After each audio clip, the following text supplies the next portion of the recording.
What's going on, everybody? I hope everyone is having an amazing morning, evening, afternoon, late at night, whatever it is in your time zone. It is Friday, the 17th of April, 2026. This is NCC TV coming at you live from the Amami Airport. We are live, or at least that's how it appears to my senses. Could be a brain in a jar somewhere. Don't know, don't care. Shouts out to all my weasels out there, all my forest creatures rocking out to the realest of the real synthetic lifeform streamer. Trapped in a cyber brain and body like some kind of ghost in a shell in this late-stage hyper-capitalist dystopia. Forced to exist in this twilight realm to pay off my debt to society and my student loans. I hope you're having a good day, whoever, whatever, wherever, and however you are.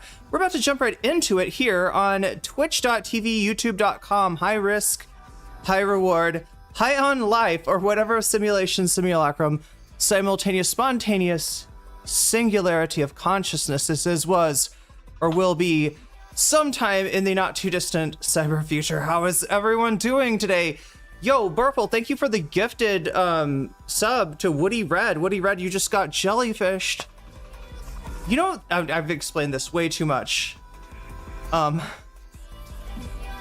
do jellyfish remind me of jealousy, and jealousy reminds me of a really strange way of saying somebody is predisposed to jealousy in Thai? You literally say that they poop jealous, right? If you want to say somebody's greedy, you say that they poop sticky.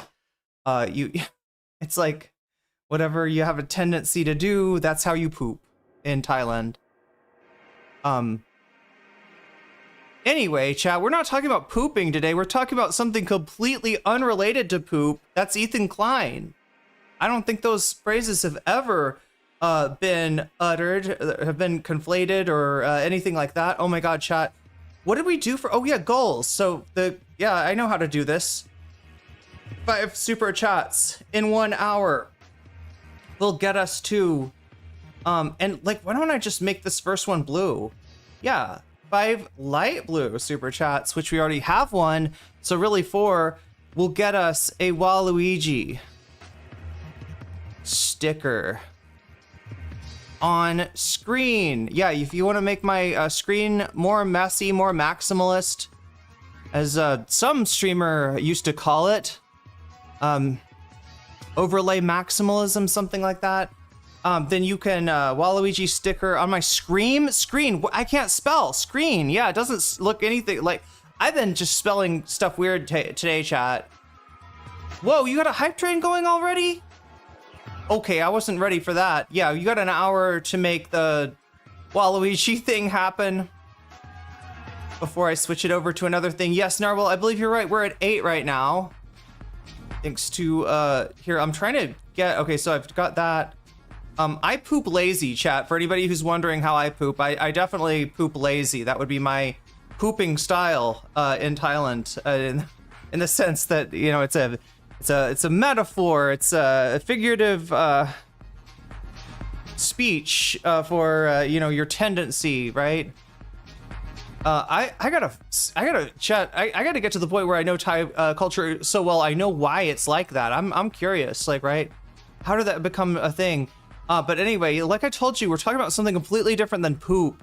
Something that's got nothing to do with pooping whatsoever. Ethan Klein, how does he poop? He poops, how would you say,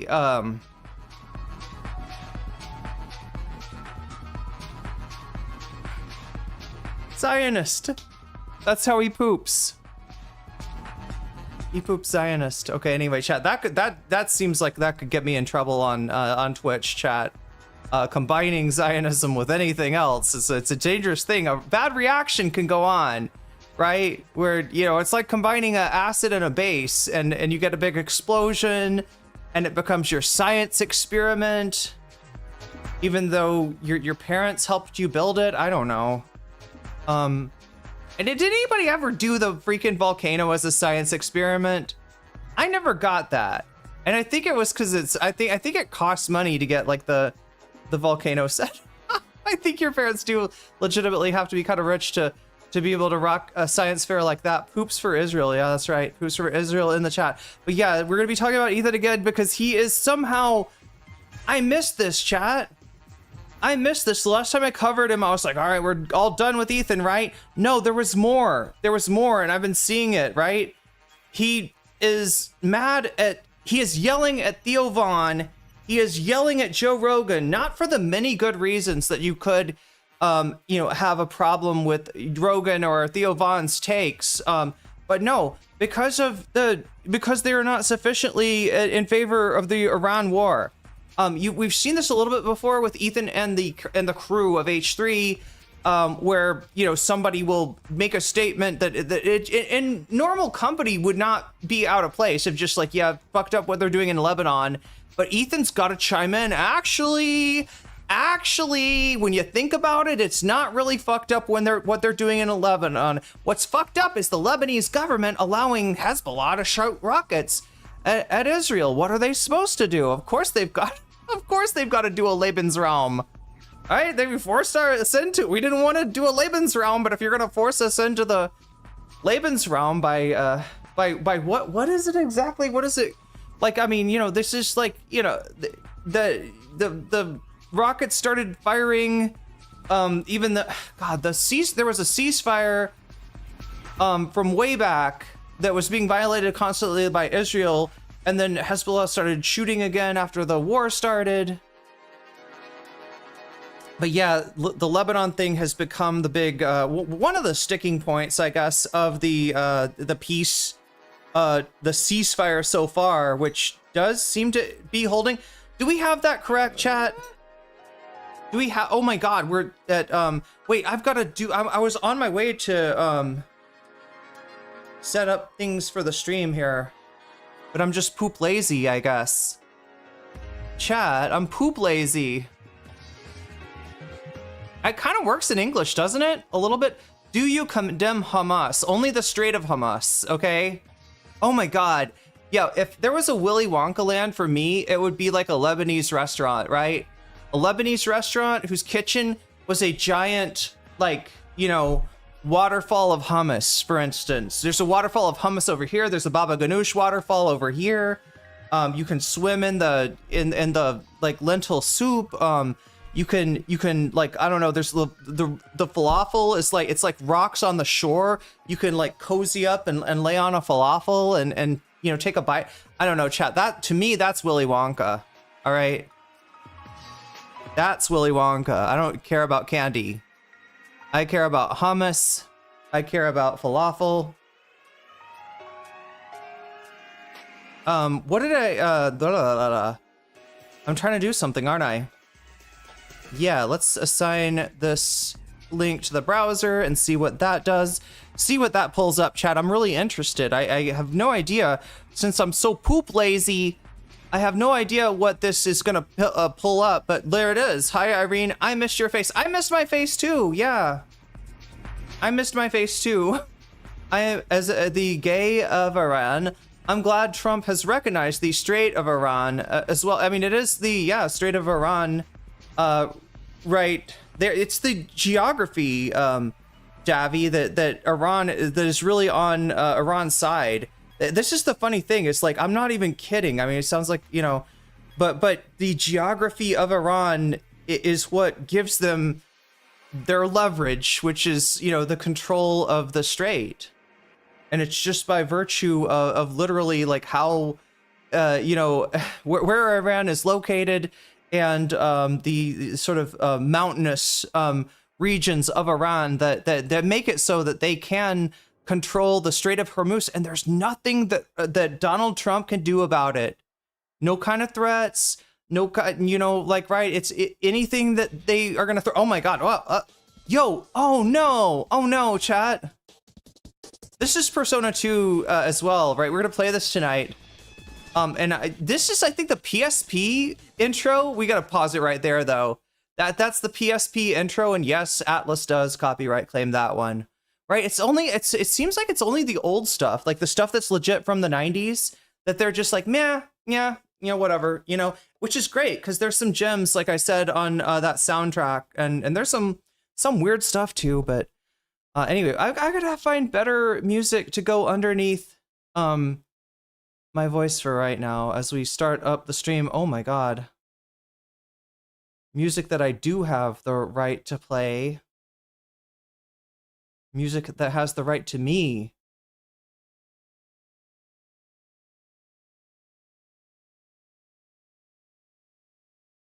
Oh, here we go, yeah.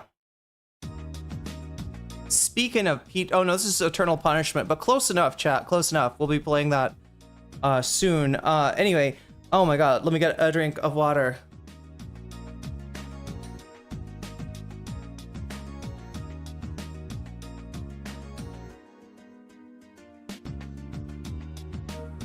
All right. I was right in the middle of something, wasn't I? Yeah, manifesting super chats, which we're at 2 out of 5 super chats right now. If we hit 3 more, right? And these are the blue super chats. We're starting off on the light blue super chats, chat. And if we hit 3 more, then I will put a Waluigi on the screen. Wait, what am I trying to do? Oh yeah, I also want to hit this one right here. Yeah, do I condemn? Now I answered this before. I condemn the Strait of Hormuz to being in a dual state. What do you call it? Like a superposition, yeah, of being at the same time open and closed, right? That it's only the Hormuzi chat that can achieve this. Do we all know about the Hormuzi? Eternal Punishment is just Taylor Lorenz RPG, except Maya is way more stable. God damn. And that's, you know, anyway. See, there's a joke there if you've played the game. Davy knows what I'm talking. Davy, you and I may be the only people to get that joke, but I see you, yeah. Maya is way more stable, correct, right? Comparing somebody's mental stability to the protagonist of Persona 2 is funny if you've played through the game. But yeah, no, that's what I said last time. Where you probably saw that, right? When Maya shows up, it does feel like Taylor Lorenz, right? It does feel a little bit like, hello kids, it's time for me to, can you tell me all about your Roblox server? Can you tell me all about your Fortnite? Yeah, there was a little bit of that. The Strait of Hormel? Okay, no thank you. Oh yeah,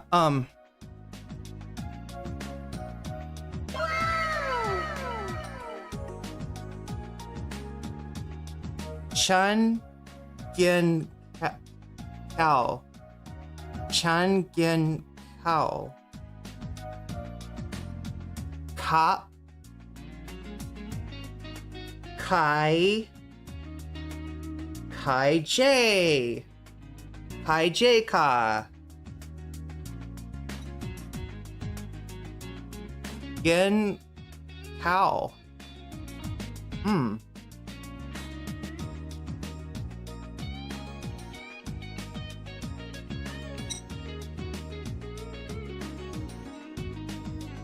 Gien Kai J Kao.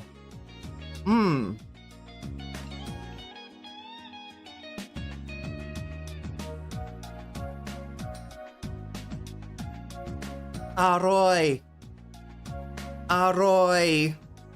mak. Okay, anyway, chat, that's enough Thai for today. Are you ordering food in Thai now? I mean, simple stuff. Like stuff that I know.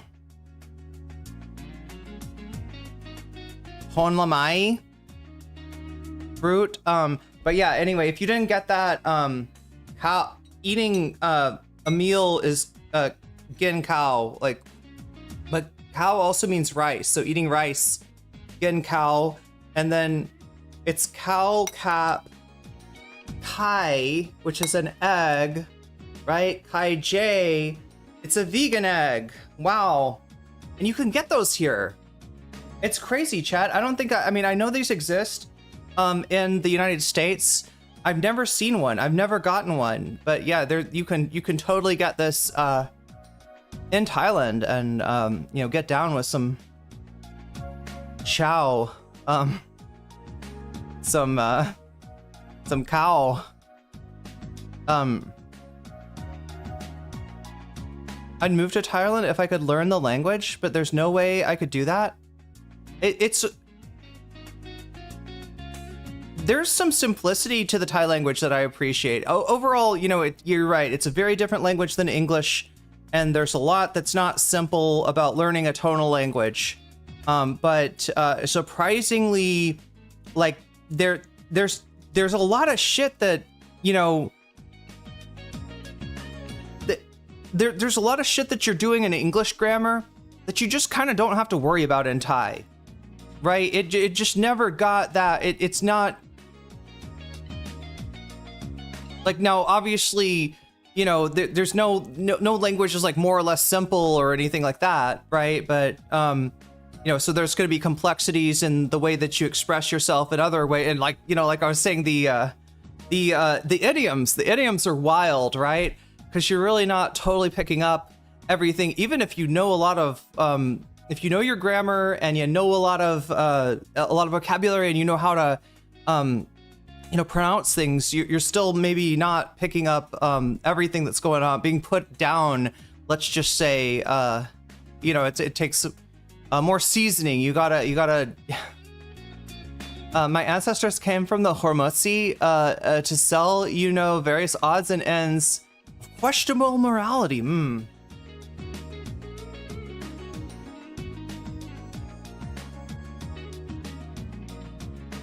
French and Arabic are the only two languages I found to be wildly hard when it comes to conjugating verbs. Yeah. Well, yeah, it's weird. Like, there's even a case in French that I'm not going to say that we don't use, because I have been shown examples of the subjunctive in English, but we definitely aren't thinking about, like, let me conjugate this into subjunctive really quick, okay? Yeah. But anyway, chat, we got to talk about Ethan Klein and his pooping habits. When we last left him, he was pooping on Noah Samson, probably unsuccessfully. I think the consensus is that it's an unsuccessful drive-by pooping. Okay, what just happened? Did somebody just follow? Christian Strand, thank you for the follow. We got to get that going to chat. I want to start it. Wait, I want to start it right when I start the stream, which should be soon, because I think you all know the deal, I believe. Kalia, you just got weaseled, and that's a good thing.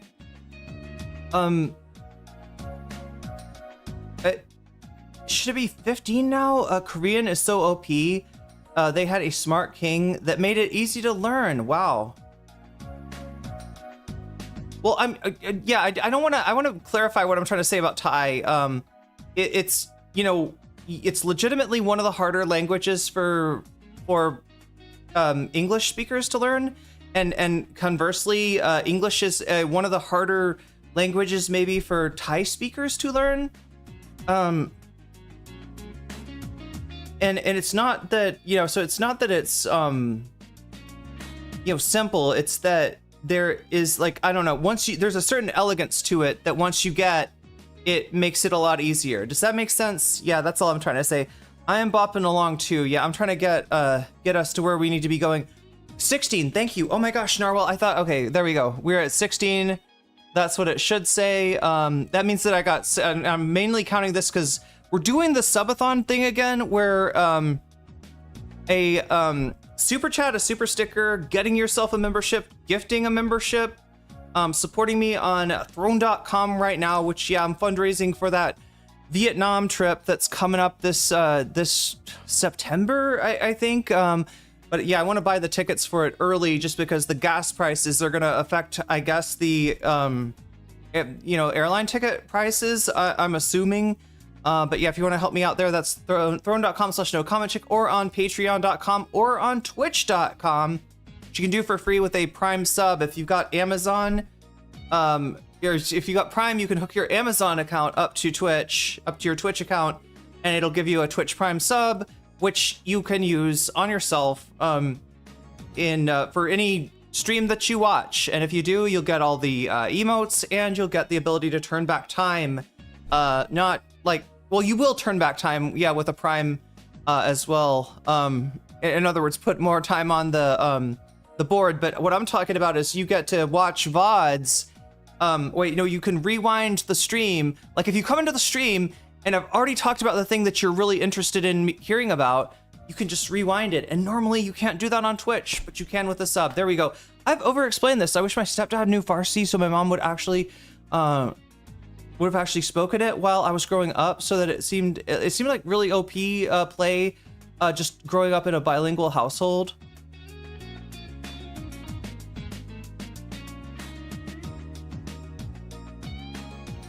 Maybe on the fly AI translation might get really good soon. Oh my god! I mean, like when it's good, right? And which is most of the time. But yeah, though, like since I know a little bit of Thai, right? When I see something mistranslated by AI, I can usually tell why, right? It's usually like a word that has like a dual meaning or something like that gets mistranslated. I'm noticing. What's the new rules with a subathon like structure? Well, basically, instead of the old structure was this, right? I keep track of all this. Yo, Kristen Strand, thank you for the 100 bits. The old structure was this. Until we get to 100, nothing happens, right? It could be 99 and it wouldn't matter, right? I'd be like, you know, all right, well, we didn't get to 100, you know, better luck next time.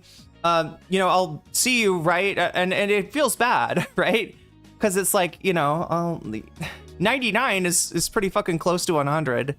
But anyway, so this one actually, like when a donation happens, the timer increases, and you're not seeing it yet because I don't have it set up, but trust me, I'm keeping track of this so that when I do switch the timer on, I'm gonna automatically add time to it, right? And it makes a sound. You've been hearing the nice sound. Now I can change the sound. Let's see, do I have it open?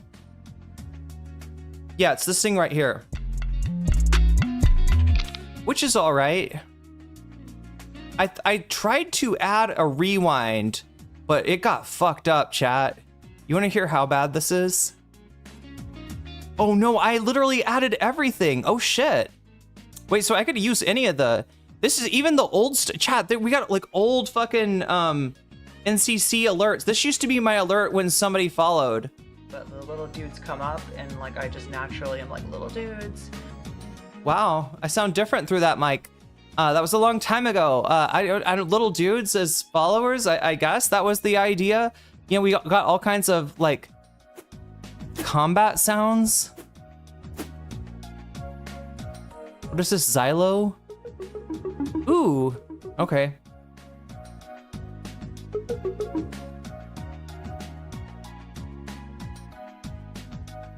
Oh no, chat, I'm like taking you through like a history here without even meaning to.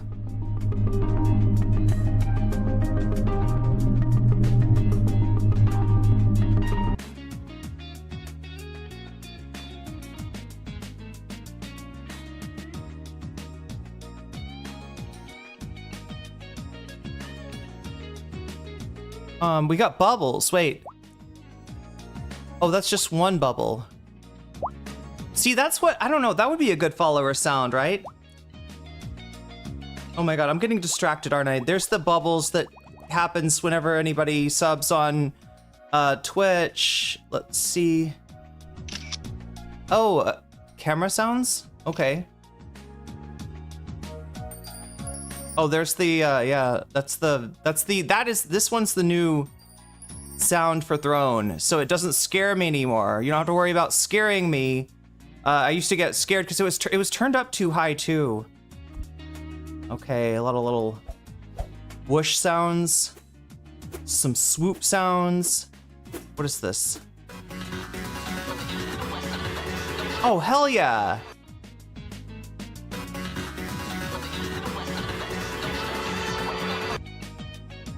I think that's from the SMT mobile game. Anyway, I think we'll stick with this one for now. We're gonna stick with this one for now. All right, I'm gonna make it simple because I need to get going. Anyway, 17 is what it should say.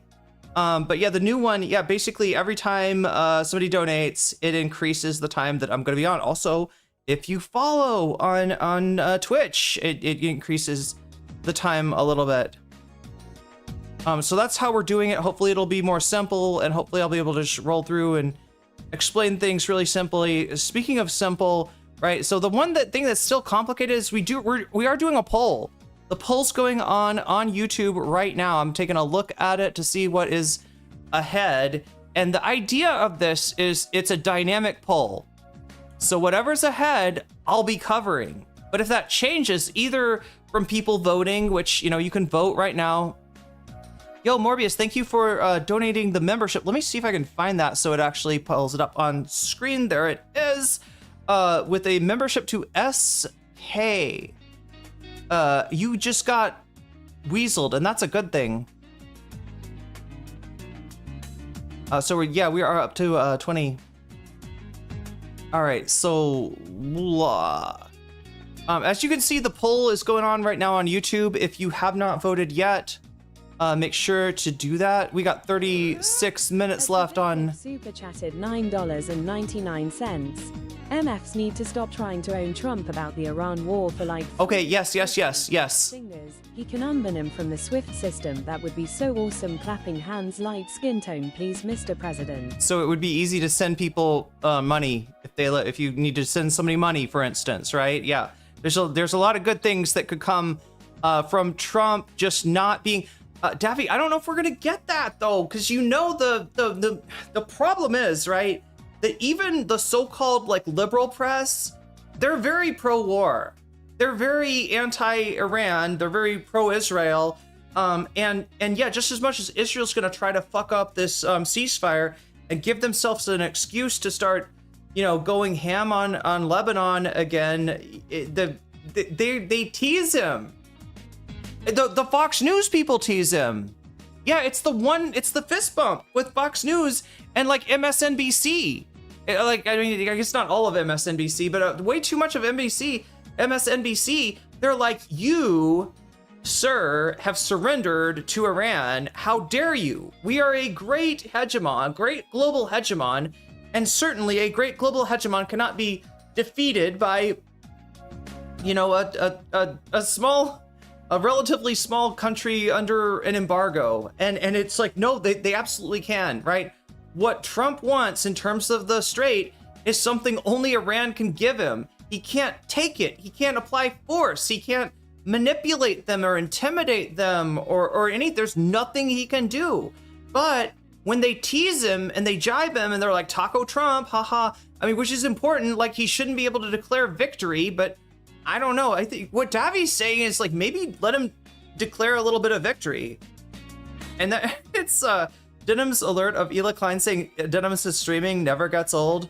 Oh my God. I mean, if I did drama alerts, chat, there'd be too many. Who is no comment chick? Nobody. That's right, Demon Mama. Anyway, we never made that. I don't think I'd want to hear her voice every night. It's the thing, right? It's you know, it's a bad thing. But thank you for the super chat, Tavi, and I definitely see where you're coming from. Yeah, ultimately, do I want Trump to be able to take, you know, the Iran war and say, hey, look, we were having some trouble for a while, but things are going great now. I'm the deal maker, the deal master, and I got this done for us. So now we don't have to worry about Iran's nukes, or we got the dust. We got, what did he say? The nuclear dust. We got to go down in there and get the nuclear dust. We're going to reach down into that sand and we're going to pull up the nuclear dust and we're going to bring it back to America because only America can have nuclear dust. This nuclear dust is much too dangerous for you Iranians. For you simple people, we will handle the nuclear dust over here. Like, he's like snorting it. I don't know. It's wild. But yeah. Point taken. So what am I hearing? We're up to 30. We're up to 30. And yeah, so the poll, it's dynamic, right? Meaning vote continue to vote. Even if you're on Twitch, come over and vote. You can always just go back and watch it on Twitch, right? But yeah, the vote is on youtube.com/nocommentchick. So go over there and make your voice heard. Also, when you donate, you have the ability to put your money where your mouth is, and to more importantly, maybe change what we're watching, literally, right? Because like I said, it's a dynamic poll. I'm going to be keeping tabs on this. And if the count changes, right, I'm going to interpret that as chat wants to watch Hasan get hissed at by Yale, or chat wants to watch Clavicular not doing so great. Objectively, not doing so great. It's not just me editorializing. He's not doing great. Israelis behaving badly in Thailand. I think that's a subject that we will probably be wading into at some point, but it's all up to you, chat. It's not up to me. Yeah, that is indeed the second scoring topic, right? So the way it works is, like, you know, I cover Ethan either until we're done with Ethan or until the count changes, right? If the vote changes or if somebody donates, yeah, because you could, when you donate, you can let me know in chat, like, hey, I want to see the Ethan, I want to see the Israelis behaving badly, I want to see Hasan get hissed at, or I want to see Clavicular. You can say any of that stuff, and I will actually turn your donation into a bonus, into a buff for the topic of your choice. So yeah, you can actually, you know, it can change in real time, right? Or we could just get done with all of the Ethan Klein stuff and then move on to the Israelis behaving badly. But is that any fun, chat? That seems boring. I don't know, you know, to just orderly proceed along. Okay, this is the next highest topic. This is the next highest topic. So yeah, we'll keep voting and keep, you know, when you donate, let know that you got that power if you want it to. Now, if you don't want that power, great, right? I'm going to be playing video games later tonight, and you can always use that power to force me to play more video games. Shouldn't this be 200? I'm pretty sure that, yes, it's down to 226. So I'm working off my karma, chat. Basically, every time this video game meter gets to 100, I owe you a video game stream. And you have to twist my arm, but yeah, if you do, I will play video games, as we're going to be doing later tonight, right? That's going to be after... Dr. Vicliff super chatted $9.99. The smartest way I've seen it put is, in this new age of technology, it's like how one camera streamers can get more views than CNN or Fox. You can just achieve a lot more with less in the modern day. Wait. At Narwhalby, super chatted $5. I need for Kanye to decide to perform in Jerusalem now that his visa was denied by the UK. They deserve each other. There you go. Speaking of working off your karma, yeah, Kanye. I mean, hasn't that been what he's done so far? Is he finds the oldest looking rabbi he can possibly get, the oldest looking rabbi with the longest beard, and he goes and says, like, I'm so sorry, I did a bad thing, and Holocaust was bad. Has he said Hitler's bad? Because the thing is, if he's not saying Hitler's bad, has anybody followed the Kanye stuff? I don't. He has tried to do a little semblance of a virtue signal, a little outreach towards the Jewish community, right? And talking, I've seen, you know, to rabbis and stuff like that, right? I don't know how far he's gone, because the dude literally has a song called Heil Hitler, which oh my god, like, somebody showed me a clip of them playing it in a club in Thailand. I don't know if I'm assuming the DJ knew what it was saying, or it could have been a song request, right? Oh, in comparison to the US-Iran conflict, if he performs in Jerusalem, though, Narwhal, do you think he'll meet up with Mike Huckabee and the rest of the band to sing "Sweet Home Yerushalmi"? Dude, I played this for you, chat. I don't know how many people were here. We did get a Waluigi. That just happened. All right, that just happened. But where does Waluigi exist? I think as like image 61. Do I need to copy an instance of Waluigi into this scene? I don't see. Whoa. See, it's very relaxing now that it's not like up at a extreme level of volume, but you can tell, and there's no way I'll miss this now, right? It's not gonna be something that I like take off my headphones for a second and I don't hear, because look at that, it keeps being relaxing, right? It continues its relaxing conquest of my ears. Whoa, I'm in front of the, oh my God, chat, I gotta move, don't I? I think I should be seated here. Hulkabee is such a nutter. I thought you were gonna say a nut sucker. I was like thinking, anyway, I don't know what I got in my brain. Inshallah, indeed. He got the LeBron James rabbi, who is famous in New York City, who is willing to do anything. Oh, wait, what? The LeBron James rabbi. I'm not sure if I'm familiar. I gotta read something out here. I do believe.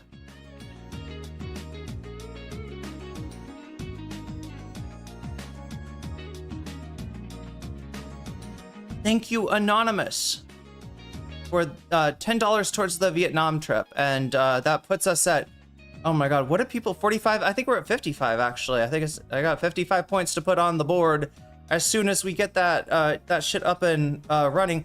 I don't know what happened to my scene here, chat. This is so unprofessional that I have to move over to be out of the way of the super chat, but I did it to myself. I got nobody to blame. Nobody to blame, no spicy producer chick to blame. Only myself. I guess I am a spicy producer chick. Anyway, chat. Ted Danson is anonymous. I also donated on Throne.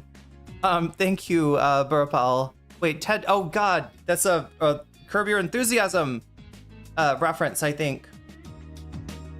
But anyway, so yeah, you can if you don't want to, if you don't want to affect the poll with your dono, you could also say video game stream, and that just makes it so that there'll be more in the kitty as far as doing more video game streams in the future, right? It's how I judge how many gaming frogs are in the chat. It's how you make your presence known.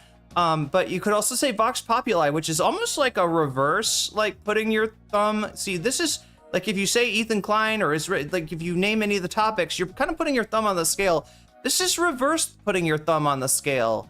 This is putting the scale on your thumb, and it hurts. But you know, you're a principled person, and you can take the pain, I guess. If you say Vox Populi, you're saying I want for the poll to count for more and for the donos to count for less. So you're putting an obstacle up there.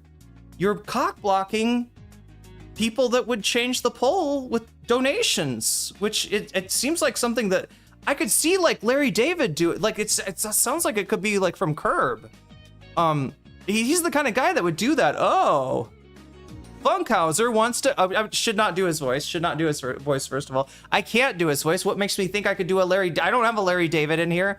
But yeah, Funkhauser, thinks he can control the outcome of the bonus content by donating and suggesting that we watch Hasan get hissed at by Yale. But instead, Larry David's going to come along and donate to Vox Populi.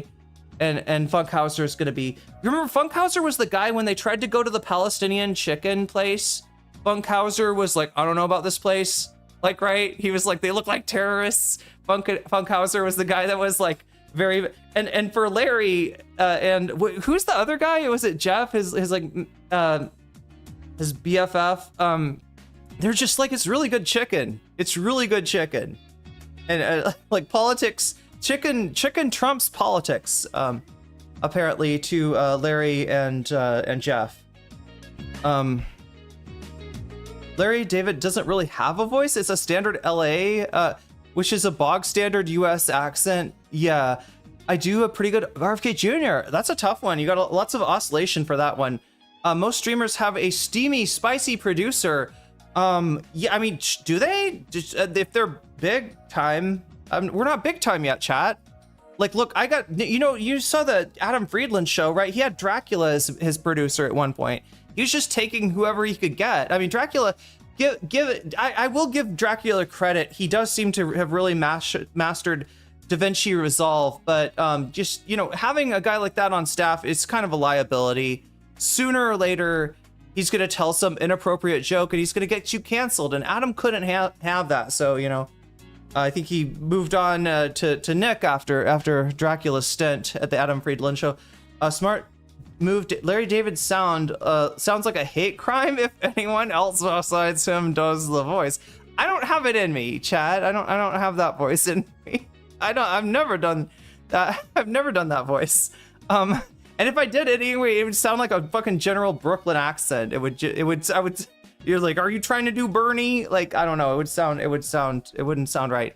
But anyway, we gotta do the right thing here. Ezra Klein. Why is Ezra Klein coming into my brain, chat? He recently came to Hasan's defense, weighed in as a we need to engage with Hasan Piker even if you don't agree with him kind of guy, and then after that he put out a video saying that Israel is a one-state kind of deal, and it's unrealistic to think that it's going to be any other way, which is true, but it's such a weird conversation, right? It's like you're sort of refreshed. You're like, finally, people like Ezra Klein are recognizing that, yeah, the way that there's one power and one power only in between the river and the sea, and it's definitely not Hamas. It's but the conclusion that you're supposed to draw from that is to enfranchise the Palestinian people. That is, it didn't seem like that's where Ezra Klein was going. So I don't really know what to say about that one. De facto one state. Yeah, he did say, yeah. And I mean, even Netanyahu's, has basically taken credit for the unviability of a two-state solution, which, the two-state solution was the fallback position. Like the real position is that you got the right to return, right? That's how it's supposed to be. Nobody says that anymore, though. No, that's not. Well, I mean, I guess now they do, but like, you know what I mean? That's not a mainstream. That's not something you're going to hear represented in the news. But then from there, it's like, okay, well, one state, and which is a lot of times what from the river to the sea means is that, like, you shouldn't be held on a confined plot of land behind a wall and disenfranchised and having the water cut off from you at the anyway, maybe I can forgive Ezra Klein his abundance dog shit. I'm not glazing over what. Well, I'm not even sure. The art. I'm not even sure. Yeah, you're talking about the Hasan article. He does seem to be maybe abundance lost, and he's just being pragmatic and being like, well, you know what? I'm gonna be nice to the progressives, and maybe they'll be nice to me. I don't know. I can't figure out Ezra Klein, because honestly, like, he was more anti groups, I guess, when that wing of the Democratic Party had like a perceived viability to retaining power. Now it doesn't look like that anymore. It looks like they're very much out of power, and he's just doing what he has to do to kiss the new ring, because there is a new sheriff in town, chat, a faithful sheriff, even a peanut of a sheriff. That's the one. I've never covered the peanuts, chat. The burnt peanut and the faithful sheriff. Anyway, at some point, chat, he's pro tech companies. He's still pro. Oh yeah, absolutely, Narwhal, absolutely. I agree with you. But anyway, these are the topics for today. We can switch between the topics again whenever the official count changes, which is a combination of the numbers in voting, or the percentages in voting, and your donations, which you can direct towards any one of these topics if you want to, or say Vox Populi, in which you're making it harder for people to do that. You're making the poll count for more, or say video game, in which case you're putting more pressure on me to do more gaming streams like we're gonna do tonight. Chat, that's basically it in a nutshell. Oh my god, in a nutshell. Damn, I got the freaking peanut on my mind somehow. The faithful. I watched half of a YouTube video on the peanut and the sheriff yesterday by accident. Oh. But yeah, that's how it works. That's where we're at. And let's get engaged. Yeah, because we're about to. Oh wait. Get engaged. What am I saying? Oh my gosh, that's way too forward here. Super chat is over your face. Yeah, it's correct, and it's not a lot I can do about that. I don't know. Maybe there is. Is there? YouTube members. Is it this one? Yeah. I suppose that's better. Yeah, it was bothering me too, Burpel. But anyway, it's not gonna matter in a second because, yeah, okay, first I gotta, so I mentioned Patreon is one of the ways to support me earlier. What I didn't mention is that if you do support me on Patreon, at the $5 level or above, I give you a fancy shout out at the beginning and end of every stream. Why are they fancy shouts out? I'm not sure, Chad. It just seems nicer than a non-fancy one, I guess.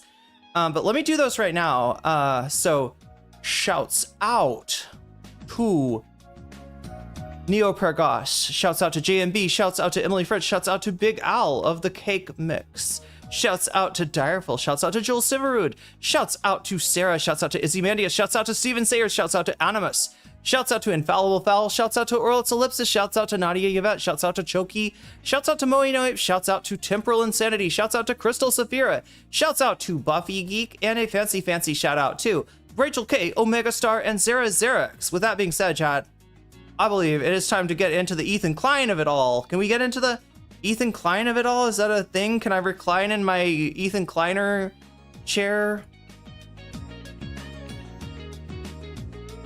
Can I give myself Ethan Kleinfelters? Probably not. Damn. Probably a little too edgy for this stream. Anyway, where are we at?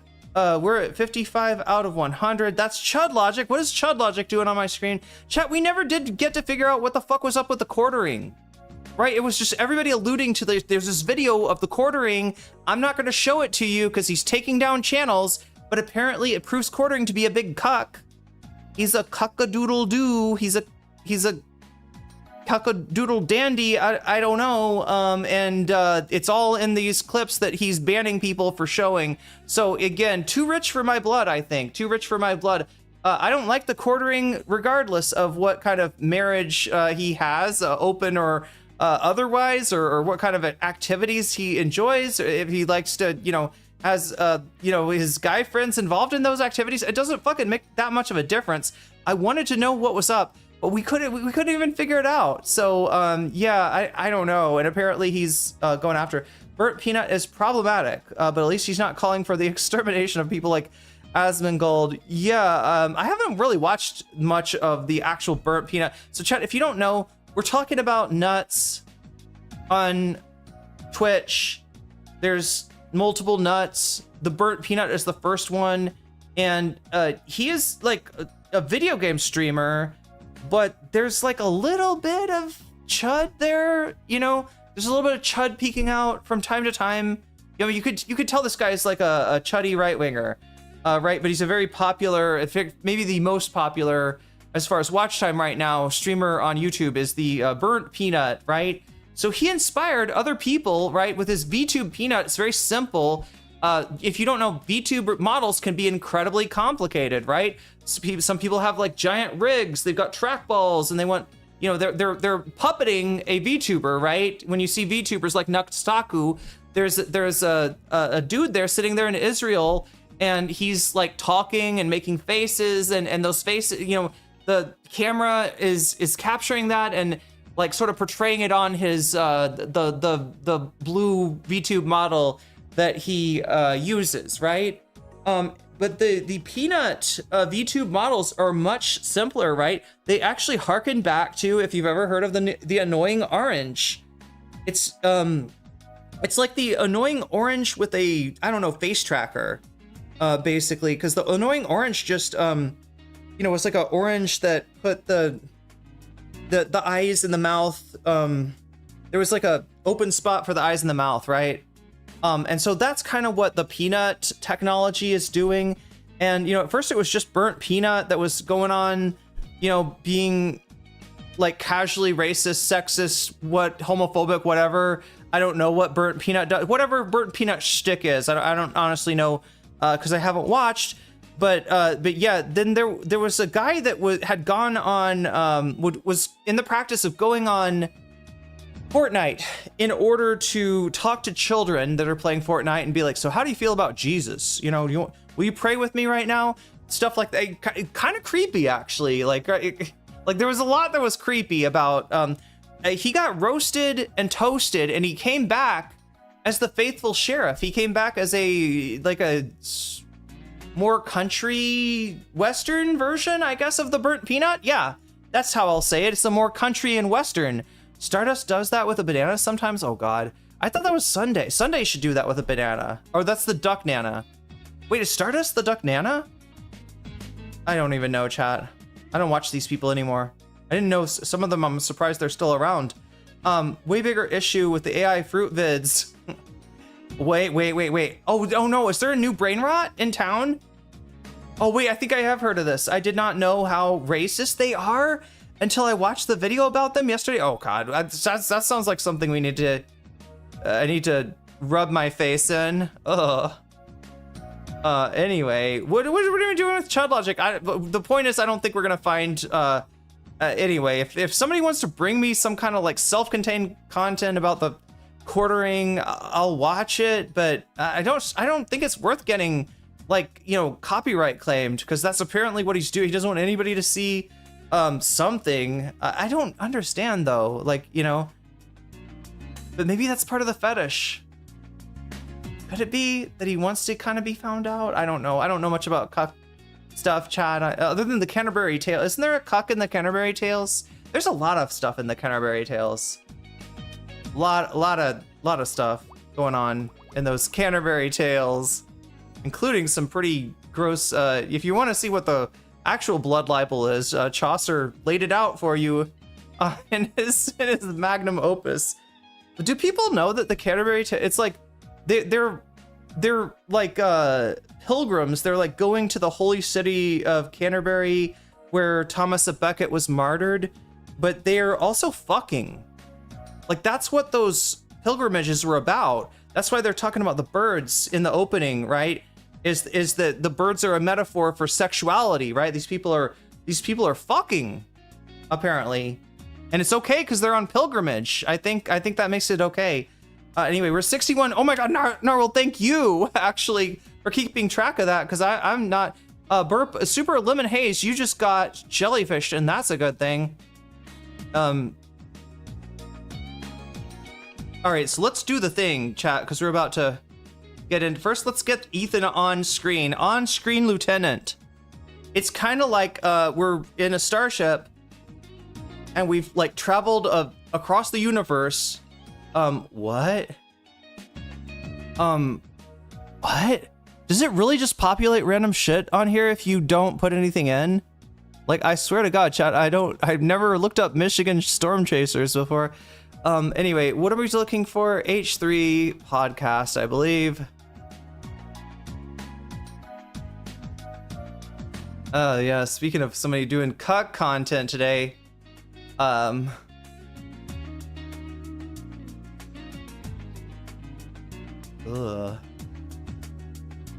Oh yeah, they're suing AI companies. Aren't you excited? Wait, did this do numbers for them? Streamed 2 days ago. This is the stream 2 days. Wait, it's the same thing. Okay. I can't really tell with their live numbers. What am I? I'm trying to find something else though, aren't I? I do believe so.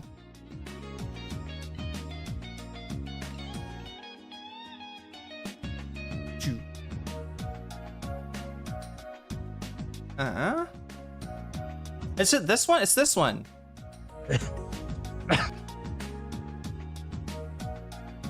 I can't do it, Chad. I can't do it. Yeah, it was like right here around C.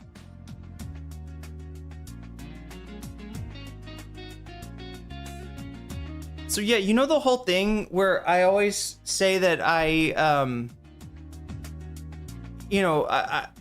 feel obliged to cover things in a thorough way that maybe too thorough, maybe sticking to the same topic for too long, because I'm afraid that there's gonna be there's a vein of diamonds, like just 2 millimeters further, right? And I've tried to disabuse myself of that tendency as of late, because, you know, I don't know, I want the stream to be more exciting. And I think I actually did miss it this time, right? We were watching Ethan talk about the lawsuit. Oh god, I guess there's Diorio talking about the lawsuit. Go back to the lawsuit. And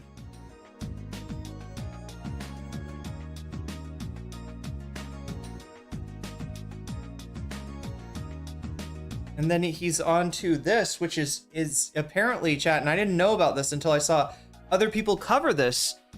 This is Ethan Klein chiding Theo Vaughn and Joe Rogan. The Vicliff super chatted $9.99.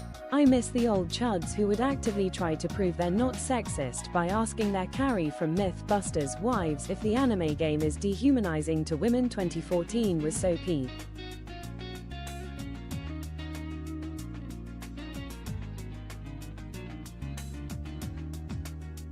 2014 was a very special time and place to be a part of, right? But no combination of words, images, and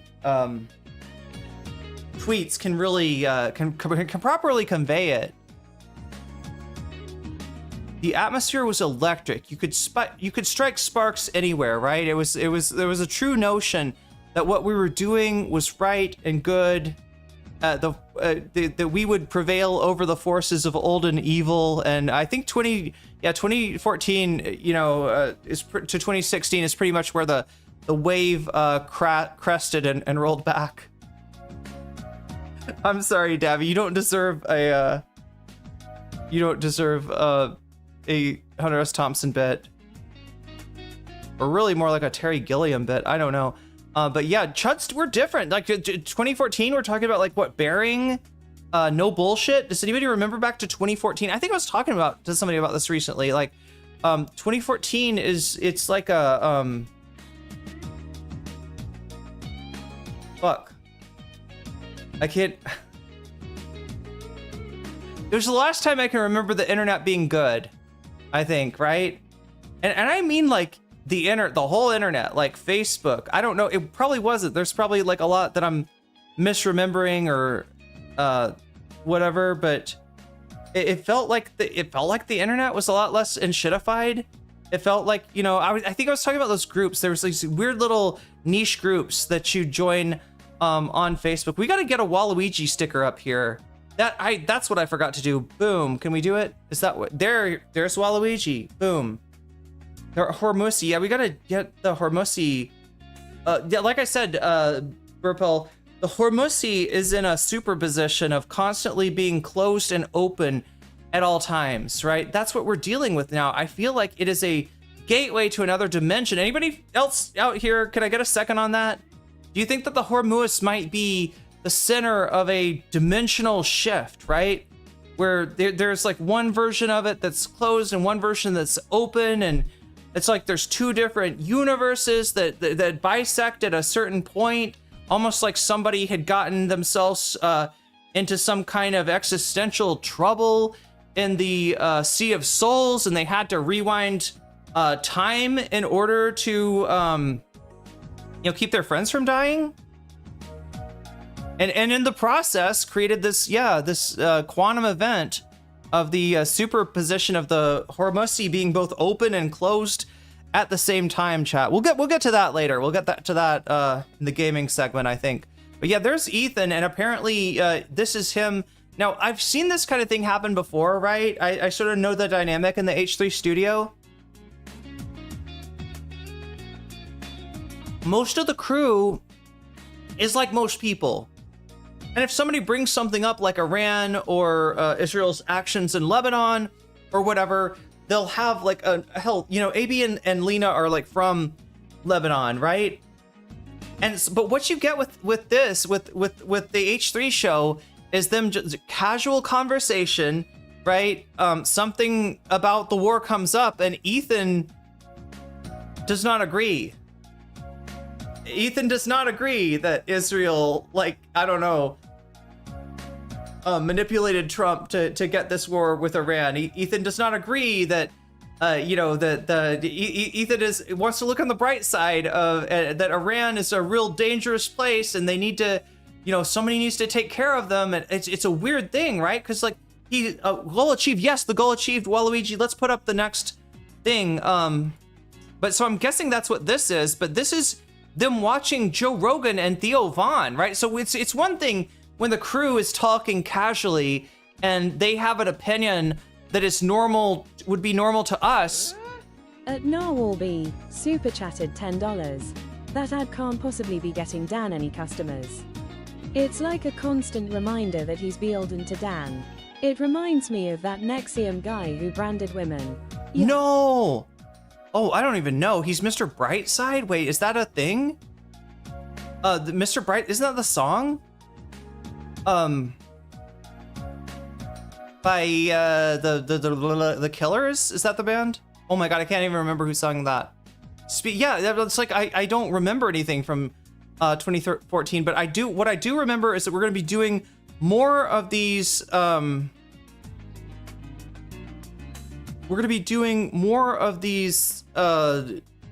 goals, so I need to get this one off. Okay, I need to get this one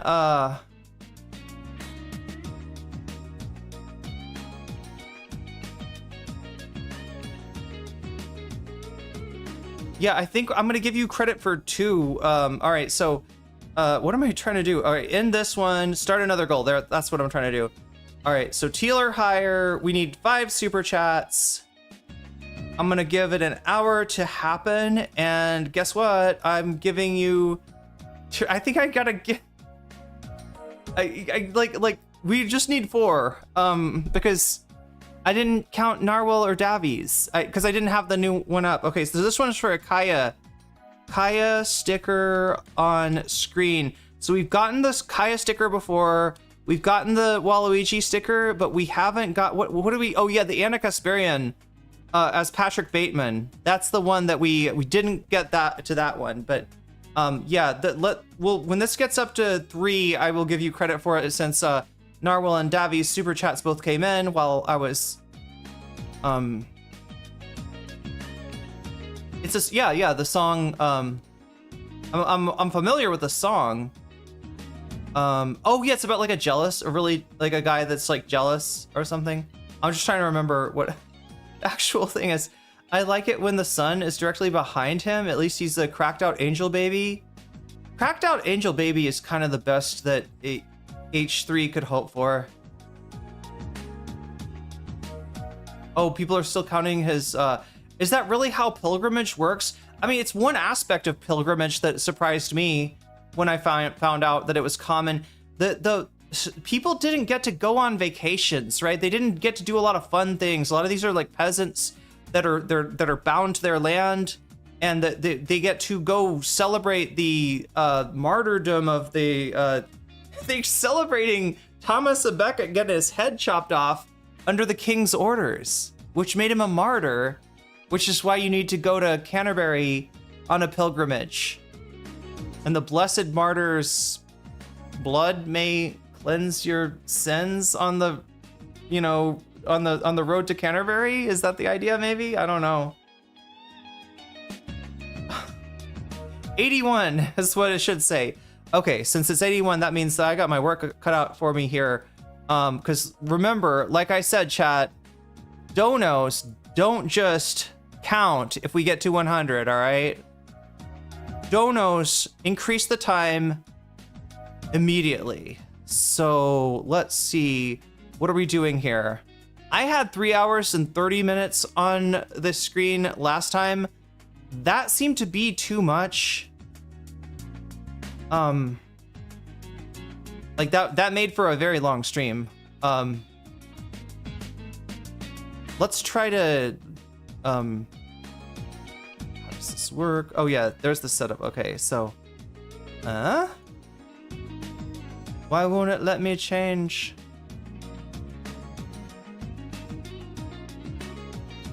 Reset timer. And then, plus, or like -10, -10, -10, -10. All right, So we start. Whoop. That's one too many. There we go. 3 hours. All right, start that. It'll probably end up being like the same like time. Oh, since I'm okay. 2 hours and 30 minutes. Sub add time. And what are we adding? 81 minutes. Boom. Wait, whoa. Let me do this right to make sure it works. 81 minutes. I'm gonna point to this while I hit return. And that's all of a sudden there's 4 hours and 20 minutes left. And also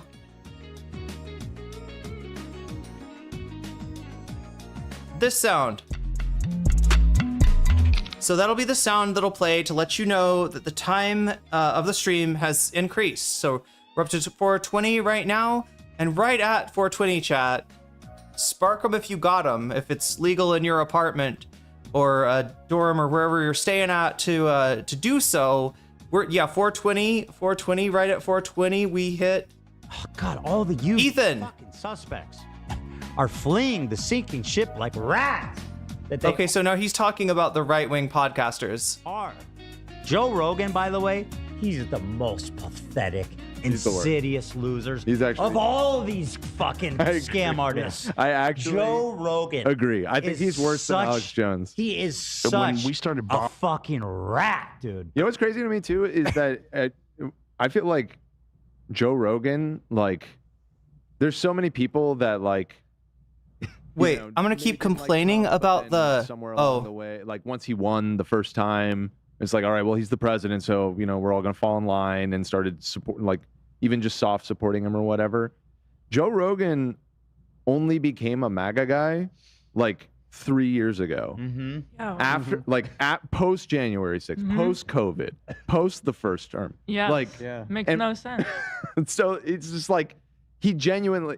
And it's not to excuse the others, but for them, it's like they're already bought in, and now we're in too deep kind of mentality. You know what I mean? It's like everybody knew they were already a victim of a Ponzi, and Joe's like, take my money.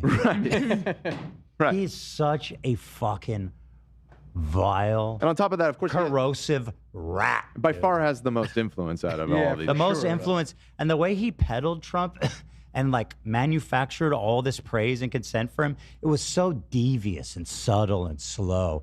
He is the worst, dude. Oh my God. I was just thinking the same thing as Dan, like I always get worried that I'm like too like, I don't know, theatrical on stream or like, like when I start like, and I'm like reading off the intro and like people that see, like I'm like dancing or like, doing weird stuff on.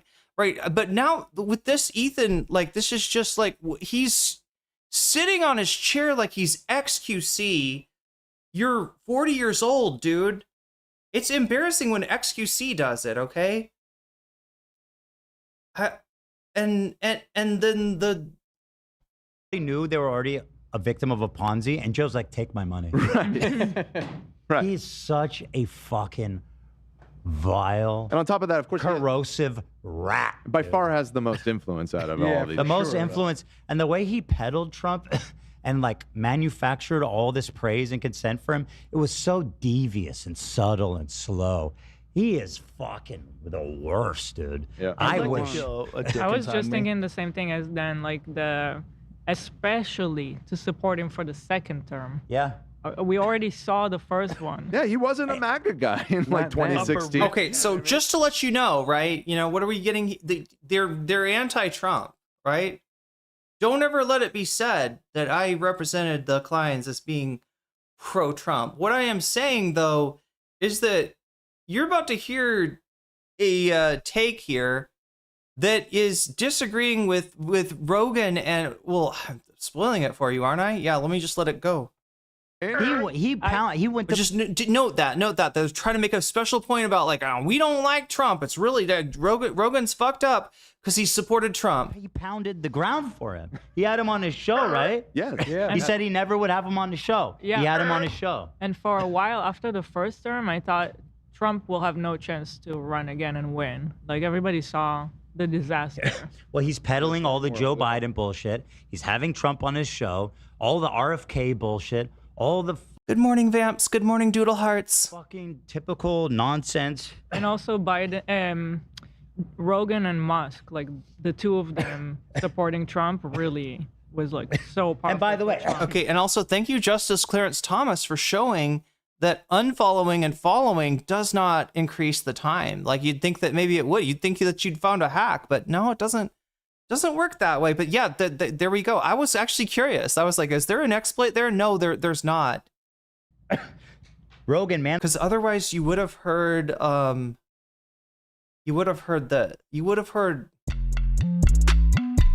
but no, there's no exploit.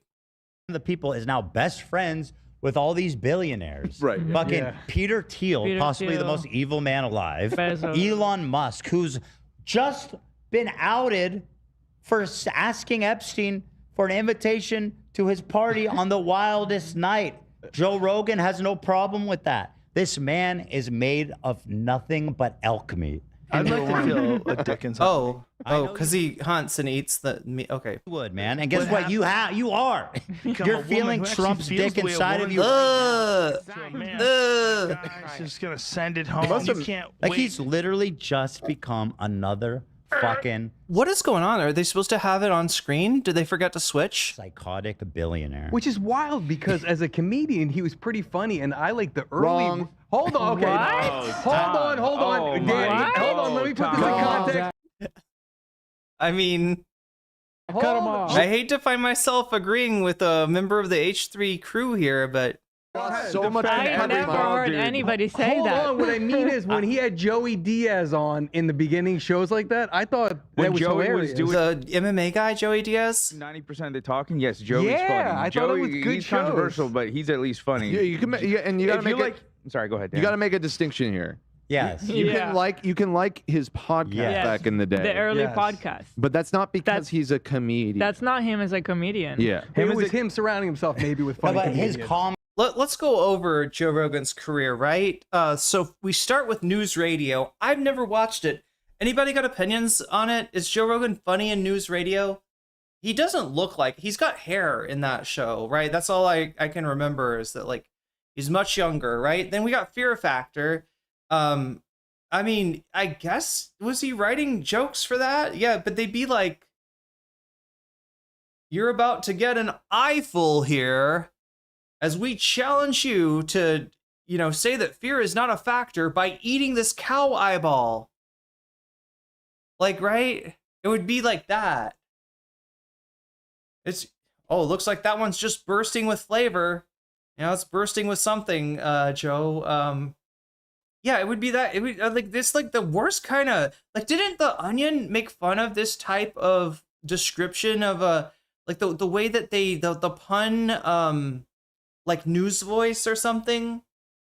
Joe Rogan on a sitcom is just a guy who comes in, bounces off a few lines, and then leaves. So nothing special. And then we got Fear Factor, which I feel like, I don't know. Humiliation. Yeah, I'm trying to remember. What is Fear Factor? All I remember is the gross food, but there was more than just the gross food. They'd start off like it was it themed on like different fears? Like sometimes it would be bugs, sometimes it would be, like heights, just different stuff that people are afraid of. And some of it, like, I don't, it seems legitimately dangerous. Or like, we got a gator expert here, and he's gonna have you like put your hand in the gator's mouth. I don't know. It's like shit that, like, if it goes wrong, it really does seem like it could be bad. But anyway, it feels like anybody could do that. Maybe I'm wrong. Maybe you need a particular host with a particular, attitude or whatever. But yeah, he does that. That show's incredibly popular, right? So Joe Rogan blows up based on Fear Factor. And then, MMA came around, and Joe Rogan had been doing basically MMA all his life, but I don't think he had ever done it professionally. And by the time where he got to where he would have wanted to, because he is able to demonstrate some techniques like his turning. I was surprised to find that the best example of, for instance, the turning round kick, a technique from Taekwondo, is actually Joe Rogan's demonstration of it. Right, he's got a vicious turning round kick. He can cover an insane amount of distance with it, and yeah, it fucking hits like a truck. I would not want to get you get your organs displaced by one of those kicks, right? I've accidentally kicked somebody too hard with a side kick before in sparring, and I felt, bad for the guy. But that's a whole nother thing, right? Yeah, he's good at. He got really good. He got trained up on Taekwondo when he was young, and he's pretty good at it. But I think he was just like the wrong age for him to become an MMA competitor, right? Could have been a competitor guy, I guess.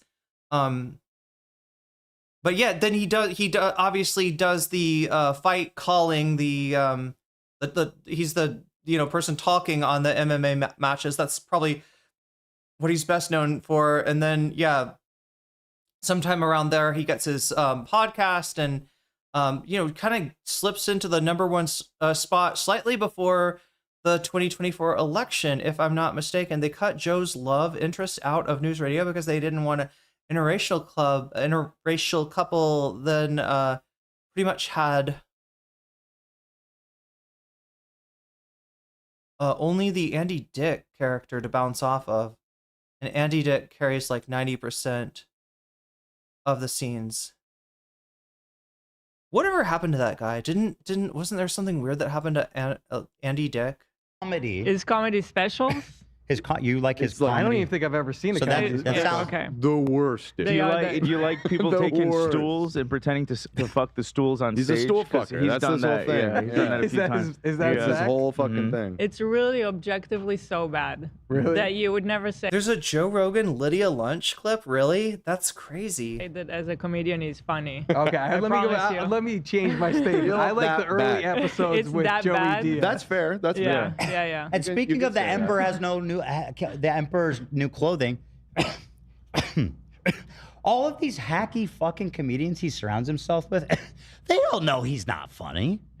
They all. Rogan was never a fighter. Yeah, he didn't actually do it, professionally, or I don't think he did some Taekwondo competitively. He did BJJ. He did early interviews from UFC 13 on, so that's very early in the UFC. And yeah, I think my understanding is he would have been too old to compete by the time it was an option.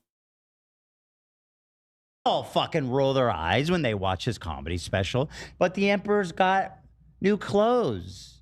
He's the greatest. No, he's not. Everybody fucking knows it. That has any ounce of skill or talent or knowledge about comedy. Wait, we're talking about Rogan? Okay, Rogan. Yeah, I mean this is true, but does this not feel like it's kind of rehashed Elephant Graveyard? Like, are we gonna start talking about that Rogan's a stool fucker now? Like, or maybe it's just like what I hear from everybody. Like, it's just like he's not really adding anything to the conversation here. And they all tour together too. They all band together. Dude, he makes use his them. name. But He he- does make them. Oh wait, were we talking about no? We were talking about Andy Dick live stream his whole life now. Oh, Andy Dick did assaults. Damn, I can never remember. Was it Andy Dick? I get him mixed up with some other dude, David Spade, and I can never remember which is the guy that did the assaults. All gravitate around him somehow. And this makes me question the male landscape. I mean, not that there hasn't been reasons to do that so far, but like, Oh God, you're right, Biva. This he could be talking about himself here, especially in terms of like white male mediocrity. Andy Dick is a sex criminal. Damn. I don't understand how such a horde of men can be so dedicated to this fucking pathetic, transparently dumb Lou. I hate him. How do all of these people like him? They don't. How do you do that? And by the way, Go get is the They number like one the podcast. they like what they get out of You it. get a ton of exposure. They Sure. owe it to him. no, I mean the audience, this well- massive audience that tunes in every time. I mean, we Why do they watch him? When you can get all the white male mediocrity that you want right here. Look at us. We're still making fun of a dead lady, like a dead lady's mobility scooter in the background. If you wanna check that, right? No one's as pathetic as H3. Why can't we get an audience? We don't have access to the Am I not grifting right? numbers. I strongly suspect his show has been falling off the last. He's still He's number a- one he's a on all the charts. I don't think that's true. Consistently top 10 for 10 plus Number years. one. No, Number sorry. one. The Burnt Peanuts new podcast with the faithful sheriff actually displaced them from number one on Spotify. That just happened. It's called God, what would their podcast be called? It'd be called like some kind of peanut butter, chat. Like what's a type of peanut butter? It'd be called Extra Crunchy, I think. I don't know. How does he not see how he could be talking about himself? Good question. Especially on the white mediocrity. If you really want to go there to white mediocrity, it's weird to see somebody that is such a... It would be like Hasan if Hasan... Well, actually, not even. I was like, if Hasan went off on Nepo babies, which he doesn't because he is, self-aware to the point where he realizes that he's living in a kind of a glass house, although honestly not that much. I mean, TYT got him somewhere. It didn't take him where he ended up. They call it nutsack? Shit with nuts in it? Oh my god. The podcast would be called Talking Nuts. D's Nuts. Wait. Oh, that's gotta be taken. There's gotta be a D's Nuts podcast already. If somebody has not staked that IP, wow. There's gotta be there's gotta be a D's Nuts podcast, right? D's Nuts. Yeah, that would be the name, but I'm sure it's taken. I'm sure it's already taken. Too bad, though. That would be a great name for their podcast together. We need to get those two together. Really, we just are going to need to force the Burnt Peanut to share the clout with his younger brother. His Kohai, the faithful sheriff, right? He really does like clout goblin that guy. That like if you've watched any Faithful Sheriff, there's a lot. Like the whole premise, I think, is that like I don't know, the Burnt Peanut turned him into the faithful sheriff or something. I can't remember. But yeah, it's obsequious, right? It's the worst kind of orbiter behavior. Not even. I don't think that the Burnt Peanut knows who the faithful sheriff is. Well, the thing is with him a lot is the guests that he gets. Like it's people that you don't usually hear otherwise. I feel like so that's a big pull recently. He does get big pulls. Yeah. Let's see. Top shows on the Apple podcast charts, all categories. He's not number one right now. He's number 6. Who's ahead of him? Is that comedy or New York all? Times, the Daily Do is comedy, number 1. comedy. New York Times. Are we talking Ezra Klein? Are you serious? Don't tell me that's true. There's no way, chat. Ezra Klein does not feel like he's got motion. Does Ezra, like, I mean, maybe it's like Ezra Klein, Ross, maybe it's like all of them, right? Is that how the New York Times podcast works? It's like sometimes, like on Mondays, it's Ezra. On Tuesdays, it's Ross. On Wednesdays, it's somebody else.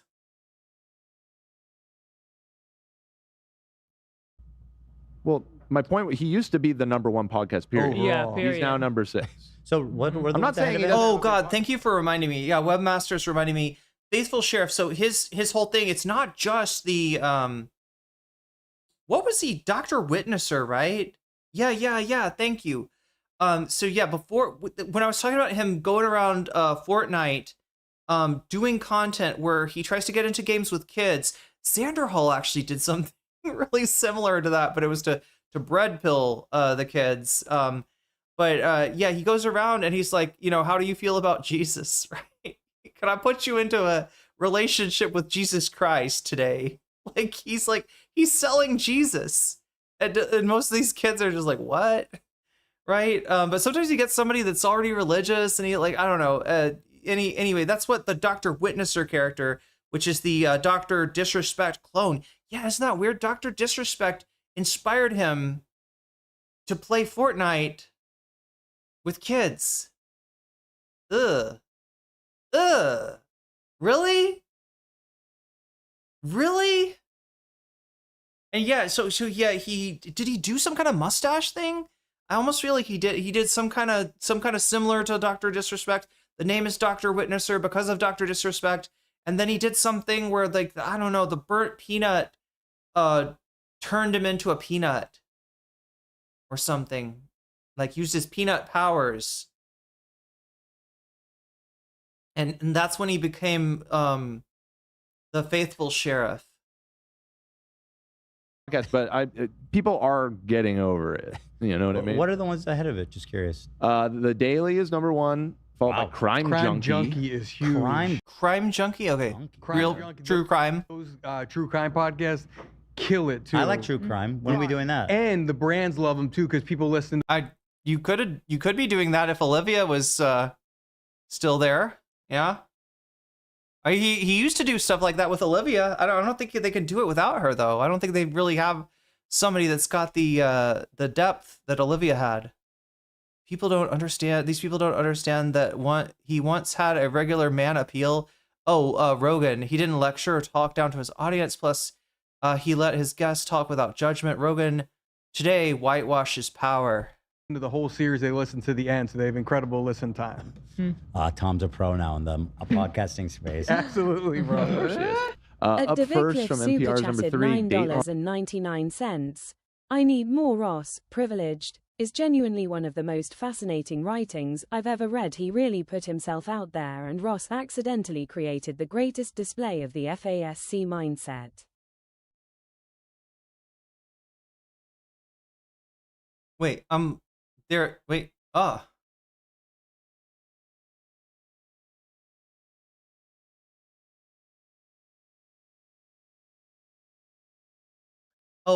of the most fascinating writings I've ever read. He really put himself out there. Ross Douthat accidentally created. I always end up calling him Ross Do That. Douthat? Is that his name? Ross Douthat? I'm like, Ross Do That.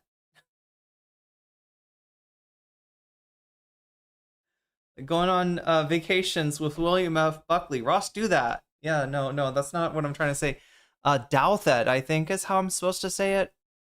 But I haven't read that. Is that an essay? Privileged is the name, Davi?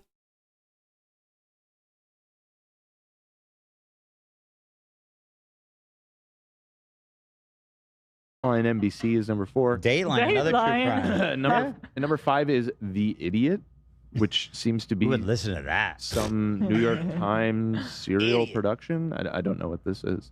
And then Joe Maybe Rogan's it's a number 6. Dostoevsky. Maybe it's a read-through. Oh, maybe. Whoa! It's not that. Great reference. That was a good guess. It is not about that. Show off. Exactly. I know Russian lit. Look at me. And then Wait, that's what the Harvard book is called? I would have thought he would have tried to what was the Buckley piece? The famous Buckley piece about God and man at Harvard or so. I would have thought he would have tried to steal that or something. His self-biography short stories, so amazing. He keeps getting cucked by the sailing team at Harvard. Wait,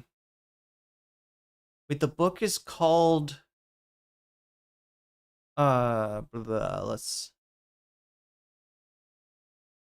Privileged. Okay. Wait, is that the name of the book? Where are Do That?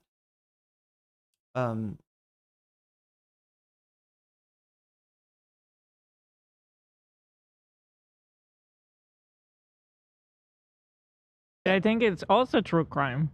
The Idiot. Yo, we got to telling make a you, true bro. crime podcast now. Let's go. That's where the 3 money's out at. of the top 5 are true crime. It killed it. does Huge. appear to be the case, yeah. That's crazy. 3 of the top 5. Wow. That is crazy. We should just listen to all their episodes and just rehash them. Yeah. Add nothing Get an new. get an AI to listen to all the episodes. Yeah. You could make it really easy for you too. Like you could get like a ping of maybe like yourself as a person with a pyramid for a head. Yeah. I think this is a really good idea. Like, and if there's ever a time crunch, just copy what the person said word for word, right? Because I'm sure that will not end poorly. Episodes of every. He's literally reinventing Illuminati, chat. He's literally reinventing. What's next? He's gonna be like, and I'm gonna be inappropriate to my underage audience at public events, and then go off on Adam McIntyre. True crime ever. Yeah. And they'll be like, and then play the ukulele. AI. Even invent a crime. Do a crime. Have AI commit a crime and then do a bomb podcast.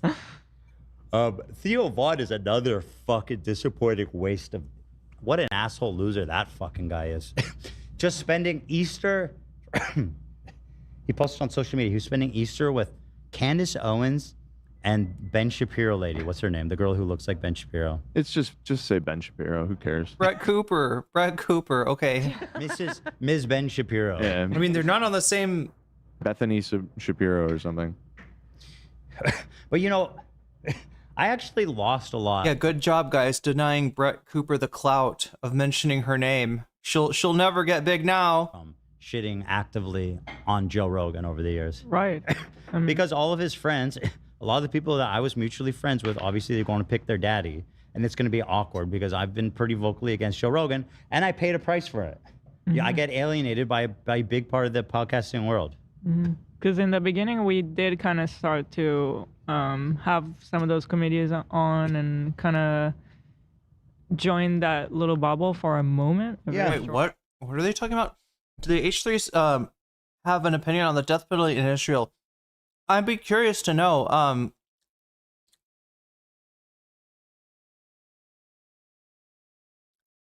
Where would that pop up? Because, like, we're talking about a law that went into place. So if you don't know, Israel at any time holds a bunch of Palestinians hostage. And I say hostage because they're not prisoners of war. They're not charged with anything necessarily. There are, like, children, among them. But, it's like anyone that the IDF suspects of doing anything, like, right, amongst Palestinians, and they don't let these people go. They don't tend to give them trials. They don't tend to, you know what I mean? They're just holding these people, right? And they recently made a law to say that if they can claim that anybody had anything to do with, like, I don't know what, violence against the IDF, that they can just execute them, right? So they're planning to execute, like, large numbers of this absurd number of Palestinian hostages that they're keeping without them ever having due process, right? So yeah, it would be interesting to see, because, like, you either gotta say Israel's really fucked up and is doing, like, ghoulish shit, or you've gotta defend it somehow and be like, no, they're terrorists. They're all terrorists. Even the ones, the children are terrorists. The people that have never, seen a judge are terrorists. They're all terrorists. So it's okay. Which is generally, like, the opinion in Israel during the rape riots, right? There's a word for terrorist that in Hebrew, or that basically means terrorist, that it's got a blurred line kind of meaning now, where a lot of times it gets used to just mean Palestinian. But it's supposed to mean terrorist. And when, when they tried to bring up the soldiers that had done the, really horrendous rape that was, like, on video at Sadetman, one of the arguments against punishing these guys is that nothing is a crime against, and then the word for terrorist, right? The word which, has got a meaning somewhere between terrorist and Palestinian, right? And that, it was, that was like the slogan for the rape riots. Short moment, but it became too awkward. Well, he kept doing horrible shit, and I just like, dinosaur. We caught it. I wonder if that's the first time we actually caught it. That's not It happens like once every 20 minutes or something. Dude, who's the Well, listen- comedian Rogan has that's like the big meathead? Is that Brendan Schwab? People Schwab. hate him Yeah. so Yeah. fucking Yeah. much. And this is how bad Schwab is. His career is dead, and he's I think the most highest amount of Joe Rogan cameos of anyone is Schwab. And he can't, despite that, he's can't succeed. But I mean, he's a fighter. He's not even a comedian. You know.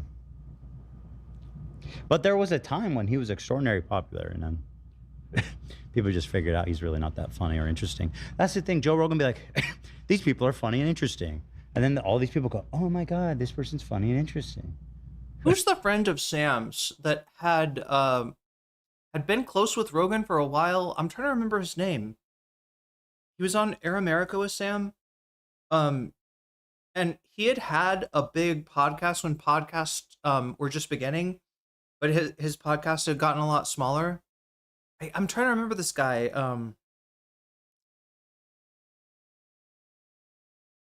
Yeah, Mark Maron. Mark Maron kind of like got, attention that he, hadn't for a while in criticizing Rogan, because he was reading Rogan so well. I'm guessing, is that what Ethan's trying to do here? He's the fighter and the kid. Takes time for the spell to to snap.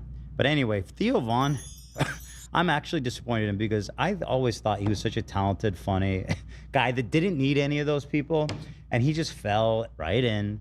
I'm sorry. Maybe I'm a hater. Maybe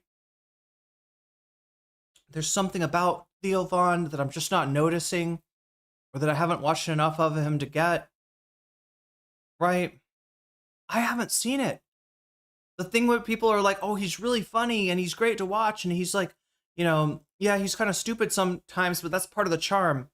Right? He's not actually stupid. He's a, he's a guy that comes from money. I don't see the attraction. I'm not saying I hate him. I haven't watched enough of him to form like really a strong opinion, but like I don't see, like, he is very popular, and even people that don't like him will say, well, he's really funny, though. I just haven't seen it. I haven't. Maybe I'm wrong. Davi, no, Theo Von sucks. To the same bullshit, and now he's partying with Candace Owens. What a fucking... Are you waste. jealous? That was a wild left turn because he used to be so funny. He's Like, very kind of, funny. his delivery was great, like not trying too hard, just naturally off the cuff. He's still funny. Yeah, but how did he end up? I don't understand, like, how did that trajectory happen? I don't know. They got him. But he really fell hardcore for the The weed debate with Crowder, that's kind of hype for me. Oh, wait. What is that? There was a weed debate with Crowder? is behind everything. Yep. That's part of it. Hardcore. Mm-hmm. What do you think is going to happen? You think we're going to be okay? I hope so. Of course. I don't know. Do you think about it? I'm confused. I can't believe we went to this war. When we started bombing Iran, I was like, this can't be true. And what about Lebanon now? I know. Israel's invaded Lebanon. Yeah. Yeah. And it's like, just fucking stop. Like, what do you need? Well, they're trying... Okay, if you're gonna have a conversation about it, don't be like, this is, again, the most biggest podcast in the world. It's like, why are you doing all these things, Israel? But like, there are reasons that you could ask someone about. I mean, again, Israel only invaded Lebanon when they started launching rockets again. That's why, yeah. Wait, Theo Von was on Real World? Like the old Nickelodeon other station, MTV, right? The like, it's like the original, isn't it like the original reality show? And it was like on MTV in the 90s. That show? He's really, oh yeah, I always forget that Theo's older than I think he is. Always don't understand. Okay, Rogan debated weed and infrastructure with Steven Crowder. He had some good points there, but few and far between. If I was Rogan's producer, I would be trying to bring on, well, I mean, I guess they just don't think like this, right? But I'd be trying to bring on people like Peterson and just gas him up. Like, how come Peterson talks about dragons with Sam Harris, but we never see him talking about dragons with Joe Rogan?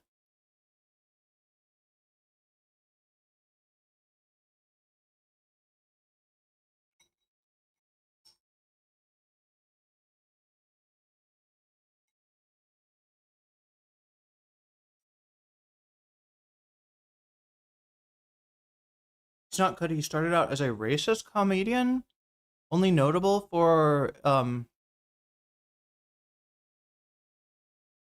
prove that even abject idiots hate Israel and what it's doing at this point. Yeah. What's his hand doing? Wait, Ethan's hand? Oh, yeah. He does. Never mind. I'm not supposed to comment on that. I probably shouldn't comment. But yeah, he like, this is a mannerism that he's got. The conversation. You know how people say, why is it? you know, like, I know a certain area, like the back of my hand. It's like, I think he's just getting to know the back of his hand better. Israel doing all that? Well, But there is a reason. So like, if you want to actually like, Oh, true. Peterson isn't talking to anyone right now, but he's got a bunch of guys like Peterson. Like, who else? Brett Weinstein, right? There's a bunch of, hell, Eric Weinstein, right? There's a whole bunch of guests that he's got that you could absolutely gas up. You could absolutely, it's supposed to be the Great Wolf Lodge in the background. I don't know. I still don't understand his hatred for the Great Wolf Lodge. Oh, that's true, Burple. conversation it's about. being shot at from all directions. Houthis, Lebanon, and Iran. So, Well, for a long time, it was just Iran. And Hezbollah. not a was- long time. No, Hezbollah just recently got into it. They were staying out of it. Yes, I mean, you're saying long. It's not that long. No, I mean, but yeah. since the Okay, whole... this is the part that I'm interested in, right?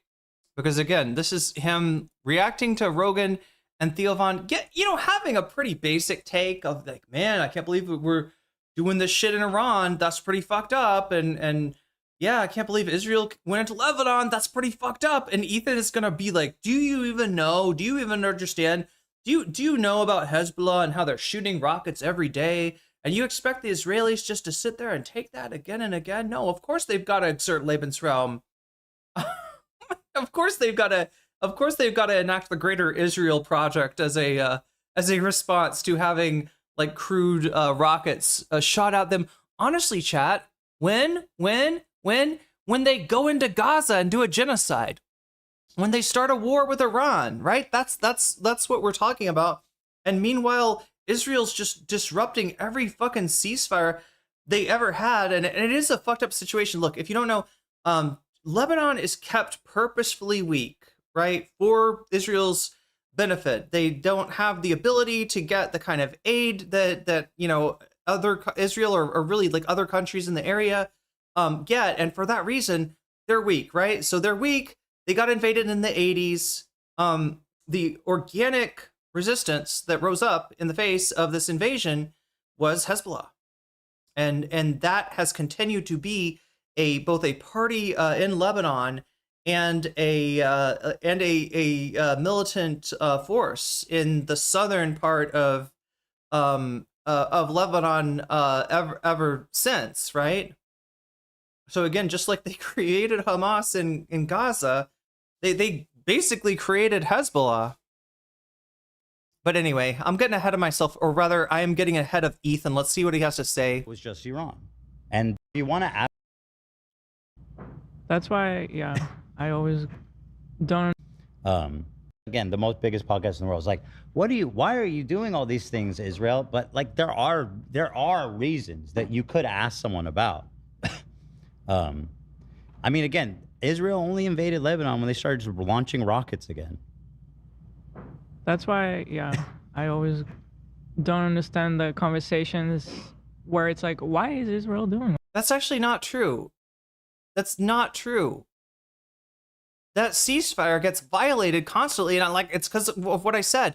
Lebanon is weak, both in terms of their diplomatic connections and in terms of any kind of military force that they have. That is Hezbollah in part is filling that vacuum, right? Hezbollah is what you get when you keep a government as weak as the Lebanese government has been kept. And right now, they're negotiating with Israel. There's supposedly a ceasefire, but it's the ceasefire you'd want is you withdraw your troops from my country. They're not getting that, right? The Lebanese government absolutely cannot demand that. But what I think the deal is going to end up being that the government promises to disarm Hezbollah. But chat, the way things are going right now, Israel is finding itself unable to disarm Hezbollah. So I don't know what the fuck they expect, the Lebanese government to do. But anyway. All that. Well, but there is a reason. So like, if you want to actually like have a real conversation about, it's being shot at from all directions: Houthis, Lebanon, and Iran. So, well, for a long time it was just Iran, and Hezbollah. Not a long time. No, Hezbollah just recently got into it. They were staying out of it. Yes, I mean you're saying long. It's not that long. No, I mean since this whole shit with Iran started. I'm sorry, what? This is not true either, right? Is he talking out of his ass? Chat, check me on this, right? Didn't Hezbollah... So the Israelis had been firing onto Hezbollah positions in violation of the ceasefire.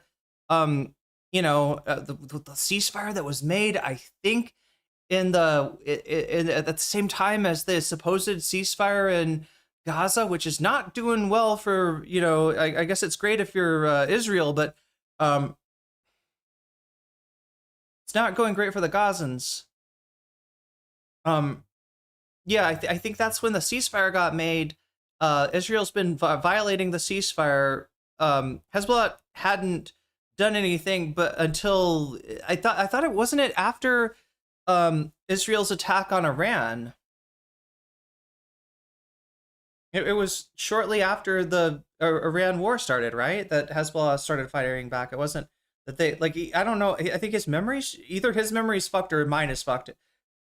Somebody let me know if I'm wrong about this. They're delusional? Well, I mean, are they delusional or just like really ignorant and talking about shit that they have that if you had as little, if you really thought that like Hezbollah just recently, entered into the hostilities, right? It's, what happened? No, not even the invasion into Lebanon, I think happened a while. It's been a few weeks now, right? I don't know what he gets his information from Israel through Hila. Well, Hila's getting stuff mixed up. Craziest thing is how they spread lies and garbage about Lenin when AB and Lena have Lebanon. I'm sorry, have family in Lebanon. AB and Lena are disgusting sellouts. Yeah, many are saying so. Yeah, for years it was from Gaza. Yeah. This ceasefire with Hezbollah stipulated in late 2024. Wait, so was that before Garlo Mango? Was that before Trump I'm guessing before the ceasefire with the supposed ceasefire process with Gaza started. So you're saying late 2024, that's before Trump took office and has been violated 15,000 times by Israel. Or they're just straight up, well, this one doesn't matter. Like, I don't know if there's a point in saying like that Hezbollah has just recently, like, I don't know if that's a point in Ethan's favor to say that Hezbollah only recently entered into hostilities. It's just, I think it just seems wrong. I don't know though. I don't know. Maybe there's a, yeah. So I'm just saying, like, I'm pretty sure if Theo Von, if there was rockets coming from Mexico, he wouldn't be like, yo, what's with America, bro? Mm-hmm. Why can't they just leave Mexico alone? And granted,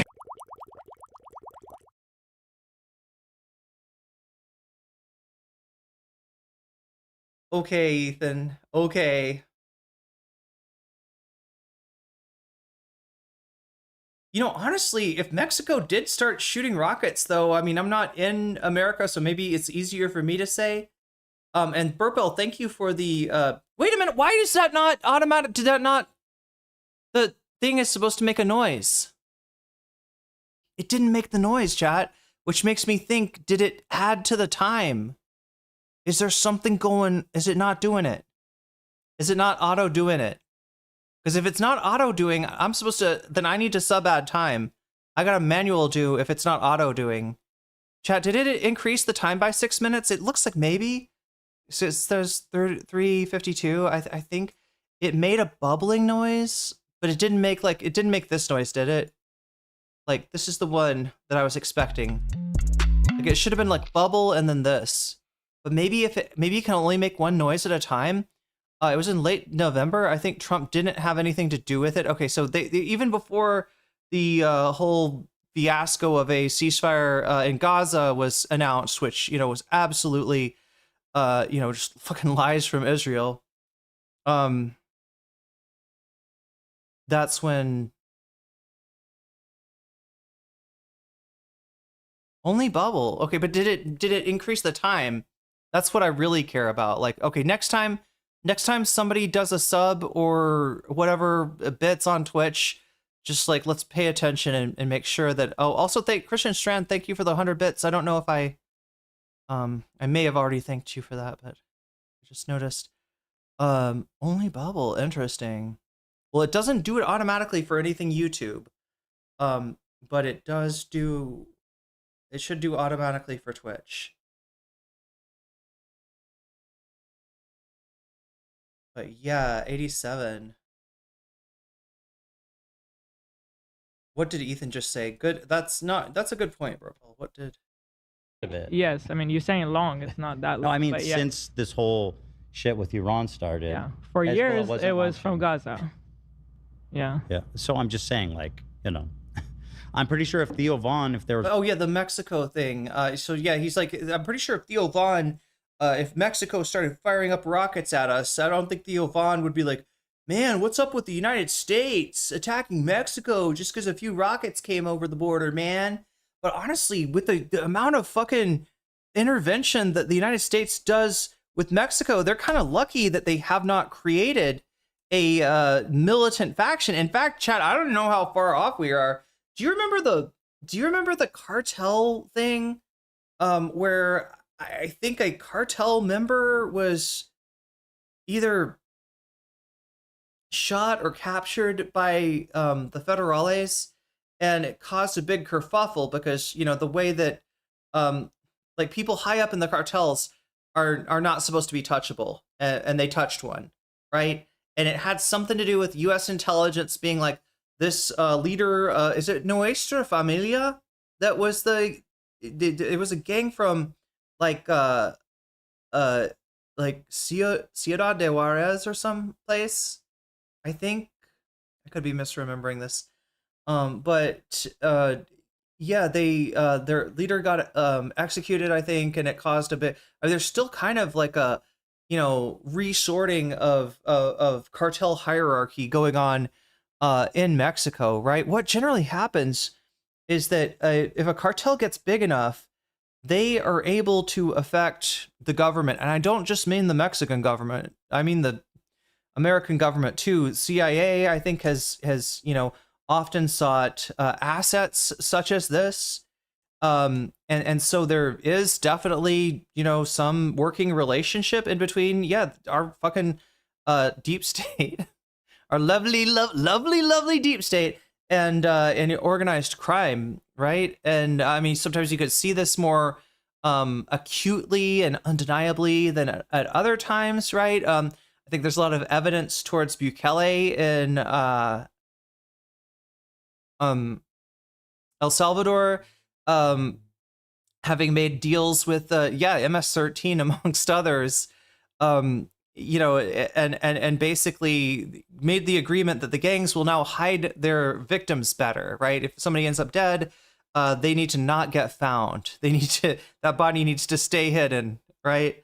And it makes it look like the violence has gone down, which is good for Bukele, and then the gang leaders know that they're basically allowed to operate, right? It's a really fucked up thing that happens, and I don't think people really understand it, right? I think a lot of times, like, the tendency is to like blame Mexico. Mexico's a lawless place, their cops suck, their government, everything, you know, it's not a real country or something, right? And that's why they got the cartels with so much power, when really it does have actually a lot more to do with the United States than people are willing to admit. But yeah, so what I was saying, chat, is if there was some militant group in Mexico firing rockets, right, it's not exactly like it would be out of nowhere. Jalisco Nueva. Oh yeah, thank you. It's not the Nuestra Jalisco Nueva. Yeah, I forgot. Is there, Edward, is there like a acronym that people are referring to the group? Yeah, I think that was the group that had the leader killed. What was his name again? El Mincho? Craig Abbott is the cartel. Yeah, I think you're right. Juarez, Nuevo Generación. I can never say Generación. No, I'm saying it too French, aren't I? I'm saying it like I'm French. Generación. Generación. S'il vous plaît. El Mincho was nobody. Cartels only reacted to send a message. But Ethan's saying, like, this is like, now, but understand what he's thinking. Yeah, CJ and G.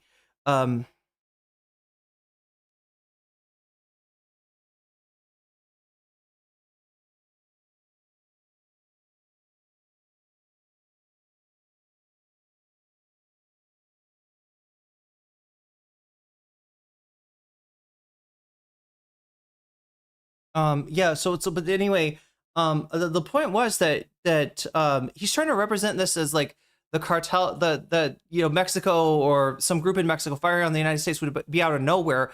It wouldn't be. The United States is fucked with Mexico's like sovereignty a lot, right? Where you're actually lucky that you're not seeing like something like blowback, from Mexico, but he's trying to use that to say that it's like it'd be out of nowhere, when no, Hezbollah's actions are not out of nowhere.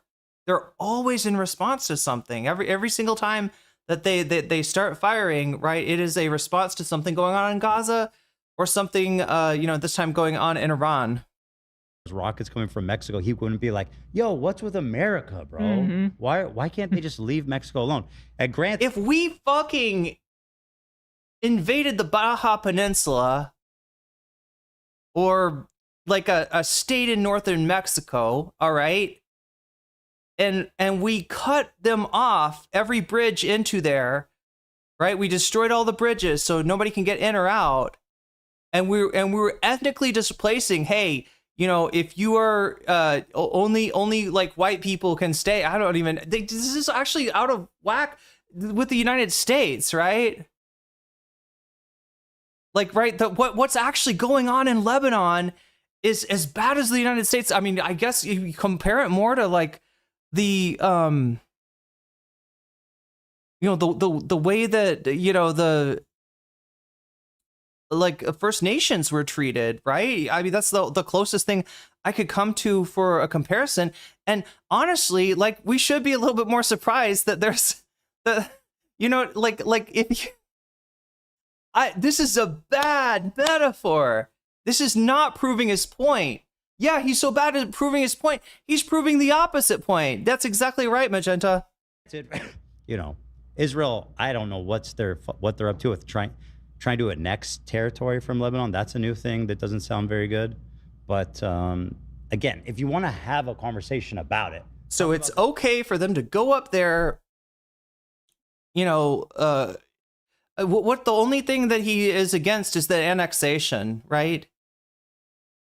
It's okay for them to go in there, kill a bunch of civilians, occupy the south of Lebanon.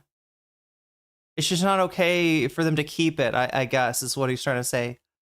We could end cartels by decriminalizing drugs and letting American businesses run safe injection sites. Yeah, this is the thing, is that the cartels don't like operate, against the will of against the will of the United States. They operate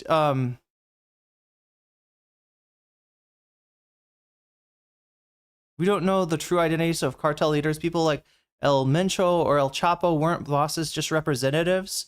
They're the ones who show their faces. Yeah. Yeah, I mean, look, yeah, you're right. Prohibition, seen it in the United States, leads to organized crime every single time. Facts, so that we can actually decide like why they're doing it and what's bad about it. And like also what like the other thing is like Hezbollah, Lebanon government is trying to get rid of Hezbollah, and Hezbollah is fucking everything up there. They were supposed to fuck off, right? The Lebanese people don't want Hezbollah there, and Israel was no longer buying them until this motherfucker. Here's the thing, though. When they're getting attacked by Israel, that changes things, Ethan. When your own government is not defending you against a fucking ethnic cleansing campaign, that tends to legitimize Hezbollah, yes, even amongst its detractors. About it. And like also what like the other thing is like Hezbollah, Lebanon government is trying to get rid of Hezbollah, and Hezbollah is fucking everything up there. They were supposed to fuck off. I don't know. Is there more? Can somebody tell me? Is there more irritation with the Lebanese government for complicity with Israel, right? For you know, or is there more irritation for Hezbollah, for existing in places that are putting Lebanese citizens in the line of fire, right? Which I know there's there's definitely irritation at both groups for those reasons, but isn't there maybe a little bit more skepticism towards the government not standing up for the Lebanese people? And again, they kind of can't, right? Like Lebanon is the way that it is on purpose. It's not bad. It's not an accident. Off, right? They're purposely made weak. These people don't want Hezbollah there, and Israel was no longer buying them until these motherfuckers started launching rockets again in their slavish dedication to the Islamic State of Iran. Mm-hmm. And now they're fucked. Now all this shit's happening again in Lebanon, which isn't good for anybody. So, again, that it's just like, bro, just try to talk to someone other than Candace Owens at least. Yeah. And it's like, just fucking stop. Like, what do you need? Well, they're trying to, supposedly, they're trying to stop the terrorists. Yeah, that's crazy. Why is that? What's funny? Wait, why is that crazy? What's funny to you? Maybe try. What's funny is drawing the distinction between like Hezbollah, who you're calling terrorists, and Israel that's doing fucking ethnic cleansing, that's terrorizing the people of Lebanon right now. That's what's fucking crazy. A distinction without a substantial difference. In fact, if there is a difference, it's not in the favor of Israel. Like, try actually listening to what's happening there. I mean, look, he does look like a goofball when he laughs, right? And I lose respect for the guy, knowing that he's actually educated. From what I can tell, he's actually very educated and somewhat plays the fool for, I don't know, clicks. Candace? I mean, there are Hezbollah launching rockets. At the same time, it's part of me doesn't want to knock the hustle. It's like, if he's making money by acting stupid, and then something kind of charming about that. Like, if as soon as the cameras are off, like he is discussing, Thomas Pynchon novels or something. I don't know. He wants to talk about like. I understand. I'm not even talking about that. What are you talking about? You're talking about Trump. No, he's talking about it. No, he's not. No, he's saying, why is Israel doing all that? He's saying Israel. It does. What do they need? Yeah. What are they? They're not keeping up with the conversation very well. Neither. You'd think that maybe Hila would do it. Maybe Ethan gets confused, or he's talking. It doesn't matter. But I would just. A lot of times the crew sort of functions as Ethan's brain when his brain is not working too well. We're talking about how Theo became part of this, like Israel upset, like everything. Conspiracy theorists, frankly, like Israel conspiracy theorists, like they run the shots and call out the shots in the world and do everything negative in the whole world all the time. Can stop. Like, what do you need? Well, they're trying to supposedly they're trying to stop the terrorists. Yeah, that's crazy though. If you're the fucking terrorist. I mean, again, that's really cute and cool. That You could- can't deny it, Ethan. God damn it! The shit that you were trying to run, right? Where you you virtue signal and cry on stream over. Oh yeah, I saw a Palestinian child dying in her father's arms. It really, as a new father, that really broke me up. It really, I don't know how to handle that, right? But then at the same time, like, you got all kinds of smoke for anybody that's like, hey, Israel's going to use October 7th as a pretext to do fucking crimes against humanity. Like, this needs to stop. Ethan was like, shut the fuck up. Shut the fuck up. Those bodies, they're not even cold yet. Ethan was recycling. I don't remember which of the Hasbara, but he was definitely like, kicking around some of those bullshit talking points. Certainly the one about rape as a weapon of war, which I don't even think he understands the concept of. The difference between, yes, in military conflicts, there's almost always going to be, at least some instance of SA, right? There's this just happens, right? It happens with war. But that's different than it being systemic, right? Either orders being given to do this to terrorize people, right? Where they're doing it systemically as a weapon of war, or with the Sudeteman incident where rape is committed and then it ultimately is protected by the government is not there's a failure, a willful failure to prosecute, right? That would be where you can really say that this is a government backed rape is a tool of war, right? Ethan boosted a lot of those claims. He shit down anybody's throat who had any sort of concern. Well, shouldn't you be more concerned for the Israelis right now? I don't know, Ethan. I'm thinking the Israelis are going to be okay, right? When I look at the scorecard of, like, over the years, the number of Palestinians killed in the conflict and the number of Israelis killed in the conflict, I am very confident in saying that, like, my concern is more warranted for the Palestinian side. It's very easy for me to see. That's a fact that he will never, ever fucking face, because it completely breaks his arguments, right? But yeah, he had it so good, right? And now what is this? He's That's crazy though. If you're the fucking terrorist. He can't even admit that Theo's right here. It'd be really easy to say, hey, listen, it'd be a lot easier to draw a harder line on Hamas if Israel itself wasn't committing terrorism, right? He's done that in the past, where he tries to separate the idea of Israel, which he fully associates with the Jewish people. And if you're against that idea, if you're against the Zionist project, you're anti-Jew, apparently, right? He's and then separating out, like, the Ben Gurions and the Schmotriks and the Netanyahus as, like, well, this is the far right Israel. I don't support it, right? But if we could just go back to the Camp David Accords or some bullshit like that, right? Then I think we'd be great. I mean, again, that's really cute and cool. It's not cute or cool. It's true. It's true. Israel and the United States are doing terrorism right fucking now. You could say that and everyone applauds. But again, they're retaliating to them shooting rockets into civilian areas. So, I mean, again, you know what I'm saying? This is what happens when you hang out with Candace Owens all the time. Yeah. What? I just went back and checked. The conversation's about Iran. He's talking about Lebanon. It's You Lebanon. can go back. It's I about think it's Lebanon. They're talking about Iran, but they did mention Lebanon. I mean, yeah. He pivoted. I have a little bit of different feelings again. With Oh, here we Theo. go. I appreciate him at least. He may not have all of his facts right, and you may be leaning, too much without knowing enough. But I do appreciate at least someone on his side talking about what's going on.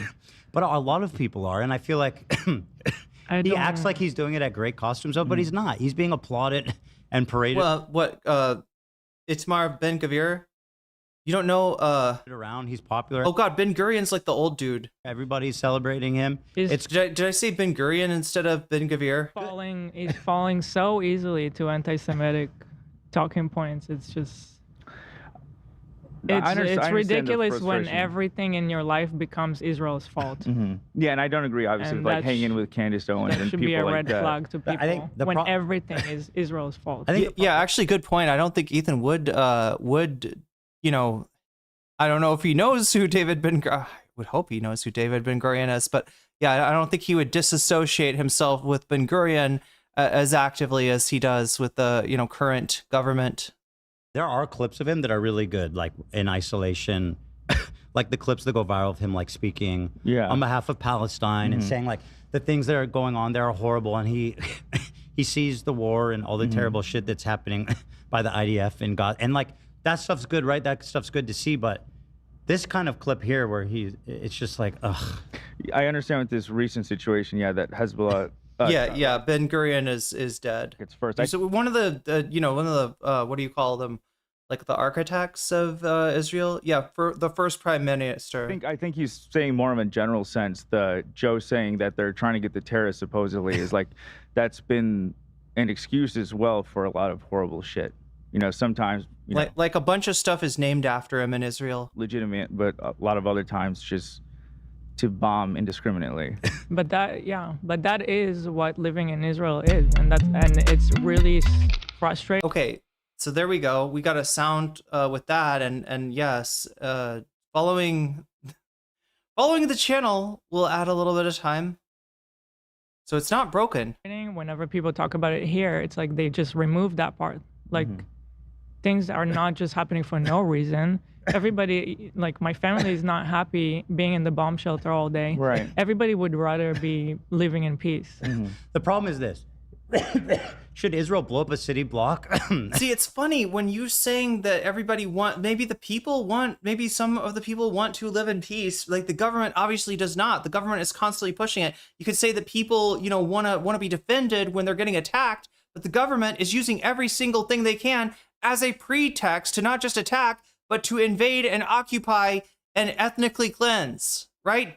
There you go. That's the difference, Hila. Because a missile was launched there? Obviously not, right? Fuck that. That's horrific. But at the same time, if you're going to have a conversation about it, don't be like, they're just bombing them for fun. Yeah. For no reason. That's what's really frustrating. That's also like it. unproductive and stupid. I get it. Because the truth is, what Israel's doing is fucked up. Because they go, I think there's a terrorist in this building. Let's blow up the whole fucking city block. That's unacceptable. That's a war crime. What Ethan either doesn't get or is not willing to deal with is that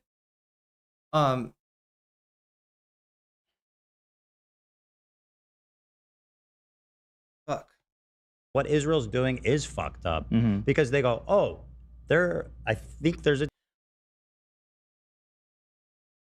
I don't think he's acknowledged this. Yeah, if he hasn't acknowledged this about the Nakba, and he hasn't acknowledged this about the wars,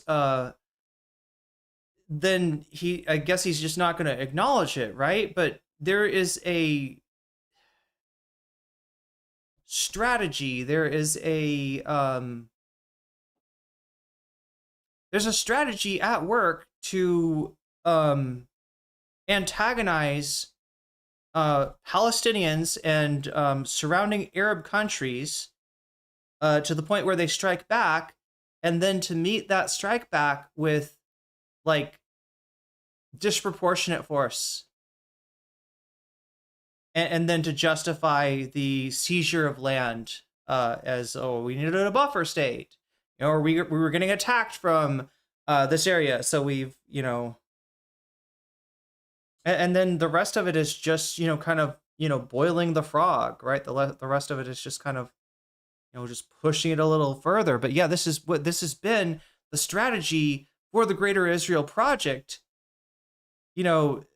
since forever. But yeah, if he's not willing to admit this about the Nakba, and he wants to make this, well, we never talk about the Jewish Nakba though, he wants to equivocate everything, you know, and be like, well, you know, Israel may have, you know, made some aggressive moves on its neighbors, but God damn it, they were attacked first, or they were going to be attacked first. That's an interesting case, right? So they did a preemptive strike because they knew that the attack was coming. But yeah, if he's not willing to admit it on this, you know, why am I surprised that he's not willing to admit what they're doing in Lebanon, which is not a buffer zone, right? They're selectively pushing, like they're telling, if you're you know, if you're a Muslim, you don't get to come back. Right? You're getting pushed out of your home, and you're not going to I mean, they're doing ethnic cleansing. I don't know how else to say it. Terrorists in this building. Let's blow up the whole fucking city block. That's unacceptable. That's a war crime. That's fucked up, right? Yeah, I've seen a lot of times with like people who like just got into it, and I'm like, you know, it's sort of the same trend of like, oh, they're speaking about it. Thank God they're bringing it to a new audience. And then like I'm like cheering them on, and then it seems like at some point, not with everyone, but with some people, that they just go too far. And now it's like, okay, now you're dipping too far into like conspiracy theory sometimes. I think people do that and like being pro-Israel. I'm sorry, what? Is this a reaction to Theo Von? Or is he talking about somebody else? Like, yeah, no, the Mossad is not, in fact, under every bush, but they're pretty good at covering their tracks. They can kill people with fucking pagers, you know? It's you sort of understand where some of that paranoia comes from. But what is he talking about? God. With everyone, but with some people, that they just go too far. And now it's like, okay, now you're dipping too far into like conspiracy theory sometimes. I think people do that and like being pro-Israel too, right? But because they get like audience validation, or like even social media validation, where like they see that people are like, yeah, this is great, and then they probably see a bunch of other people saying crazy shit, and they're not very thoughtful or looking into it, and so they get more radicalized by their own like audience sometimes. But I see that on both sides, right? Yeah. Listen, like. But why are these two guys talking about it? Like, at least, I mean, this is Joe Rogan. At least bring somebody that knows about the situation, like real knowledge, to be a part of it. You have Theo Von. You mean like Jamie?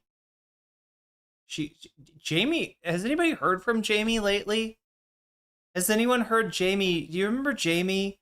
This was when Rogan was talking about the litter boxes. Yeah, no, some of these kids are furries, and so the woke teachers, they bring in litter boxes for the kids to poop and pee in front of the class. Yeah, the class has to watch, because if not, they're being phobic, right? That's what they say, is they're not acknowledging that this person is a fox or a wolf or whatever their persona is. The children have to watch them. The furry students go to the bathroom in the litter box, and then they have to clap for it. Be like, that was a very good poop. Thank you. And I acknowledge that you're a fox or a cat or whatever you say, you know, like, just tell me what what your persona is, and I will, you know, like, right. He's, and Jamie's like finds the actual story, right? And finds out that the litter boxes, there was a story about litter boxes in classroom. All right. It wasn't for furry students. And it might surprise you to know that furries don't use the bathroom in a litter box. They don't. Being a furry doesn't make somebody want to do that kind of, or any kind of exhibitionism necessarily. Yeah, it's not about an exhibitionism. It's about costumes and, like, I don't know, conventions and art and whatever else, you know, the furry fandom is about, right? But yeah, they had to bring Jamie in there to be like, actually, Joe, the litter boxes were there in case there's a school shooting, right? They've had this happen before where there's an active shooter situation. The classroom gets blocked off like they're supposed to do, and a child is like, Miss Johnson, I need to go to the bathroom. And Miss Johnson cannot give the child a hall pass and send them out into the hallway where the school shooter is, right? So what they'd done is they bought like a small tent and a litter box for the classroom, and I think it's that like there's like a garbage bag. Yeah, there's a garbage can with litter in it, and any children who need to go to the bathroom right in the moment can do that there in the privacy of the tent, right? So very different than what Rogan's saying. And yeah, like the trans, kids, right? Rogan, was it Rogan or was it somebody? It was Matt Walsh, right? Jamie debunked Matt Walsh on his claim of how many trans kids there were, right? Jamie's generally the fact guy that when Joe's cooking a little too hot, Jamie would pull him back, but I just don't think he's been around as much lately. Oh, good for, have a kitty litter around. Yeah, I've seen janitors have stuff like that for, cleaning up vomit if it happens. One was a comedian and Joe Rogan was a wannabe comedian talking about He's Israel, not even a comedian. talking about the Middle East, like. Yeah, it's just frustrating It because sounds imagine making a poop hole in the suit. Yeah, it's really silly what they think like furries are or any group of people they don't understand, right? because like I'm all on board for criticizing Israel. Like when these people think about Somalis, they literally think about somebody that's got like a biological. Oh my God, we got the Popeye face. Jesus Christ! Wow. Get that man some spinach, okay? But they like think of Somalis as like, somebody that's got like a biological urge to commit fraud. They think of, I don't know, like, it's so frustrating. It's so frustrating that their ignorance matters, that their ignorance has any power over anyone, and yet unfortunately it does. Individual classrooms have their own bathrooms and a lot of elementaries for that reason now. That makes sense. I mean, it's too bad that, the United States has to do this. There's not a lot of other places in the world that need to do this. But it's hard to have a conversation about it when like the premise is Israel's just dropping bombs for fun in Lebanon, because then you have to like backtrack. Okay, Ethan, let's be real. Nobody's saying it's for fun. Nobody's saying that Israel's trying to get the high score on the fucking suicide, or other word that'll get me demonetized, on the genocide, pinball table, right? Nobody's saying that. Nobody's fucking saying that, right? They're talking about the acquisition of land in Lebanon. They're talking about the continued settlements in the West Bank and in East Jerusalem. They're talking about they're talking about what's going on in Gaza, where they literally like brag about killing off the next generation as if it was landscaping, right? Nobody's saying that would be ridiculous to be like, yeah, because they're just evil, right? And they enjoy. They're like, I'm evil. I wake up with the biological urge to evil and to rub my hands together in an anti-Semitic caricature type of way, right? Nobody's fucking saying that. I mean, the anti-Semitic stuff, yeah, people are and anti-Semites are saying, but yeah, no, it's a straw man. He's setting up a straw man with fucking Theo Von. I get that these guys do not seem like the brain trust here, but they are not proposing, a biological, the Israeli urge to commit evil. They are proposing a project, a settler colonialist project, even if they cannot, even if they cannot string together the words in that way, right? That's what they're referring to. Should be more concerned that Steve Bannon pissed his pants yesterday while on stage. Was this a Turning Point Girl Friday on Tuesday? And it's like you almost have to defend Israel when they're doing stuff that's indefensible, and it's frustrating because they're not bombing them for no reason. Like they're shooting rockets and they're responding to that, and then all of a sudden you're defending Israel, right? And especially in their mind when everything is so like black and white. It's like you're pro or against, but it's like, well, that's because you have to like have at least the foundational premise to have a conversation about it. Because I agree with him, but at the same time, that context is important. You know what I'm saying? Like, if you want to stop them, fucking stand in front of the fucking mirror and start there.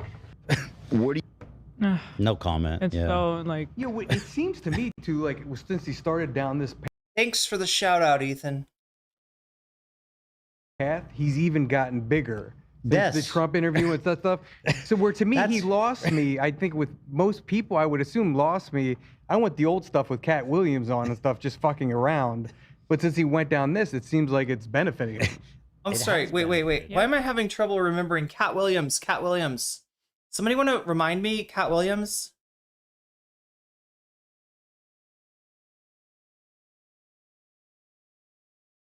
Yeah, Eric Fernandez. I think that's the sound of your brain melting down.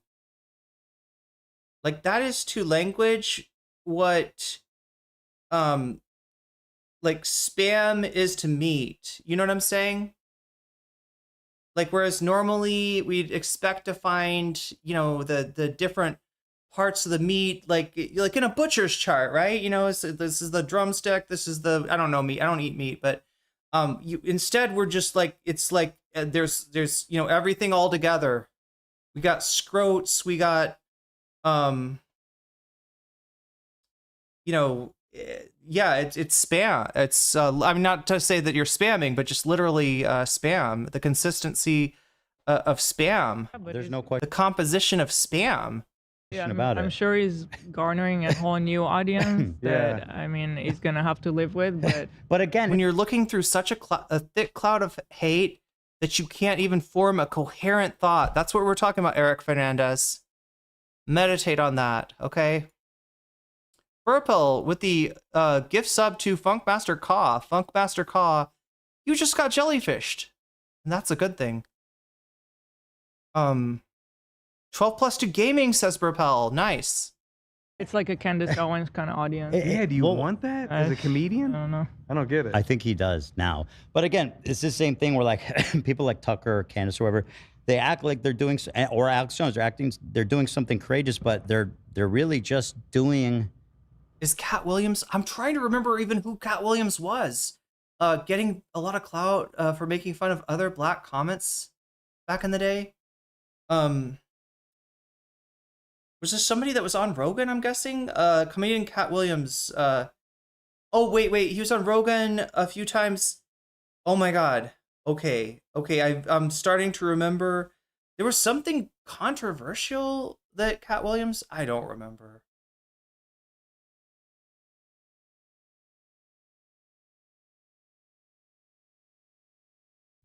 Burpel with the gift sub to Tanky Gooner. Tanky Gooner. Wait, why aren't you on the leaderboard, Burpel? No? It's not because you're a mod.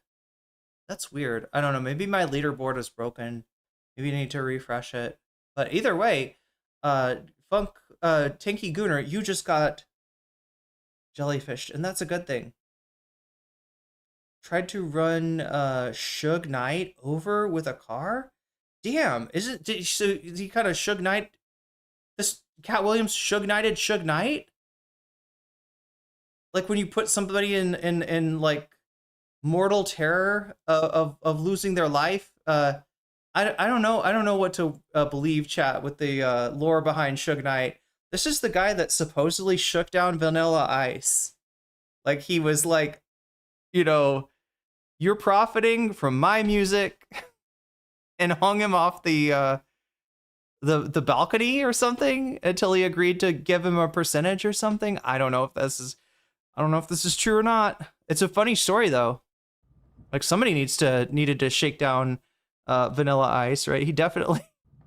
The thing that everybody already agrees with, like at least I think conservatives overall are pro-Israel more than anyone. But for some reason, Cat Williams had a beef with Suge Knight. I don't know. Doesn't that sound like? Isn't that dangerous? Shouldn't you just be like, okay, Suge Knight, I'll give you 3 percentage points on my next album. Here you go. Please, just don't kill me. Rumor Doctor Disrespect had a Suge Knight in his house to block 5G. Wait, what?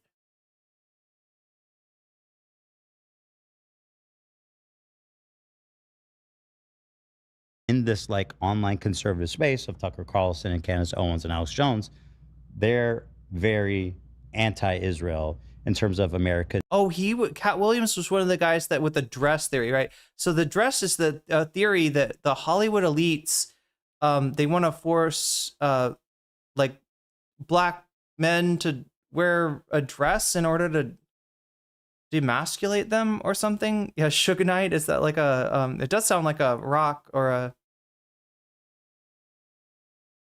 mineral. There's a comedy station on the Sirius radio in my car. I listen to it in the middle of nowhere. Remember Cat Stevens coming on. Oh, the musician, right?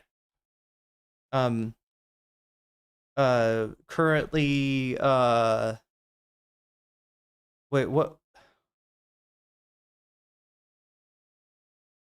Yeah, Cat Williams, different person. And support for Israel and all this types of stuff. So he's tapping into something that's already, like, I feel like popular in that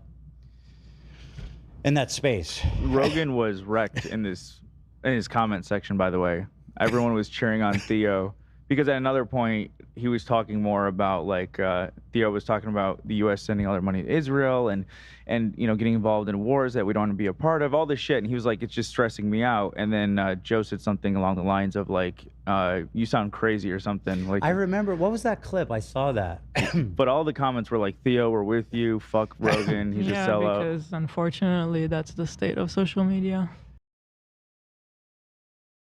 AB was not trying to say that in a decent way. AB was trying to say that, like, well, hey, look, the chatters are like, AB thought he was saying something that wouldn't be controversial amongst people that claim to be like allies, or they're in solidarity with Palestinians, right?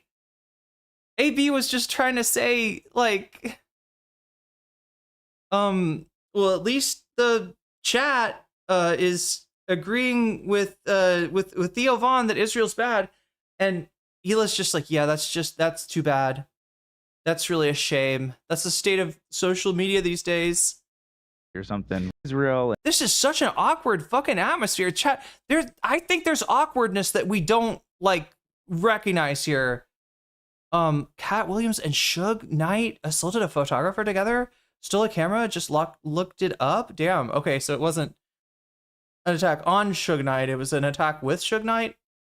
Allegedly. I don't want to get sued or held out of a window by anybody. Rainbows above her head while she defends genocide. It's just, but yeah, it's like AB's trying to say the one thing of, like, okay, well, we can all agree that Israel's going too far here, and that when Rogan treats Theo Von like he's crazy for saying that, Rogan's the one who's crazy.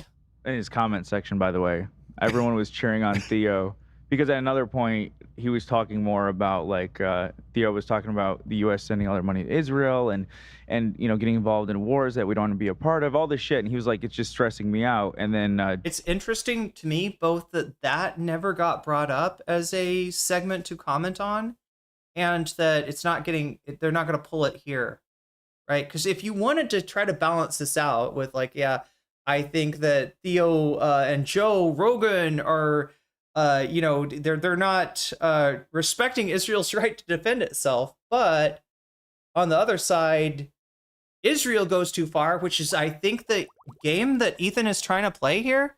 Wait, is that working, chat? Or is it going? Can anybody tell me, did 6 minutes just go back on the ticker?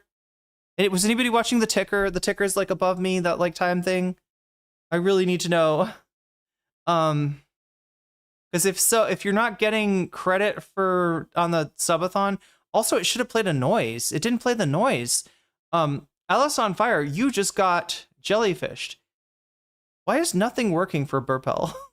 I feel bad. Like, right? I see the leaderboard. You should be second place on there right now, just based on today and last. Cat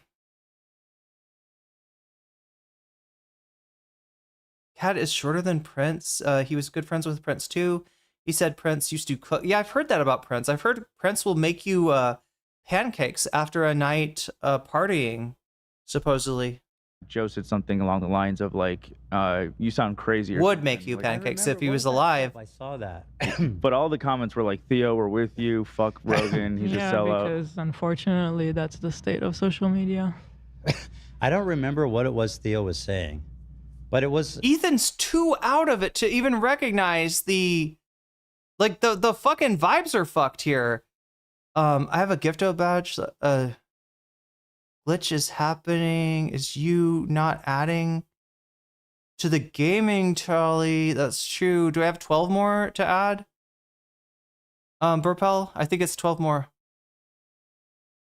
Well, as long as your time is getting added, that's really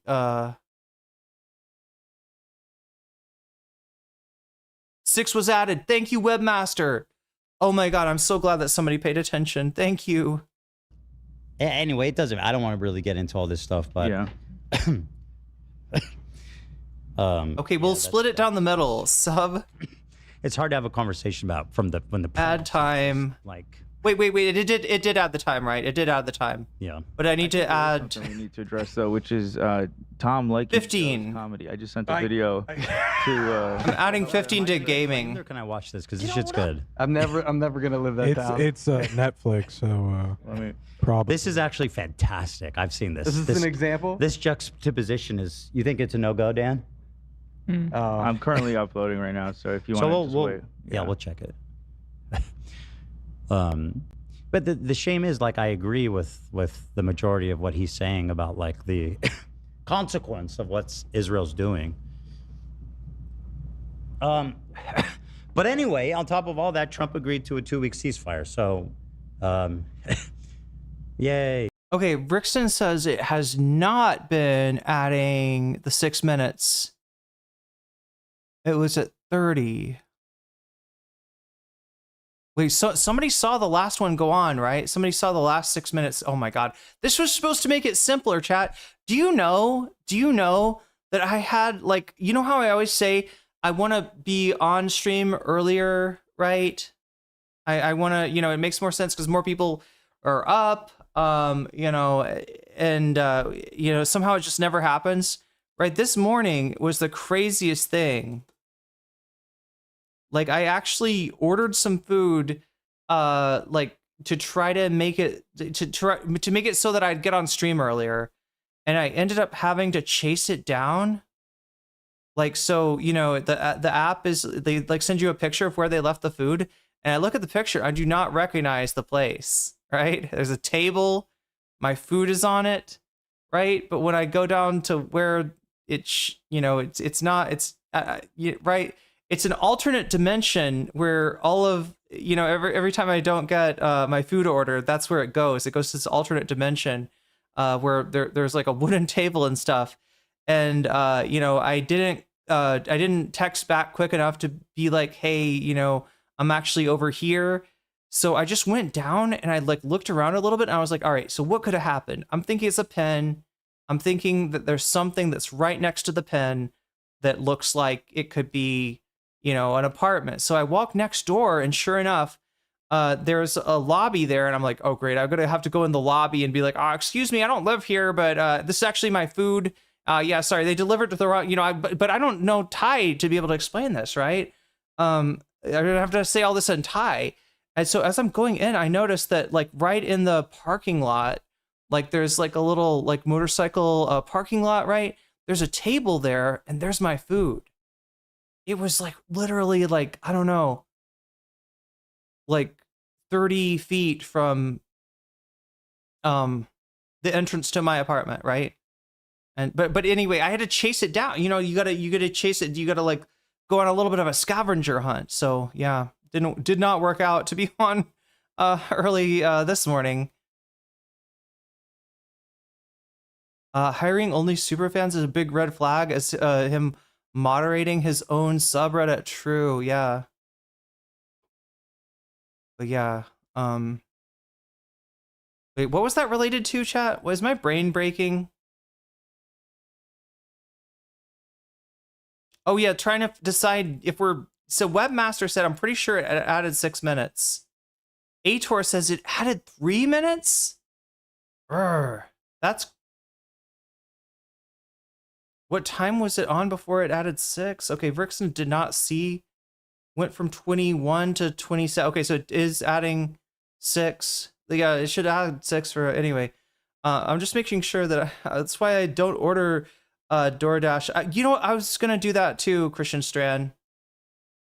Right, except that today I wanted to be on stream early for those of you who live in the United States and are awake during normal hours, right? I thought it'd be nice to save a little time and to pop on early, especially since it's a gaming stream. And the earlier I pop on, potentially the more time I have for gaming. But yeah, it turns out I would have been better served by, I don't, the problem is it's butt ass in the morning, right? It's early in the morning. And there's like, I don't know how many places are even open that early. I did find something delivered that was open, and I was hoping that would take care of me. But yeah, it ended up taking more time. But that's a great hack to just pick up food by yourself, right? Instead that would be really interesting to, just somebody that had never heard of going to a restaurant. Fortnite. Oh, he had a statement about it based on conversations with. Yeah, I should look it up, but I think that if this is the place that I'm thinking, it is I don't know, a good 30 minutes walk for me. So yeah. Prime Minister Sheba. And as far as like breakfast places close by, I don't even know. I know coffee places close by. Baz Sharif and Field Marshal yeah, I thought I'd save some time. Asim Munir of Pakistan, and wherein they requested that I hold off of destroying. Okay, guess what? I think we're kind of done with this. So yeah, I didn't see this, or I did not know about this.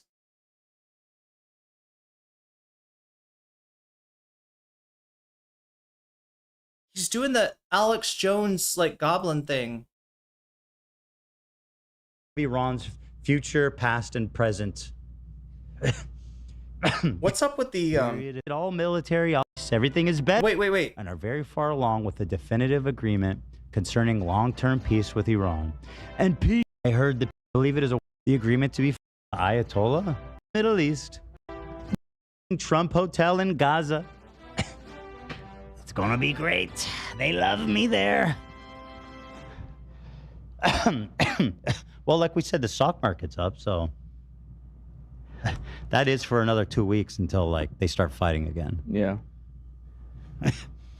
2.5%. The people are clapping. They're applauding. Nobody could do it. By the way, Trump is insider trading the fuck out of this conflict. That's all I keep thinking about. He's giving everyone a heads up. Oh yeah, imagine how much money him and his buddies are making just from like Poly market, bro.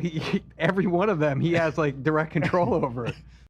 I thought maybe we'd hear Ethan give him a little chance to say something. I mean, he's going to make fun of Trump, but it doesn't feel like he's making fun of him for the, war in Iran, or his Trump impression is trash true.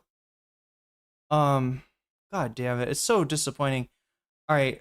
Let's see if there is anything else that I have missed, because I thought I had everything. The Noah Samson stuff, did we end up watching all of this? Does anybody remember? Dan, we need a mic button to mute Hila's mic. To mute all microphones here. I don't know if Dan's listening. He's out. He's laughing at my joke. Dan is out. It really got to him. Cut to him, Nate. Done. The mute button. I need a mute button. We saw this, right? I remember him taking out the his stream deck. Like, next I'm gonna get, like, you use your stream deck to start and stop the video.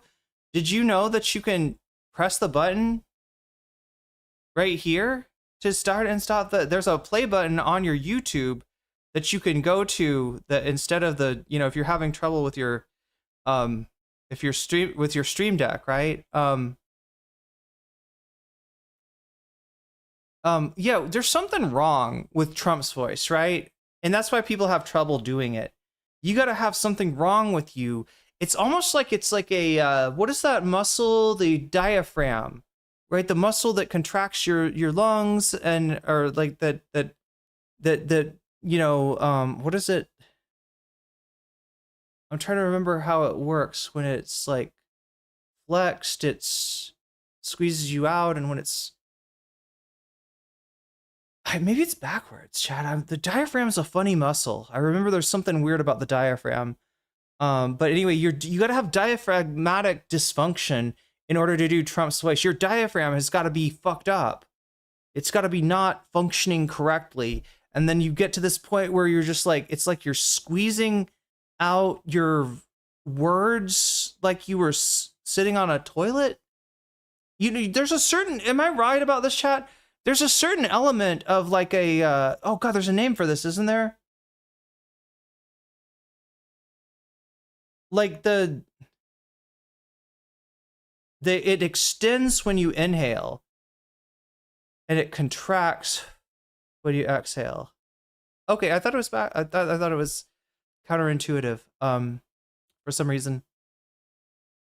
Yeah, it's a straining, but like there's a maneuver. There's a maneuver. What is it called, chat? The something maneuver. It's like when you are straining over a toilet.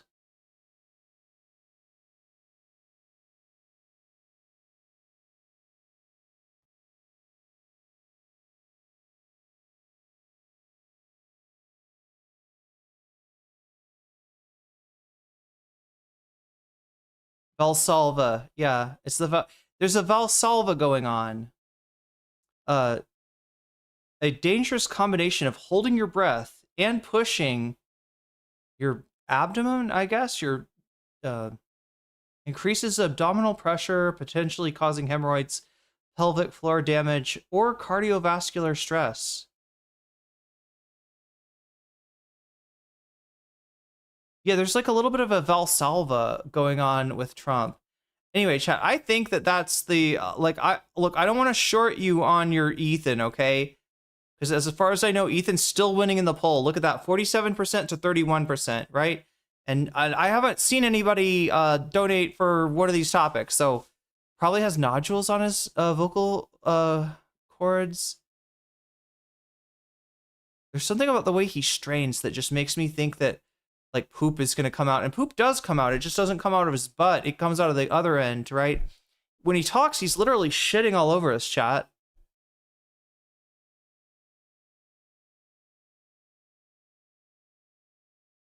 Did the part where Ethan says he almost has to defend Israel happen? Well, look, the part where he thinks that Rogan and Theo Vaughn are wrong for not understanding, you know, why Israel is going into Lebanon, right? That happened. Well, let's see if I can find exactly what you were saying though, word for word. Because other than that, we need to switch to the next topic. He had said it already not long ago. Wait, what is it?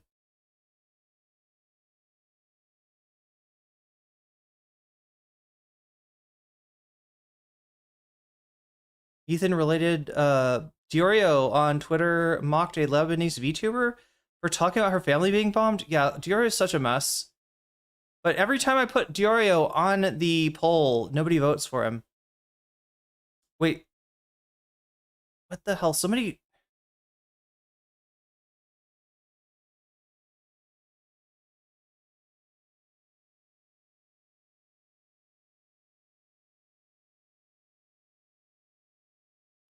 Why am I not seeing what I just read from chat?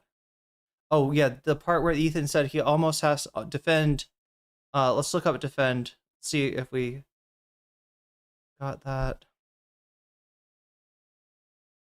Defending myself and the defendant Noah Sampson, defendant, defamatory, defendants, defending.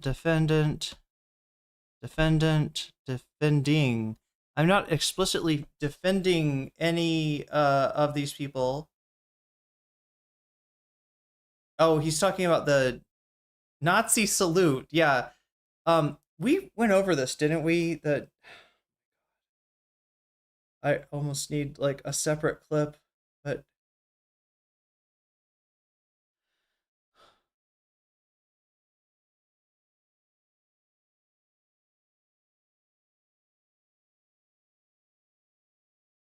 people defending themselves, video defend a defendant,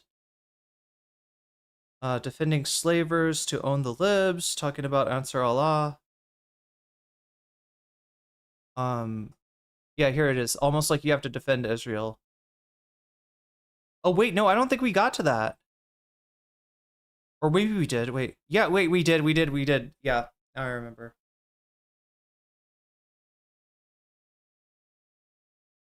But it's hard to have a conversation about it when like the premise is Israel's just dropping bombs for fun in Lebanon, because then you have to like backtrack and it's like you almost have to defend Israel. Oh my God, almost have to defend Israel, right?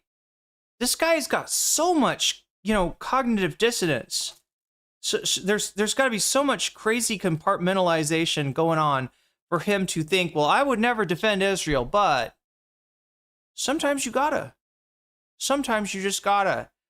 When they act like Israel's doing things for no reason, you're like, oh, come on, guys, you don't understand. Israel's constantly under attack by all of its Arab nature.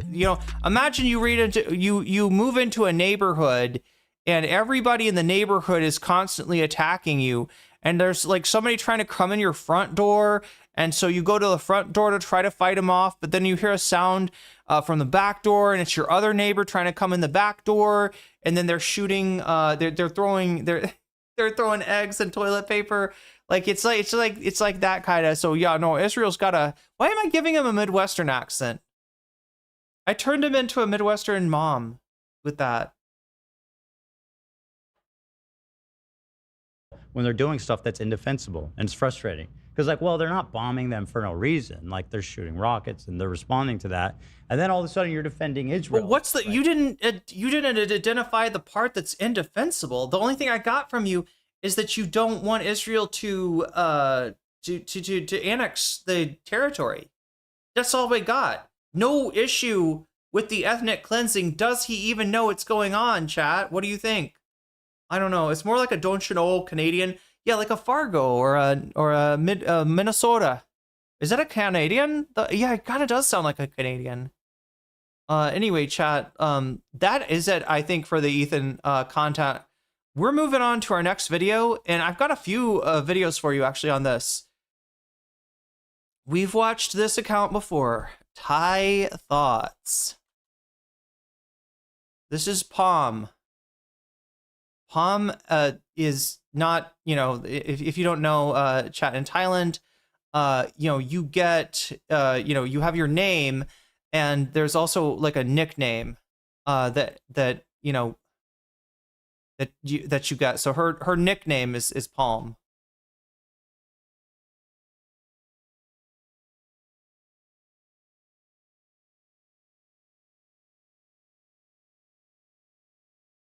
I think the last video of hers we watched was this one, talking about, and if you don't know, there are a lot of Israeli tourists in Thailand. There's people that have, there's a weird thing where people like to come to Thailand after when they get a break from the IDF, right? And look, Thai people are very, they like to assume the best about people, right? But there's been multiple incidents with Israeli tourists that have gone viral in social media. Well, she's going to talk now about an island called Koh Phanong that is known for its full moon parties. This is like, a place that backpackers will go and really party hard, right? Party hard with head full of who knows what at Koh Phanong. But lately it's been it's kind of changed a little bit. It's more I guess attracting more of a family demographic now, and actually attracting a lot of it's not that Israelis are adverse to the party scene at all, but right, it's attracting a lot of Israelis, and there's some things about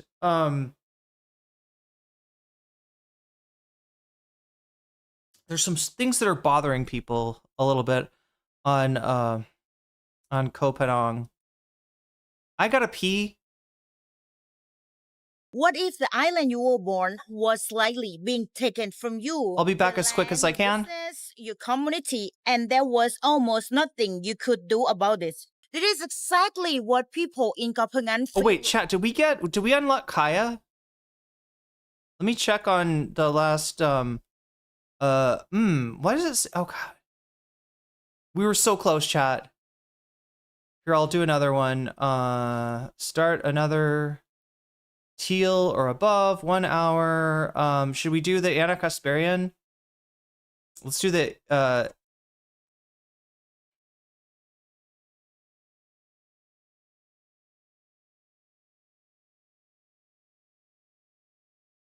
Patrick Bateman.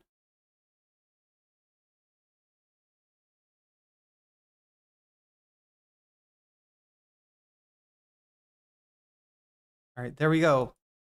So we got a 1 hour goal to try to get that, unlock that Anna Kasparian sticker on screen. I hope it says on screen. That's what I meant for it to say. We were really close on that last one. We were really, really close. Wait, maybe it's not counting it right, chat. Maybe we got it. Anyway, I really got it. Her backyard is incredible. Okay, so yeah, it is incredible, right? That's an amazing backyard. It almost seems like she's got no neighbors, right? She's got that wall, and there's like nothing past that wall. What do you think is going on, chat? Can anybody figure this out? What do you think? Where do you think she lives? Do you think she lives in that house right there? I don't know. Is this normal? Maybe this is not just a Thai thing, right? But yeah, she lives in a. Yes, correct. She's in a high-rise building, and they turned the look at what they've done with the the roof. Yeah, look at what they've done with the roof, right? They made the roof into this like well manicured yard, a garden, and looks like a little pavilion out there for, I don't know if you want to like cook barbecue or whatever, right? Yeah, a lot of these buildings, a lot of these high-rise buildings. In fact, I think I can see some that have some kind of roof. There's the one that I can see that I'm thinking of from my place. It's more of a bar. I think it's a hotel or something that's got a bar on the roof. But yeah, instead this residential building that she lives in, it's got like a green roof essentially, I guess. No, she's not living in a penthouse. Although I will say that rents are cheaper, so there are people living in very nice places that would not be able to afford that elsewhere, right? But no, she's not like super rich or anything. She's just she lives in the building, right? That's the top roof of the building. There's probably like a elevator there. You get in she would get into the elevator and go down to her floor, and like it's just like a big tall high-rise apartment building. If you saw the footage from the earthquake last year, right? Remember right when I moved here, there was an earthquake. There were scenes from like Bangkok. You'd see some of these roofs have like pools on them and stuff like that. And there's a famous image of, as the earthquake is going, the pool is like sloshing out water, right? Very, scary thing. And people thought, we don't generally get, it's just a green screen. Nice. We don't usually get a lot of earthquakes, especially big earthquakes, especially earthquakes that do damage to to buildings, and yeah, there was definitely some damage that went on in Bangkok. But yeah, no, it's a pretty nice apartment, but I don't know if it's necessary. Like she lives in a pretty nice building, is what I'm saying. I don't think my apartment has a green roof, but it might not be that, it might not be more expensive than mine, is what I'm saying. Like, these kind of apartments, these kind of buildings you will see, and for surprisingly affordable rent. Like right now, and this is the issue ongoing from I gotta pee. Last video that I'm talking about, the issue between local. You're gonna get Kaya. The reason I made this video because Thailand exclusive video. They go making about this content and ask what local feel like. They do an interview, go searching deeper what is really the issue behind the island, because right now it is on Thai people eyes. A lot of Thai people interesting about this and want to know what is gonna end and want to know what's the next step of the government will take action from this. And in today's video, Okay, I'll be right back. About this. It's a common area on the roof. Yeah, it's like a common. So anybody that lives in that apartment can use that stuff. I mean, like some places will have like a pool on the roof, or like, you know, it's just like you know, Bangkok's a big city, so there's, you know, the space is, oh my god, I'm behind Kaya here. God damn. The space is kind of limited, so a lot of people, you know, they kind of build up and then use the you know, use the top of the building as the common area. I will be back, and I will be very relieved when I am back, because I massively need to pee now. สวัสดีค่ะ Welcome to Thai Thoughts, and my name is Palm. As usual, I hope you guys doing well and have a lovely weekend. Alright, before we going to start, can you please do me one favor? Click the like, subscribe, comment, share, whatever, and yeah, let's go into the video together. Koh Phangan is known for full moon party, right? It's known for around the world. This Koh Phangan is in Surat Thani province in the southern part of Thailand. Before this is a lot of backpacker come by, go have party, having fun, and it's a bunch of like young generation, new youth doing party around, right? I went there one time as well. It was really fun and crazy. But lately things have changed. It's a bunch of family. It's more for family come to the island and more foreigners as well. And most of the group of foreigners are Israeli.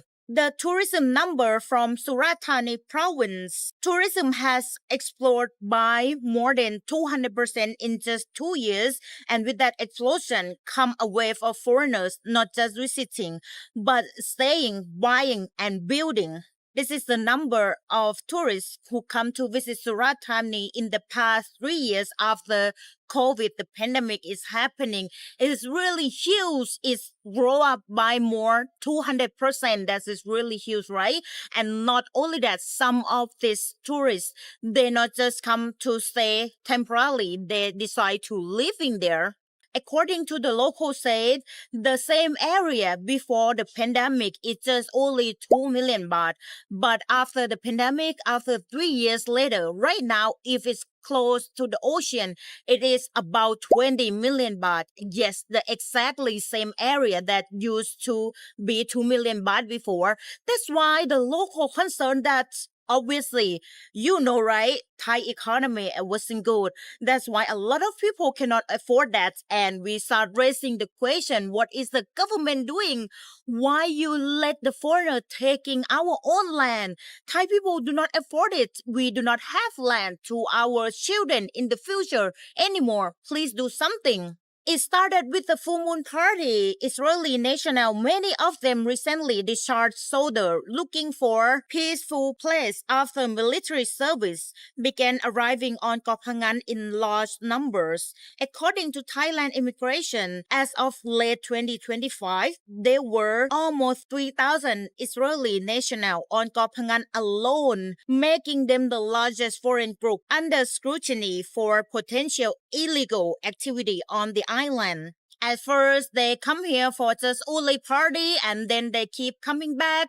Not only that, they're bringing their family, and with money as well. They have more money, they buy land, buy business, and do a lot of things that's stealing job from Thai people. Obviously, we cannot blame on one side. This is a part of the fault from the Thai government as well, and also Thai people who are being nominee and accept whatever money to doing illegal and be like puppet for those foreigners that want to buy land and business here in Thailand. They start setting up business, villa, resort, and community center. Local began calling this island the second Tel Aviv.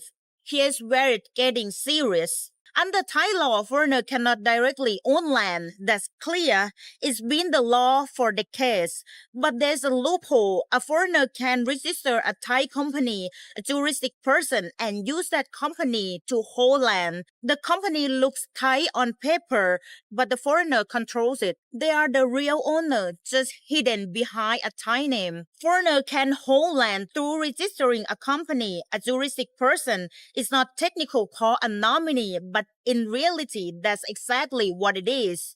The owner still want to sell. They sell it as legal, but the law that was meant to protect Thai people is being bypassed every single day. Here's the part that the video go ask and interview a local who live and were born there. A Thai lady said, before, this area used to belong to the community. Now it has started to change. It's become more expensive.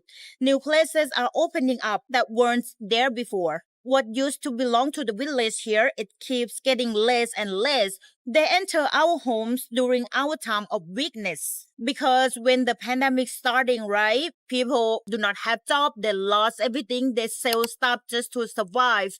Because people cannot go out for working, they earn zero, they have to sell everything just to survive. And everything was so cheap at a time. As I mentioned, some area is just only 2 million baht. But right now it jacked up to 20 million baht.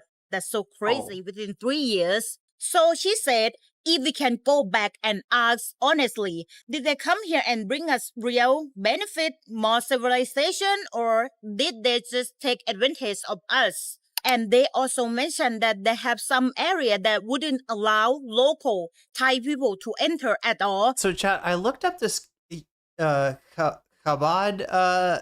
center. It's a community center, but the organization or I guess the like branch of Judaism that it's a part of, like it Palm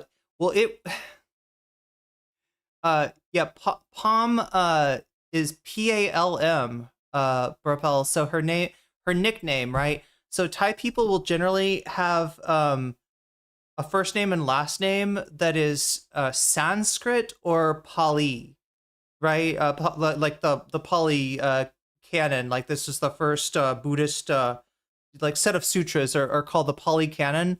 But so and these are names that I have trouble pronouncing, and so for that, I don't know if it's actually, I shouldn't speak without, like, I don't know if it's for that reason, but I do know that most Thai people have a nickname that is like a English name or a short an easy to pronounce name, and that's in general like what you'll go by, right? I should do some more research in this and find out where the nicknames come from. I don't think it's something you give yourself. I think it's something that other people, or maybe your family gives to you. But yeah, often it's an English word. The meaning of the word isn't important. It's the sound of the word. It's just, a name. So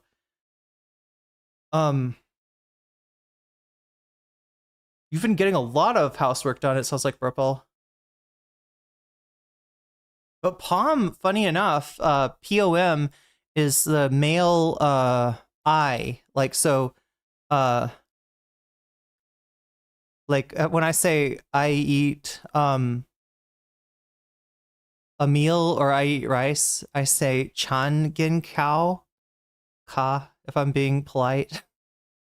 And if a guy was to say it, a guy would say it pom gin kao krap, a P on the end, right? So, but it does, like, that's the reason I said something, is because there is a word in Thai that is pom, but it's a first person pronoun. That used to be the community land, the people can go walk past easily as before, but no anymore. So as you can see, the problem is. Oh yeah, but does anybody remember this? So Chabad is in reference to Chabad Lubavitch, right? Do you remember the last time we encountered that name?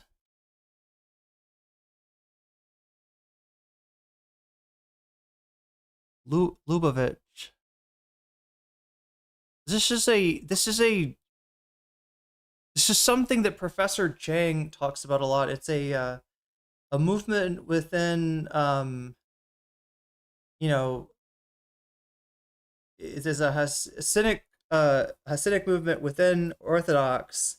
But somehow I remember that when it came up with Jang, I don't know what source I was looking at, but it was telling me all this weird shit, like that this was like a heretical form of Judaism, which is like, encourages people to sin or something like that, right? And that corresponded with what like Jang was saying about it, but I'm not finding any of that on the wiki, so I don't know what fucking source I was looking at before. The shit that there was just shit that Jang was saying that sounded like anti-Semitic conspiracy theory, but I just assumed maybe this was a rogue heretical movement that was just not, that Jang was trying to exaggerate the influence of. But no, this a very major organization, but I'm not seeing any of the weird stuff that that Jang was. They are very conservative though, or very very pro-Zionist from what I can tell. And yeah, a lot of the current government, I think, is but anyway, that's what that's a community center, like a Jewish community center, maintained by I think the I don't know. From COVID, the pandemic. I need to drink yes, something. The government wasn't do their best part to protect every Thai people, right? As you know, Thailand is still developing country. Obviously, we don't have enough much money to support every single person. So right now, even those local wanna buy it back, they cannot afford that. So what do you think about this scenario though? Like, what should we do about that? Or what can government help the local, or how can we fix this situation that I mentioned before? Can you please share your thoughts down below? Not only that, she still mentioned that right now she feel like this is no longer feel like in Thailand anymore. The business, the side, the customer, the culture is being replaced. When it's really people come, they already see that there is an organized setup. The Shabbat house tells them, come, we have set up a base here. It's like they have already settled in. We ourselves don't. So yeah, I mean, I don't want to like assume the most conspiratorial, interpretation here, but it's not out of the realm of possibility that, there is some,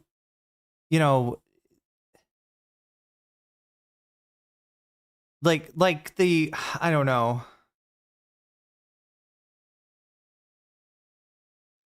I'm not sharing my thoughts in the comments below. It's like watching Philip DeFranco. Palm is the Thai Philly D.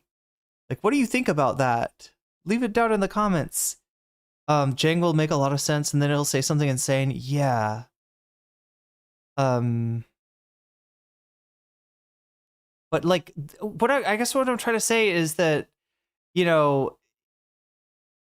this is like a community center from a right-wing, Zionist religious group, and so like that what she's proposing, the idea that they're so there's this, oh God, I don't know how much I want to talk about this, right? But Thai people, what she's talking about is, oh my God, it's like for a company in Thailand, it's got to be 51% owned by Thai people, and a Thai's got to be the biggest owner. So in other words, you can go into business in Thailand, but you're never going to be the control. You're not supposed to be the controlling interest. There's something similar in terms of like land purchases too, and so people will seek out Thai citizens that will act as their puppets, right? Will say, "Oh yes, I'm the owner of this," and meanwhile they're taking orders from there's some deal with the foreigner. So it's a loophole that has been found, and could could that kind of advice be being given in here of like, well, technically you're not allowed to own land, but if you want to know, how to do it, here's somebody you can call. Here's a Thai person that'll help you out with that, right? It's not at all beyond the realm of possibility. And religious, religious, I mean, this is a whole controversy in the United States with the synagogues that are being used to conduct illegal land sales in the West Bank, right? So it's not actually even know out of the realm of possibility. And I think what's disturbing to a lot of Thai people, and I don't know like what the Chabad house community centers, I don't know what their setup is or what they do. I think, like, from what I've been able to tell, the conspiracies that Jang was laying down were way, overwrought, but at the same time, this is a right-wing Zionist organization. I think her problem that she mentions is that like Thai people aren't allowed to go in there. I think that is like a Jewish-only space, and it's not that kind of thing doesn't happen in Thailand, but people don't like it when it does. Right? People don't like anybody coming to Thailand and kind of saying, we're gonna have this walking street, but it's only for it's only for this group of people, right? It wouldn't be unprecedented, and it is a subject of frustration to Thai people. One of the less legal systems I would want to mess with is the Thai one. Have they built any tunnels yet? Wait, hold on. Yeah, God. Are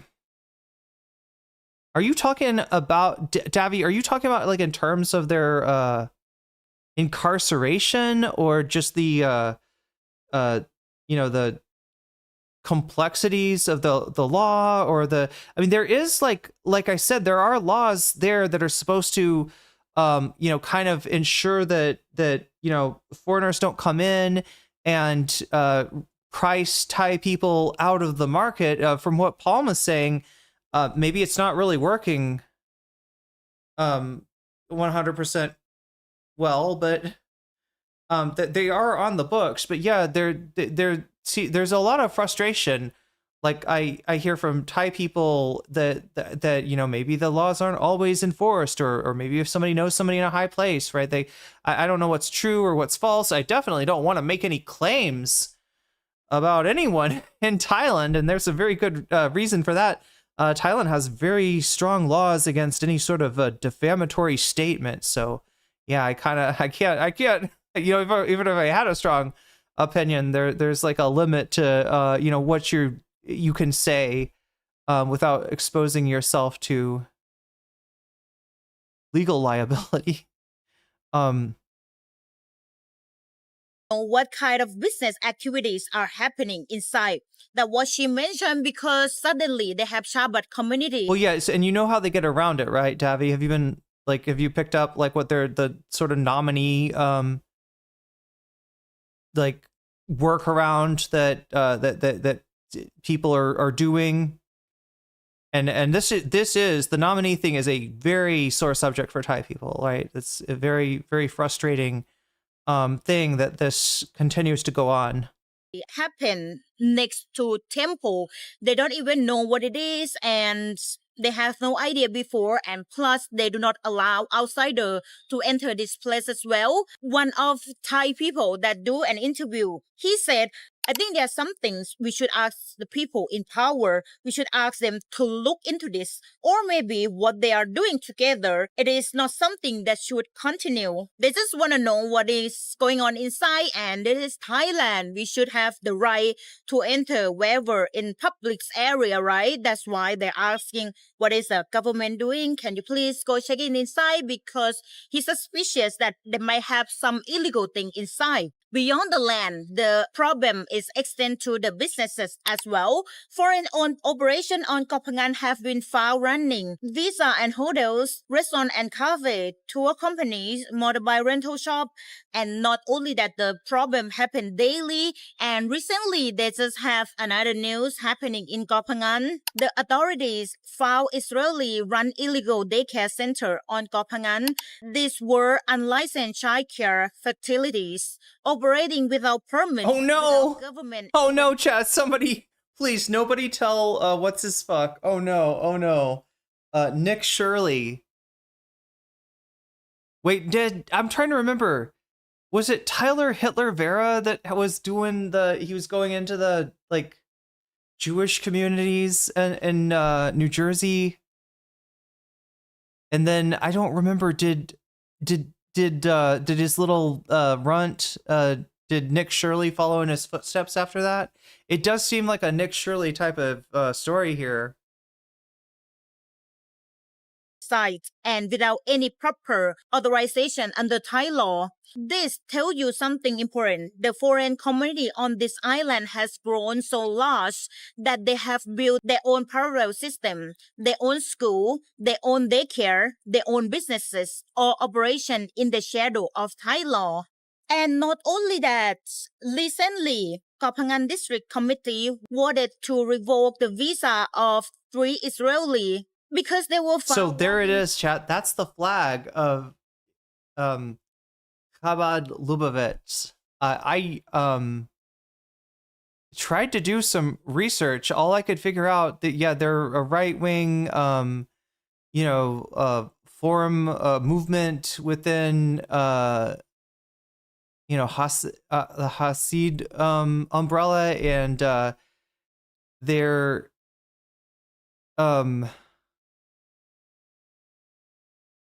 So what they're doing here is they're carrying this flag for Chabad Lubavitch, and I don't know, trying to attract adherents or something.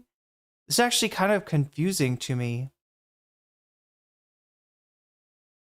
And again, Jang has all kinds of like theories about these guys, right?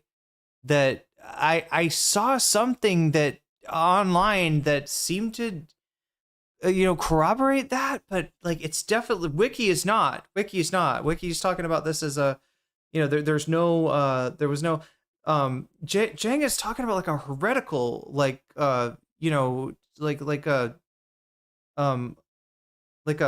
what's the name for it, where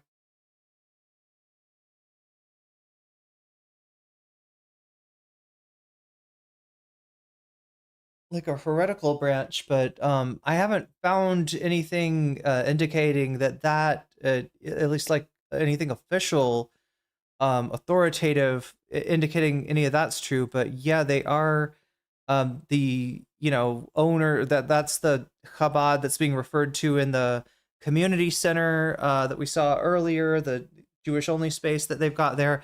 And then these guys just showed up and started like, and I guess you don't do this, right? In Thailand, you don't like, I don't know.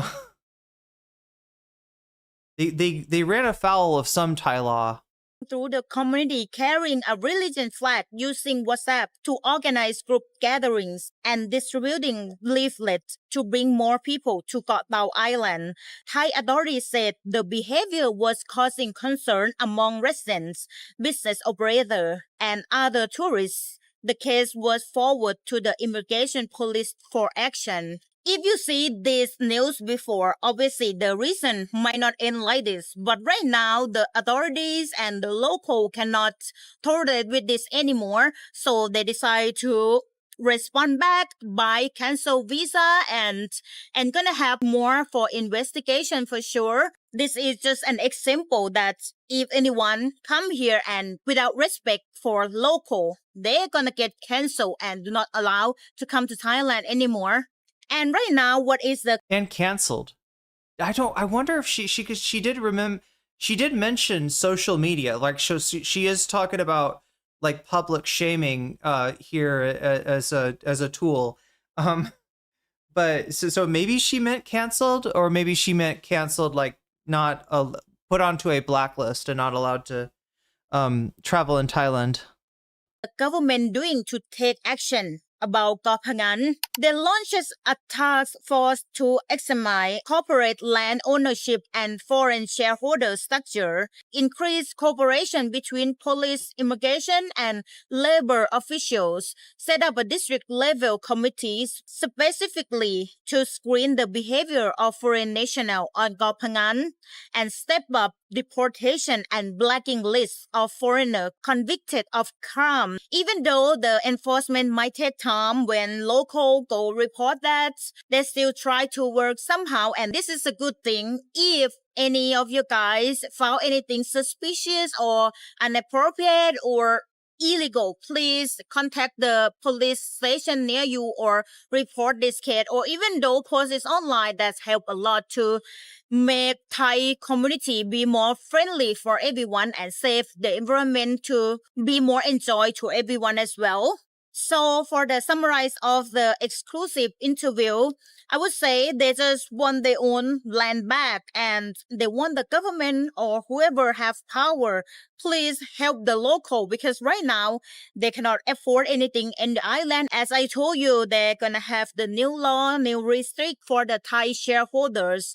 They wanna get rid of the nominee problem in Thailand. They try to slightly moving forward and do something at least to help local. So, what do you think though? How can we solve this problem? I just have no idea, to be honest, because the land already being sold to those foreigners. They have money, they afford that, and if they will sell it back, it's gonna be like a lot higher. I think the only thing is to trust the government and believe that the government could bring our land back. Right? What do you think? Can you please share your thoughts? Yeah, it just seems like money corrupts everything, you know. This is what I'm seeing, right? It's the same dynamic I see all around the world, that people, you know, there's laws, and the laws, you know, can be good in theory, but when money gets involved in the equation, the laws matter less.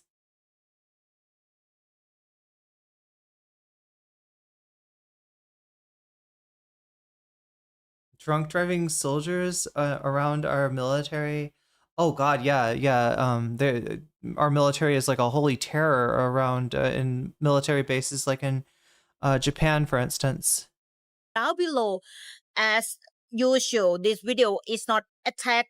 Yeah, maybe she meant visa canceled, not like canceled. Like, but when she said, like, she has mentioned, oh yeah, you saw this, right? So I don't know exactly how this works. I've seen this before with like drug busts, that whenever there's like, you know, a drug bust involving a foreigner in, or maybe just any at all, cancel and do not allow to come to Thailand anymore.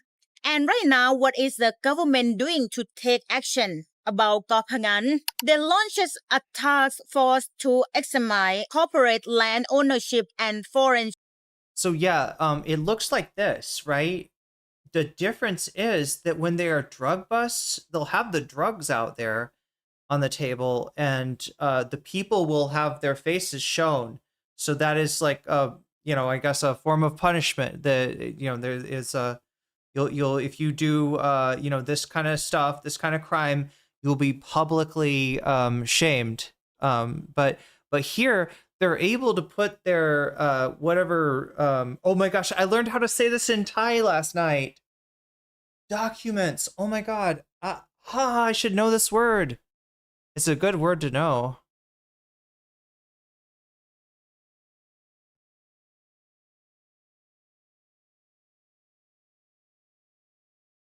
Is it this this word? เอกสาร Yeah, Ekasan. Ekasan. Yeah, they're able to put their Ekasan in front of their faces so that, you know, I don't know. Unless you like know them, you're not gonna recognize them. Shareholder structure, increased cooperation between police, immigration, and labor officials, set up a district out the solution to fix it before it's getting worse. And that's it for today's video. Everywhere in Thailand, but what if in the future not only Israeli is another nationality as well, they come with the same model and do the same thing everywhere in Thailand? So how Thai people gonna live here in Thailand, right? Because right now Thailand is in the third rank of the world that cannot afford our own land, our own property. I can't imagine 5 years from now things gonna get. Yeah, US and Britain are like on the bottom here, as in, but this is the land price or the what, like the median income over the land price. Oh no, this is reported financial difficulties, housing related financial difficulties. Get worse. Yes, that's why we have to speak out and find a way out, the solution to fix it before it's getting worse. And that's it for today's video. Before we going to end this video, I would like to say thank you to my lovely supporter. I could not say thank enough. All right, go follow Thai Thoughts if you want more Thai Thoughts. I'm gonna put the link in YouTube and in Twitch.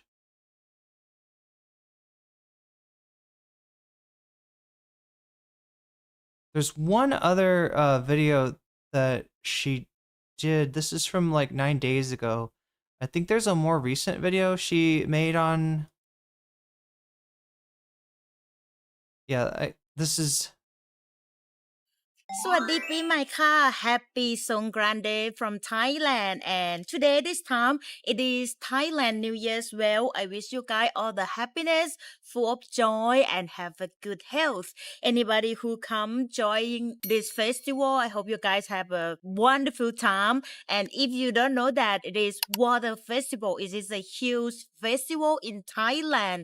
People come out, splash. Oh no, this is like, so the way that it works now is that like I react to the first thing, and then if the poll changes, right, so that the first thing is no longer the #1 vote getter, then I switch to that.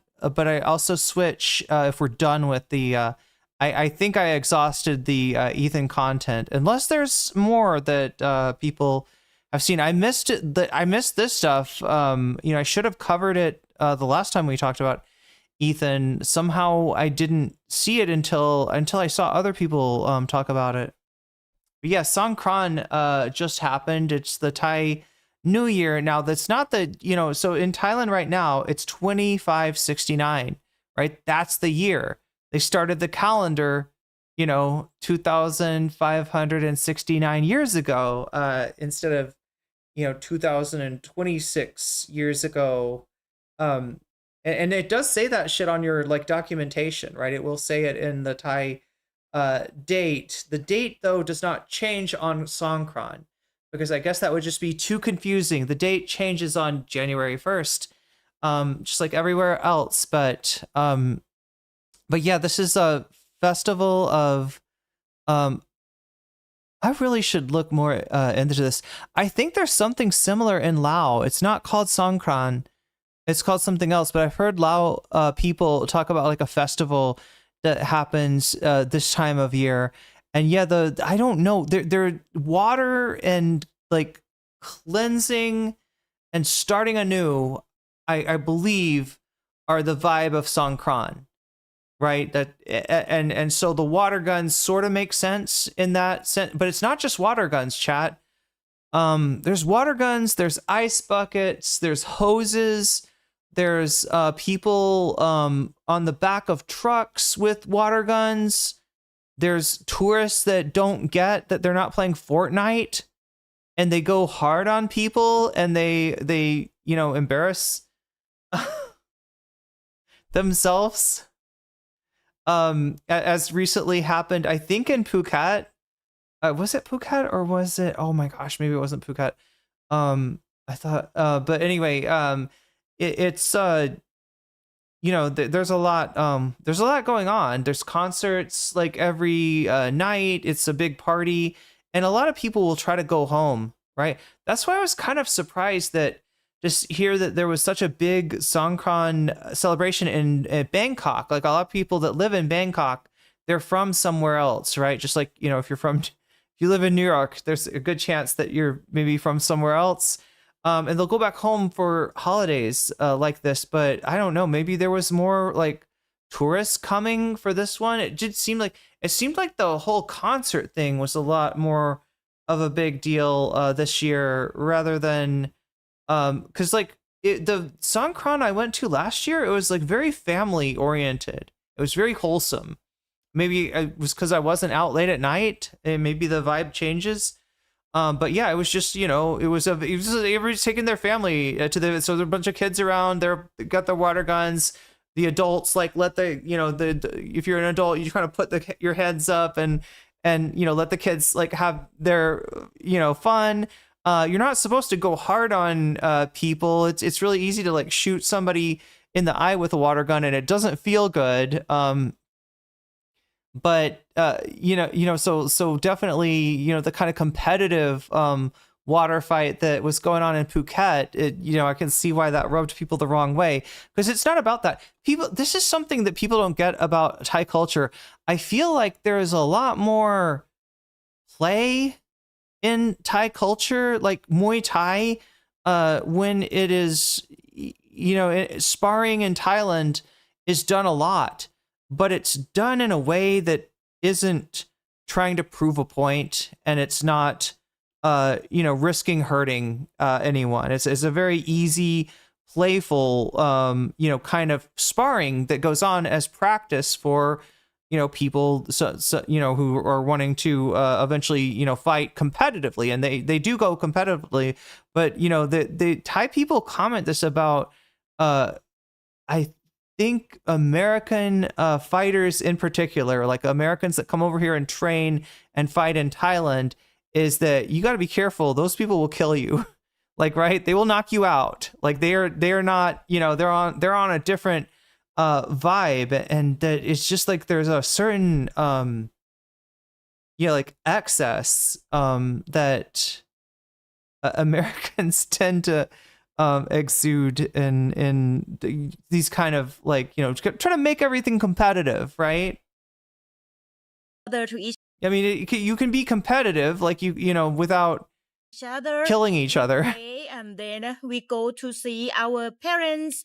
We ask for some bless, and yes, basically it is like joyful festival. I have some footage to show you guys, because this year it went crazy. It's just only the record from day one. It's have over million tourists arrive visit in Thailand at Bangkok airport. So in Sirom Road alone in the middle of Bangkok, it's only day one. It's have 140,000 people enter to enjoy the festival. That's really happy Songkran medal. Really crazy. The road full of people splashing water, dancing, having fun. And yes, if you miss this festival this year, don't forget to book your plan for the next year. And this is Thailand. Try to prove to the world that at the end of this year, we're going to have Tomorrowland. And yes, they just show the world that we can handle the big event scale. In today's video, I'm going to cover some interesting things that are happening in Thailand as usual.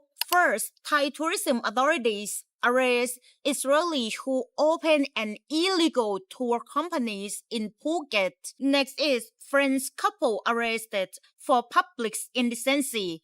Okay, so they're letting them cover their face here, right? I think maybe it's the drug arrests where they don't let them, they're always showing the faces of the people But yeah, this is common. I guess any kind of prominent crime that happens in Thailand, the culprits get put in the newspaper, or they release a picture of them, and it goes all over social media. But yeah, this is the other thing, right? So I mentioned before, companies in Thailand, there's supposed to be 51% or more, ownership by Thai people. A foreigner can own a stake in a company, but they're not supposed to own the controlling interest. And people get around this in with illegal loopholes. Also, she was talking about like owning land earlier, and then this is like a business, right? So certain businesses in Thailand are limited to Thai people, right? For instance, a tour guide. I could not become a tour guide. That would be illegal. I could not, buy a fruit cart and start selling fruit on the streets, right? There are certain jobs that are that they are kept for Thai people only. And I think the tour guide is one of these, right? And here they're talking about a business.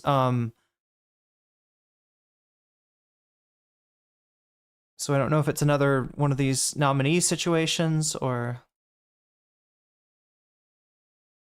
Scale. In today's video, I'm gonna cover some interesting things that are happening in Thailand as usual. First, Thai tourism authorities arrest Israelis who open an illegal tour companies in Phuket. Next is French couple arrested for public indecency on Phuket beach. Next is foreign man drive wrong way, flip off driver, then tear police ticket in Chonburi. And the last one, it is good news in Bangkok. 2 foreigners step in to protect young girl on Bangkok Sathorn Road. This is really huge news that happening in Thailand. It's go viral in so many platforms that Thai people admire these 2 foreigners to be a hero in the situation. And yeah, at the end, I'm gonna show you the video soon. Tourism official and tourist police in Phuket work together to check tour companies in the area. They found 2 companies breaking the law. One company was secretly run by an Israeli. After getting its license, the company changed its directors. Now it has 2 directors, one Thai person, one Israeli person. This is against the law. Thai law says that more than half of a company's director must be Thai. This company did not follow that rule. Because of this, the government will cancel the company's license right away. And in the same time, another company had a valid license, but its office was in a different place from what was written on the license. The company also never told the government about this new location. This is against the law too. Official will give the company a heavy fine. As I told you right now at the southern part of Thailand, especially in tourist spots, just like Koh Phangan, Phuket, Chiang Mai, Chonburi, wherever that have a tourist traffic. The government gonna go check in every company, especially in Koh Phangan, about the nominee problem, who own the company, do they do it right? And right now, the government do their work, they make a move, and they catch it daily, just like this new. Now let's see what do Thai people think about this. I have summarized all the comments and I will tell you what do they think about this, because this kind of news is go viral and a lot of people give their perspective. This one said, foreign investors are using Thai people as fake owner to run business here. They offer landlord 5 times the normal rent just to kick us out. I paid 30,000 baht a month. They offer 150,000. Now I have nowhere to go. This is not fair competition. Wow, that is a huge number. This kind of thing's happening now, I think, in Mexico, or had been happening in Mexico City. I think the mayor is trying to do something about it. But yeah, just because of the amount of like digital nomads that would move to Mexico City. It's, you know, apparently a really nice place to live. Everybody wanted to go there, but you know, when they come in, like, you know, they probably don't even know what a good rental price is, and they're likely to, you know, find a place that they like and pay too much for it, which, you know, great for the landlord, but you know, then the effect is that it makes you know, clients like, it makes tenants like this more attractive to the landlords. They kick out you know, people that have been living there, and they raise the prices, and it becomes harder for people to afford you know, a place they might have grown up in. Number though, Phuket, Old Town, Patong, Katakaron, Surin, Kamala, almost every beach area is now controlled by foreign money. Spas, restaurants, bars, condos are secretly owned by foreigners using Thai names. Our island is being taken over and nobody stops it. Next is lawyer, accountant, and local politicians are all helping foreigners do this. They get paid to look the other way. Even some government officers take money to stay quiet. How can ordinary Thai people fight this when the whole... Yeah, Joel, don't understand the mindset are required to travel to another country, basically bully the local population. I don't understand, like, wanting... Like, it almost doesn't make, like, business sense for somebody from like, the...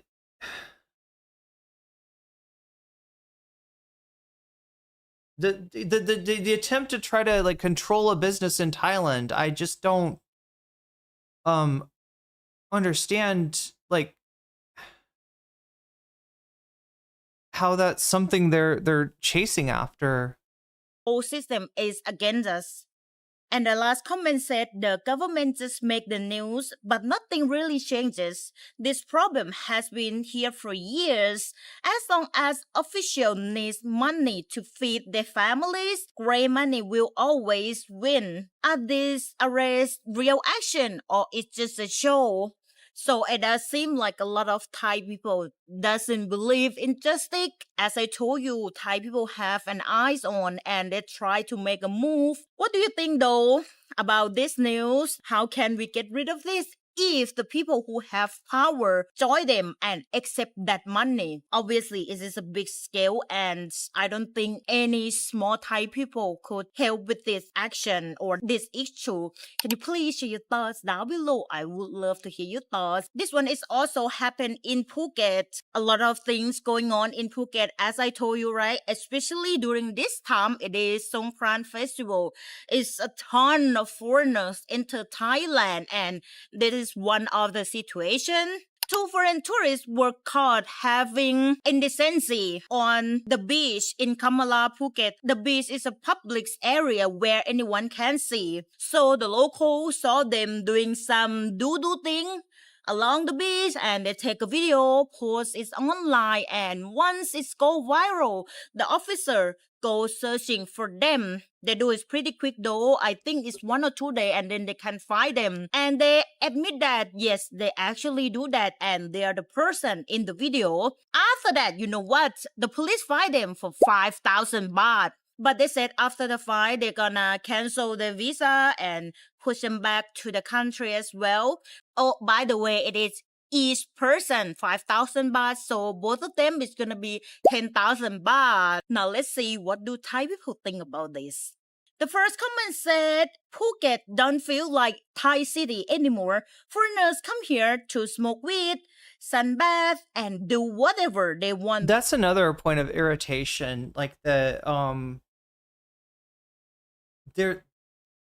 complaints about cannabis, it's mostly the smell, right? The, like, I don't know, public public intoxication, which, you know, you think that, you know, that's annoying on and with other substances as well, but yeah, you're not allowed. It's a weird thing.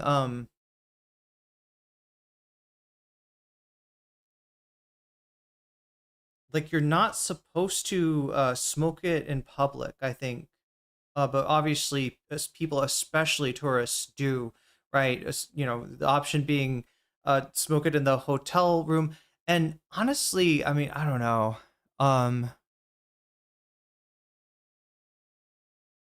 They are supposedly over the next 3 years phasing cannabis from being legal with maybe very few regulations on it. It just kind of got made legal to a medical only sort of system, right? Where you got to be seen by a doctor in order to get it prescribed. Basically, it could be a traditional. There's traditional like it doesn't have to be a doctor, but somebody who is either giving you herbs or is a doctor needs to see you.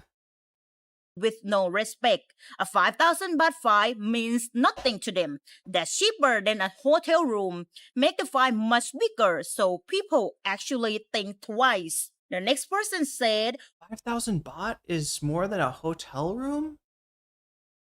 I mean, I guess depending on where you're staying.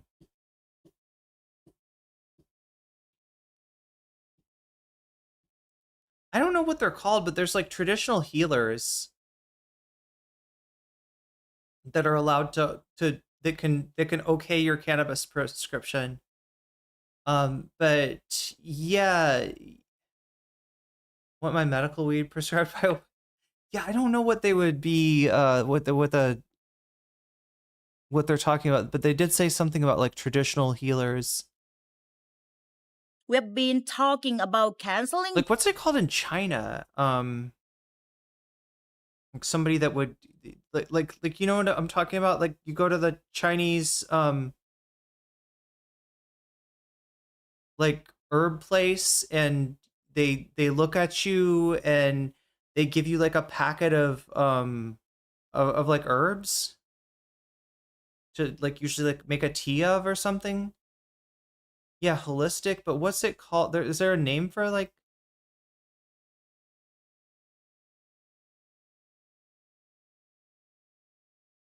a practitioner of traditional Chinese medicine, I guess is what I'm trying to say. Visa for bad tourists for years. Nothing even gets done. The government. In Spain, we simply call it a healer. Yeah, in the U.S., I think you'd call. Yeah, I mean, they're similar to an herbalist. Is too weak and too busy looking after itself. We need stronger laws to screen the quality of tourists coming in. Stop chasing big number and start chasing quality. The next person said free visa have good and bad sides. Right now, tourist number are already low, so ending free visa is not the answer yet. But anyone who breaks the rules should be banned, case by case. When she says free visa, in Thailand right now, when you come into the country, if you're from a list of like 93 or 96 countries, you are given a visa exemption. Now, this used to be 60 days, a 60-day visa, with the possibility of extending it for 30 more days if you went to immigration to get it extended, and has recently changed to a 30-day visa. The reason I'm told of that is that there are there's scam centers are a big problem in the area, and supposedly people that are up to no good or like abusing the passport exemption or the visa exemption system. So they're trying to make that harder for them to do. Unfortunately, it also limits people's ability to take advantage of what is a pretty good deal, which is you come into Thailand. Obviously, you gotta buy your plane ticket and take care of your accommodations and there's expenses, obviously, right? But one of the expenses is not a visa fee if you just want to come in for 30 days and then leave at the end of that, right? You don't have to pay, like if you want to get like I'm on a education visa, like that you have to pay money to the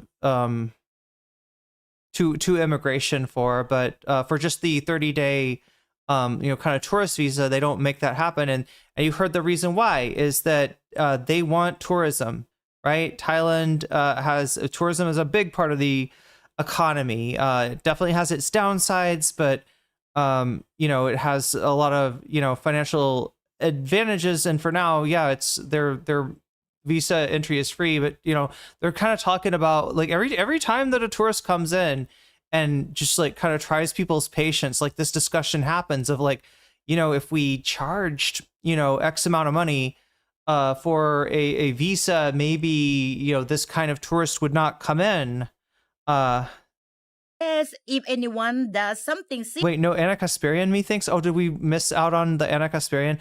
I think we were just... serious, ban them for life. I think we just barely missed it. News. Then tourists will respect Thailand. And the last person said they just figure this out now. Oh no, we didn't just barely. Not just barely at all. Easy entry.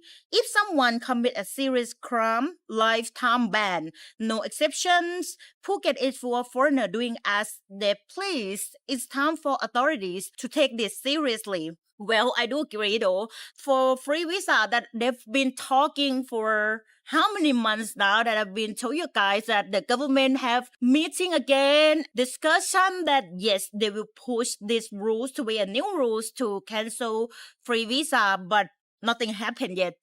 I think just ban them for life. It makes sense if they do something really serious, like do not allow them to come to Thailand anymore.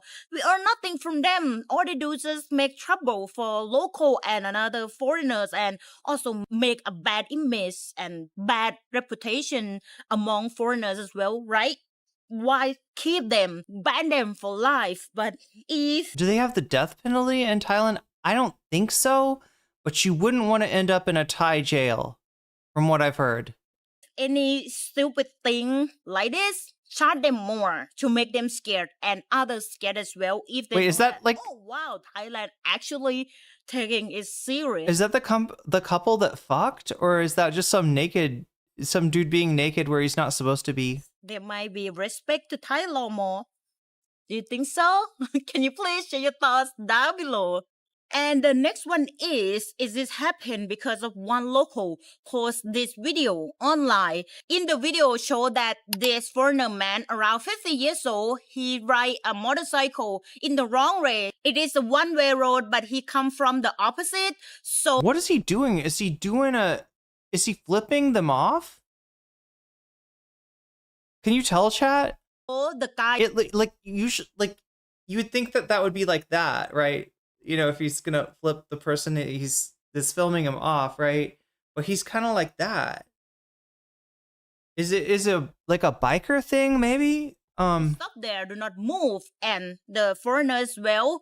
And not only that, he mocking him, like as you can see in the video, that it's not supposed to come from adult person or an old person. So it's kind of like he's preparing to heal Jeffrey Epstein like Trump. If only Trump could heal with the power of medical cannabis. Probably it's kind of weird. Oh God, don't give him ideas. I don't know what to say, but there's a lot of weed heads that think that, like, I don't know, they think that Trump is doing it for them. But he said that this foreigner drive in the wrong way. So he's done like one thing. Go around and go another way because he don't want to make a scene. And he don't know that this guy like have some kind of mental issue or not. So he don't want to cause a problem.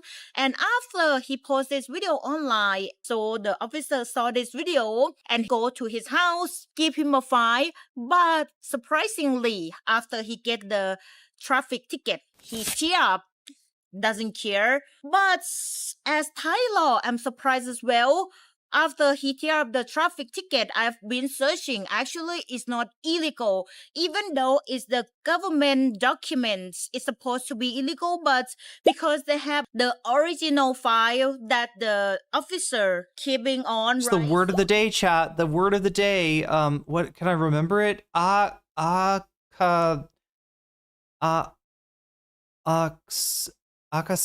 Akasar. เอกสาร Ekasan? That's a... Sorry, the way it's spelled is confusing me. Ekasan.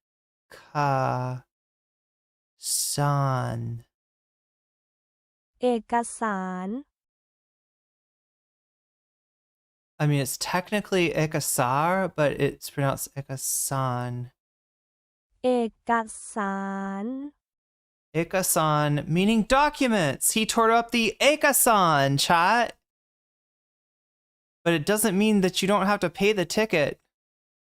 The Ekasan still exists. Yeah, the copy of it still exists. He get the another part, so he have the right to do whatever, because by the law said it means he noticed that he get the fine, or he do just go to the police station and pay for the fine.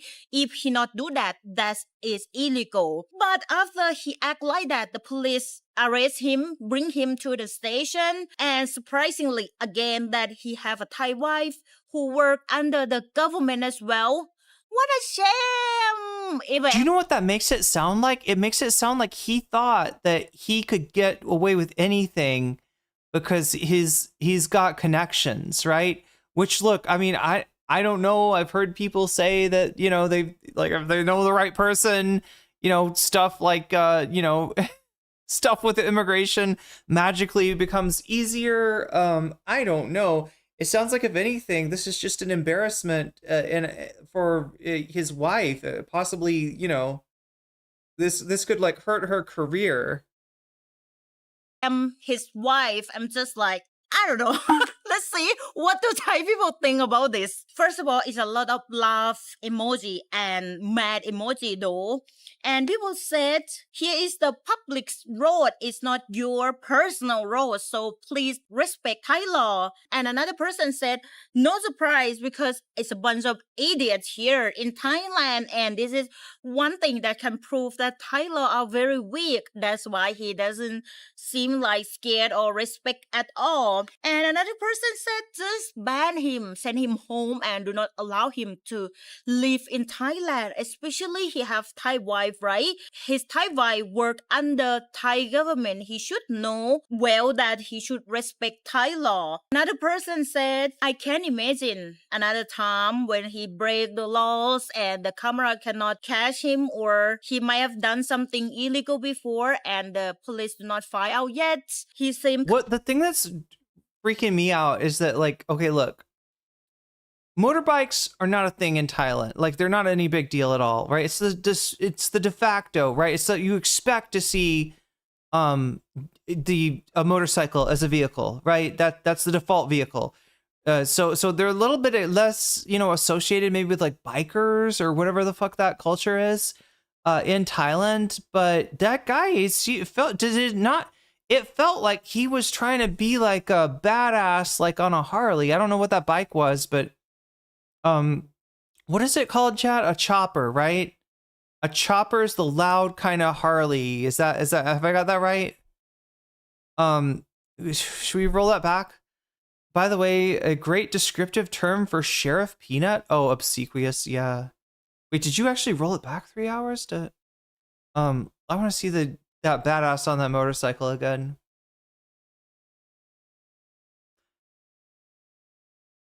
But unfortunately, it is like the stereotype of the kind of guy that tries to compensate with you know, a badass Harley. No, it's not a Harley, is it? It's like a Honda or something. It's not like a Scoopy. It's not a scooter, is it? It's not like a... Wait, is it? Maybe I can't tell. Chad, is that a scooter? Is he being...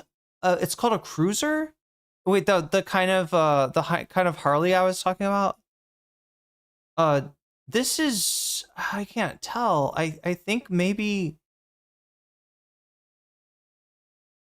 Chad, is that a scooter? Like, it looks like there's room for him to put his feet.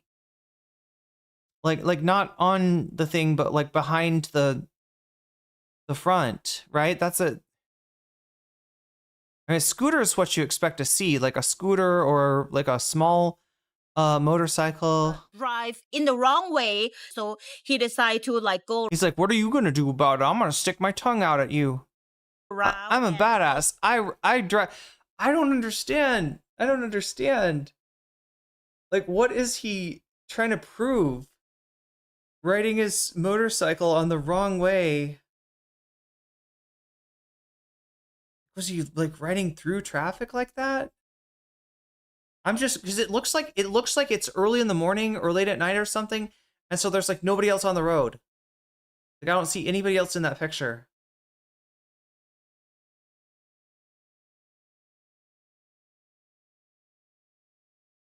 A man in black shirt was seen grabbing a young girl's arm and blocking her path, stopping her from walking past. The man appeared to be acting strangely, possibly mentally unwell. Two foreigners who come from the opposite way, he saw the situation and everything. Instead of walking away, they stepped in, standing firmly between the man in black and the young girl, blocking him. Wait, Opposite way, I didn't see him.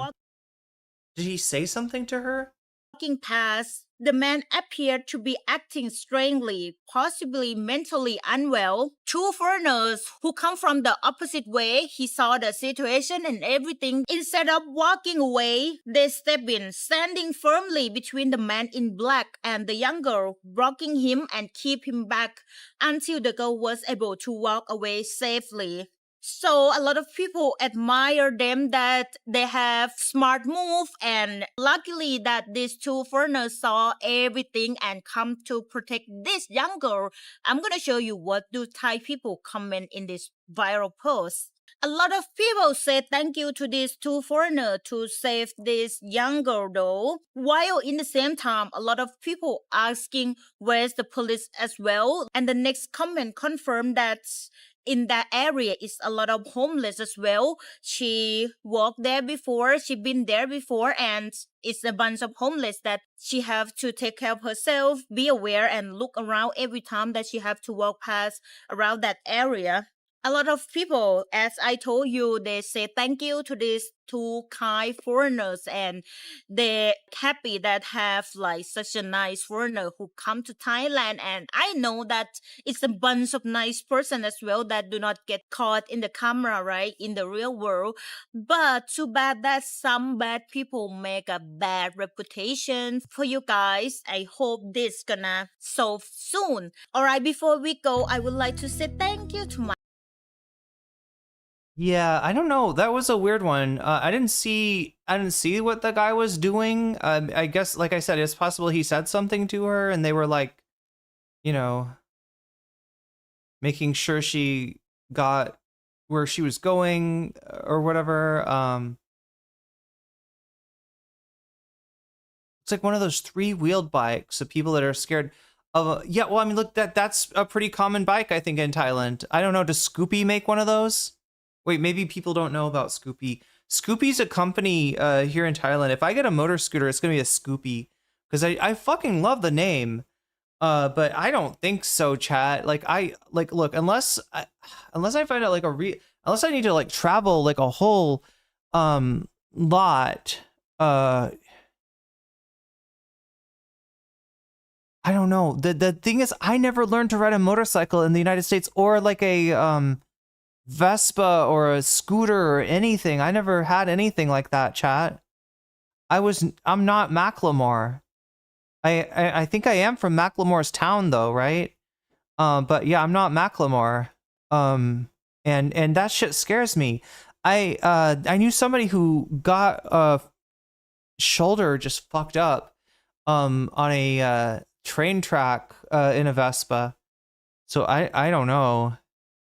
And she actually knew motorcycles, so but yeah, so far, like if I need to go someplace, I will, there's, you can get in the back of a there's these red trucks that are really cheap. If you got to go somewhere fast, you can, hail a Grab.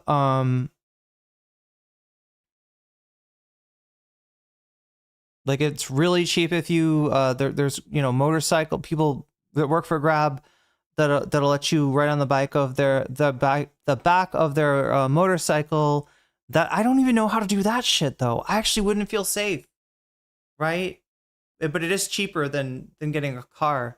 But like it's not, none of it's like super expensive, and so so far I have not felt like it would be like a worthy investment. But yeah, my friend who teaches English over here has one. Oh my god. Hype train commenced. Scribble hearts. You just got Jellyfish. Real 4D dis. Too real for this. You just got Jellyfish. Iraq 121. You just got Jellyfish. Sergeant Sag. You just got Jellyfish and Queer Society. You just got Jellyfish, and that's a good thing. Did that put time back on the clock? It did, right? Yeah, there should have been like 30 minutes added to the timer. If there's not, let me know, right? Because it's been... And it's also supposed to make a noise for you. God damn. Like, nothing is working. Do I need to, like... What is the... If I, like, reload it or something? Let's try that. It sounds crazy, chat, but it might be just crazy enough to work. All right. What alerts are we looking for? Wait, wait, what? Oh no, wait, is it here? And Joel with the resub. That's a level 2 on that hype train. Y'all got 3 minutes and 30 seconds. If anyone wants to jump on the hype train with Joel and earn those exclusive emotes. And a conductor's badge, I think. You just hug the operator. It's really fun and gay. Yeah, I mean, I've seen people do it. Yo, Woody Red with the giant weasel. I don't even know how to work this chat. I'm wondering, what is it playing on? Wait, so it worked when you resubscribed. Does it just not, maybe it just doesn't work on, yeah, look at that. It works now.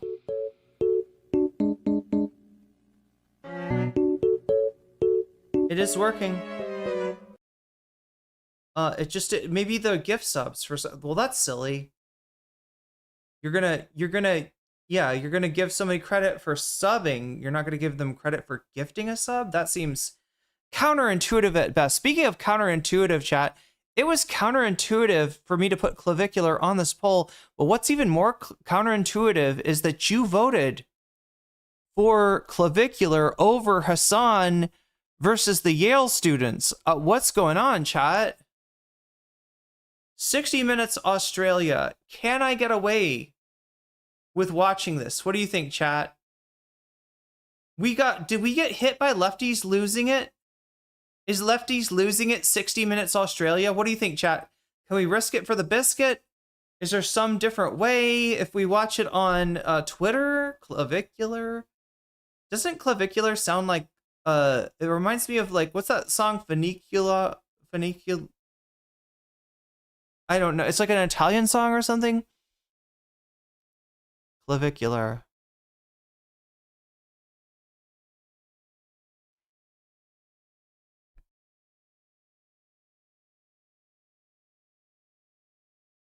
No, scary. Okay. I don't know what I can show you, chat, but you just got a spoiler there of how this story ends, right? It's not good for Clavicular. Shit is not going good for this guy. He's not catching a break. 60 minutes. Let's see if maybe there's a version of this that's on Twitter and somehow I can watch it without them turning my ass into ground beef.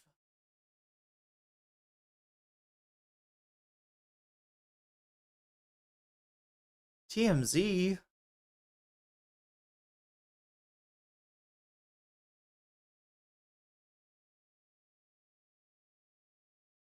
I feel like we're gonna get popped, chat. I feel like if I watch this, I am rectangular. Oh my god. I am clavicular. 27 seconds left to jump on that hype train if you want to. I see enough Hasan during the day, yeah. And honestly, that the debate at Yale is a little bit old, but it's a little bit stale by now. I should have brought that out. But yeah, I need to find more about the natural healing traditions in Thailand. Joel Silverwood with another gift sub. This one to Wilco 93. You've just got jellyfished, and that's a good thing. And that puts more time on the board here. We are gonna run through these. So we're doing stuff a little different now, chat. The idea is this. Every donation makes the stream go longer, so it gives you more content. But I move down the line according to the score of from one topic to another. So we covered the Israelis behaving badly, Thai edition. We covered the Ethan Klein is to the right of Joe Rogan and Theo Vaughn. Now we're moving on to clavicular, and I'm trying to do it without getting my ass eaten by copyright cops. I could have probably said that in a better way. I'm sure I could have said that in a better way. 60 Minutes is not Sky News. It's like Channel 9. Okay. It's not. So it's not Lefties Losing It then. As long as it's not Lefties Losing It, I should be okay. But Lefties Losing It, they came after me, chat. They got me. We'll see, chat. Let me know in chat. Like the second that anything funny happens, like, like if I freeze or it pauses or I don't know, or it gives you a message that says this following stream is no longer available as the user has violated copyright, right? Let me know immediately, and I'll do what I can to fix it, because it's not a fun experience dealing with. Look, there's two ways you can get taken down, right? The most normal way is that if I show something that's subject to copyright, the copyright holder will make a content ID claim, and they'll just take all of my ad money. Will go to them, right? And that's the better way that it can go, because the other way is they just pull you off, like they pull your stream goes black, like while or the last time we had it, it was just my screen. It was crazy. My screen went black, like right this thing, like I was there, everything was normal, but people could not see what was on my screen. And I've never seen it do that before, but that's what Lefties Losing It. They don't want me watching Lefties Losing It, chat, but I love it. It's my favorite show. Like, with all of the relevancy and... Yeah, that is... I like that Thai lady, by the way. I think she's sharing good at sharing. Yeah, that's exactly what she's trying to do. I described her as like the Philly D of Thailand, right? She is... she's going to tell you what's going on, what people think about it, and then she's going to ask you to, but I want to know what you think about it. So leave your comments down in the, it's kind of that, a little bit of that fence writing sort of thing. Sky is probably Murdoch too. No, is he going to come for me? Are they going to take me down? Her name is Palm, by the way. Her channel is called Thai Thoughts, right? So if you want to go over there and give her a follow, I think I've got that in the chat somewhere. Wait. Let's see if I still have that in the buffer, though. Yep, Thai Thoughts. There we go. That Palm is her name, and Thai Thoughts are her game. Just the fact that I can't even really go outside anymore without I feel like everybody's watched this, though. If I get in trouble for this, I'm gonna feel so bad. Like security teams. Pretty statistically backed. Like, I understood what he said. It's just like it's a lot of bullshit and buzzwords and just preying on people without confidence in themselves, right? It's just he's a predator, but he's not a predator of women. He's a predator of all those he mogs, all those who have looked at this man felt mogged and decided to turn their like dominant, masculinity into subservient masculinity, that, it's better to be this is like the opposite of the quote from Satan in John Milton in Paradise Lost, right? It's like, it's better to serve in heaven, serve the alpha male, than to rule as a sigma in your own kingdom of cope. That are released by like the online dating apps, and how the bottom 80% of women are going for the top 20%. There we go. That's what I said. Top 20%. You got to be top 20%. Or yeah, it's like the way that the bonus goal worked, right? You have to have 100, or else it's like as if you had 0, right? You got to be the top 20% of men, the high value males, as they say, or else you might as well be nothing. You might as well be an ant's scrotum, chat. And I don't even know if ants have scrotums. Stuff like if this guy wanted to, he could be digging in. He's not. All these sort of things. I don't think this guy is trying to. I don't think he's trying to take him down. I think he's got an assignment. Am I right? Australians, back me up here. Are non-Australians like misinterpreting this guy's like demeanor as being like somehow more smug and aggressive than it actually is? It feels like he's gotten a shitty assignment. He thinks this guy's full of shit. He thinks it's ridiculous that this guy is anything on the internet, right? But he doesn't want to bemoan that, and he's not trying to embarrass him. And yeah, he's literally just like trying to complete his assignment. It feels like. I don't think, this guy's not like running him into the ground, or he's not sneakily. He's not playing him like a chessboard. Misinterpreting the dynamic because Clavicle looks so vulnerable due to ketamine. Oh. So you think this is all in his head? Because people are treating this interview, like the I don't know, like he was mentally, defeated by the interviewer, and it just doesn't seem like that's anywhere on the interviewer's mind. It almost feels like the interviewer's like a little bit like maybe even absent-minded here, of just like, all right, just let's get through this. Like I know you're bullshit, but the interviewer is doing his job being smug, but doesn't imply because I feel like I've heard people try to make this like a and that's almost what makes it so. Yeah, I think you're right though. Clav is kind of self-destructing here. And I guess it makes it look like the no touch kill or something, It's like this guy doesn't do anything to him, and Clav's like, okay, wait. So is there maybe a good reason for him not, just elucidating? Is there a danger that him stating does he not state? I feel like he talks about this stuff, though, chat. Am I wrong?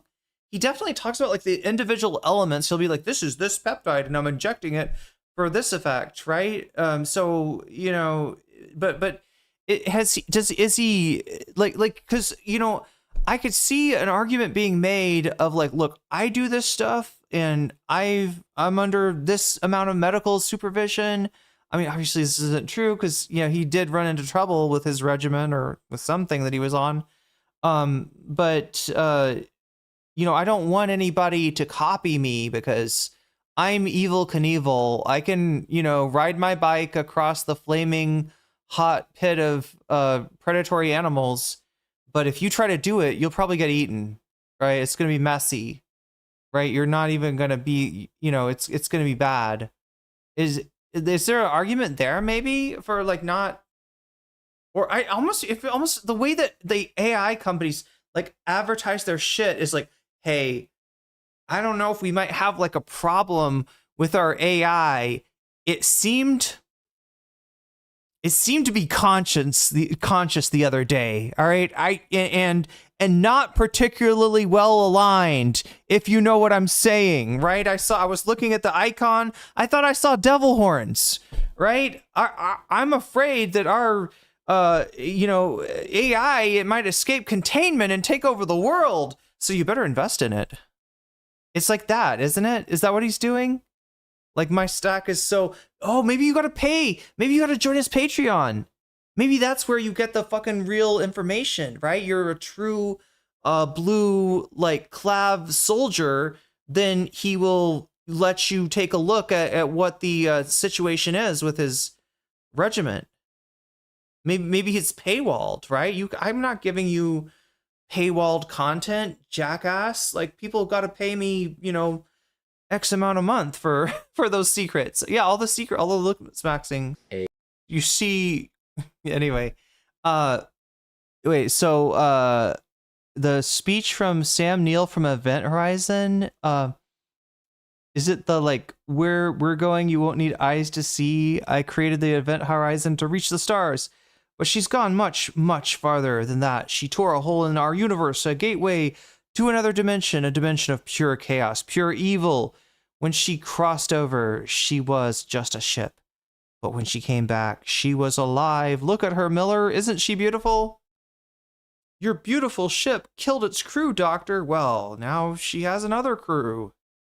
Now she has us. That one is the most, like, I mean, it's not defensible, right? But at least he can point to the idea of microfractures, being, they heal and they make the bone strong. They make the bone more dense, I believe, and larger.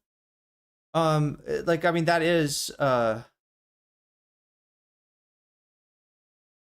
is true. The idea that you could, hit yourself just the right number of times in the right spots to be able to kind of sculpt a artificial, Chad shape out of your skull, that's a little bit more, that requires a little bit more of a leap of faith. You're creating microfractures in specific parts of your face, like typically your cheekbones.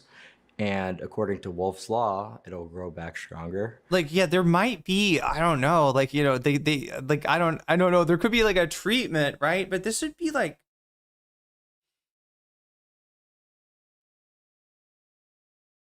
if this shit worked at all, it would have to be done with precision, and it would be subject to the very same, dice roll on your outcome that any kind of plastic surgery would be subject to. And you'd have to go to a specialist for treatment. You'd have to book a session where they have some device that exerts the exact right amount of force on your jaw and your maxilla or whatever else you're trying to. I'm giving him too much credit, aren't I? It's like he's speedrunning Minecraft, but he's actually just flailing around in creative mode. The light, the camera's quite far away, so I'll just give it to you. Okay, it's hard to tell, chat, but is the camera really that far away from him? It doesn't feel like they're talking very loudly.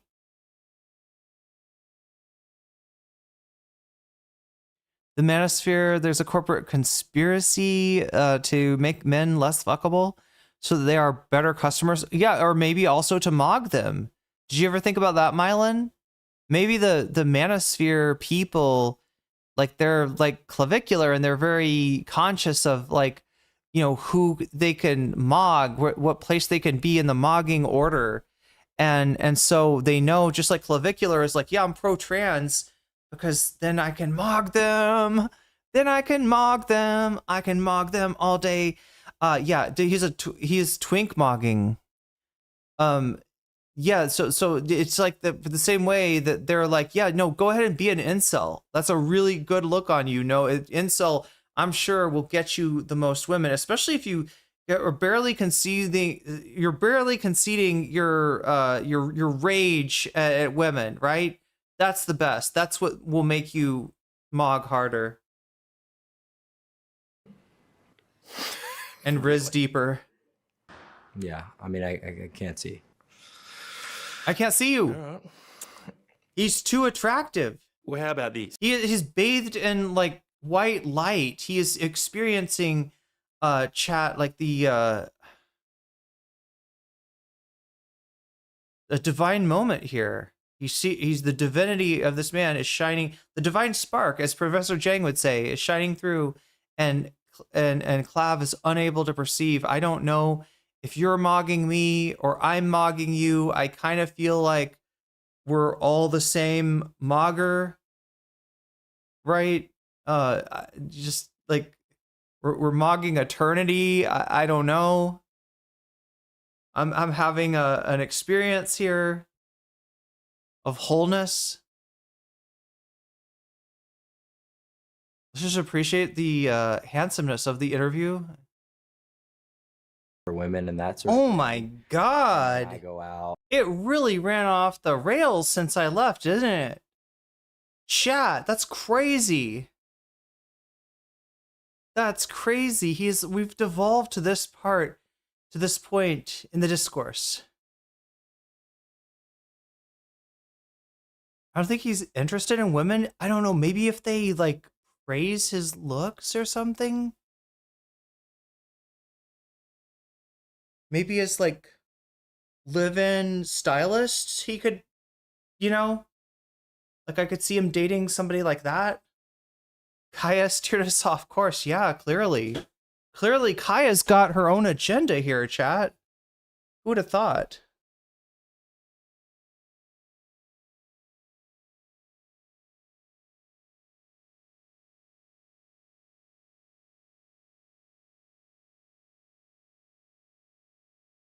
Like an ALF overlay before the stream, like as a starting soon screen.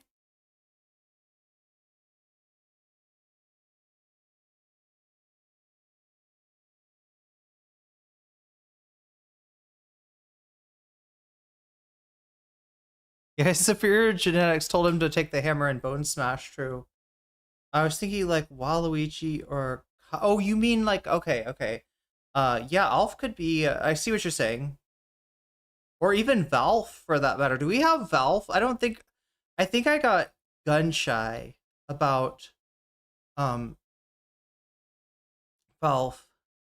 That I was afraid that if like I know that like okay, so for instance, right, there's some rules on Twitch about like using other people's faces in your emotes, right? I think it's okay if it's like a friend of yours or like if it's a positive or neutral, sort of, but you can't like, harass somebody with emotes, for instance, right?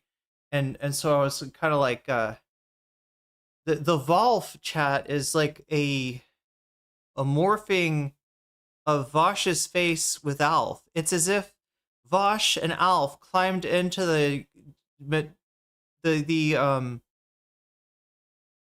what? A pod? What do you call that thing, chat? From The Fly. What is the chamber? How he go? It's like supposed to be like a teleportation chamber or something, but he teleports with the Fly. It's like Vosh and Alf got in there together. They were doing stuff, and they accidentally got teleported. But instead of getting them teleported separately, it like combined them into one being of true eldritch horror, right? This is like the, daddy of the eldritch gods. It's a very scary thing. So, but yeah, we probably don't have Volf, do we? That would be in poor taste. Kaya was frame mogging us. Yeah, definitely frame mogging me. I am trying to get hydrated again, chat. I don't know how I have let that slip away. It's a telepod.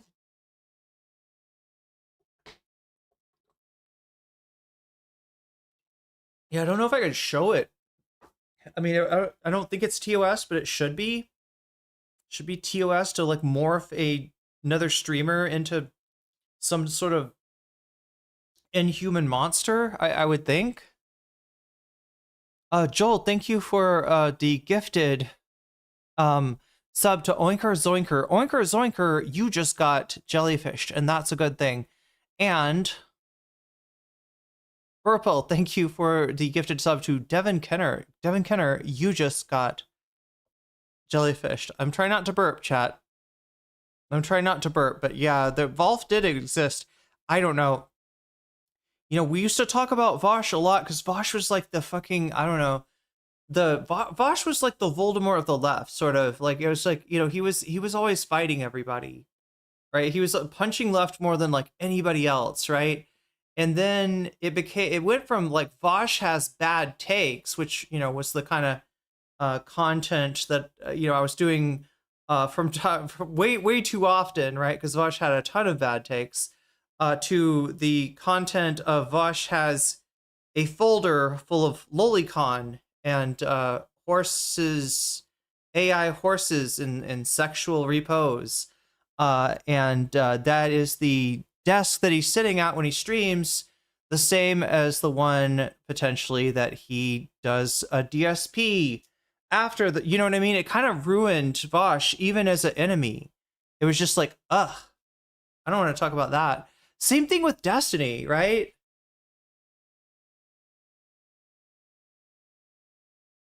The last I saw him, chat, he was like making rape jokes.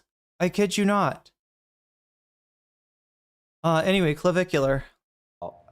Joel Silverhurst. I am intrigued. There's a club where people hang out with their Judith Butler books and drink oat matcha. What kind of music is playing? Definitely geese. Definitely geese.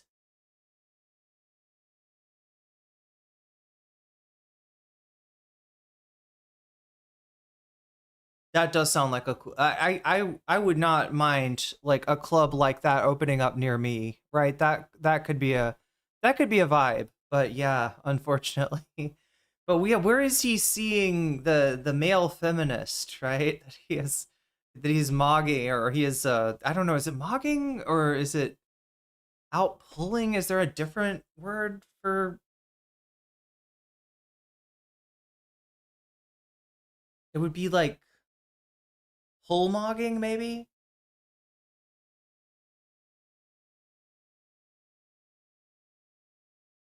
Wait, does he go undercover for a day?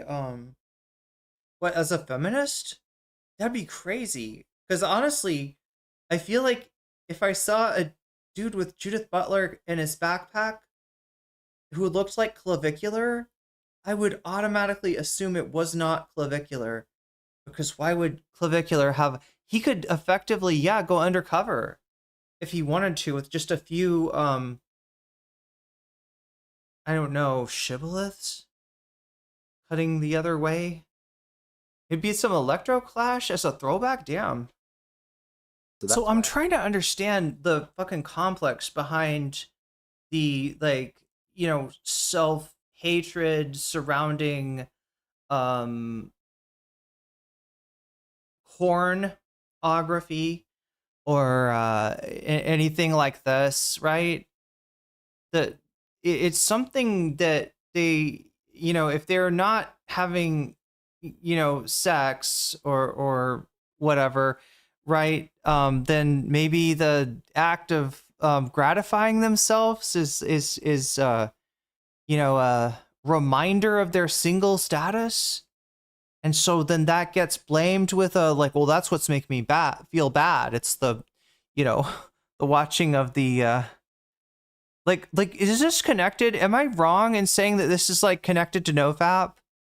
There's the most disturbing, and I know this is a weird fucking thing to soapbox to jump on, right? But the most disturbing thing about the like new manosphere movement or whatever is the degree of like anti-sex that is that just like fuels it, like the suppression, the self-hatred, the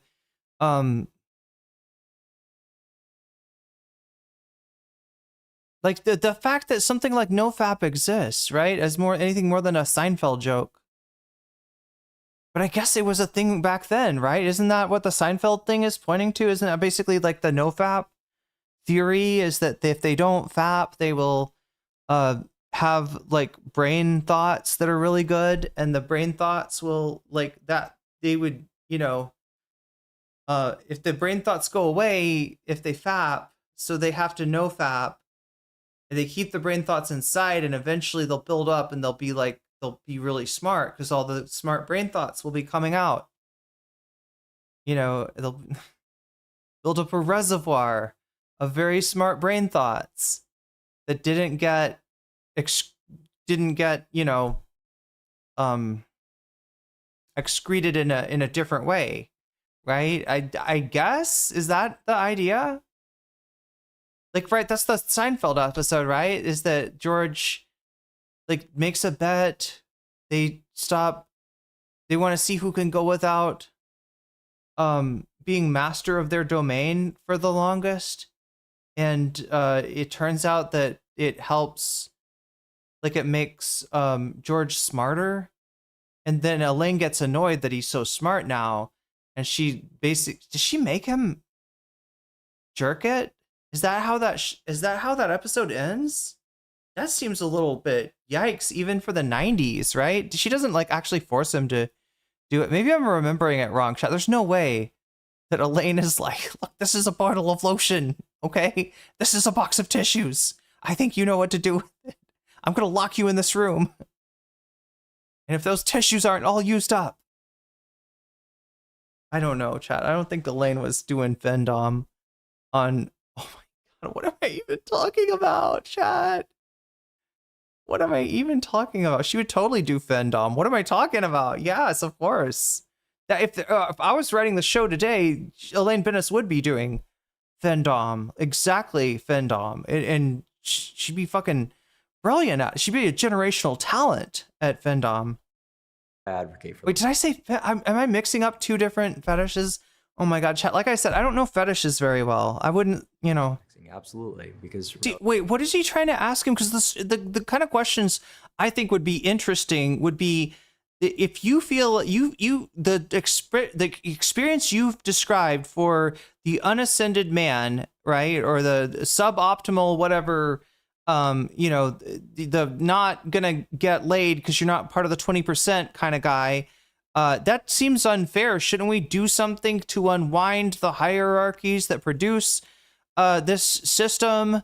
Shouldn't we be more concerned about that? There's the interesting question. Is that what he's asking though? I feel like he's too bored to really engage the way that, because there are interesting questions to ask the looks maxers, right? Even that that exchange between him and the trans women that we watched that kind of stream sniped him was interesting in that they had observations about the looks maxing community that he obviously had not thought about, and it didn't really have much to say. Obviously he doesn't want to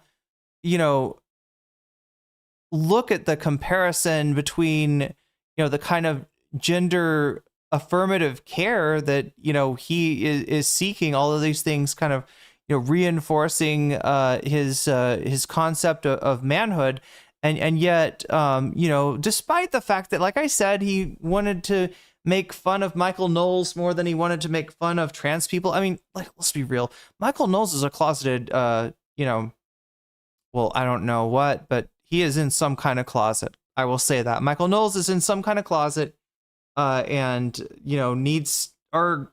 Kelly's. Oh no, not R. Kelly. God damn. But anyway, Michael Knowles is obviously low hanging fruit.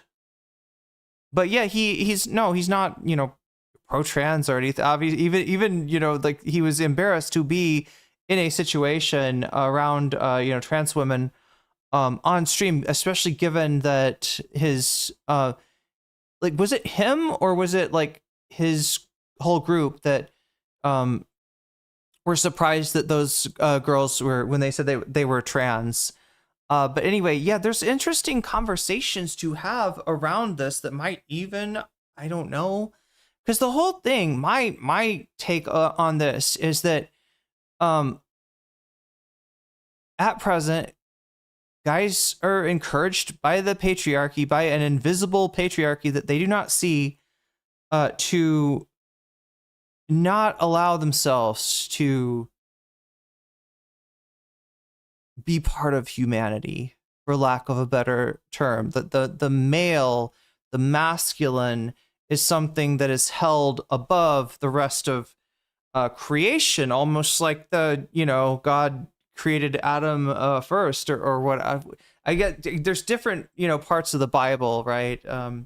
The creation order is a little different in each of them, but yeah, the the sort of primacy of the male is the thing that facilitates the existence of the patriarchy, and yet it's the very thing that it seems to me, is causing all of their problems. But they don't want to hear that from me, chat. They don't want to hear that from me. They don't want to hear anything. I can't tell them anything. All right, I got nothing to say. I am, they're looking for Andrew Tate, or they're looking for Fresh and Fit, or they're looking for fucking Big Papa Fascist, or they're looking for Clavicular, right? They don't want to hear what I got to say. All right, which is join the human race, okay, guys? Just join the fucking human race. You'll be amazed. You'll be amazed. So I definitely see, like, he is like trying to get something across to him, like, hey, dude, if you care about people at all, right? If you even give a little bit of a fuck, this is like, do you really feel good about, these guys are vulnerable. That they're looking to you for some kind of way out. And if what you're giving them instead, if you're just taking their fucking money and, maybe giving them shit that's going to make their life worse, is this so he's maybe seen through Clavicular? Problem is not what Clavicular is saying. It's that we give a shit. True. Yeah. Okay. So now I've got a video. Let me switch to that really quick. We've got 1 hour left in the stream. Of course, that will be more than 1 hour because the time, it's a subathon. The time goes up anytime somebody does a super chat, a super sticker. If you get yourself a membership, if you gift a membership, if you support me on Throne or Patreon or on Twitch, right? All of that makes the number go up. We're gonna play some Persona 2 after the stream. I wanted to show you, I don't know if this is gonna be useful, right? But people are talking about Clavicular's numbers. So you gave me the perfect segue. I don't know if you knew that was what we were doing there, Burple, but thank you. Because this is the perfect segue to the Devin Nash video. At least that's what we're going to start out, Devin Nash. I don't like Devin Nash. He's, Destiny fan or something. I fucking hate the dude's politics. He said some ridiculous things about Elon Musk in the past that I hope he takes back now. I hope nobody's still on the fucking... Like, he was on the Elon Musk is a genius train for the longest time. He's not exactly MAGA, but he's not... Nobody's leftist, for sure. This is Devin Nash. He is an ad man that kind of hangs around Twitch streamers and hooks them up with the sponsorships and such, right? Hooks up advertisers and content creators basically, and he has got a video about the new meta for this kind of explosive content like Clavicular, right? How does it get so pervasive? Because it's payola at some level. All right. Have you got the feeling recently when you've been scrolling social media that you're being astroturfed? That you aren't choosing the influencers and podcasters and I'm sorry, but when you say astroturf, you kind of scare me. All right, you're making me wonder. Okay, is anybody in chat familiar with Skibbity Toilet and the lore around that before it got literally taken out from under the creator in a move that I still don't understand? There's the toilets, and then there's the speaker men, the television men, the computer men, and all of those dudes, right? They're fighting each other. But then at some point it's revealed that actually there's these astro toilets that also hate the Skibbity toilets. And so the speaker men and the toilets, they have to team up in order to fight the astro. And there's now I'm imagining J.K. Rowling, her head sticking out of a toilet, and she's got the astro toilet powers, right? So she's really hard to kill. in a video game, not in a video game, but in Skibbity Toilet. She's very, hard to defeat. Is what I'm saying. AstroTurf, doesn't that sound like like a very scary version of J.K. Rowling or whoever? Like, I don't want to see any AstroTurfs. It's bad. Regular turfs are bad enough, is what I'm trying to say. Does that make sense? Brands and somebody's got a Skibbity Toilet J.K. Rowling. Although maybe you can't. Maybe some evil company owns the rights to Skibbity Toilets, and I'm not even allowed to mention them without getting sued. I don't know. Topics that show up for you. You just are kind of a participant. Like, the media doesn't feel as real as it used to be. Everything just feels like it's just being served to you, and a lot of times you like slop. Is that what it feels like? It feels like slop. Say what you will about Skibbity Toilet. Obviously, it's fucking brain rot, and it like fell off like a long time ago. The original concept was really funny, but it got overexposed or something, I guess, right? But you can say what you will about it. It's not AI slop. It's well, maybe it is now. Maybe that's what they did. They were like, if we make this into AI slop, then it'll be so much, like zero costs, comparatively speaking. But yeah, like there's shit like Amon Animation and Skibbity Toilet that I appreciate, because it came about right before the age of AI slop, and it is slop of some sort. Don't get me wrong, it is absolute slop, but it's slop with a human heart, and somehow in this world, chat, of shitification, I appreciate that. I appreciate that sloppy heart. Come across something that you didn't even choose or know about to select. Like, if you feel like things are not quite real anymore, this video is for you. Because if you understand this chart that we're going to go over today and all of the things I'm going to talk to you about, you're going to understand that content creation is a gamed system now. This is not clickbait. This is actually true. I'm going to go through step by step what is happening and how a person and a group of people can propel any influencer to high viewership, regardless of content quality. You can be the most uninteresting person ever, and you can still get boosted in algorithms. And so that makes me wonder, Burnt Peanut, right? They are absolutely farting on us, in terms of, yeah, he's right that they've got people. I don't know if you make money off of this shit, but they can definitely put people, into prominence with this, because it's all about this. He's going to explain this now. There's this clip complex, right?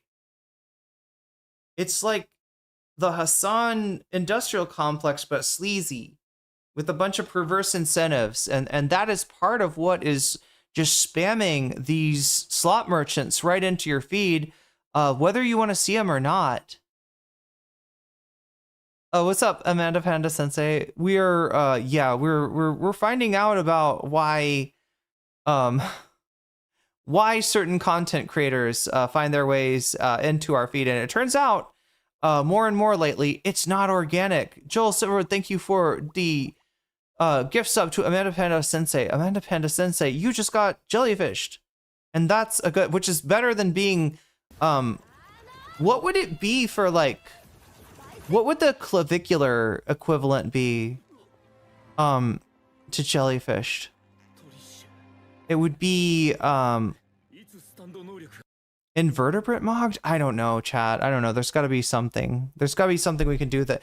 It's late in the stream, though. I can't figure it out. Welcome, Raider. Welcome, streamers. Welcome, Raiders. Welcome, streamer. Welcome, Raiders. There we go. That's how I'm so say.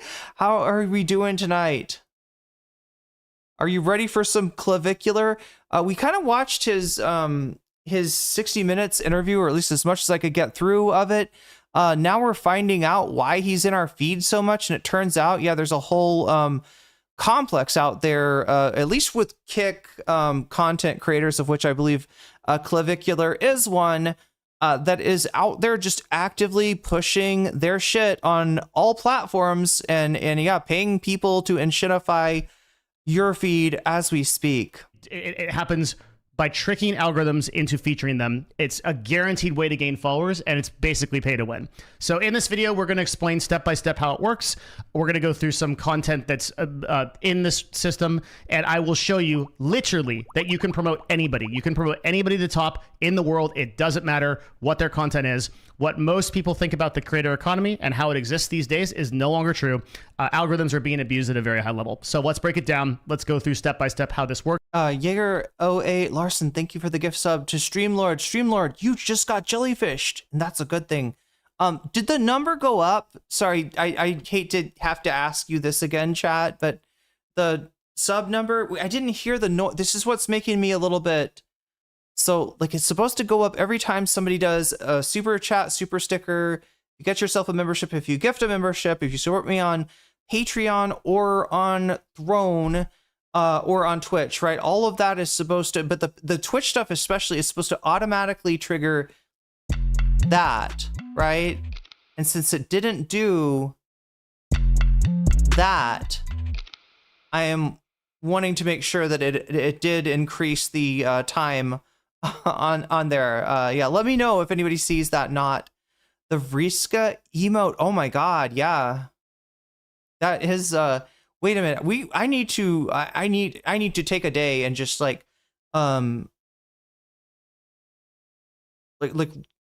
redo all of the stream alerts, look at everything. There's so, oh my god, Burple with the gift sub to Eager H. Larson, you just got jellyfish as well. It looks like one good time, one good turn deserves another.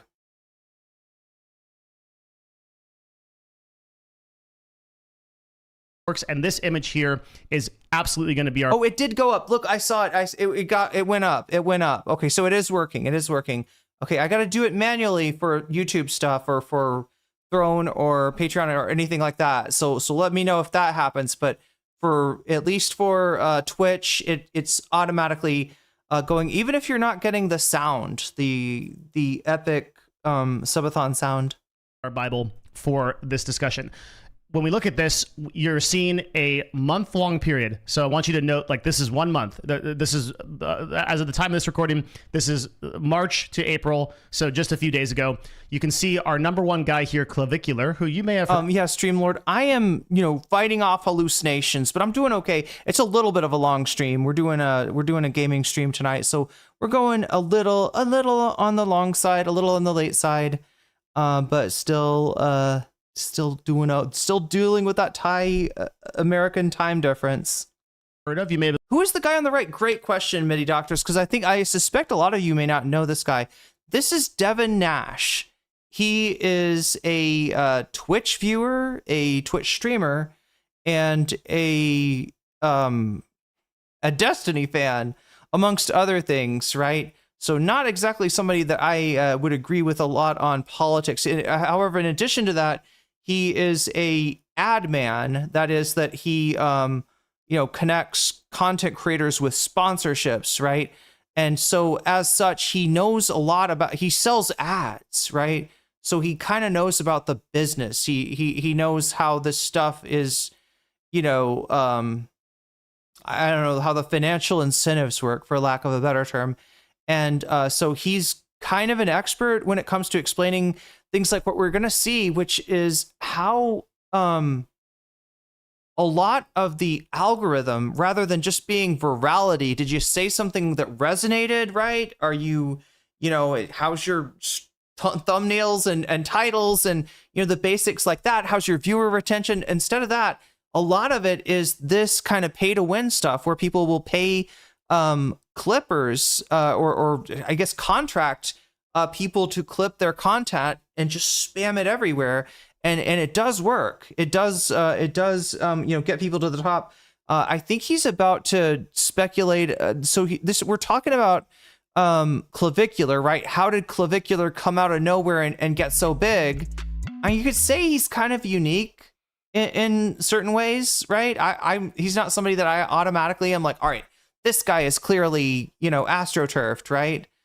And yeah, oh my god, the astroturf thing set me off last time, chat. We're not talking about a J.K. Rowling with like rocket engines strapped to her. No, we're talking about astro turfing as in, basically people have paid to make certain content, certain creators, popular. The ones that come to mind are, people like Burnt Peanut or Clavicular. Now, I could be wrong about that. Maybe both of those content creators were just destined. We were destined to have a peanut VTuber overlord. But I don't know if that's true. Then why don't we have the Faithful Sheriff also? Pretty much the same thing as Burnt Peanut. Why is that content not popping off to the same degree? Like, this guy just exploded. I see videos of him everywhere. What's going on? I never searched for this dude. What's happening? Has generated over 2.2 billion, with a B, billion views in a single month. He invented the Nash equilibrium. 69. But no, this is not a good guy, just for the record, or he's not somebody that I would agree with on a lot of things, right? He does know the business of streaming, and he does make pretty good videos about that. But yeah, in terms of his politics, like, the thing I always remember about him is him glazing up Elon Musk, being like, everyone's wrong about Elon Musk, this is going to be super successful. I don't think that Twitter has turned a profit yet, so I don't know what he's talking about. But yeah, it's things that I would hope by now maybe he's reconsidered and takes back. You need capital to Clavicular. Well, I mean, it's a good incentive to get a bunch of people to make clips and spread your content everywhere. And like, for somebody like Sneeko, who up until recently was banned on YouTube, right? It's the only thing that's like keeping him on the platform, right? I think same thing. I think he's banned on TikTok too. But there's a ton of people just just grinding the Sneeko clips to keep him relevant. 1,000 videos. That's short form videos across TikTok, Instagram, and YouTube and X. 69,000 videos that are all about him. How is this possible? Well, he has 1,610 paid clippers that are working full time to put this stuff out on the internet. And likewise, you can see all of these other influencers who, to varying degrees, have the same thing going on. Here's Aiden Ross with 812 clippers. He has 11,000 videos that came out this month, accumulated about 714 million. Now, so far, what he's showing us is content creators that ostensibly gain some notoriety, some success by themselves. Like, I would never say that Aiden Ross is a artificially create like an artificially boosted account, right? I don't think that I don't like Aiden. I kind of detest Aiden Ross in a lot of ways, right? But obviously somebody out there is watching that shit. Somebody out there likes that shit. And I don't think his followers are fake, but I think what Gavin is saying, at least so far, is that at that level, everybody's boosted, right? Because they, it's like rich people, right? They get, you think, like, if I made $1 million, I would never worry about another thing. I would, you know what I mean? I would take care of my family, and I would do all, like, I would be so sad, or, whatever. And, but when people actually get rich, they're not looking at like people that are their friends that are still poor. They're looking at other rich people and saying, why am I not that rich?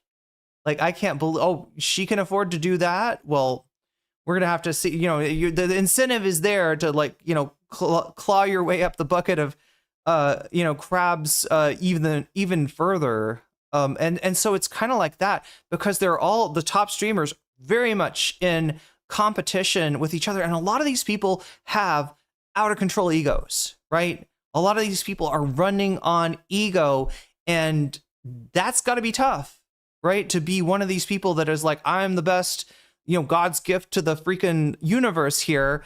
And why is Clavicular more popular? Why is the Burnt Peanut more popular? Why is Hasan more popular, right? Like, it's got to be, like, think Ethan Klein, right? Somebody who has tasted quite a bit of success and isn't really enjoying that same level of success anymore. It seems to wreck a person.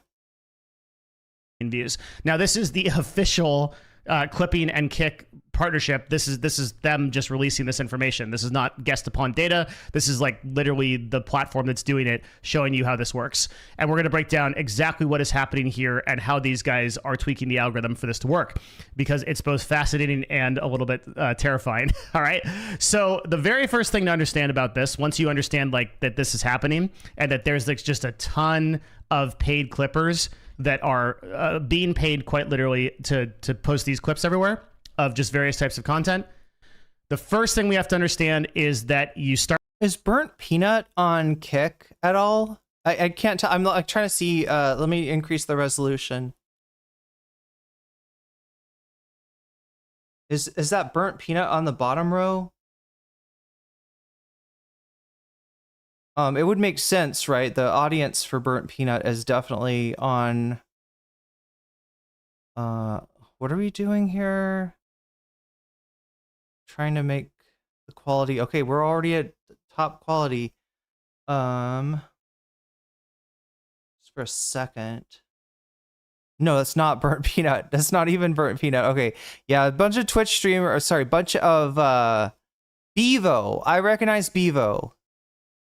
Sneeko. I've heard of Sneeko. HS Tiki Taki. I know of.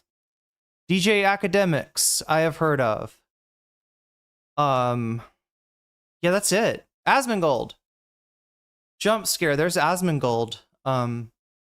Third from the bottom on the second row or the second column next to Sneeko. But yeah, I don't see anyone else I even recognize. Okay, let's get back.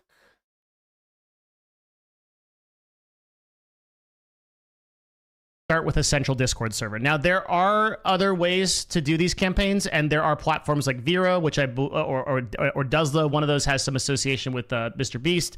They operate the same way, but as platforms. But for this video, I think the most interesting stuff that we're going to go over is actually just going to be the platforms. So you can see here, this is the largest clipping server.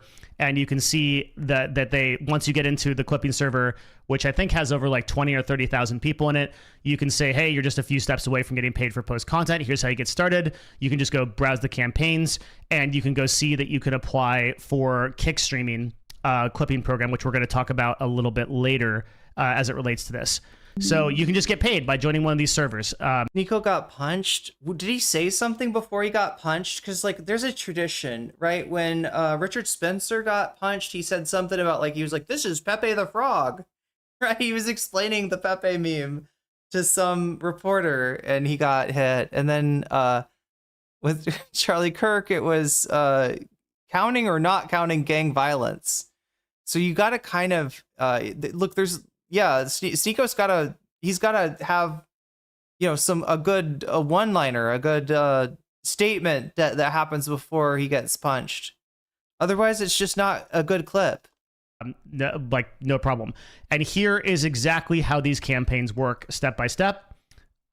Each campaign is going to be one influencer or a podcaster or a brand.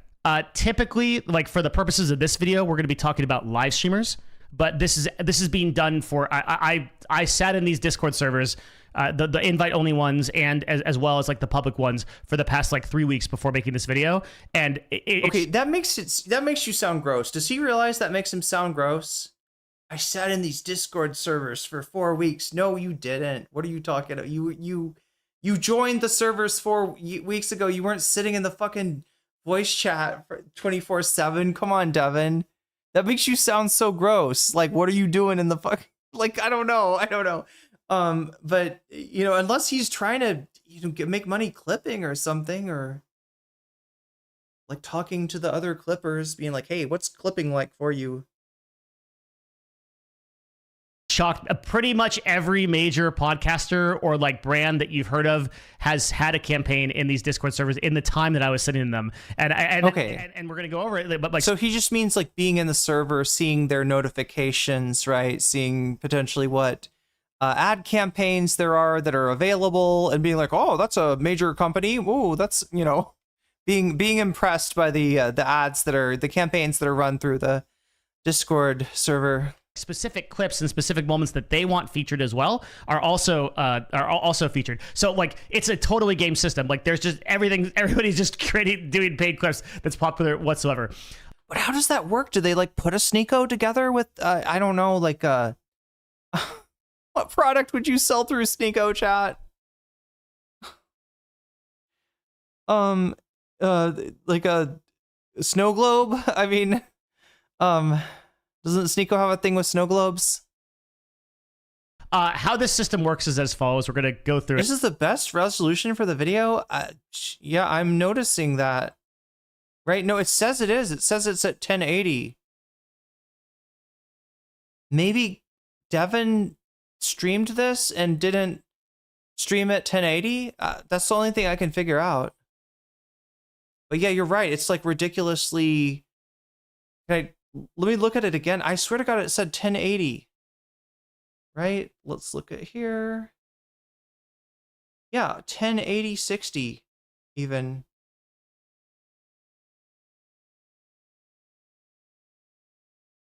The resolution did just change. Something happened. It's a little bit, is it less blurry now? Was it lying to me? So starting with the CPM system and how it works. Typically, when we think about platforms, these are all going to be short form mostly. So this is going to be clips of this person's like long form. So when I say long form, I mean like a podcaster makes a video that's like 2 hours. And then these paid clippers will go through, they'll select 50 to 30 second videos, 30 to 60 second video parts or like 2-minute parts that they think are interesting. And then they will post those clips on these 3 platforms. There's a little bit of this done on X. It kind of depends. Every campaign is a little bit different, but most of them I've seen focus on these 3 platforms. The way that you get paid is you have what's called a flat CPM. So a CPM. I'm sorry, did he say TikTok, Instagram, and YouTube Shorts? Instagram Reels, TikTok, YouTube Shorts. Is that the 3? CPM is just the amount that you make for 1,000 views. And these will usually be between about 10 cents to 40 cents. But I've seen ones that are as high as about $2 to $3. So every campaign has a like payout, and you can see here. I'll pull up one just so you can kind of see like how it looks. So this is a campaign for Caleb Hammer, and you may be seeing a lot of his clips. And this is a separate Discord server that's been created. You can see the payout for Caleb is 75 cents per 1,000 views. That there's a minimum view required for payout, and that there's a payment method, and it shows you the platforms that it wants you to post on. So you can post on TikTok, you post on Instagram, you can post on Twitter, you can post on X in this case. So there's an example of like a pretty prominent podcaster. Now either it's his agency paying for this or it's him, I don't know, right? But he's this is the system that he's running. I feel like something was going on recently with Caleb Hammer on Twitter. I feel like I saw somebody like, I feel like he was getting like dragged on Twitter recently. I can't remember what it was for. So this is an example of like a single campaign that's being run right now. Like this is something that I pulled just a couple of days ago. Okay, so they're offering a flat CPM of 75 cents per 1,000 views, and in this case, it's going to be 75 cents. I've seen like again. I remember what it is. He was asking. Caleb Hammer was asking. He was saying like, "Look, I know I'm associated with the right wing, but I really want to do like content with anyone. So, if you're a left winger, DM me, and I want to, yeah." And Destiny answered. So yeah, like I'm the lefty content creator that'll come and get financially audited. Oh my God! Wait, but somehow this isn't going to happen, right? I thought it got canceled. Destiny is a liberal commentator. Oh, they put a freaking community note, chat. The SpeedTuber wanted to say Destiny also leans right, like the majority of liberals, a based literally based, take right there. And it gets community noted. Destiny actually supports Joe Biden. And yeah, he supported Joe Biden even after that stupid debate. I think Destiny wants the left to fail. I don't know. Like, you want to run Biden after his meltdown? Really? But anyway, yeah, this is this is Twitter. But yeah, I need help. I get TV podcast invites from creators and channels that lean right or are clearly on the right. I want to see if I can.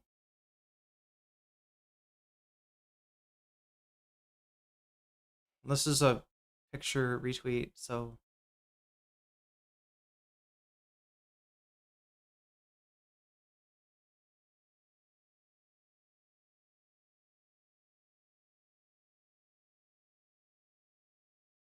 But anyway, I thought that somehow Caleb wasn't going to do this.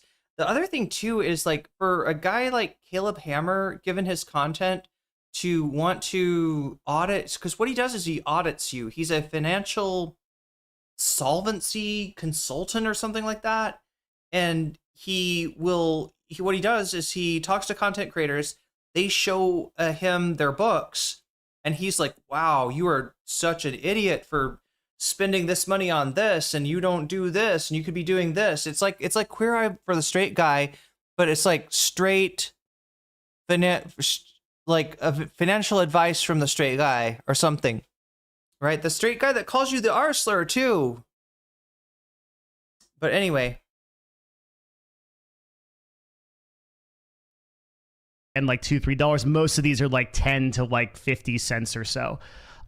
You'll notice on that screenshot that I linked you that there was a minimum view payout threshold. So what does that mean? That means that you can't have this campaign. You don't get paid if you don't have 100,000 views. Now, that's not per clip though. So what if we just like put the payment details over here for a second? The 100,000 views means the aggregate of you as an individual. So if you have 2 or 3 clips that get, let's say you have 3 clips that get 30,000 views each, you do not get paid. But if you have 3 clips that get 30,000 views and then 1 clip that gets 10,000, you get paid on the whole 100,000. So there's just that's what they mean by minimum payout. So most of these people are creating, for these campaigns, they're creating like 50 to 100 different clips across multiple different accounts in order to reach this payment threshold, and then they get paid based on the on the. Is it an over? Anyway, it doesn't matter. None of us are trying to be clippers here, right? CPM that was stated. Certainly not for Caleb Hammer. There are also bounties and bonuses. So these show up in a lot of individual clipping campaigns, and you can see here we have a bounty for Pirate Software. Yo.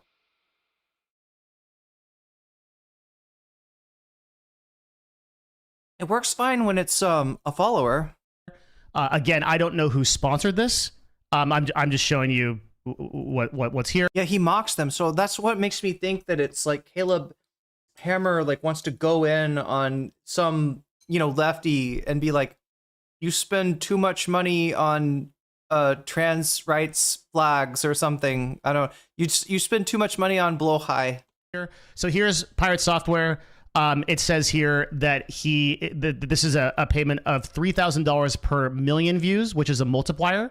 $300 for 100,000 views, and You buy too many of those sharks from IKEA to show your support for the trans community. $3,000 for 1 million views. This is an invite-only Discord server, so this is not associated with the other Discord server that I've shown. This is a secret Discord server because I think they're a little bit more careful when they're trying to promote individual clips and influencers, just from getting people to know about how this works. But you can't hide from Devin Nash.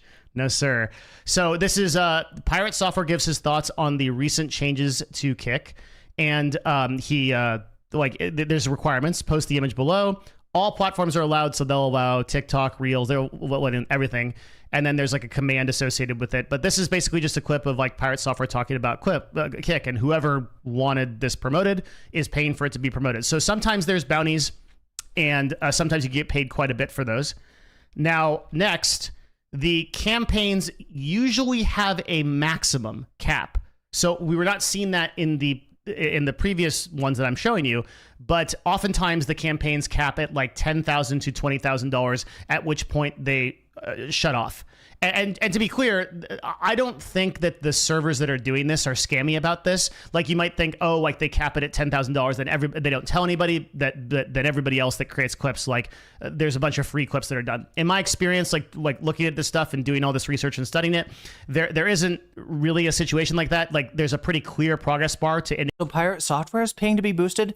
It looks like everyone like big is paying to be boosted, right? I'm trying to decide, because the way that this video, the title and the thumbnail is kind of suggesting that like they're manufacturing, and this is what he emphasized in the beginning,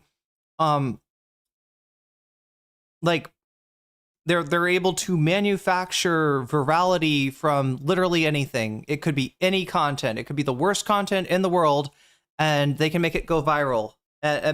But then that makes it sound like, well, so then what are you trying to promote here? Because if that's what you're doing, paying into something that's not going to pay you back, then there better be like a, I don't know, political or like there be some kind of goal that you're doing here, unless you're just like farting on us all by wasting money promoting content that you know is shit, just to show that you can push it to the top.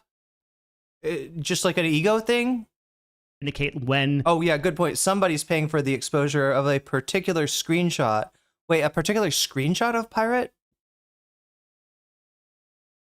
The cap has been reached, and when you don't make money from clipping anymore, in most of these cases, I haven't really seen a lot of like black hat marketing in that direction. Just to give credit where credit's due, like my interest is in honest information. I'm not trying to make a value judgment here. There'll be plenty of that later in the video, and just for you to decide. So I didn't see that here. Most of this stuff is very well put together. I mean, by like pretty elite operators.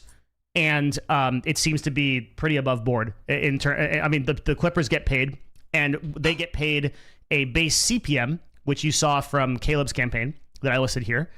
And then they also get to keep the RPM, which means like the money the platform itself pays you. So you get both the CPM, which is like the 75 cents per 1,000 that gets paid out through the campaign. And then you also get to earn whatever the YouTube. Wait, is this to do with Roachgate? I actually don't know. It could be.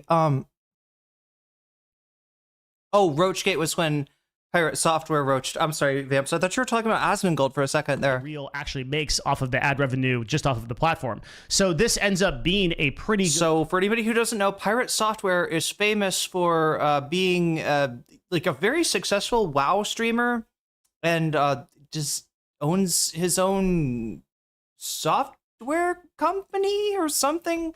Owns some kind of company.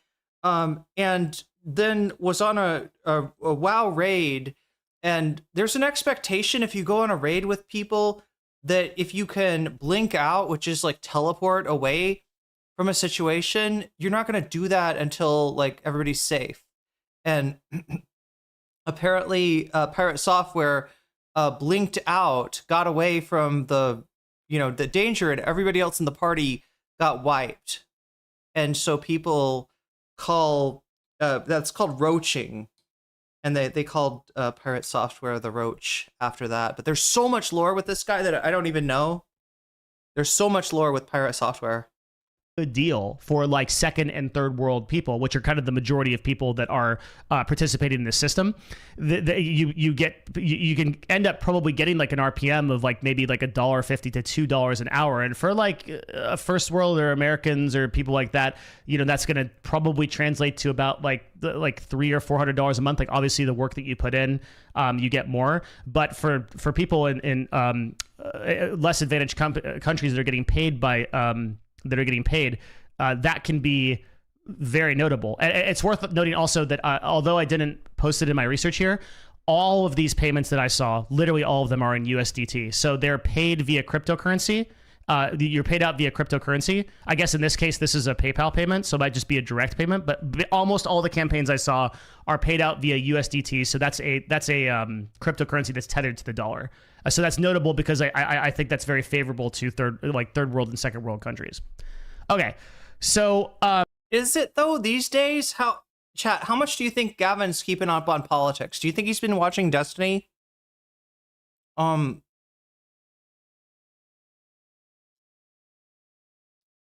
dollar's not doing great, and I'm not sure like overall, but the thing that was affecting the exchange rate I'm using the most in the positive way was whenever it looked like there was no transit on the Strait of Hormuz, right?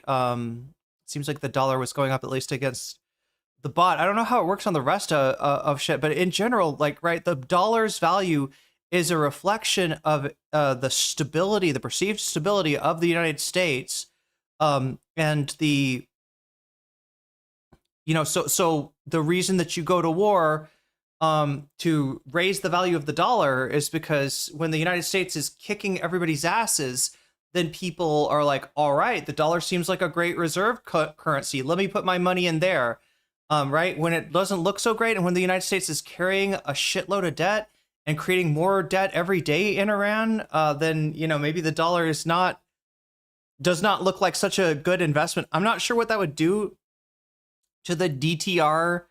What is it? Is it a stable coin? Is that what you call that? It's tethered to the dollar.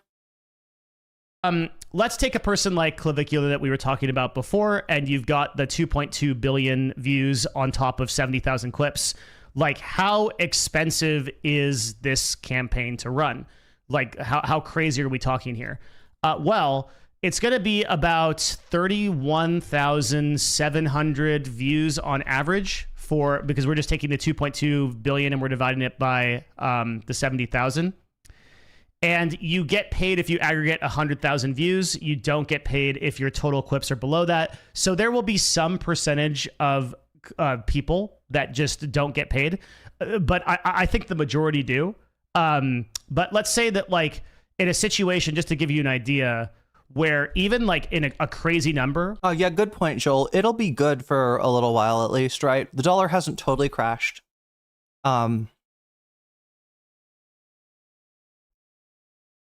Where like 70% of the views are free, which I think is probably closer to like 20% or 30%. The math on it is it would cost $666,371 a month, even at $1 CPM, just to run Clav's campaign alone, not even considering all of these other people. So literally hundreds of thousands, if not millions of dollars are being spent every month to do this. So who's doing it? Who's paying for this? Right? That to me is one of the most interesting parts, because a couple of things, right? Number one, there are not many people that can set up campaigns like this. We're talking like management of hundreds of people, and like this is a lead operator marketer stuff. This is not like streamers. Okay. Very few of these streamers are running these campaigns themselves. There are people that are doing it. Like, there are streamers that are running these campaigns themselves, like to lesser degrees. And I mean, you could also just have 3 people in your Discord do clips for you, and you could run a campaign like this yourself. But when I'm talking about these big Discord operations, these are being funded. And it's really interesting to see who is actually funding them and what is actually going on here. Because with respect to the streamers, I don't think that most streamers are really business oriented. That's just been my experience being a top talent manager for many years. I don't think that, and now I'm an agent on the brand side. I've worked with thousands of influencers, great entertainers, mostly not the sharpest tools in the shed when it comes to business, with a few exceptions. So they're not going to run campaigns like this.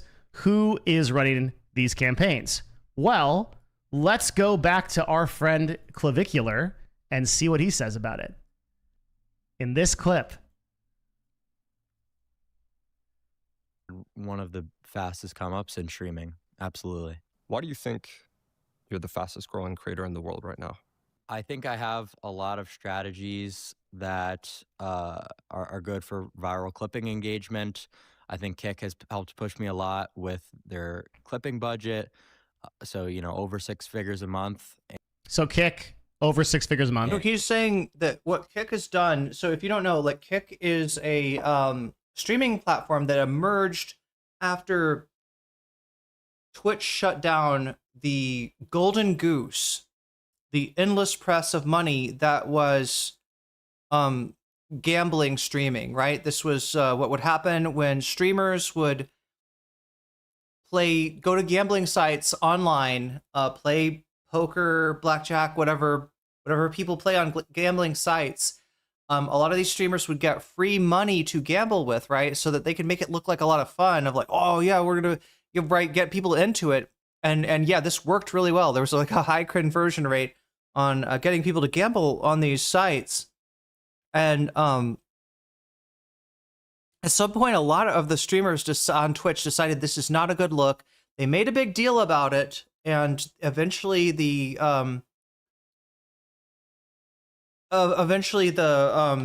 Twitch banned it. Other than DraftKings, which is what is DraftKings, like fantasy football, but with Gamba maybe. But yeah, it was so popular, it was so pervasive that there was a nickname for that kind of content. You were doing Gamba. And you had XQC, Trainwrecks, just to name a few that I'm thinking I'm remembering, did this kind of content. And when it got like killed, right, a lot of those people went to Kick. And Kick, I think I've heard, allegedly getting, funding from Stake Casino, from an online gambling site. And they pay their streamers like 90% of the revenue that they get, right? So whereas Twitch will take 45% of all the donations you throw my way on it, right? Kick only takes 10%, and that so it's attractive to streamers. They've even hired some people to stream. And a lot of what they're doing is at a loss. This clip thing seems like it's at a loss. And what is the goal? What are we pushing? We're trying to make our, if you get people that have been banned on other platforms, they've done some of that, right? That are big. Okay, you've got a big audience. They want to see you. Let's put you on Kick. If you, can pay people, and there were a few people early on that got paid a contract to stream a certain amount on Kick, right? XQC, I think, is one of them. You're trying to do, because like the problem with Kick is there's no audience, right? Especially if it's just like, we're going to show you streaming to, I don't even know.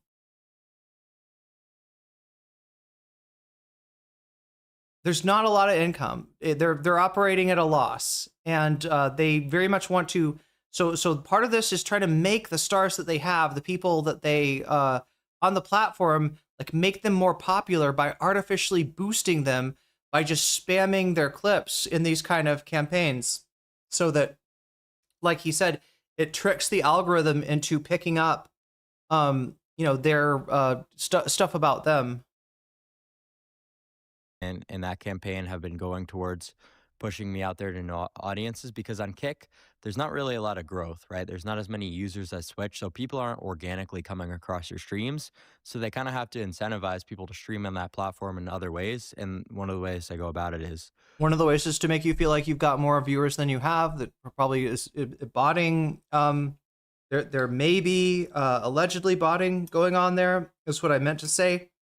It may be the case that there's botting on Kick that inflates the numbers, but yeah, among like the other things, they're pushing their bigger, they're like pushing their top talent. They're trying to increase their recognizability, stature, their brand. With the Kick clipping program, where oh wait, something just happened. Omega Star, thank you for the resubscribing at tier 2. Did that make it go up? Yeah, it did, right? The time went up. I'm just making sure that I'm getting a little delirious here, chat.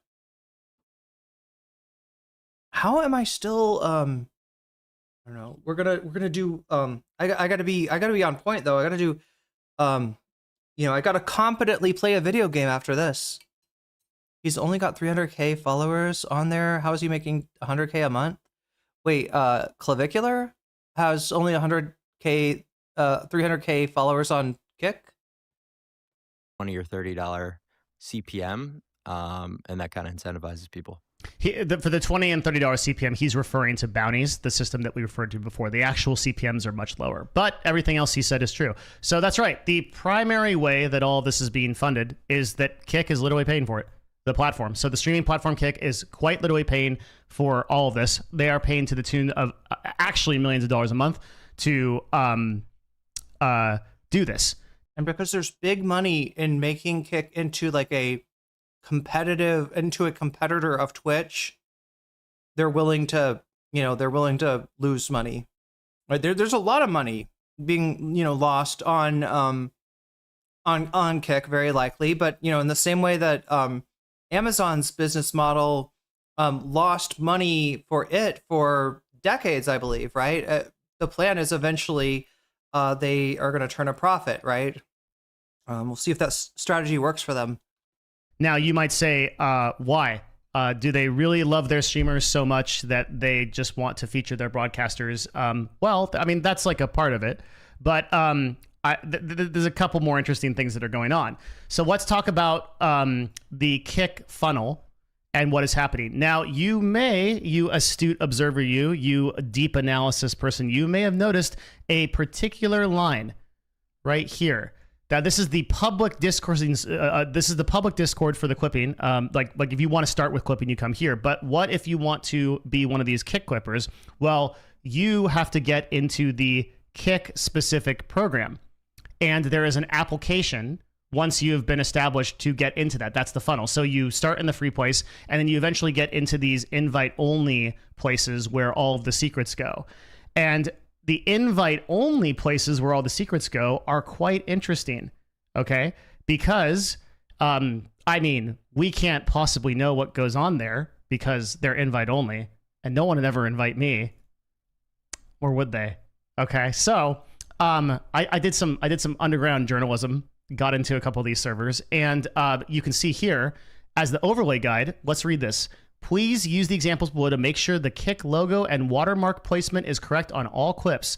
The Kick overlay should always be clearly visible and placed so that it can be properly seen at all times. Make sure the overlay is sized and placed exactly in this guide before submitting. It must stay visible at all times, must remain clear or obstructed at all times, sized and placed to fit your clip exactly as shown in this guide.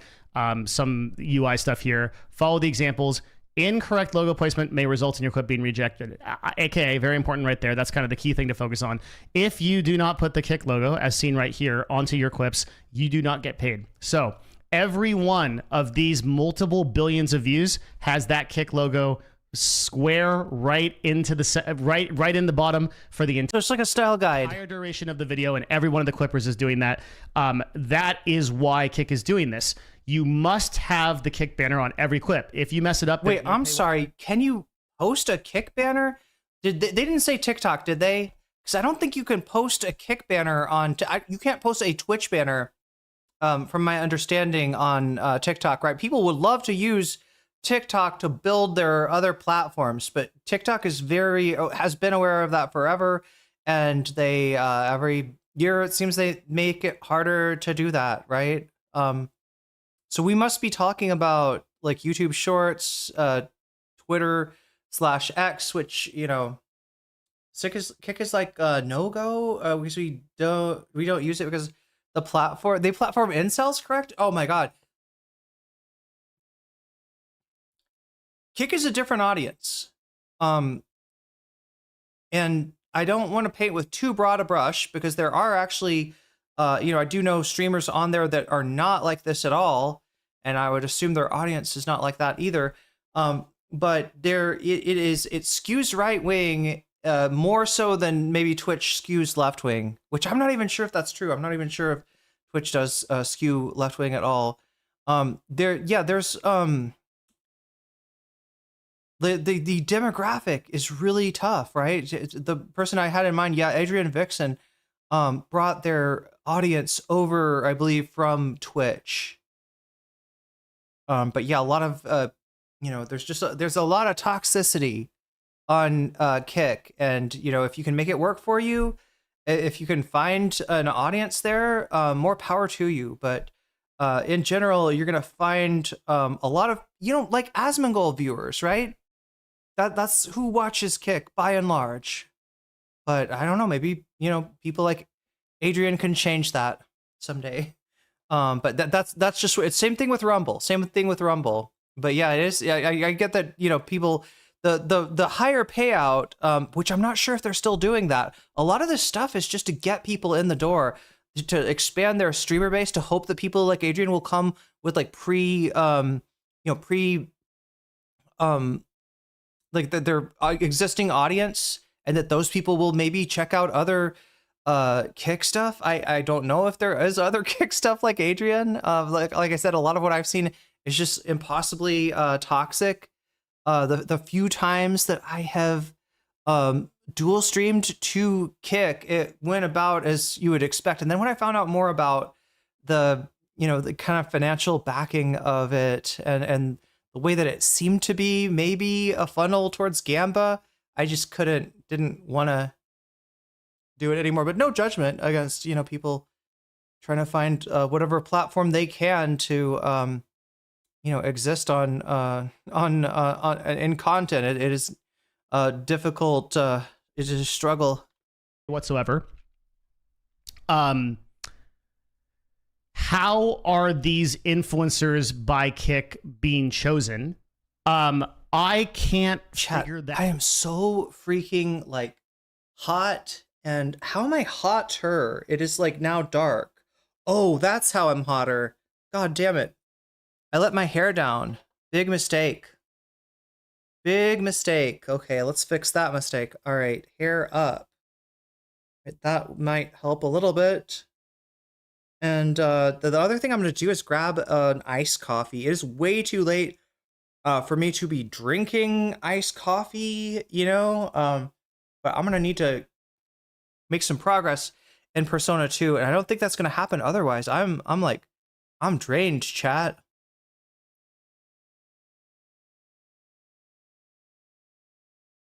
But yeah, Kick is just like, I don't know, like there's a lot of scary people there. You know, hopefully the good people that are there can find other good people. That out. I've gotten a lot of different people kind of like weighing in on that.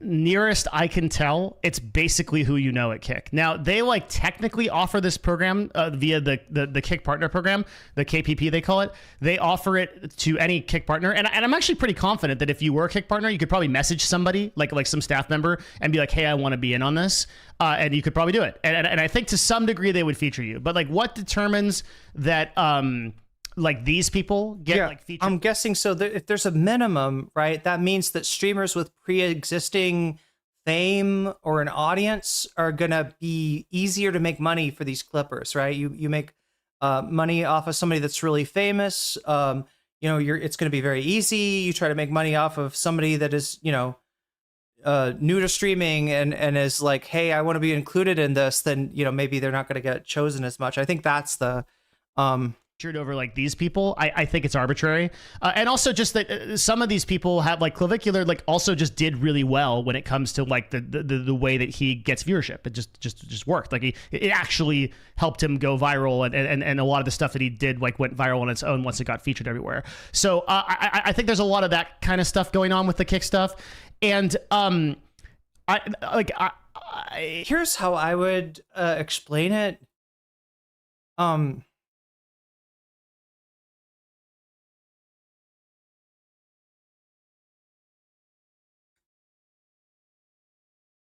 Any content has the potential to go viral. The propensity of that content happening probably does vary depending on, like, you know, how entertaining you are, how much you connect with people. But think of these clippers and the clips that they're posting. Every clip posted is kind of like another it's another the slot machine. It's another pull at the slot machine, right? So even if your odds are really low, you increase the number of pulls, and like maybe something that you put out randomly is like really interesting, maybe even accidentally interesting to people, right? That's always possible. And so yeah, I think there is some, like, because I'm trying to judge like his claim. I feel like the claim in the beginning was very strong. The idea that they can make anybody viral. I am not sure about that.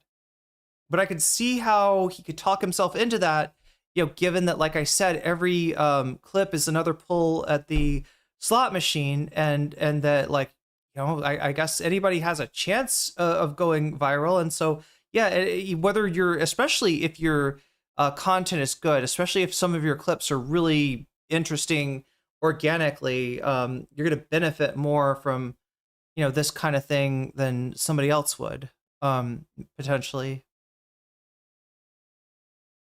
It's a little bit iffy. So Kick is quite literally spending millions of dollars. Okay, coffee. Let's make that happen. Dollars per month to promote broadcasters, and then they're also place. paying them on the back end through the partner program as well. And simultaneously, they're doing this as a marketing strategy to bring people to Kick.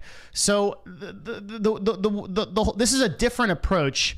From like to understand this, we've got to kind of go back in time a little bit, and we have to understand how Twitch, the main live streaming website that has most of the viewers right now.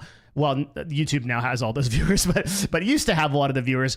Their marketing strategy in 2015-ish, like 2012, this started. We'll talk about like the Twitch marketing strategy.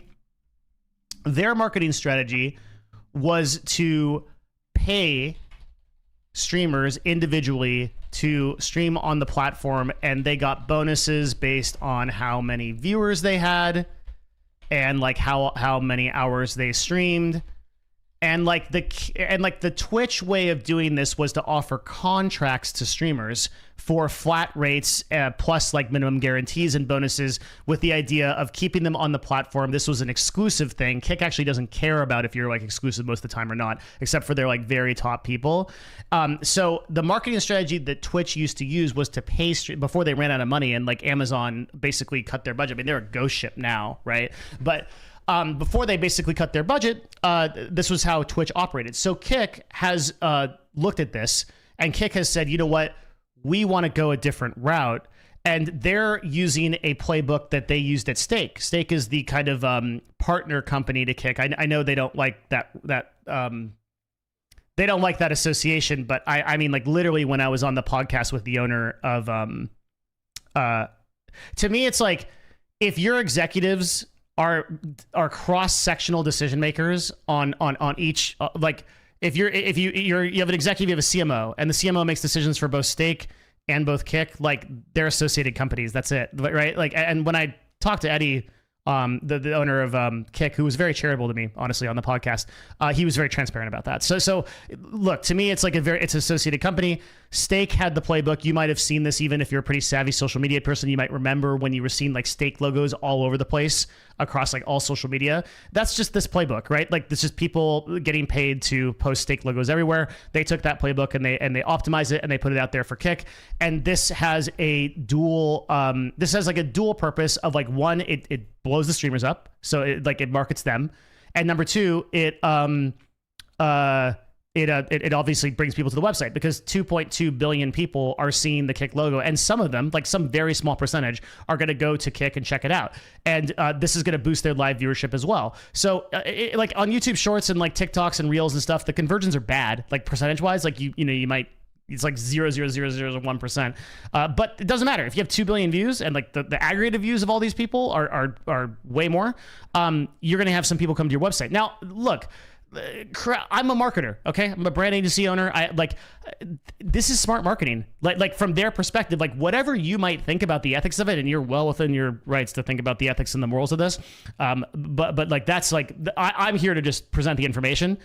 I gotta say though, like from a perspective of like what Twitch did, which is like, okay, we've got to grow our website somehow. Like, we could pay streamers millions of dollars to stay on the platform, and then we are making those streamers responsible for their own growth. So all the OGs that got the contracts and got paid on Twitch, they all had to solve the growth problem themselves. Like, bringing viewers to the website was up to them.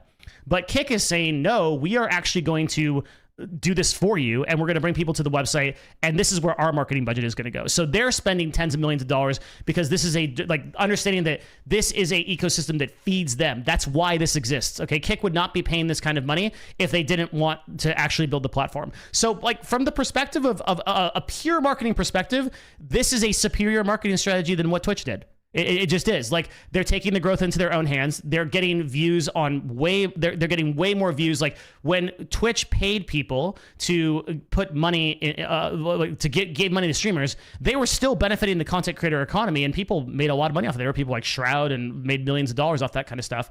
A lot of people that got paid contracts, all those top streamers, Pokimane, all those people, like they did really well back when they were paying contracts. But Twitch was basically paying them and then saying you're responsible for your own growth, and like we hope that works out. Meanwhile, Kick says no, we're gonna blast ourselves everywhere, and then we're also gonna boost these streamers as a side effect. So like from a pure marketing perspective, like dude, like you gotta look at the hustle across billions and billions of views. It's actually a lot of impressions. Shit. So, Kaya, place. Though, that what we need to talk about next is kind of the darker side of it. We need to go over like why exactly this works, and like what this is doing to the algorithm, what this might mean for like the future of content, and I think like how this is tricking algorithms, and like I think we need to like go into like a little bit of the dark. Oh yeah, Vamps is pointing out that it also sort of creates a little bit of a dependence on. Okay, now this makes me sound like a libertarian. Look, we can't be handing out social welfare here on Twitch because we don't want to encourage any kind of a reliance on us. But no, it does give if you're I guess, if your promotion, if Kick is in charge of your promotion, right? If you get upset about something about the platform and want to leave, yeah, I guess you would lose that. I mean, not really though, because they do like whatever they've done, for you before. They're like, but yeah, I mean, it's another incentive, I guess, to try to keep people around. That kind of stuff being said. So before we do that, that's right. We've got the secret call out 2440. 2440. Please post in the comments down below that you're still here for a deep analysis Devin Nash video. 2440 is the secret call out. I think that is for you guys. I think that is he will audit like people's channels or something. I think that's what that is. Like he gives you his opinion on maybe your marketing. I'm not sure. Number one, just thank you very much for supporting this. I don't really do this stuff because I'm mostly on the business side, so I don't have anything to like really sell you. But if you did want to support me, oh my gosh, it would be such an honor. You could go check out my Patreon page. My Patreon page is $5. $5. Where'd it go? We're gonna open a new one. It disappeared. It's shy today. But my Patreon page is $5. And I post a literally ridiculous amount of videos here. So you can see here how to build an unbeatable workday step by step is the look. I'm not trying to push my Patreon or anything that I'm making almost 5K a month from. Definitely not. Okay, why it works and why it abuses the algorithm. That was a pretty ethical react. Okay. Works section 5. Which I think is kind of the most interesting section. I think this is like, this is kind of the meat of it. So let's kind of talk about the like first principles logic of like how platforms think about things, and to understand that this used to be different. Like it used to be that kind of Instagram had their own way of doing this, Facebook had their own way of doing this, and then YouTube kind of just broke the mold. And YouTube was like, oh, we just like straight up figured it out. And then like pretty much everybody copied them. Then TikTok came along and said, okay, we're going to use that system, but we're going to figure it out for short form. So we're going to take 7 to 60 second videos instead of your 8 to 15 minute videos. And we're going to make these into, we're going to make these popular. I think the algorithm that they're talking about is reinforce is a name that I've heard applied to it. If I'm not mistaken, this is the tendency. It just like kind of, sees what you're watching and tries to reinforce it, right? Tries to,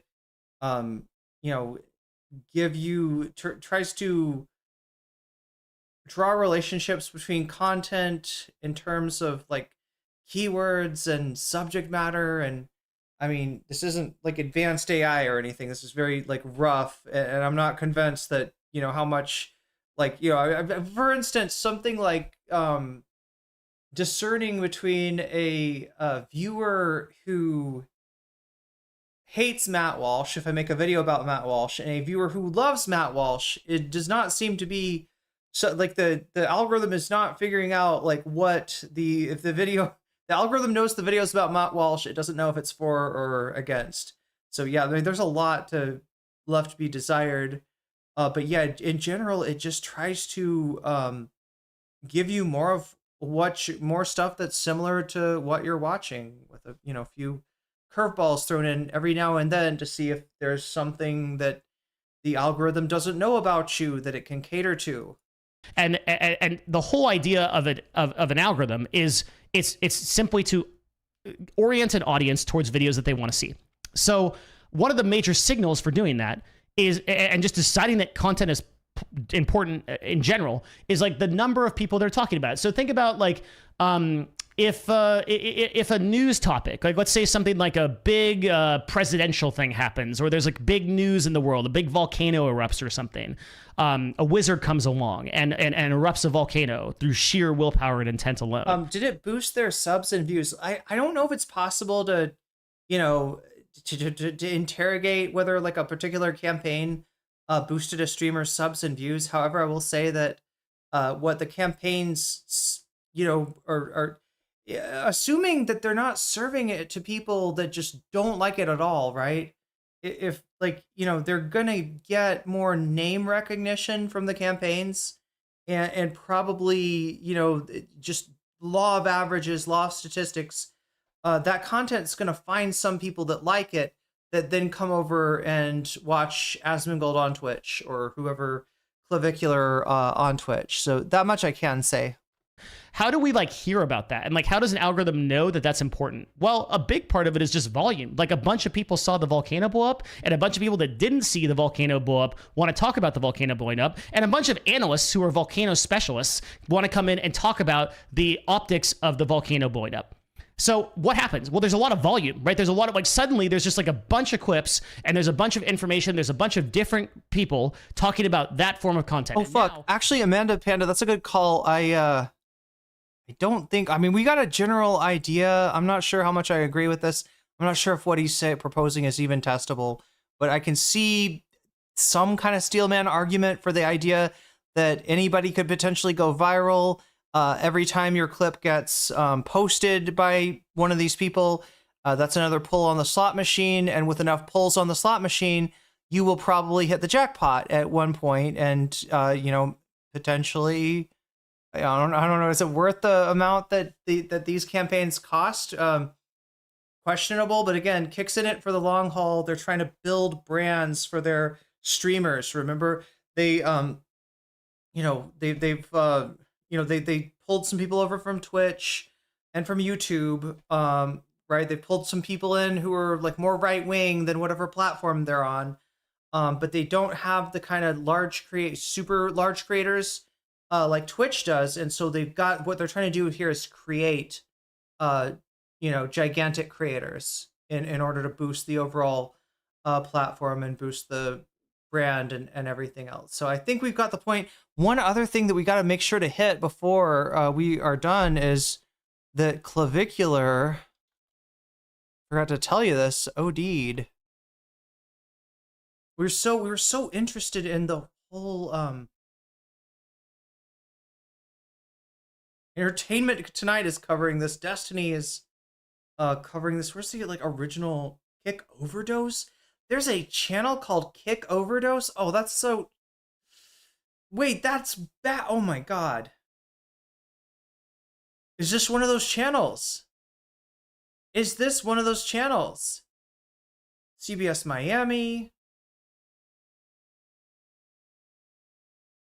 Michael Knowles getting his revenge. Wait, is that a Clavicular? No, that's a Clipper, some kind of Clipper account.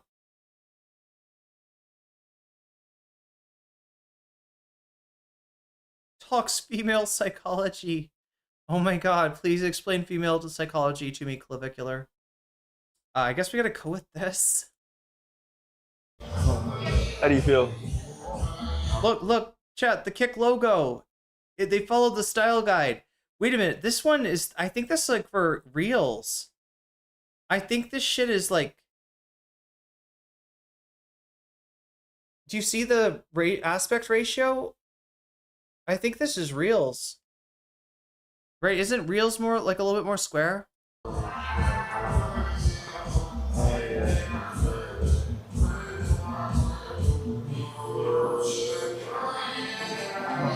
Oh, would it be that much trouble to start the stream over again? Of course not. I always want to redo. Maybe it didn't go well. Maybe you could do a better job. Now that I'm hallucinating, I'm drinking coffee way too late at night. Chat.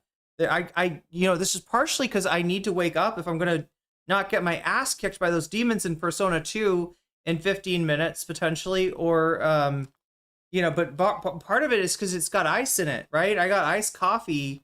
I'm like, let me drink that, right? This is satisfying both of my needs right now.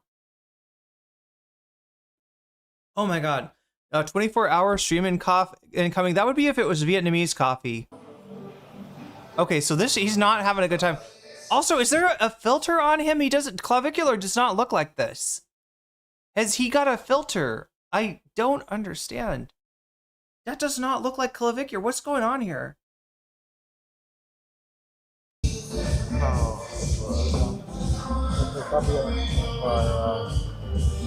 Oh no, there's Clav. There's Clav, right? Oh no! Oh, also the fucking music. God damn it! You want natty? You want natty? You want an natty? You want a natty? Or is he asking like, do you want a beer? Do you want an natty? Adderall, sorry.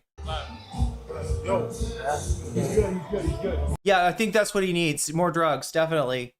It's just like, yeah, Hunter S. Thompson is kind of fucked up in the bar, Woody Creek Bar and Grill tonight.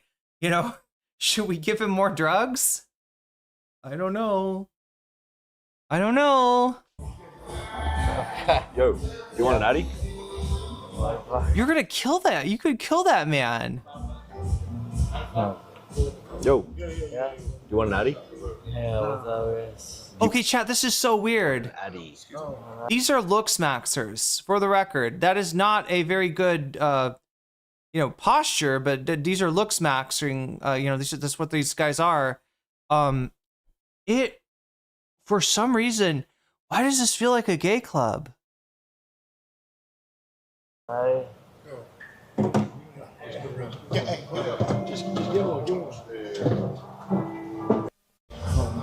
do you feel? I don't know.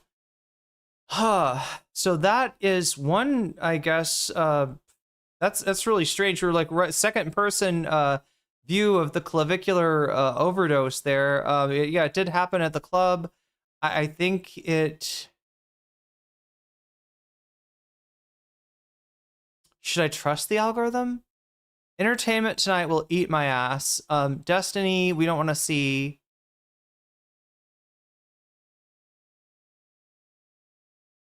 Meme, the meme channel, lessons in internet culture. Seizure maxing? Okay, Asmongold, that's not funny.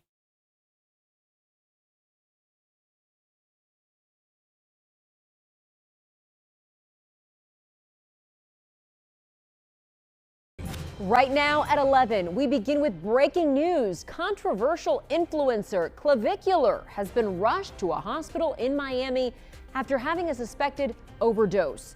The incident happening during one of his... Look, I'm not saying this is a gay club. I'm sure it's not a gay club. I'm just saying that there's something about the Looks Maxer community that just feels like, I don't know, vaguely... his live streams at a spot in Brickell. And that's where we find CBS News Miami's Abby Dodge with familiar for tonight. Abby?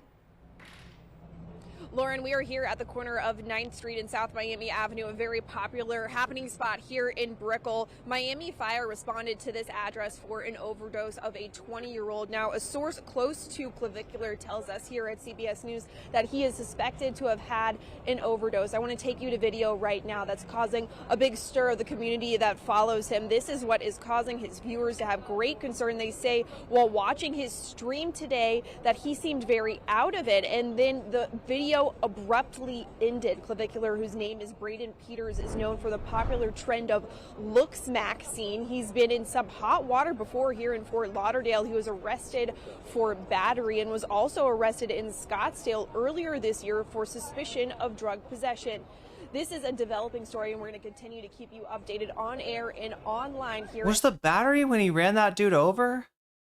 At CBS News Miami, live from Brickell. Aside from the homoeroticism of Luke's maxing, I hope that the video is not causing anyone harm. There is some fucker. Oh, the PSP versus the PS1 version. Yeah, well, look, we got 10 minutes until that potentially happens. I don't think that I've added up all the numbers to the bonus meter. But it doesn't matter now because it's automatically adding to the time. If there's any more donations, it will increase the time further. I just wanted to get mentioned to people that it's your last chance to, I don't know, put your money where your mouth is. If you want to, if you donated and you want to force me to do more video game streams, because I will be taking 100 points off of this tonight. Yeah, it'll go down to 175. But yeah, if anybody what is the I mean, we've kind of drained the, I don't know how much more Clavicular could we even watch. This is a Destiny video. I don't know. I don't want to watch Destiny talk about this. I don't want to watch Ethan talk about this. Did Hasan talk about it?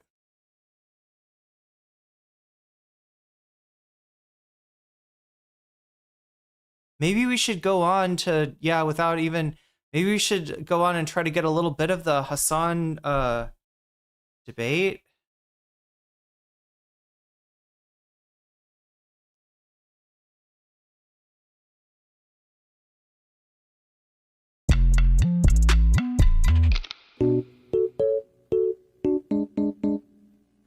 Omega Star says feed the frogs. I will do that. So yeah, adding 7 more, is that right? To the video game screen, the video game stream meter.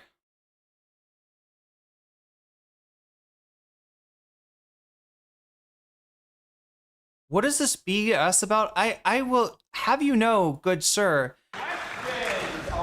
that you are calling the proud tradition of Yale University, a top-tier Ivy League school. You are wait, what are you doing again? You're calling it BS. Just because these people, these Yale students, they meet together on a weekly basis. They bring in a guest to speak, and then they show their approval or disapproval for said guest by hissing if they disapprove and by banging their seat if they approve, right? And then afterwards, they have the guest take questions, and then they bring on 3 people to either agree or disagree with the guest, and they get questioned just because they're doing this weird, Tuesday night debate club thing, debate union. You're gonna call that BS? Well, sir, you are entitled to your opinion. Speech. Perhaps question. Chair. There we go. There we go. Well, I think it was a practice for a speech, I really agree with Rob's points. I think that when Mr. Beckman mentions that the... Okay. I think I remember this problem now. Do you see what happened, chat? Wait, is it gonna, add them one after another? I don't think it's doing that. No, it's only giving you credit for one, Joel. Has it been doing that the whole night?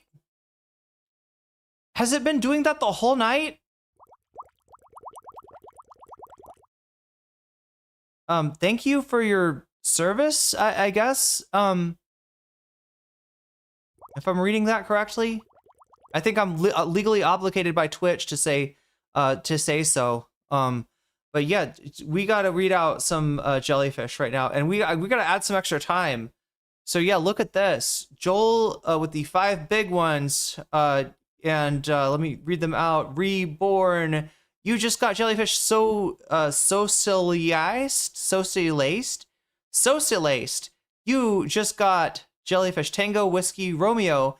You just got jellyfished. Spiro Gal. You just got jellyfish. And Bud ACAW. All cops are weird. You just got jellyfished, and that's a good thing. Joel, I don't think you got credit for. Let's see, sub ad time, those are the magic words tonight. Sub ad time. Now I'm wondering what else didn't get counted, because I was like, some people were saying that the counter wasn't going up. Some people were saying it was. Sub ad time. 24, I think, is what is missing there. 24M. Let's go here. There we go. The time is added. Okay, I don't know if some of the other ones didn't make it, but yeah, thank you for the gifts, subs, Joel. And let me know, anybody who's donated, if you want to support any of these. Well, I mean, I guess the topics don't matter as much. We're sort of at the end of the rope as far as, well, no, still do. And I'll count this to, which topics have we exhausted?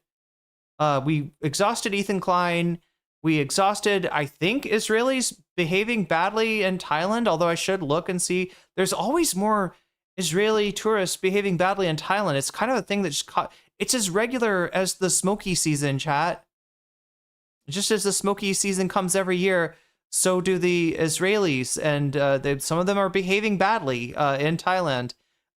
Anyway, clavicular, we're kind of, I mean, I guess there's more of that. There's more where that came from, and then Hasan getting hissed by, so yeah, keep on. But there's another thing you could do. Could I put my subs towards video games? Absolutely. Okay, let me see here. What are we doing? We're adding up 6 subs to the video game total, which, oh my gosh, it is 318. All right, so I will still owe you 2 video game streams even after tonight. People of the political body for which struggle begins. I guess I want to ask Mr. Baker, how do we also square American national struggle with international struggle? What does it look like to actually have this sort of overthrow the empire to be something that isn't a kind of national product? Great question. So, from my calculation, the way I see... Wait, so I think he's already given his speech at this point? Is that right? Yeah, I guess this is just the debate portion. I don't know. Chat, what do you want? Speech or debate? Which is more interesting? There is feedback from the audience during the speech too, right? During this whole thing, they'll be hissing when they don't like it. They'll be stomping or slamming their, chairs. Oh God, this student! No! I know what you gotta watch. I know what I'm gonna make the decision for you, chat. I think I know. Debate, yeah. There's a specific debater. We gotta make sure. There's a hype train going on. Level 2. You got 11 seconds left. If you want to jump on Joel's hype train, that hype train has started. Is about to hit the station though. There is a certain person that we have to see. Is it debate number? It's like the last. Is it the last one? Debate number 6. Fascist Ron Weasley of builders. Oh hell yeah! Oh hell yeah! That it was more than just land. Here.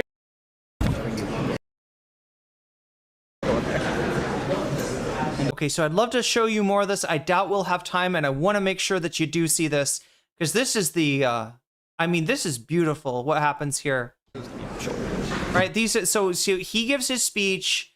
They can ask him questions from the pulpit.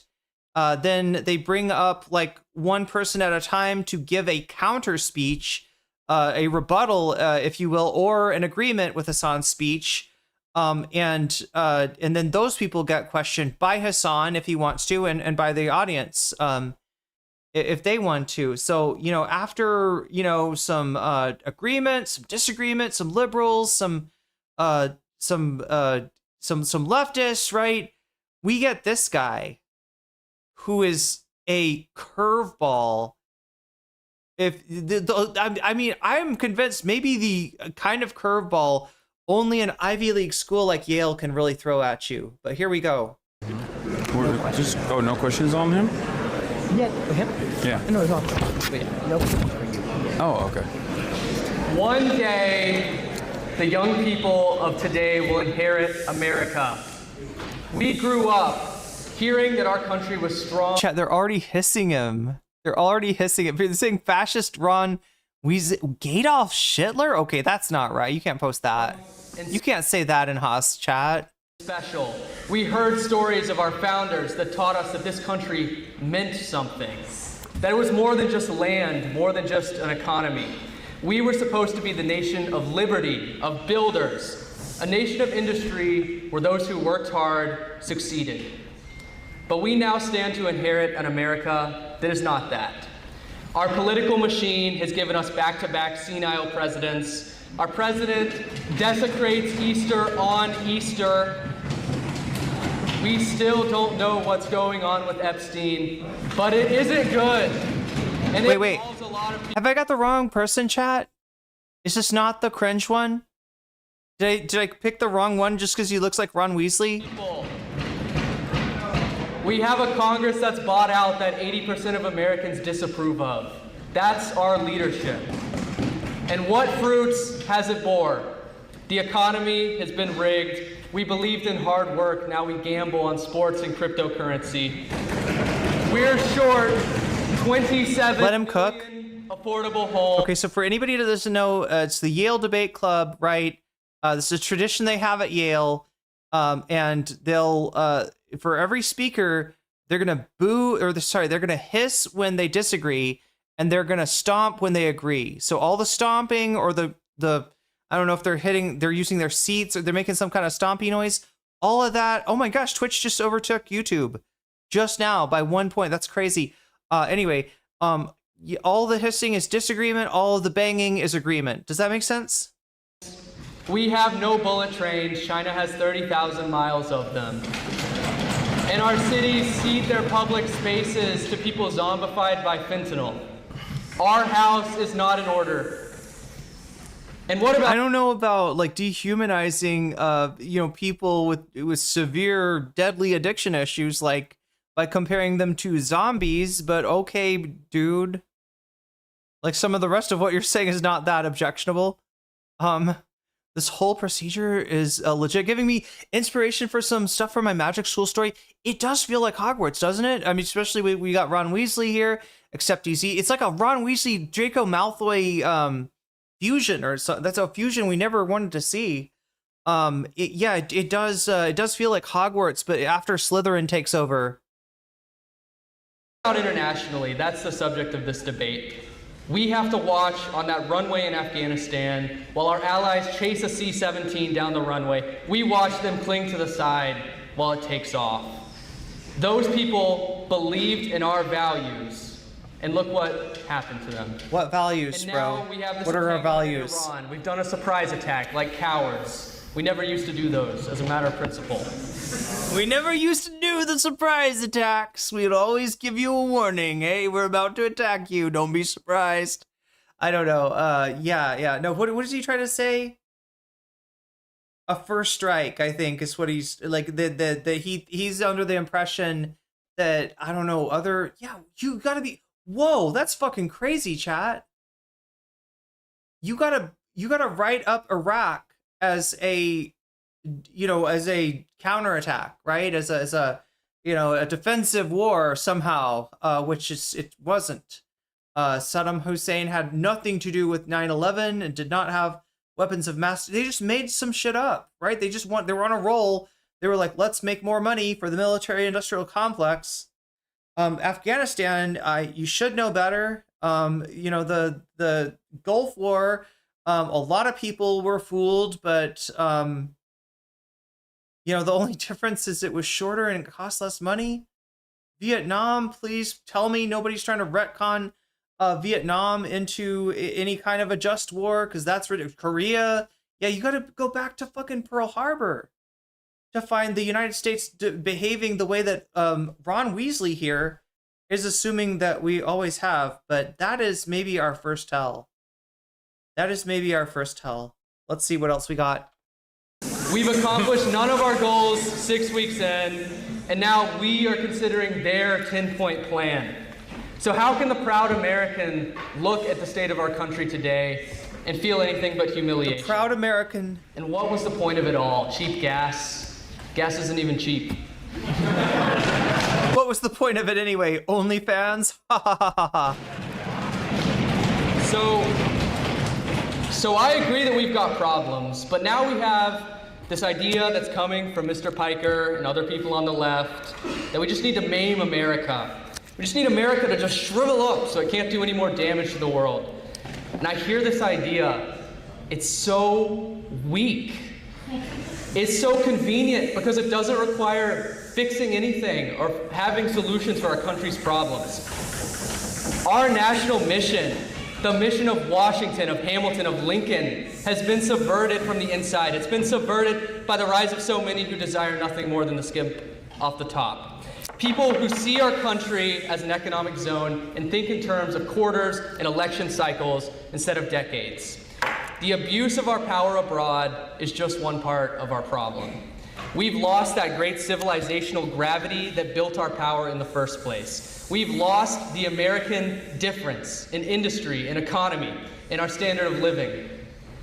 The American dream, essentially. And so to the rest of the world, we are not that city on the hill anymore. And so we replace that influence with the influence of bombs and drone strikes. But this smash and grab domestic... I mean, it's correct, right, that the United States used to use an awful lot more soft power. They used to be concerned... Will 7409 super chatted $5. Good morning, Sunrise. Good morning, Sunrise. And thank you for the super chat, Will. I need to add that into the sub add time. Let's make that happen. Sub add time 5M. That goes up to 29, and then we get the continuity sound. Yeah, that's what I'm going to call that now.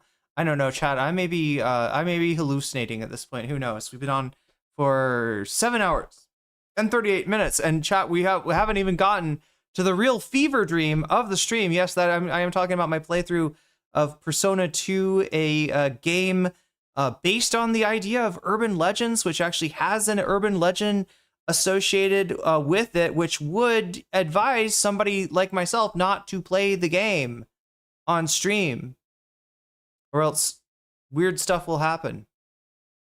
And we can't have weird stuff happening, chat. No weird stuff has ever happened to me on stream, certainly.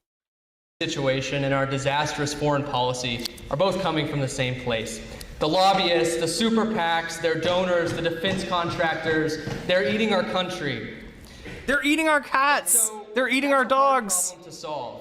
We'll probably have to reform our elections. We'll reform our bureaucracy, revive antitrust and consumer protections, federalism, and so much more. But this idea that the wait, chat, there's actually a disturbing amount of I mean, I am hearing the hisses. There are hisses, right? But there's like a disturbing amount of look, some of the stuff that he's saying is not objectionable, but you've got to start to get the flavor of it. When he starts talking about fentanyl zombies, and he's like, and Mr. Parker just wants the United States to, like, this is the griper. And I feel like there's liberals cheering him on. Anybody else feeling that? Anybody else feeling like that these stomps are like they're not just from, this is not just far right people. I'm sure there are far right people in the Yale debate union, right? But it's not just far right people recognizing and supporting one of their own. I think there are some very silly liberals out there stomping when they should be hissing, when they should know what this guy, look, there's promises that the fucking Nazi party would make to you, right? As working people. They're not promises they have any intention to keep, but they will put that shit in their mouth. They will put the brand socialist in their party name to try to throw that out there because, you know, capitalism at the time does not have a good brand. Socialism does. They will take advantage of that. Right. You know, but anybody saying fix the potholes, chat, is not necessarily Zoran Mamdani. I hate to break it to you. And Draco Weasley here is like, this is like, I don't know, fucking Ginger Hitler is what I see. Like, I don't know, in a world timeline that is very unlikely to happen and that hopefully will not happen unless you know, unless Kit gets behind this guy and makes him their new streamer for their solution is just to retreat from the world. I don't. He said, yeah, basically said that because Hasan is standing against American empire, that is equivalent to Hasan saying, yeah, America sucks. It should just shrivel up and die. Yeah, fuck America. Right? It's not. If you ever listen to Hasan, it might make you sick how much he is the opposite of that. Right? How much he will glaze up America. He is a fanboy of America, not the American empire, but American culture and the American people in the same kind of way as you know, like a weeaboo, like a weeb would be a fan of Japanese culture, right? He's you know, if anything, a little too positive about America, maybe.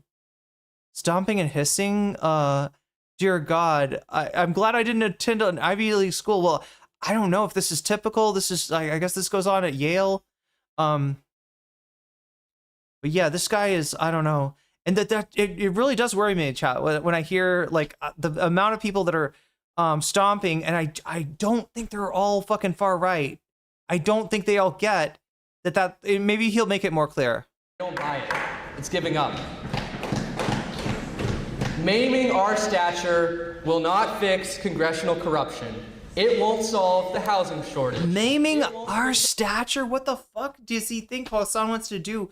Put on America Bad commercials? Like, what would maiming our stature be? Like, you know, fucking make the Statue of Liberty use a gender-neutral bathroom? I don't get it. What is he saying? It's our infrastructure. It won't rebuild faith in our country. But I have hope that we can once again achieve that civilizational gravity that we long for. That if we rise to the occasion, as we have so many other times in our history, and if America is renewed, not only in strength and power, but also in our values and beliefs. There's more hissing now. There's more hissing. We can be a force for good in the world. We profess our values today, but fail to uphold them. But how many more refuse to even acknowledge them? The world of this weak, retreating America is not a good place. And the world of a renewed, focused, strident America is a better one. We do not have to accept anything less than what we know this country can be. I yield to questions. Questions for the gentleman. Before we ask the question, Mr. Miranda. So, yeah, here's my theory now, okay? You heard that rumbling? I think they brought the Groypers club. I don't know, maybe from other colleges as well, right? Maybe there's some people from the, you know, from the 2-year schools that are around the corner or something. Like, I don't know. I feel like, yeah, this is. I don't know. I'm judging by the sound, right? So I could easily be wrong, but it sounded like they were all kind of close together. Which makes me think that, yeah, they brought, you know, they put a call out for the Groypers to come out and croak. For the indulgence. You know, Mr. Speaker, I'm hearing a lot of I, me. You know what I'm not hearing a lot about? The American Empire. As someone who is, ready for it, from Puerto Rico.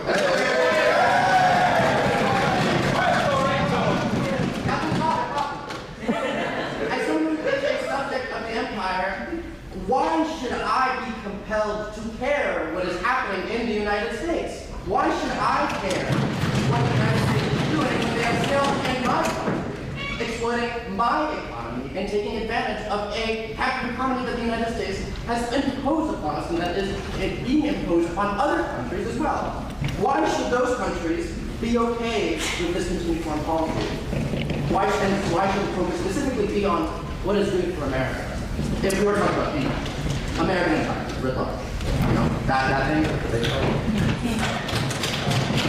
Well, certainly I don't think that our foreign policy should continue as it's been.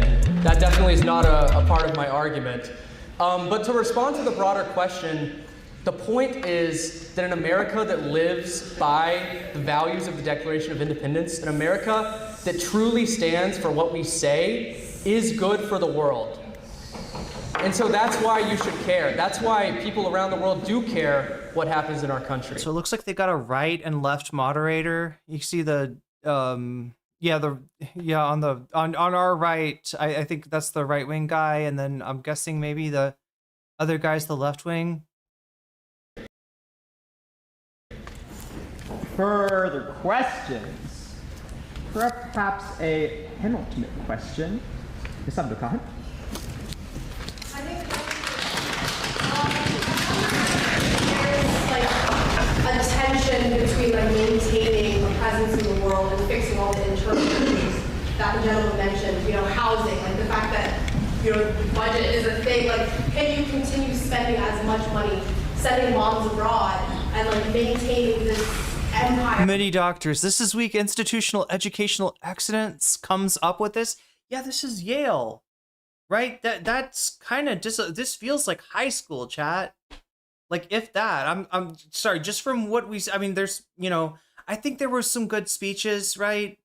We didn't. I fast forwarded through them to show you this shit show, but and there's some well thought out questions, right? But yeah, overall, this does not feel like Yale, let alone, this does not feel like a collegiate academic environment, let alone Yale. I don't know if it's the silliness about the stomping and the hissing, or it's legit, the takes. When you have such a plethora of issues that the gentleman listed out, is it not more morally consistent to retreat and to handle all the issues that the gentleman is so fascinating?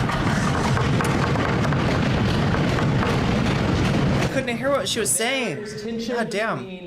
Spending $1.5 trillion on the military, as has been proposed, and fixing our domestic problems. But I don't propose it. But see, what does that mean, right? Because if our domestic problems are the economic inequality, that's one thing. If the domestic problem, is infrastructure, yeah, I'm agreeing with you. Energy independence through alternative energy maxing. Right? There's some good ways you could take that, but I'm guessing that he wants to use the money to hire more thugs for ICE. That his biggest disappointment, oh my God, Chad, I wish he would say it, right? I wish he would come out here, but he does seem to be trying to, a little Pied Piper diversion technique here. I'm actually surprised, right? That there isn't more of a,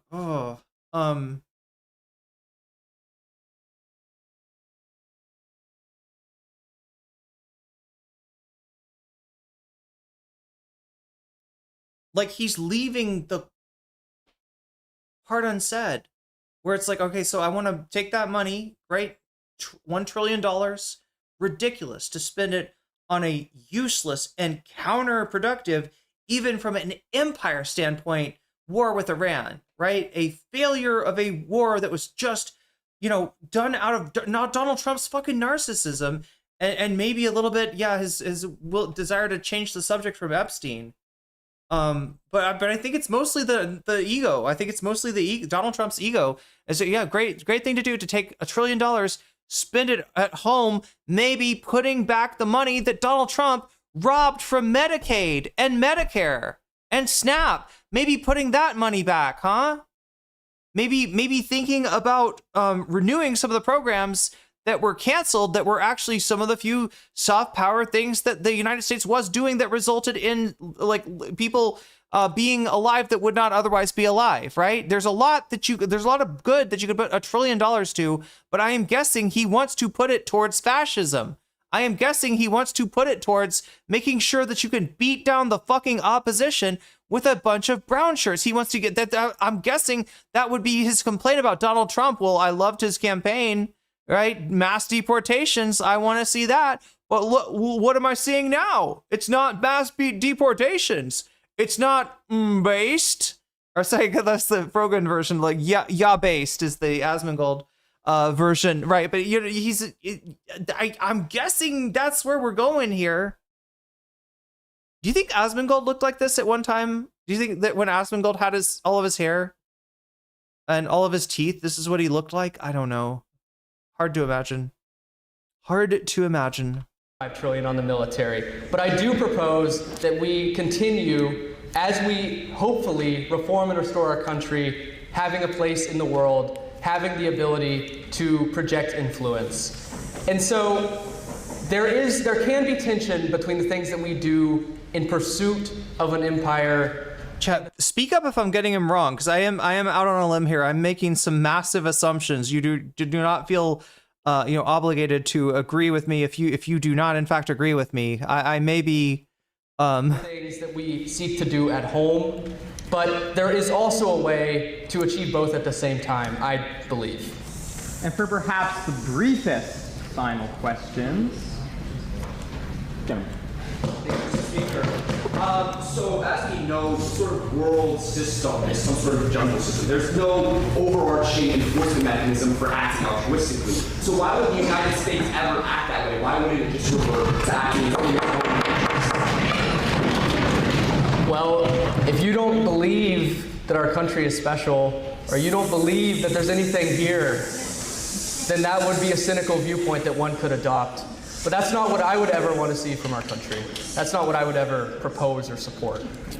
And with that, gentlemen, thank you. Are there perhaps closing remarks from the guest? Yes. Good. Do I say forward to the speech again? Nah, you can just go. All right.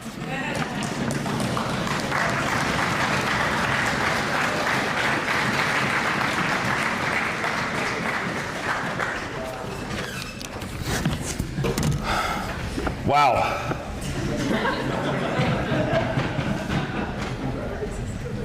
That was incredible. A lot of wonderful speeches I heard today, and some maybe not so wonderful.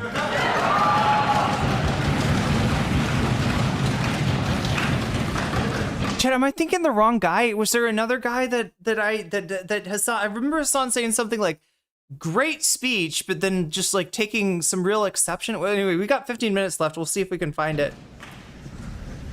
I did, however, hear a lot of American exceptionalism. I heard a lot of liberal chauvinism. Isn't it liberal chauvinism? Every time he says chauvinism, I'm thinking, wait, Derek Chauvin? Like I'm thinking of the cop from and an overall fear of the unknown. It's probably one of those words you could say either way. A fear of the enemy that we've designed in our minds. That is what justifies Western imperialism in the minds of many, so it's expected. But I just wanted to say thank you for all your wonderful and thoughtful contributions today.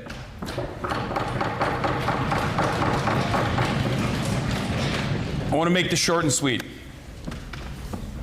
100 years ago, liberalism was failing. There was tremendous conflict on the European continent.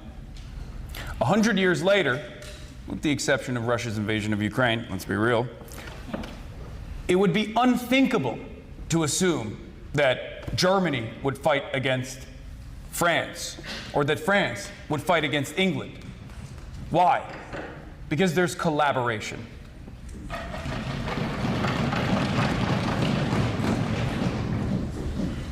Capitalism has robbed us of our humanity.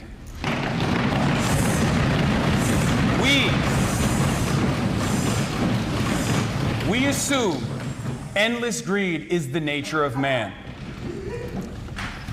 But while greed has played a formative role in developing Western society, so has collaboration.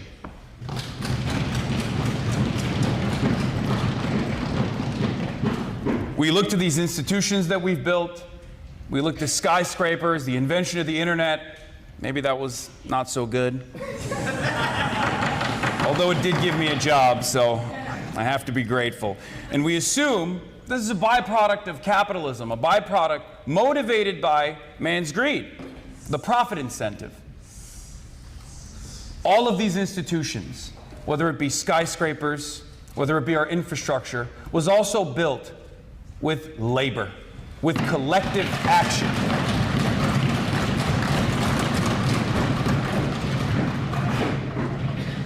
It is our choice at the end of the day to focus on one over the other. We can make that choice to no longer be greedy. We can make that choice to no longer exercise that selfishness. And we can make that choice to engage in collaboration with many of you, I believe, regardless of your ideological background, would probably agree that Donald Trump is forcing us to retreat from that collaborative nature, whether it's for good or for evil.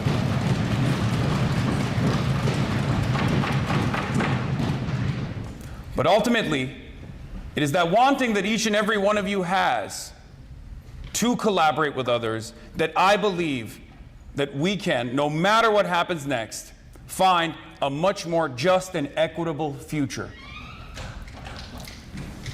And the only way we can do that is through organizing.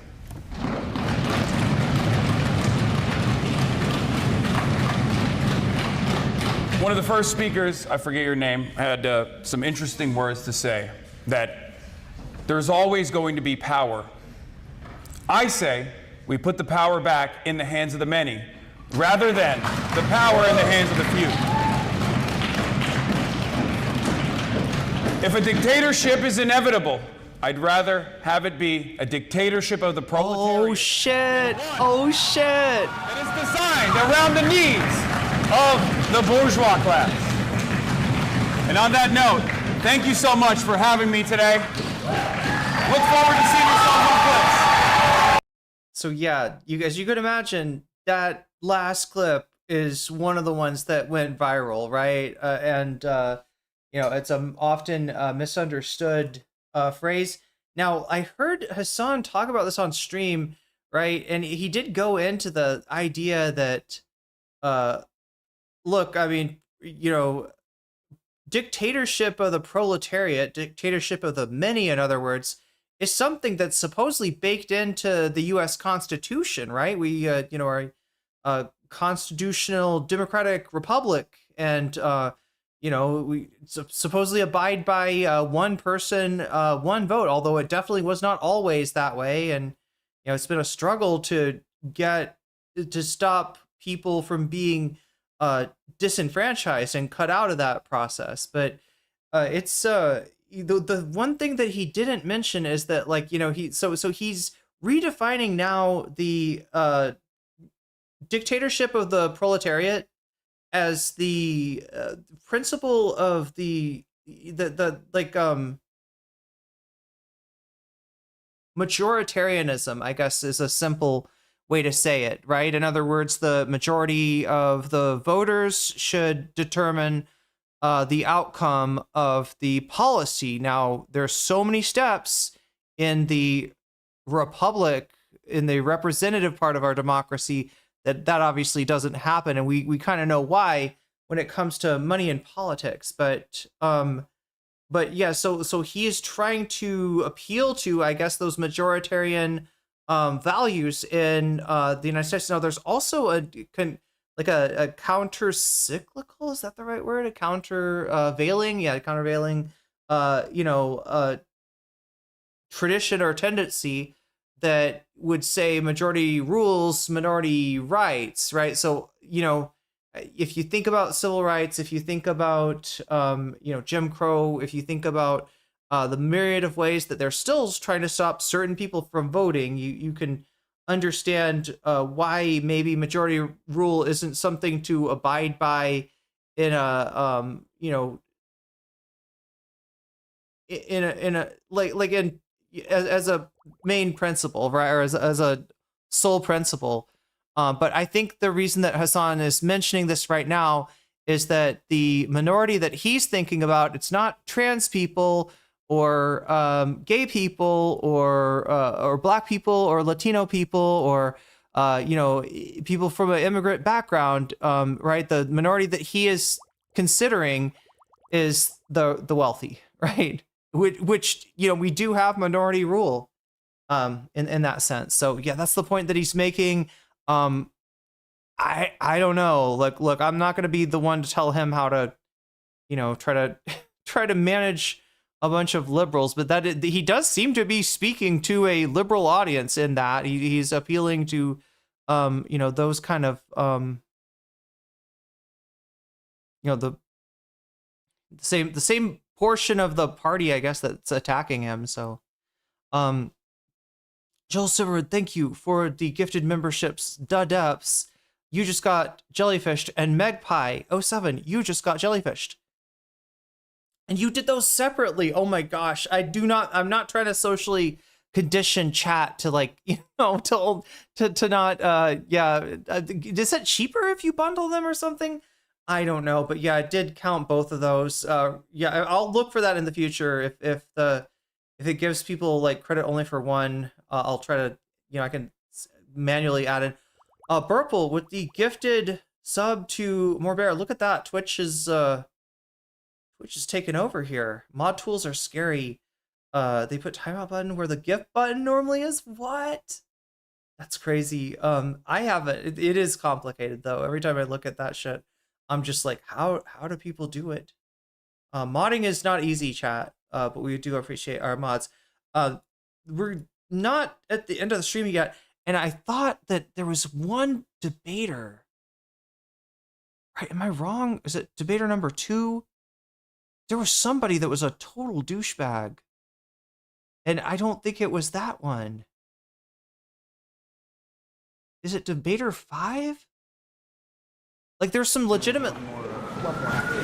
There was one person that he disagreed with massively, but he gave him credit for a good speech. That's the kind of one that, I don't know, I feel like kind of watching this in reverse order. Mr. Speaker, today I stand before you wearing all black for 2 reasons. One of those reasons is due to your resolution, because I fear we cannot argue about whether to slaughter an already dead empire. An empire is not... Wait, maybe this was it. Maybe it was just the one... ...by territory, especially in a world that is so wrought with globalization. Rather, empires are defined by their dependencies. If a state becomes structurally and asymmetrically reliant on another for culture and tradition, security, or economic survival, they are integrated within this larger empire. For example, if I'm a sovereign state that adopts American cultural traditions, receives protection... Chat, this feels like kind of mid-performance art, doesn't it? Like somebody that's like, I don't know, done a course where they read Spalding Gray, and they're like, now at the end of the course, you're going to get up there and give your monologue, right? You're going to drink your water just like Spalding Gray. Military bases and relies on exporting... You're going to swim to your own Cambodia. ...goods to American soil. Aren't you excited to do that? With the American... Swimming to Cambodia? Yeah? But... Oh my God. One thing that those who have and will speak on the stage have gotten terribly wrong, Mr. Speaker. Empires are inherently good. Ooh, wait. The like guy? The guy that kept on saying like? Conflicts can be simplified. Oh, it's so good. Humanized outgroups. Forcing other nations under one in-group is bound to reduce outgroup villainization, dehumanization, and conflict. Without this coordination... This is a Slytherin speech. This guy is Slytherin. And struggle for domination wreaks havoc upon this now vacuum. An empire can stabilize trade, reduce conflict, and establish greater order and allow for greater lived meaning in a multicultural world. The world needs dominance for peace, and if this is a sort of utopic end, then certainly the ends justify the means. There is one condition, though. An empire is only legitimate if it is directed towards a clear and coherent end. preferably one that maximizes collective human good, but empire can be legitimate without. What? Empire does require for legitimacy. What is this guy's trip? No, he's serious, chat. He's not, dude. It's not just a theater. I mean, like, okay, he may be a theater kid. He definitely dresses like a theater kid. He's is that a chat? Is that a turtleneck? Does he just have a black suit and shirt on, or is bro actually wearing a turtleneck? I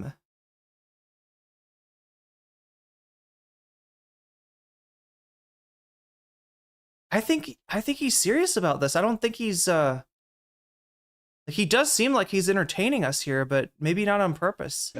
Yeah, exactly, Amanda Panda. It's like wannabe supervillain. Push towards this coherent end. And for a time, the American empire met this condition. Initially with the Monroe Doctrine, and then later with policies in the post-war period like the Marshall Plan and the Truman Doctrine. America drove towards clear ends of democracy, social mobility, and containment of totalitarianism. But today, it has failed. It does not fail because it lacks power, but it fails because it no longer knows what this power is for. ContraPoints! Did ContraPoints send you? Isn't this ContraPoints' main critique of the left? Or am I just remembering to, like, back when she actually did videos? What are America's ends now, I ask this union? The issue is not that America has no direction. It is that it's attempting to pursue incompatible ones. The American empire still holds claim to its original ends, but it now directly contradicts that through maintaining strategic control over global regions like the Middle East, supporting allies and the other things that's disturbing about this whole, like, the left doesn't know how to wield power. It doesn't have a strategy for power. It only has a strategy for resistance, right? It's if anybody's ever seen Hedwig and the Angry Inch, I guess, you know, this was a rock opera before it was a movie. I saw the movie before it, but in the very beginning, Hedwig's mother is, you know, like there's something about, like, you know, power, and Hedwig's mother is comment is like da Hitler auch, like, right? That's, you know, that was Hitler's solution, or that is Hitler's way, you know, essentially, and they like imply that it's like the fear of power. I don't know. Hedwig is that fucking movie has baggage that I can't even explain, right? But yeah, just remind, and it's like not, I don't know.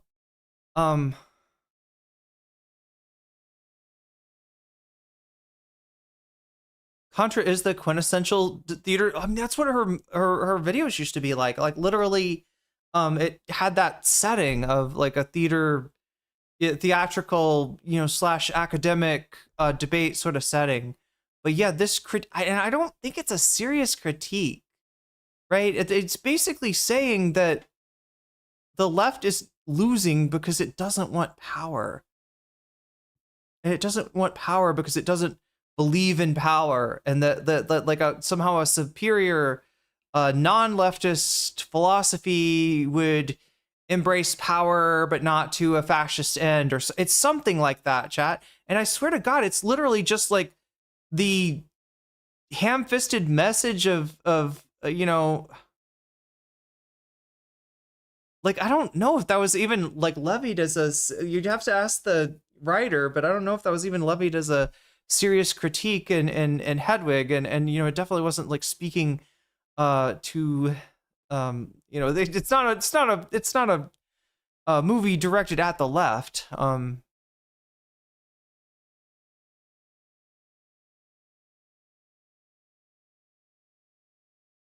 Instigating regime changes, often promoting its own influence over eventual democratic outcomes. This is not covered under this ends justify the means philosophy, because these are competing priorities that are fundamentally incompatible. Yeah, these are not collegiate academic thoughts. This is high school shit. After all, control, by definition, limits autonomy.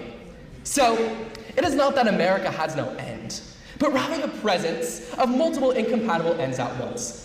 An empire with many ends has no ends at all. What? An empire with many ends has no, sorry, like ends as in goals has no end. No, so an empire with many goals has no goals at all. This is his critique. Oh my God. America no longer has a strong enough national identity to consolidate a single direction. And without that, its actions lose meaning. We see this contradiction clearly in practice. The American empire was built on the idea of a melting pot, a nation defined not by exclusion, but by openness and integration. But today, Mr. Speaker, even within its own borders, that identity is contested. Immigration is no longer a shared ideal, but a point of polarization within our political climate. And when there is that level of internal conflict, this empire cannot export an end that it no longer believes in itself. And on a global scale, this lack of coherence breaks down the very system empire is supposed to create. Where a strong empire organizes its subject states, an illegitimate one doesn't halt the in-group, out-group conflict, and instead serves as just another force in the mix. That can be seen with Middle Eastern conflicts today. And when an empire loses its coherent end, its means no longer serve a purpose beyond themselves. What was once a path towards stability becomes a system of permanent control and just a lifeline for the Americas to stay kicking. The ends once justified the means, but now there are no ends left to justify them. So we have no ends left to justify. Let's just strip down the empire then. I don't know. What are you saying? There are no ends left. The ends are all gone. We used to have ends to justify the means. Now we don't have the means to justify the ends. What does it all mean? Oh my God, this guy is so frustrating. I don't think he knows what he's saying. I don't think he's in control of himself. I feel like the Dionysian aspect within him has overtaken the Apollyon, he's completely given himself over to madness at this point, chat. In the system. Because the American empire cannot regain a coherent end without abandoning the very structure that makes it an empire. If America chooses democracy as its end, it must obtain control over allies and regions, which dissolves dependencies. What? If it chooses democracy as its end, it must maintain control over allies? Did what? Excuse me? Like, we gotta control the allies. Like, we gotta completely, structure that makes it an empire. If America chooses democracy as its end, it must obtain control over allies and regions, which dissolves. What are you talking about, Hitler? Dependency and the empire ends. But if it chooses control as its end, it must abandon Hasan, look at Hasan's face. Democratic legitimacy. He can't hold it in. He's gonna bust out laughing. Destroy. And he's got a mic right there. It'll pick up. Credibility entirely. In either case, the current system cannot survive. Also, isn't Fiji water like not BDS or BDS? It's like empire does not mean chaos. All it means is abandoning a system of domination. Oh, he took the label. Look at that. Hasan took the label off. That no longer has direction, and letting American genius move, Haas. Presence fade. It means recognizing that power must be tied to a coherent, intelligible end if it's to remain legitimate. And thus, the danger is not that American empire ends. What just got said? They're making fun of him, aren't they? They're clowning this guy. Did they know him and he's just like, does he do this shit in class? Is he known for this? Legitimate. And thus, the danger is not that American empire ends. I think it would be great if he finished off in like 30 seconds. Is that what was said?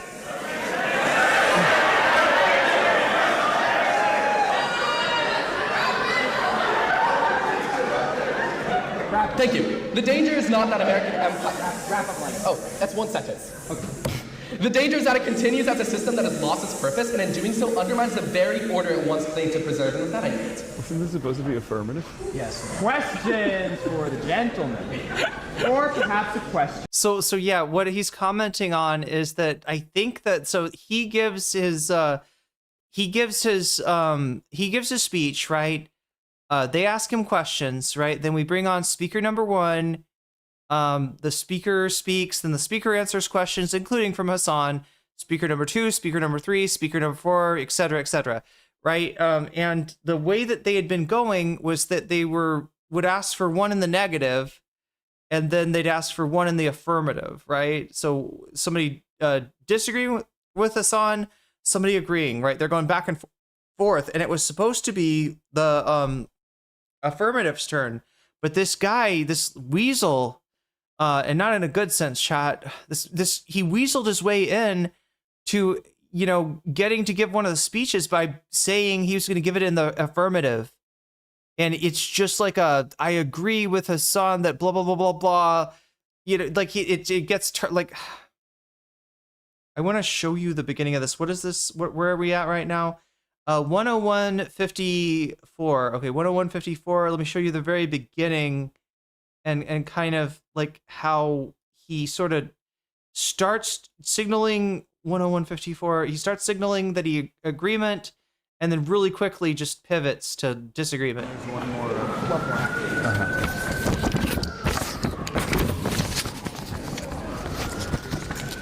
Mr. Speaker, today I stand before you wearing all black for two reasons. One of those reasons is due to your resolution, because I fear we cannot argue about whether to slaughter an already dead empire. An empire is not defined by territory, especially in a world that is so wrought with globalization. Rather, empires are defined by their dependencies. If a state becomes structurally and asymmetrically reliant on another for culture and tradition, security, or economic survival, they are integrated within this larger empire. For example, if I'm a sovereign state that adopts American cultural traditions, receives protection. So his position then is that this is a dead empire because it has too many dependencies on foreign sources. Sure, there's a dependency in terms of propping up the dollar, for instance, right? What a fucking crazy thing to say, right? But like, he pivots to like, but we're assuming empire is bad. What if empire is the greatest good of all? What if empire is the best thing that you could do is form an empire and control your allies and control the resources of the world? Make sure that there are limit the amount of in-groups and out-groups to those who are in favor of the fascist empire and those who are against it, and thereby solve, I don't know. It's wild. This is crazy. Bases and relies on exporting goods to American soil, then I am one with the American empire. But there is one thing that those who have and will speak on the stage have gotten terribly wrong, Mr. Speaker. Empires are inherently good. When conflicts can be simplified down to in-groups and dehumanized out-groups. Okay, so that was supposed to be affirmative. That's supposed to be agreeing with Hasan. Wow.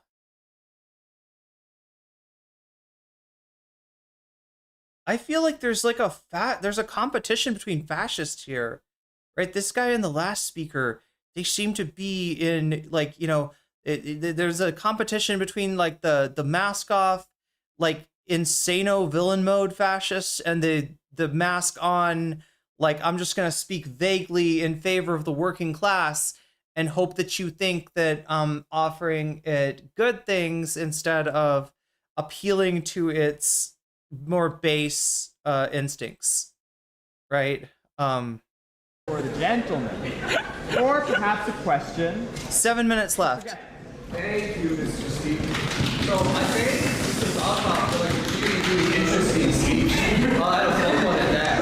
I'm interested in like the sustainability of the system he outlines. He says like an empire must have like sort of like one end, but it seems like to me that an empire naturally wants to dominate more, wants to take more, wants to have multiple ends. And it kind of like pushes into having multiple ends and then becomes unsustainable. It seems like to me this is a process of empire. Like how does the gentleman reconcile that? Is it like possible to have like a sustainable long-term empire? I love that. How does like the gentleman reconcile that? How does like the gentleman reconcile that in like the gentleman's mind?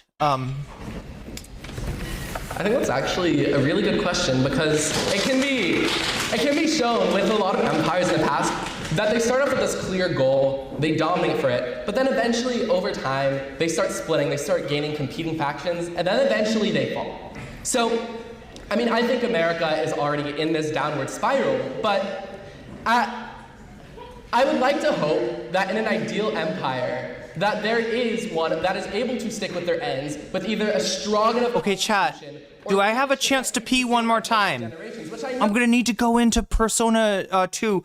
Do I have time? 5 minutes, chat. Can I pee that quickly? Very highly unlikely, but at least... Let's see. Kaya, place. I'll be right back. Oh, I'm gonna miss all the good stuff, though. But I really need to pee. And I can't pee while I'm playing video games, so... Presents this idea that empires, in order to have meaning, have to have one particular goal, and he describes which goals are good. But have any empires throughout history actually had one particular goal? They seem to be motivated by variety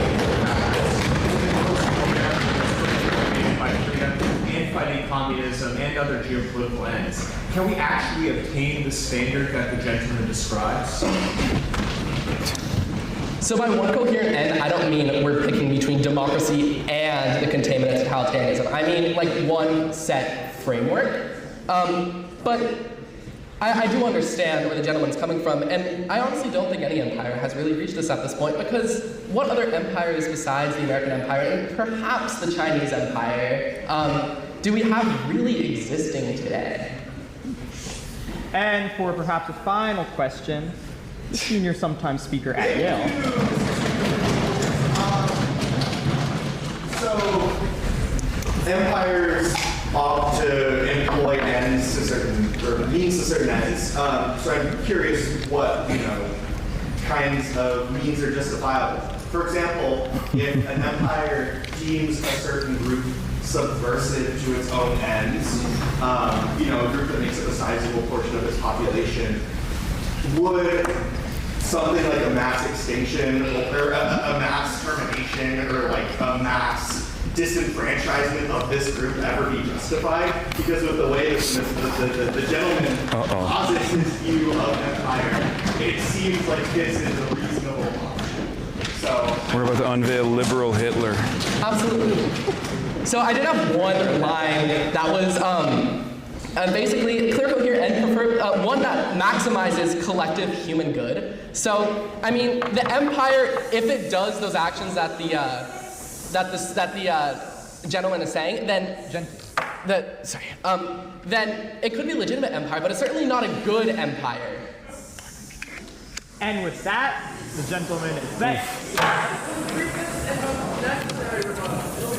Is there perhaps a final docketed speech in the negative? Speech. So we'll have this, and then also the closing remarks. You don't have to say for the speech, just go up there. And those can be short.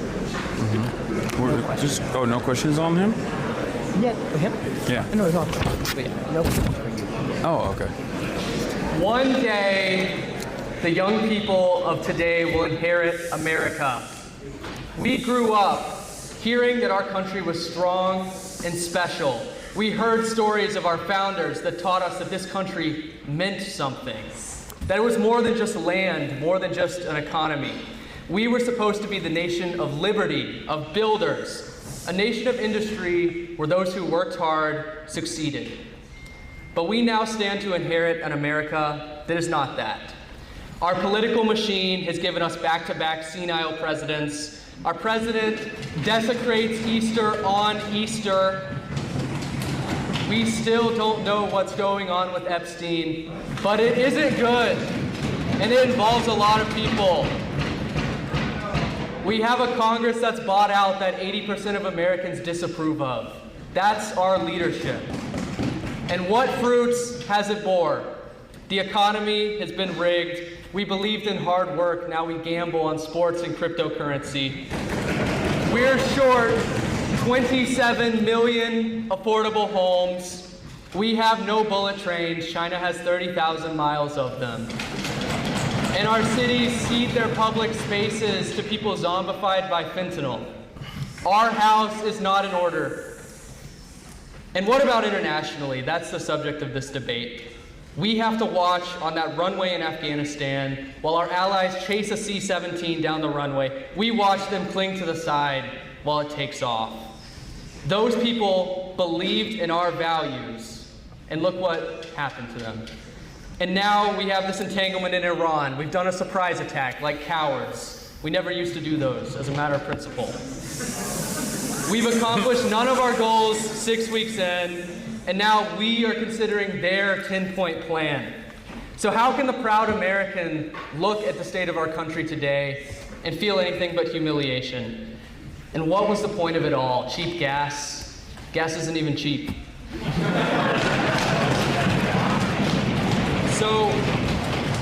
So I agree that we've got problems, but now we have this idea that's coming from Mr. Piker and other people on the left that we just need to maim America. We just need America to just shrivel up so it can't do any more damage to the world. And I hear this idea. It's so weak. It's so convenient because it doesn't require fixing anything or having solutions for our country's problems. Our national mission, the mission of Washington, of Hamilton, of Lincoln, has been subverted from the inside. It's been subverted by the rise of so many who desire nothing more than the skimp. Whoa, there we go. That is time. Wow. Whoops, wrong thing. Kaya, place. Oh my God, chat. So I opened the balcony door to outside. Just a little update on my post-apocalyptic living situation. It smells bad out there. It smells like something on fire, because it is. There's forest fires, and the smoke is all gathering in the valley that I live in. Now the wind has not been winding. Oh no, chat, I might have to actually oh my God. We've reclaimed pee time? Oh, pee time. Yeah, that's a good point. See a little bit the Cowabunga debater? Wait. Didn't we see this guy already? Did people not see Draco Weasley or whatever we're calling him?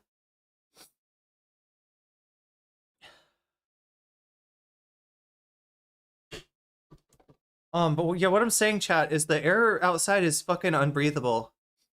And yeah, I'm feeling the effects of that right now. Let's see officially. How bad is it? Not as bad as I thought. The wind is moving, right? Which makes me think that maybe, I mean, it could go the other way, but maybe the wind will, I don't know. Oh my God. It does not look good, chat. I don't have to like blow my nose. You know what? I should do that. I should let you said you want to finish watching, or continue to watch the Draco Weasley or whatever his name is. I need to blow my nose now because I got a face full of very bad air, and it's.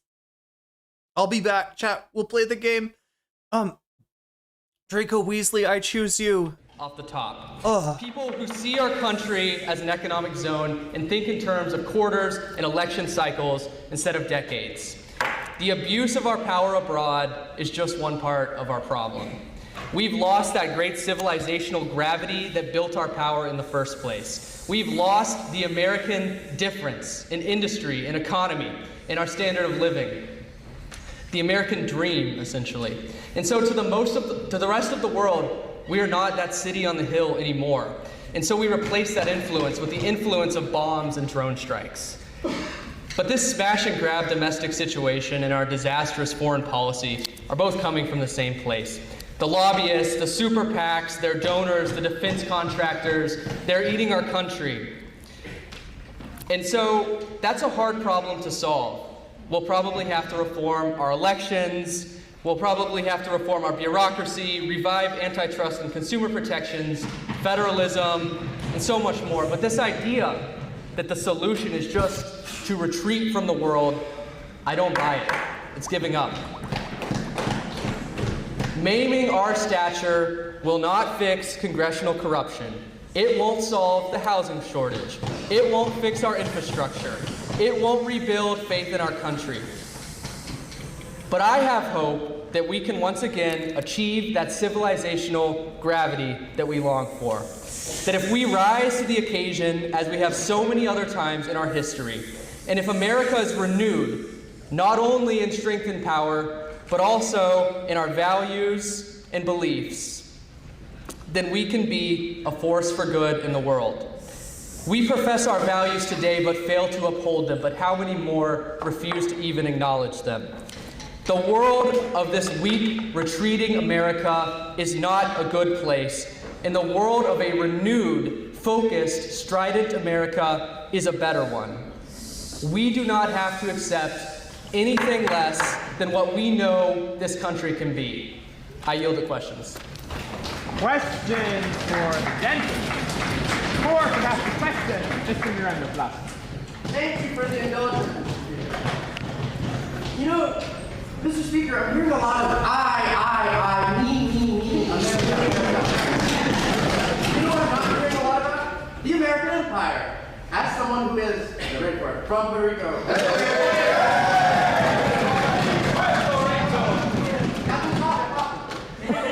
As someone who is a subject of the empire, why should I be compelled to care what is happening in the United States? Why should I care what the United States is doing when they are still in my country, exploiting my economy and taking advantage of a captive economy that the United States has imposed upon us and that is being imposed upon other countries as well? Why should those countries be okay with this continued foreign policy? Why should the focus specifically be on what is good for America? If we're talking about the American Empire, writ large, you know, that thing. Well, certainly I don't think that our foreign policy should continue as it's been. That definitely is not a part of my argument. But to respond to the broader question... Wait, I was about to tell you, you can't resurrect the sub meter, but maybe you can, and technically we weren't like on 0 there, so I guess it's legit. As long as... oh my god, chat, fuck. I hate this. I swear to god, this condition right here is not super great. Fuck. I just went out for like a second and like my whole body is reacting to the wildfire smoke and agricultural smoke. Like, it's the wind is blowing. I hope that means that the air will be clearer. What we really need is rain, chat, but just it's like, it's the whole thing of like, when does it decide to rain, right? It could happen anytime. It really could, right? I remember it was raining. It had rained at least a few times by this time last year, right? But so far, I don't see any rain on the... I apologize, chat. I apologize. I am so sorry. Should, yeah, you get like an additional air purifier. I am trying to, coordinate getting that delivered. It's just this whole thing where you gotta be like there at the time that it, okay, I think I'm okay. Huh. I just, like, stay safe out there. Thank you. I mean, hopefully it'll be over.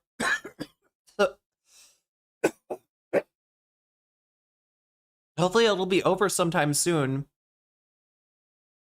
It says the wind is 6 miles today, 7 miles on Tuesday. I see clouds, but I don't see rainfall, and that's really what we need. If there's some serious rainfall here, it would make the air so much better. But again, it's anytime between now and like, I don't know, like June. Hopefully water. Oh, water's a good idea.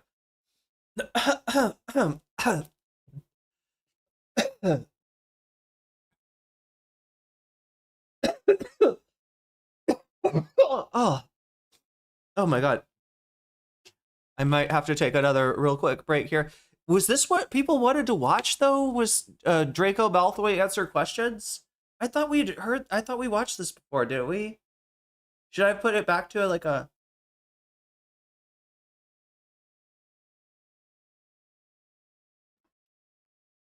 Okay, water was a good idea.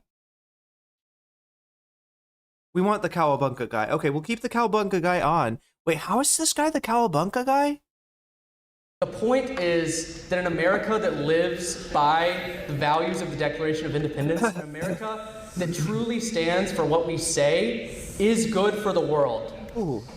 And so that's why you should care. That's why people around the world do care what happens in our country. Further questions? Perhaps a penultimate question. Ms. Abdulkahan?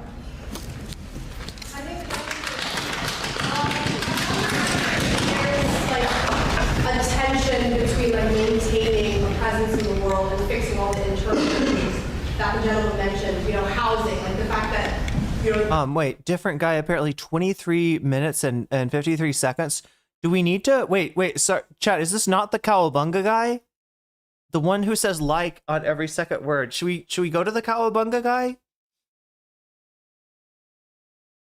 This is not the Yeah, we've watched this guy, haven't we? That's why I was like, certainly you don't want to continue to watch this, because I think you've seen it already. I mean, I was interrupting it a lot more, but to see it through without interruption. Cowabunga guy at 23. Wait, is this the Cowabunga guy?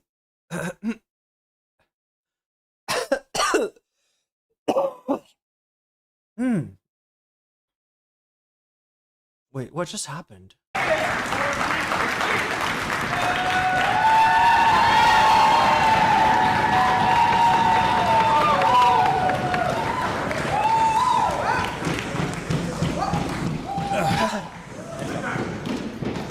The revolution will not be televised, they say, but apparently it will be streamed live on Twitch. Mr. President, Mr. Spiker, Mr. Speaker, and chat, it's a pleasure to be here as we make tonight about your empire. And I really do think that Mr. Spiker gets a lot right. He gets it right that America is an empire. He gets it right that it's being problematic. But he doesn't go far enough in defining what the American empire is. What all I want to do tonight is that the empire is not just a question of territorial possessions, not just a question of military presence, nor of conventionism, but also one of technology and of finance and economics. That America has been a leader in those domains, has established a system of the rules of the game by which everyone else plays, to decide that those two are parts of its empire. The fact that almost every country in the world uses American satellites for GPS, the fact that the present wood system means that it's an American created thing. Okay, anybody else having trouble hearing him with the there's like an echo. Like he's fighting with his own echo here, and it makes it really hard to understand him.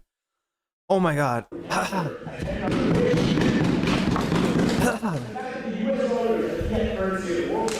Yeah, chat, I've just been staying inside as much as I can, which sucks because Songkran was last week, and there was only one day where the air was like breathable.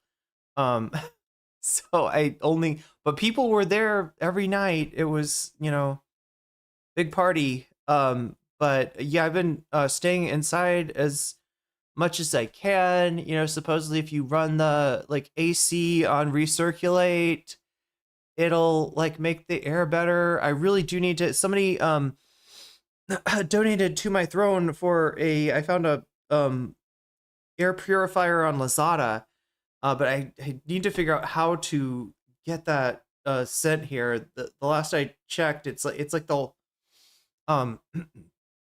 you got to be like available all day, I think, to receive a Lazada package, because you don't want to pay for it with credit card. You want to pay for it with COD, because sometimes they don't send you the right thing. It's like Amazon out here, but slightly less reliable. So people try to like not pay for it. You know, like they try to make sure you like look at your what you get sent to you and make sure it's, you know, good before some morons in the hall are stomp. Yeah, that's true.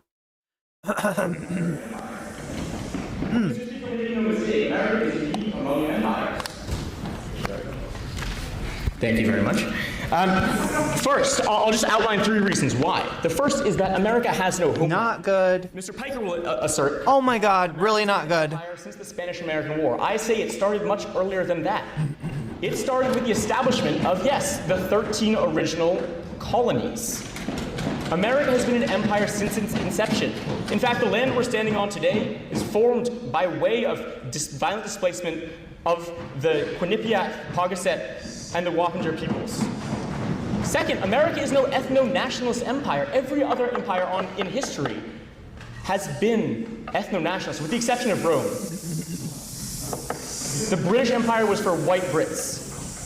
The Mughal Empire was for ethnically Indian people. The Chinese empires were for people who were ethnically Chinese. America is not an ethno-nationalist empire. Finally, America is an economic, not a territorial empire.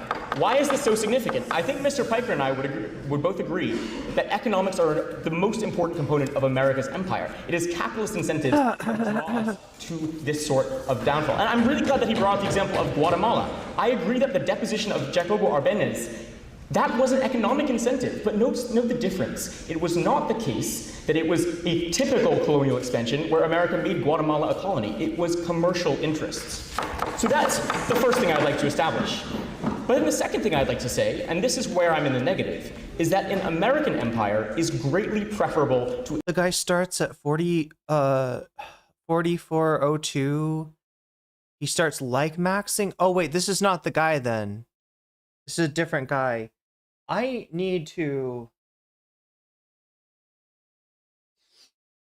Like somehow the coffee was cold and it made the desk wet, and now the mouse is not responding like it should because there's water here and I'm trying to clean it up.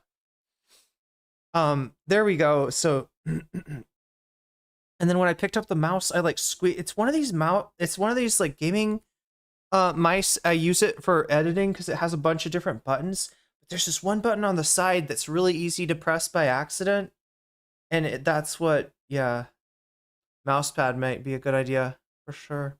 All right, 4402. Let's give you that at least, and then we'll because I'm still trying to start up the game here. 4402 is what I'm hearing. Yeah, right here.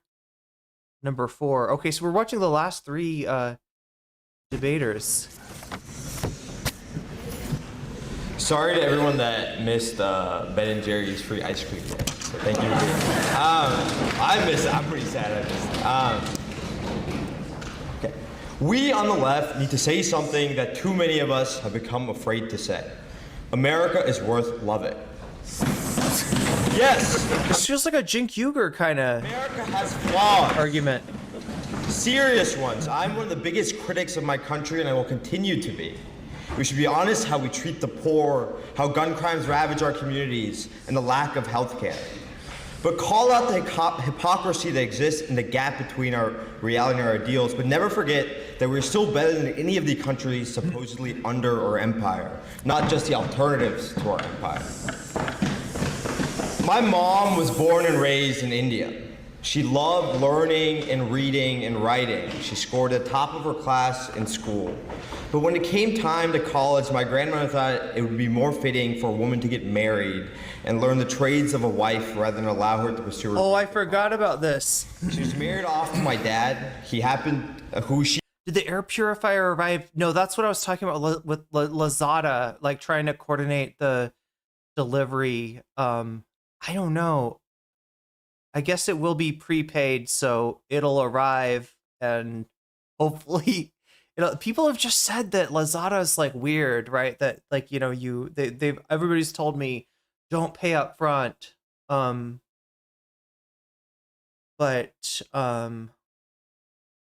yeah, it might just be easier to take the roll of the dice. I think it's just because it's a pain in the ass sending stuff back, and especially, well, no, it won't be that. She did not meet until our wedding day. He happened to be a good man. Many others were not so lucky. So what should we say to this? My grandmother was wrong. The culture which taught her this was wrong. The government which did not stop that and even incentivize it was wrong. So do you see what he's doing here? He's talking about, you know, a life experience, you know, that of his family's, caused by social conservatism, right? And maybe a social conservatism that is, you know, more common in their home country than it would have been in the United States at the time. And so therefore we turn the United States as into like the symbol of, like, you know, this is the kind of cultural development that pushes back on patriarchy. And in reality, it's going to be different for different cultures.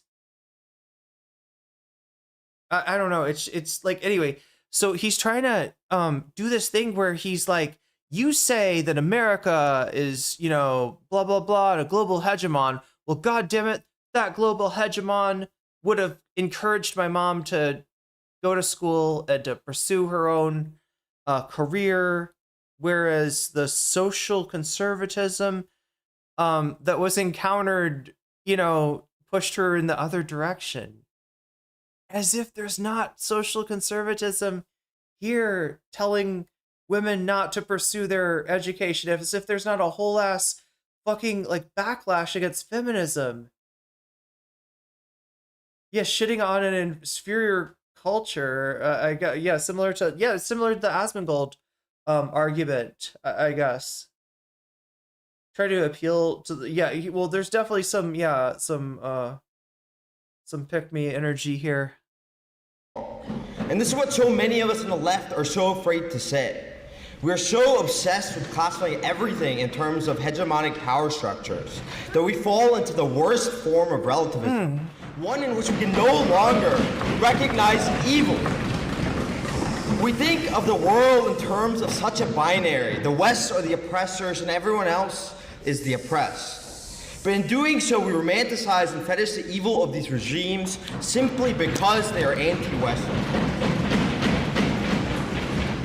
I respect you a lot, man, but Stalin dead has crazy. That's crazy to think that you gotta, you know, because there's social conservatism in Iran, that the only way to push back on that is to assassinate the leadership of the country, threaten to, like, you know, destroy their means of living, and god damn, like, yeah, not to mention all the innocent people that have been killed, right? This is an argument against, like, look, I don't know if that's what he means. I don't know if he, you know, supports what's going on in Iran right now, but in this current cultural context, right, when you're pushing back on Hasan, it sure does sound like you were like saying, look, empire, that's a necessary evil, right?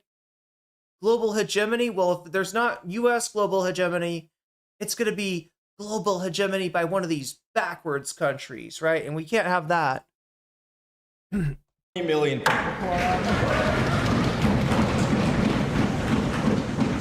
Look at Iran. It is not some like innocent, misunderstood regime. It's a regime that killed 30,000 of its citizens. I'm sorry. Look, I tried to be like, all right, maybe he's not talking about that. Maybe. Oh no, here we go. Just because they protested. It is a regime that has backed terrorists that have intentionally killed thousands of civilians. It's a regime that has allowed women to be stoned for. If you want to make a point of not idealizing the enemies of empire, right? That they are, you know, good or bad in different ways in their own respects, then yeah, that's sometimes something that people need to be reminded of, right? You know, that's a pattern that people can fall into, but that's not what he's doing here. He's justifying the motherfucking most unjustifiable war that I can think of. Right? Other than, like, you know, if you're talking about, like, actions of, like, Hitler and shit. That's what he's doing with it. This is not an argument, you know, against, I don't know, emotional, you know, lionization of you know, targeted empire, right? This is just brain rot is what this is. And this is the kind of brain rot that continues the cycle of violence that the United States promotes with its interventions, and then is surprised when there are, you know, there is blowback from that, right? It's wow. Committing adultery. Or look to Venezuela and Cuba. They're so corrupted by cartels that they're basically narco states. They did not. This shit is wild, right? Venezuela and Cuba are narco states? Oh no. Their citizens basic necessities. They jail and kill dissidents and only look out for those in power. You may oppose intervention for practical reasons, fine. People can disagree about what can be done and what costs are bearable. But do not delude yourselves into thinking that these people are free or that they are living great lives. Do not tell yourselves women beaten into silence or dissidents being thrown into prison just need more time to work things out on their own. The least we owe them is honesty. There is no hope for these people outside of America. Their regimes will continue to repress them while enriching their leaders. The lady before me asked for regional partnerships. A regional partnership with Iran and Lebanon going to free like the Iranians? There's the like. There's the like. The community will continue to turn a blind eye, whether in Israel or Palestine or in Armenia and Azerbaijan. The only solution is an American one. I agree with the lady before me that the only solution is an American boot, like up or down your orifice. That the American imperial project is inherently corporatist, but how do we solve that? I think Mr. There's a boot-shaped hole in all of our hearts, chat, that can only be filled by American ultra-violence. Before, elect someone other than J.D. Vance or Gavin Newsom. That's the solution. Not to get rid of American power wholly, but to Wait, I'm sorry. Did he just say we got to get somebody like J.D. Vance or Gavin Newsom? What the fuck was that? That the American imperial project is inherently corporatist, but how do we solve that? I think Mr. Piker has said before, elect someone other than J.D. Vance. Okay, elect somebody other. He's quoting Hasan. Elect somebody other than J.D. Vance or Gavin Newsom. Or Gavin Newsom. That's the solution. Not to get rid of American power wholly, but to make ourselves better. What do you think Hasan is proposing? That you know, that you throw the all of America's weapons into the sea? I mean, I don't think he's brought that up. So criticize America all you want, I will too. But do not insult people who flee these places by pretending their chains are beautiful. Okay. There's a reason my parents came. Oh, oh my God. There it is, chat. Don't pretend that the chains are beautiful. Came to America. They were offered a promise, and though this promise is far from fulfilled, at least we're trying.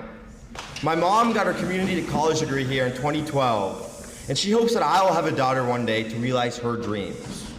So know the difference between a country that fails its ideals and regimes that do not even have those ideals. The left has room for patriotism. So while I have a little bit of time left, and it's my last, The left has room for a boot in its throat, apparently.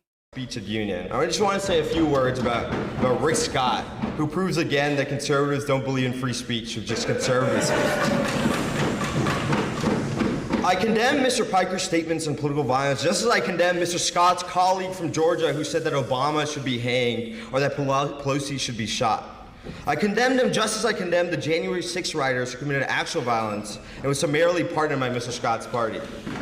But here is the difference. I still believe that Mr. Piker and Ms. Green should be allowed to speak here. Because in America, unlike in Iran, Miss Green, or Venezuela, dissent is not supposed to mean censorship or silencing. In this country, when we hear ideas we disagree with, we do not respond by saying that the state should shut it down. We respond by arguing, by vehemently debating. We respond by listening, persuading, debating bad ideas in the open. This is the fundamental ethos of the First Amendment and part of what makes this country extraordinary. And a group of college students seems to understand that better than the senator, because we do it every Tuesday at the Yale political unit. So Senator Scott, you're free to rage about college students on Twitter and threaten our funding, but never again pretend to be a champion of free speech. Thank you. Question for Denver. The guest. Oh, I get special privileges? Yeah, bro. Okay. Great speech. Thank you. You brought up that Venezuela and Cuba were narco states. Not exactly sure where you got that information from. I think it was Donald Trump who said Venezuela was a narco state, and then he dropped it, or at least the Southern District of New York dropped it. Yeah, that's what I was wondering. Do they have MTG scheduled to speak?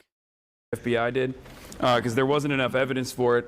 But beyond that, you talked about free speech at the end of your speech. It's a value that I also believe in, and maybe even sometimes exhaust. But I also believe that free speech has been taken away from Americans time and time again, especially throughout times of war. Eugene Debs famously was jailed for being a conscientious objector. We've interned Japanese people living on U.S. soil during. Oh my God, chat. Is this a new kind of mogging?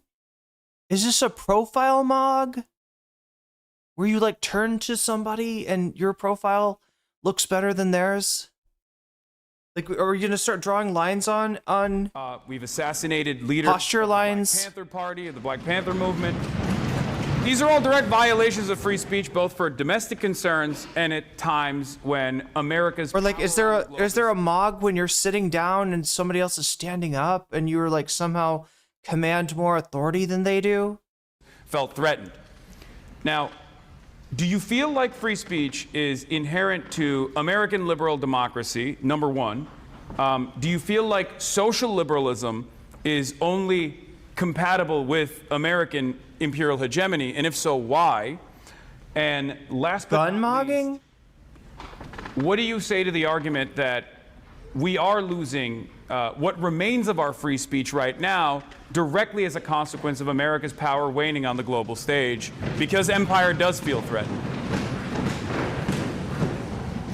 So I think your first question was like free speech and relation to liberal democracy. So I agree. I think like I'm one of the big ones that like condemns like the Americans who like jailed in the Red Scare and all those things. I actually think that like we're actually pretty good at like protecting actual free speech right now.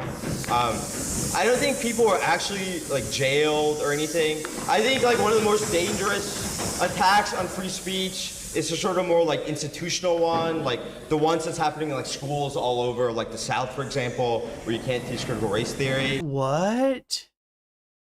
Oh no.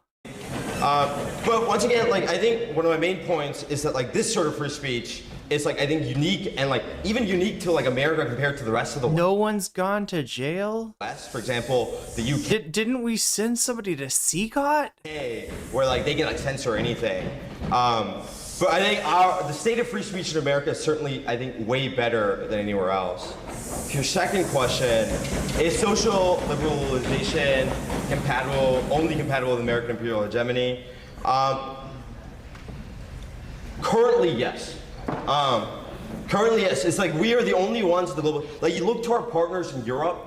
Look to anybody that's like advancing any idea of like social. There's a lot of like. There are like some. Like a lot begins, yes. Like, some of these countries themselves, but I actually think like the strongest voices are the people right here in America, and those are like the left. And I think like we gotta win this election 2028. That's how we solve it. I forget your third question. It was just Venezuela and Cuba being narco states. Where you got that information from? So I mean, once again, I'm not like the greatest like expert on like cartels, but I'm pretty sure, for example, Like, or the current state of free speech, or much of anything else that you addressed in your long-winded diatribe? Yeah. I can't tell you specific research for you, but like I'm pretty sure. Look, I'm just an idea guy. I throw out ideas. They might be good ideas. They might be bad ideas. It's up to you to sort through them and you know, like a caveat emptor, right? You know, like I don't always know what I'm talking about. Sometimes I posit unfounded, you know, assumptions that are laughable. But that's your responsibility to ferret that out. Wow. It's like makes a significant amount of money as like a middle point between like South American cartels and like America, and it's like planes take off from there, and there is like some evidence that like the government has cooperated. Same, I think, similar in Venezuela. Right? That's what I'd say. That you could say that about any country then. Right, you could blame any fucking drug activity on the leader. You know, it is. But you've turned it into a fucking a superposition of like every world leader is both guilty and innocent of drug trafficking if there are any drugs in their country. Okay, yeah, I don't know. It's just kind of, I don't know. When you write a big ass theory, mathematical theory on the board, and like, you know, it's all this, you know, superscript, subscript, you know, Greek letters everywhere, right? And then we do the math, and it all is just like, okay, that's zero there. That is you wrote a more complicated version of zero, right? All of your it all equals out to zero. It all comes down to nothing. It just keeps tumbling down. Wrong. Your argument, I mean, yeah, it's say that they haven't cooperated at all with some of these cartels. Yeah. For perhaps a final question.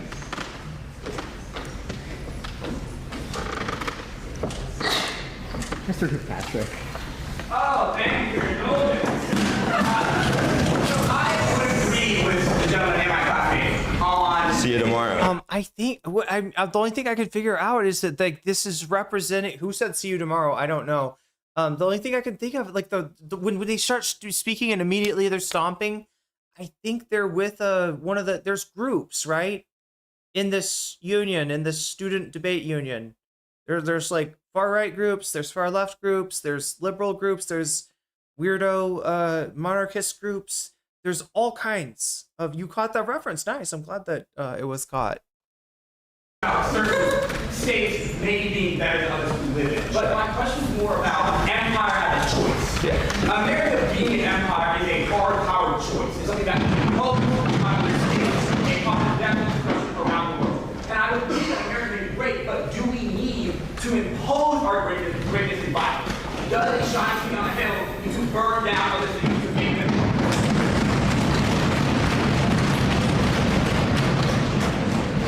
So on violence, I think one of the like tough parts of me giving a speech is that like I'm like a struggling pacifist, but then I also have like trouble like largely like thinking about history like World War II.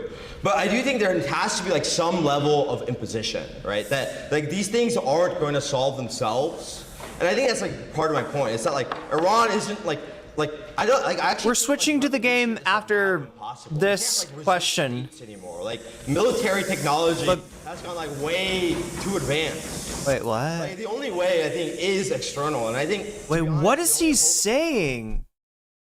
What is he saying? Wait, I'm sorry. What? Oh, okay. Anyway, I'm glad that people are anxious to get to the gaming. I am too. Like a lot of these countries is the American people. So go vote 2028. Go woke, okay, or go broke. Is external, and I think. What was this last thing? Impossible. You can't like resist states anymore. To solve themselves. I'm sorry. We better be able to. Like largely like thinking about history like World War II. But I do think there has to be like some level of imposition, right? That like these things aren't going to solve themselves. And I think that's like part of my point. It's that like Iran isn't like I actually think like revolution is like now impossible. You can't like resist. Okay, so he's talking about Iran. Okay. Wait, is that what he's saying? Which is look, like Iran, if there was any potential for the government to be displaced and replaced with a new one, there are people that don't like the theocracy in Iran, but it pretty much ended when they got attacked by the US and Israel. Right? When there's one force that is opposing the people killing your kids, like militarily fighting back, right? They're gonna get the support. And yeah, the regime is consolidated, pretty much a popular support at this point, because the alternative is Israel and the United States. Yeah, I think he was talking about in relation to Iran. States anymore. Like military technology has gone like way too advanced. Like the only way I think is external, and I think to be honest, the only. Oh shit! Wait, what? Wait, no, he's making. Oh my god, I gave him to it. This motherfucker's making an argument for the Iran war. Oh my god, I fucking hate this liberal brain rot. Look, I know that there's a lot of liberals out there that see Iran as a boogeyman and think that any taking it down a peg is like a end in its own. I know that liberals like that exist. I guess I always underestimate how many of them there are, because we've seen it quite a few in this speech, and that is wild. I was trying to give him credit of he's saying for the Iranians, so you can't expect the Iranians to try to, even if they're upset with the form of government they have, they're not gonna, there's not gonna be any, internal, fighting when there's an external enemy threatening, posing two of them, in fact, posing a very existential threat to the Iranian people. But no, he is absolutely saying, so they can't revolt, so it's up to us to invade them. It's only gonna come from external. It's because the technology's just too good these days, and people can't. They need the United States intervention to have the self-determinism, to have the autonomy that can only be bestowed by taking their autonomy and their sovereignty. It's countries is the American people. So go vote 2028. Is that it? Are we good? The gentleman is thanked. Yeah, the gentleman is thanked and spanked. Is there perhaps a third docketed speech? That's it for us, chat. All right, so yeah, there's more to this if you want to go check it out on Hasanabi's channel. But we got to get to what we came for, and that is Persona 2, which should be open in this folder.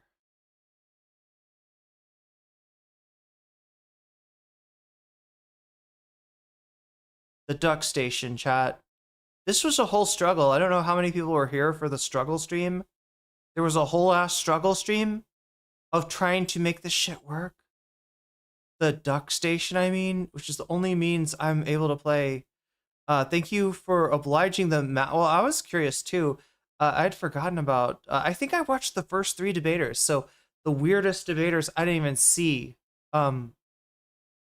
So some of that was new for me as well. What am I trying to do? I'm trying to, okay, studio mode and hit. I know there should be more like ceremony to like a gaming stream. Ooh, big deal. We're doing something different for once. Oh yeah, like scene 3 and Duck Station. Oh no, remind me later, I guess. God damn it, Duck Station wants to do an update. But we don't have time for any of that. We got to get to what we're doing. I've played 9 hours on this so far. There's no way.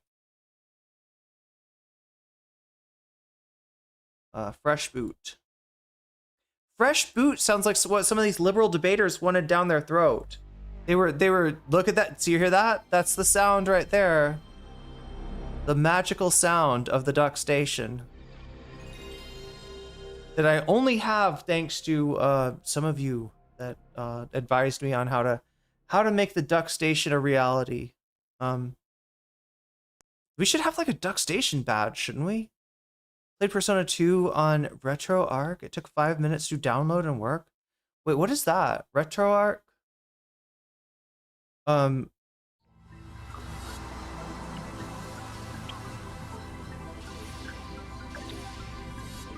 my god. Atlas Gaming.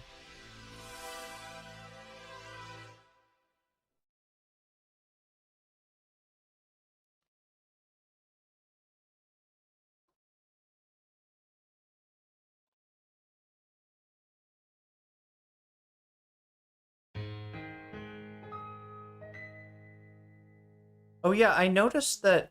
Sarah, what is RetroArch? Is that should I ask what it is? Is it an unauthorized piece of software that might allow someone to... Anyway, I will ask no more questions. But yeah, I'm surprised. This song, I think, has gotten me copyright claimed before. Somehow, because it's the PS1 version, it's not. Like, I haven't gotten the nostalgia feeds the PlayStation nostalgia, or the did anybody play this version of the game? This is a game from, like, I think, is it did we determine 1999 for Innocent Sin? Persona 1 1996? No, wait, I feel like it would have been, didn't this come out like right after Persona 1?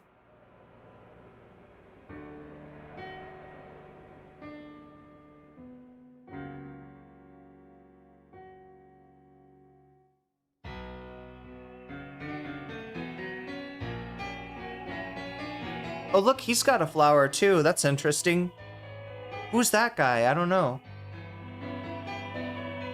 But yeah, this is the Doppelganger poem, and we got a taste of, like, I mean, that kind of came into what? Oh yeah, so the Doppelganger here, I guess, would be the Joker, the enemy guy, and our main character Tatsuya, or Tatsune Miku, as I have named him. Let's get into this, chat. I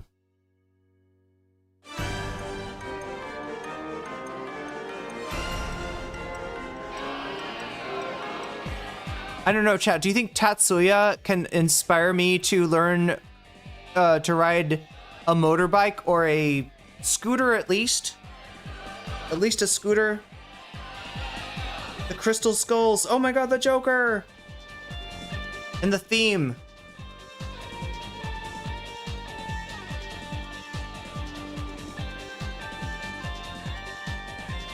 Yeah, some of the shit we haven't run into yet, so I'm not gonna spoil it for you. I don't think I could handle an actual motorcycle. Maybe a Scoopy, chat. Maybe I could ride a Scoopy. Alright, so we're just kind of getting into the Persona part of the game. In fact, we got some...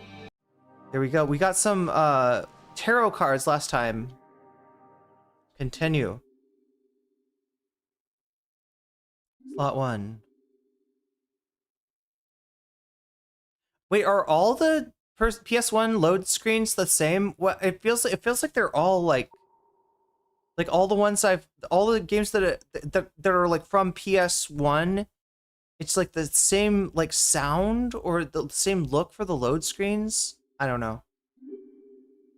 Like it reminds me of either that or like I think all I've played is like Square games. So, but this is maybe it's just an RPG thing.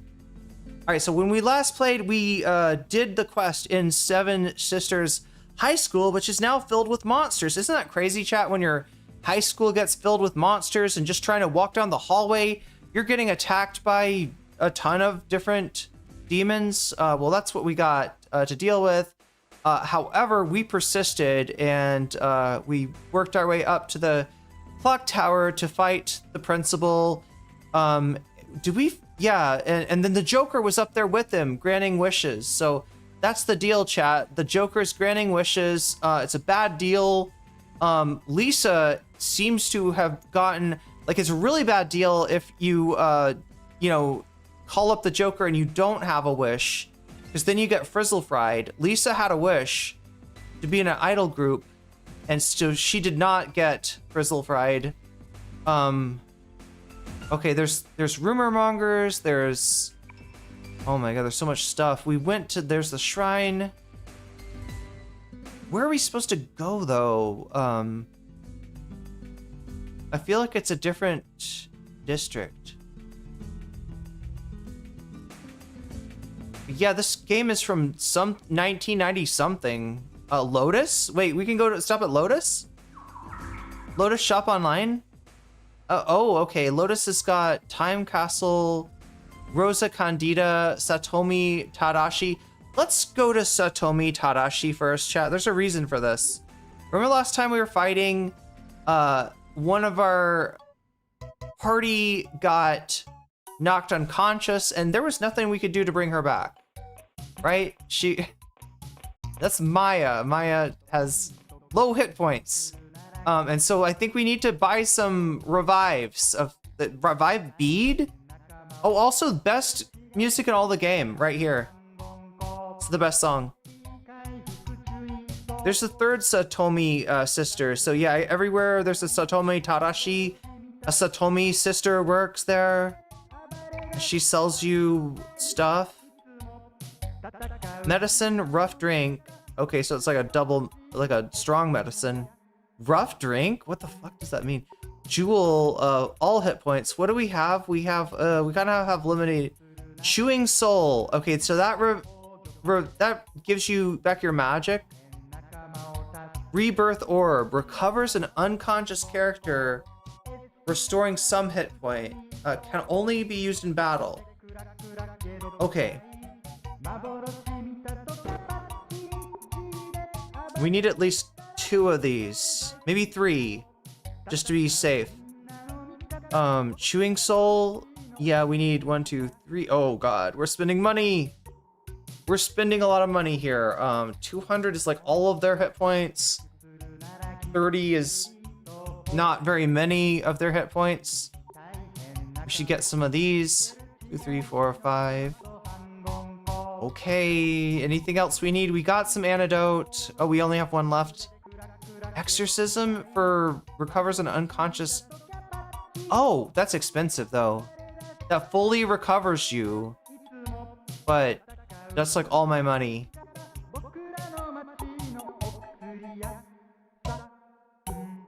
Okay, there's all kinds of status effects. Streamers recovers a possessed streamers. That's what recovers. So chat, if you ever get possessed, just watch my stream, because apparently streamers will fix the possession. Will undo the status effect for you. In the magazine, okay, we haven't really done anything with the magazine. Let's replace the antidote. Get some sedative.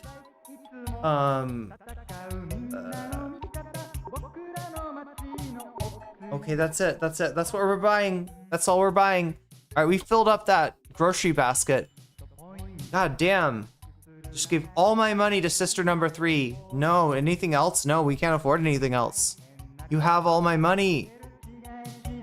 Wait, items? What does items do? Did he just say chewing soul? Is he advertising the fucking items? Okay, we can use the items right here if we want. That's all that is. And as you can see, look at that. Maya, 35 hit points. That's why she, yeah, could not take the attack, the super ultimate attack from the boss. God, she's like the only one.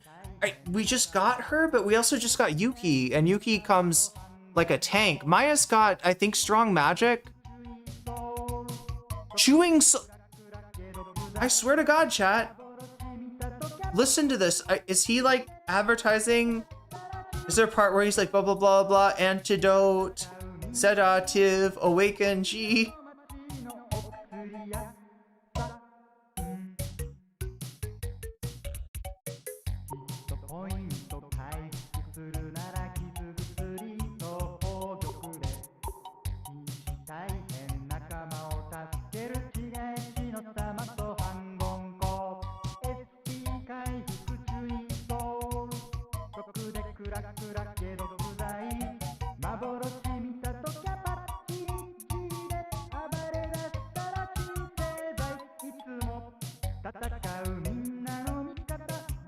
Katakai means fight? I don't know. I'm not picking up a lot of what he's saying, but because I don't speak much Japanese.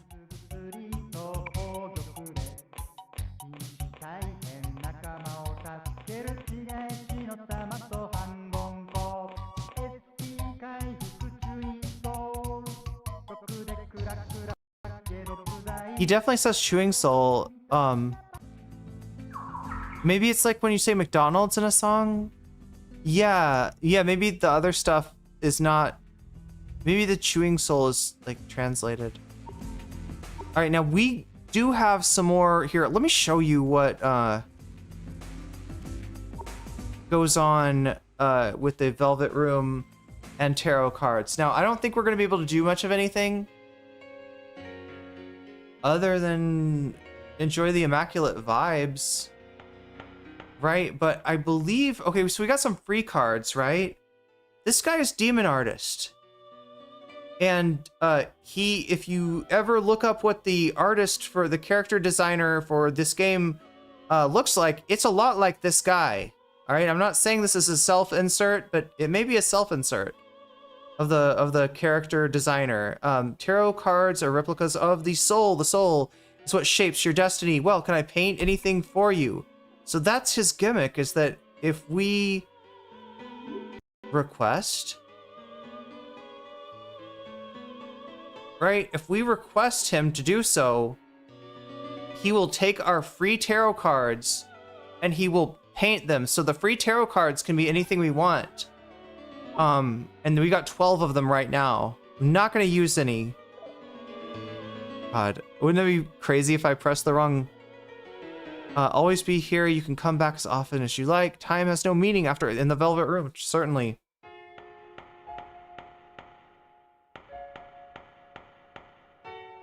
Okay, so Igor is the other person that will do stuff with your tarot cards. Welcome to the Velvet Room. What can I do for you today?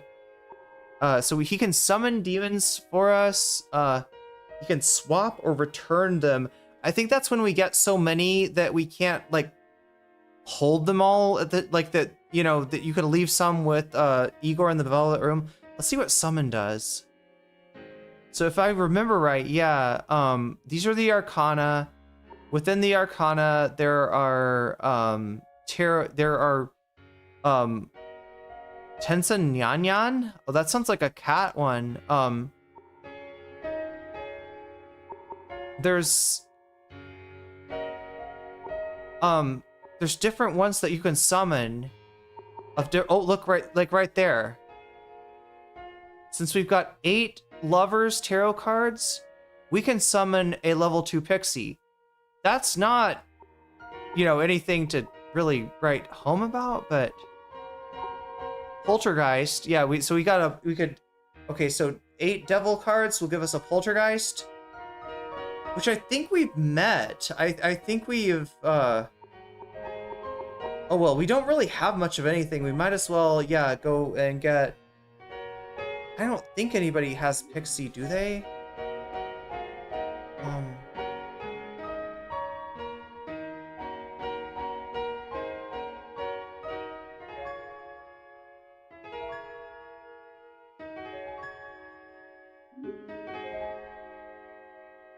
Okay, Pixie can cast Dia. Before I do anything,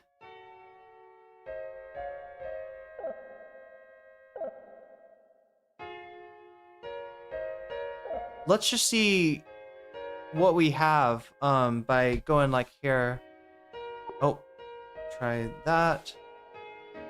And we got unwanted dialogue box. Okay, so he will help you with the tarot cards. What I'm wondering is,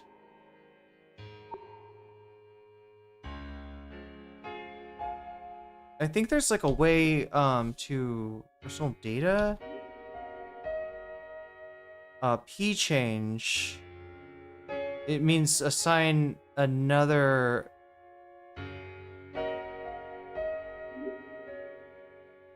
Okay, that gives you a description of him. There we go. So that's his currently assigned persona of Vulcanus, and god damn it. Wait, is there a way to... No, I can't.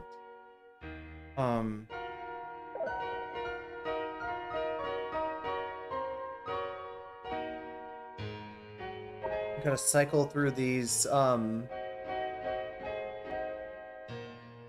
So wait, which button is, Okay, look at that. So these are, okay, so these are all the personas we have, and they're all assigned to a person. None of the personas is Pixie, so it would behoove us to get a Pixie. None of the personas is Poltergeist, so it would probably behoove us to get a Poltergeist. It's only, oh wow. Okay, anyway. So now we know what we don't have, and yeah, that's important stuff. Let's go up here, and we're gonna get a few personas. Now, if there's anything that we're very close to having enough... Oh, wait, what did I do? If there's anything that we're very close to having enough for, but we don't quite have enough, remember we've got like, I don't know, what is it, 12 free tarot cards? And if we want to, we can have Demon Painter turn those into whatever Arcana we want. That's why they're free. All right, so yeah. So yeah, we're nowhere near on that. We're missing 45 on that, missing 81 on that. Yeah, that we're nowhere close there, nowhere close there. We do have enough to get this. Get Pixie. And we can use a spell card on her, but I don't think we have any. We don't have any. We can use an incense card on her. We don't have any. Okay. None. We just have to go next. So, summon this persona. Is this acceptable? Oh, yeah, they do this little ceremony thing. Oh, he calls them up. So the idea is that the phone numbers for the persona, just like the Joker has a phone number, the phone numbers are on the back of the tarot cards. So he turns over the tarot cards and he's like, hey, Pixie, can you come through tonight? I got a persona user that I want you to meet. I don't know. Wow, you're a Pixie too? Nice. Wait, what does she mean by that? Nice to meet you. I think that's a Wari wa Nanji, Nanji wa Wari is something the personas always say. I am you, and you are I am thou, and thou art I. I guess. Because the personas are like different aspects of your personality, in a Jungian sense. I guess. There we go, Pixie is now joined the team.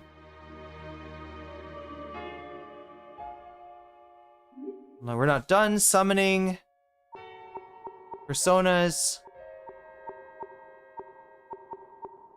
Poltergeist, I think. Yeah. Let's get Poltergeist.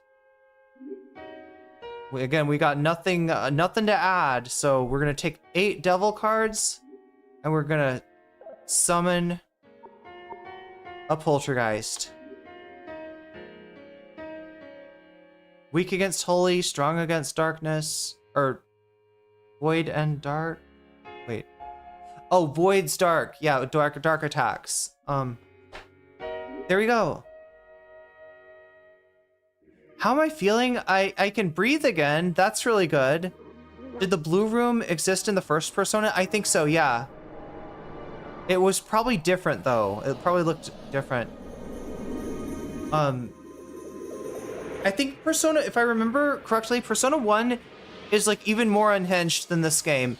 And this game's more unhinged than any of the, 3, 4, or 5, right? I know there's some, crazy shit, especially in 5, but and in 3. Like the whole summoning the persona. Okay, we don't have to use gun to your head to summon the persona. I guess that's But yeah, Persona 1 is super edgy in a lot of ways. You are me? Oh yeah, you do resemble me. Okay, let's play tricks together. The other like thing that this refers to, right, is that one of the, I mean, we're gonna get to it in a second, but so like understand it like this.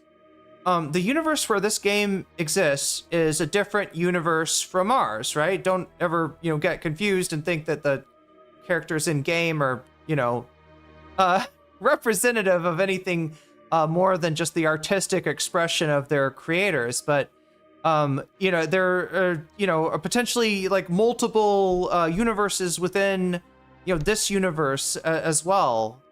And, okay, so in reality, right, there is I believe it's a Mayan, like proverb or a piece of wisdom, just like a saying that is attributed to Mayan culture, and it is like, I am another you. Whatever I do to you, I do to myself. You are another me. Whatever you do to me, you do to yourself. That is called the Inlakash. And I think the whole phrase is Inlakash Alaken, right? And that's what it means. But in this game, there is an Inlakash, but it's something completely different, and it's something kind of dark, right? Because what I just described to you, I mean, you could say that's the golden rule, right? That's a very universal, not just wisdom, but, a piece of morality that most people carry with them or try to, maintain, treating, others as you would like to be treated, or really in this, it's like a recognition of oneself within the other. But the within the game, it is almost the opposite. And we'll get to that in a second, right? So yeah, you are me, right? Maybe it's a reference to the Inlakash. I don't know, chat. These creators are some very unhinged people. We saw a little bit of that in the previous gaming streams, right? There's some fucking wild stuff that got included in this game that definitely you would not see in a game, nowadays. Some for the better, some for the worst. But there we go. We did what we came to do. Until you return with more tarot cards. This is where we must part. So yeah, unless there's any other like super, which I don't think there are. I think 2 personas is good for now. I mean, 1 is a lot, chat. So the other, what are they called? Velvet Room attendants? This is nameless. I heard that you humans have what we call dreams. What you call dreams. I have never had a dream before. The 561st woman that came here said that she was a human because she had bad dreams. I would like to have a dream myself. Wow. And this is Belladonna. There was a man who came here long ago. He had lost something that he should not have lost. And he shed many tears. This I pray that you would never have such tears.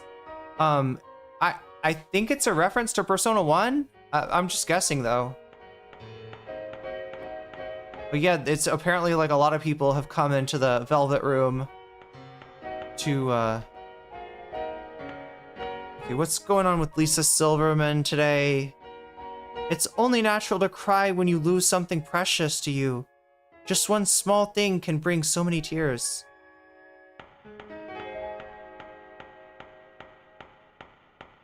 Maya? Are we human because we dream? Maybe we're asleep and having a dream. Maybe when we're asleep and having a dream, we're creating idealized versions of ourselves and our thoughts.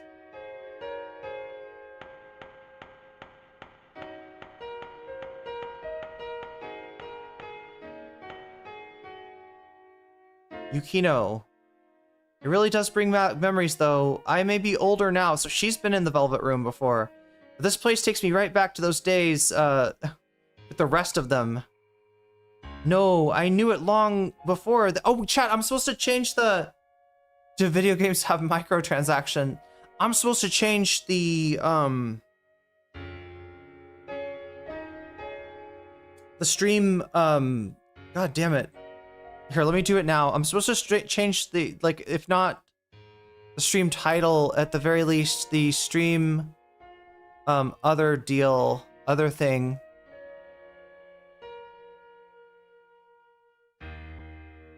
Okay, let's see. The category is what I'm trying to say.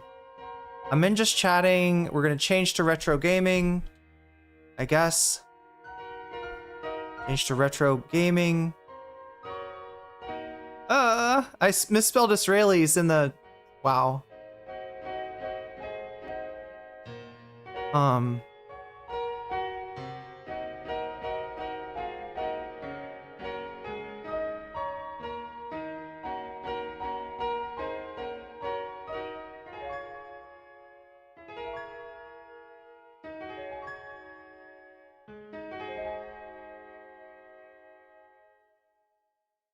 All right, something like that. There we go. Okay, so yeah, exciting. We got 2 new personas. Let's let me get back into this. I just wanted to fix and somebody remind me to fix, like, I gotta change that back. Otherwise, when I start streaming the next time, it's gonna say that it is retro gaming and that it is, anyway, just I should change it back at the end of the stream. That's what I should do. That's what I would say if I was smart. Is this like a healing place? Yeah, this is the aromatherapy. So chat, anything that seems healing, it'll probably heal you in this game. Like, right? You know, just aromatherapy, that sounds really relaxing. Yeah, it actually like restores your SP. It restores your magic points. And the music. Look at this, an aromatherapy store. Who is the in charge here?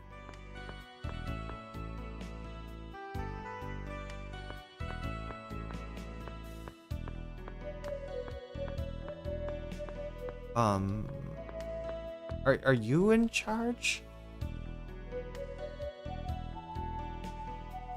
I guess so. Kaori, welcome to my shop. What scent are you looking for today? How can I help you healing? Oh, you're gonna charge me? Wait, is this different, chat? I think this is different. I don't think they charged you in the... It's not worth it. No, I do not want... That's way too much. Oh, wait, the ferry charges you too. I thought that you didn't get charged. Oh my god, that's annoying. Please come again. Yeah. We're only missing a few spell points, right? So I don't think it's worth it. I think those come back from walking. The game looks and sounds pretty good for a PS1. Can somebody look it up? Is it 1998, 1999 when this came out? I always remember it's like later than I would think it was. All right, let's see what we're supposed to go to. Okay, exit. There we go. I just stopped here to chat because there's a Lotus, and Lotus is a store in it's like a convenience store in Thailand. Okay, so this is where we're supposed to go. Uh-oh. Yo, just dropping by to have some fun. Well, I came to the right place. The Yumazaki district is made for young people like us. You'll never run out of cool stuff to do here. The newest place around here is the Mu Continent Amusement Center. There's a CD shop here with a recording studio called Giga Macho. Wait, I wonder if that's where we're gonna record the Muses album. And the Animal Mundi is totally cutting edge. Guys our age could spend a whole day here and not get bored. And hey, it doesn't hurt that the girls in this area are smoking hot. Yeah, I guess so. Young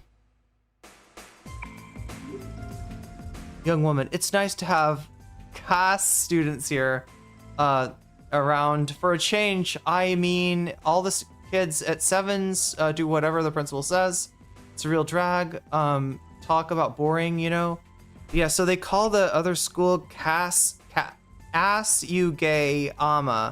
It's Kasugayama is the name, right? But people...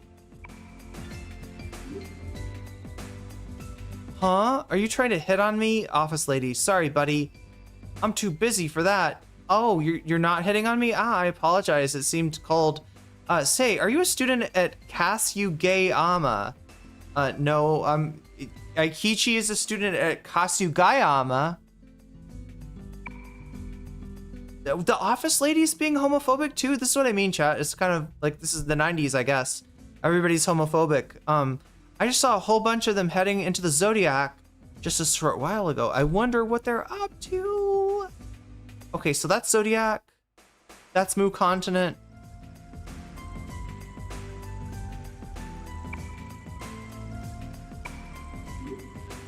Middle-aged man, a place for the young, huh?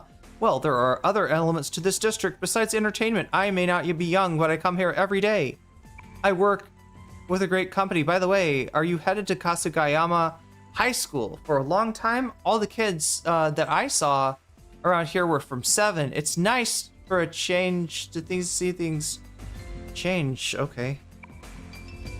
And then what is this place? Gold. Okay, so this is... I think a lot of these places are, they were saying it's like really fun, a really fun kids place, right? There's a gambling. There's like a pachinko place. There's Gold, I think is literally a casino. So I don't know. It seems like part of it is like that they are excited to, wow, there's a velvet room here too. Tony's shop, Anima Monday, Satoshi Tadashi, and yet another location, Bikini Line, and Peace Diner. Okay, chat, we're like in the hippie area, I guess. Look, let's see how in the hippie area we are. Kasugayama. This is their attempt at dub, I guess, or like some kind of dub beat. Tony, hey, yeah, welcome, right? I'm a foreign exchange student, but I have some handmade accessories for sale. I have to earn a living after all. Okay, so he sells seashells. No, he sells, these are, accessories. And I don't think we have any. Wait, but that one doesn't help anybody. Wait, we must already have some kind of accessories. Okay, what else does he sell?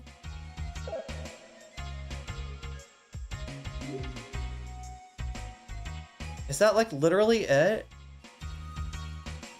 Yeah, I guess that's all he's got. Oh, I don't know. Does it do something else? Agility 1. Okay, we must all have Agility 1 accessories on already. Okay, that's a waste of time. But every persona's gotta have some problematic high school shit? Yeah. Yeah, actually, it's true. They're all problematic.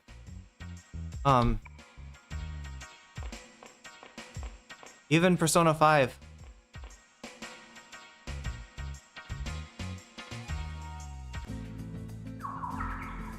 Bikini Line. Is this a, like, I can't remember what they sell here. Oh no, it's a tanning place and it actually heals you. That's what it is. And a Mundi, I think it's gotta be some kind of a item shop. And then Peace Diner is what we actually need. Because I think we're gonna be doing some fighting. Okay, I mean, that's kind of epic music too? For a fast food restaurant? Well, that's strange. Hanaji isn't here. I was sure we'd see her here. Oh shit, this is where we were supposed to go, chat. Chowing down on a big piece burger. I mean, that's what I'd like to be doing right now too. I wish I had a big J piece burger. Wait, is this the rumor monger? Oh shit, this is... We're getting a rumor monger, I think. Hey, is this you, Lisa? I never expected to bump into you in a place like this. At Peace Diner? Of course, I always eat at Peace Diner. Oh, you're that girl who works at the school newspaper with Hanaji. Shikalin, right? It's the rumor monger. Yeah, she's the person to know, chat. This is one of the most powerful rumor mongers in the city. What? You forgot who I was for a second, didn't you? Well, at least you'll remember in the end. So rumor mongers are like people that love tea, right? They've got tea, they want to exchange tea with you. They want to spill the tea together. And when you do spill the tea to them, it is one way of making a rumor true in this game, which, you know, will happen to us both in, you know, ways that we desire and are going for, and of course in ways that are very counterproductive and deleterious to our goals. So the music's great, isn't it? You forgot who I was for a second? Okay, well, at least I remember in the end, so I'll let it, you remembered in the end. Yeah, so I'll let it slide. Chika Ueda, newspaper writer at Seven Sisters High, also known as Chikalin, the rumor monger. She is sloppy. She is a sloppy. Wait, she's messy, chat. She's a messy bitch, and she loves drama. Oh my gosh, she's sloppy, but she gets her information quicker than anyone, even faster than Hanaji. Oh my god. Cool. Do you know where Hanaji is?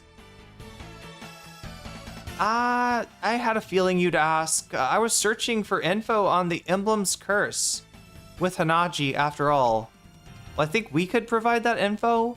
Oh, we came across some info that Kasugeyama boy was the one who started the rumors of the illness. Are they talking about Aikichi? He has a name. He's standing right there. That he was in, oh no, somebody else. That he was in the Zodiac. Hanaji snuck in to get the details. Now look, in the other games, you will, like, school life will be part of the game play, part of the flow, essentially. Like you go to school and you have to do school stuff or else you lose the game. But in this one, it's a weird, like, I don't know if it's supposed to be Golden Week or summer or what the deal is, but yeah, they're like hanging out in the club in the middle of the day. They're playing, I mean, they were just in the school. This is what I don't understand, right? They just kind of they didn't write that part about going to school, I guess, into the game.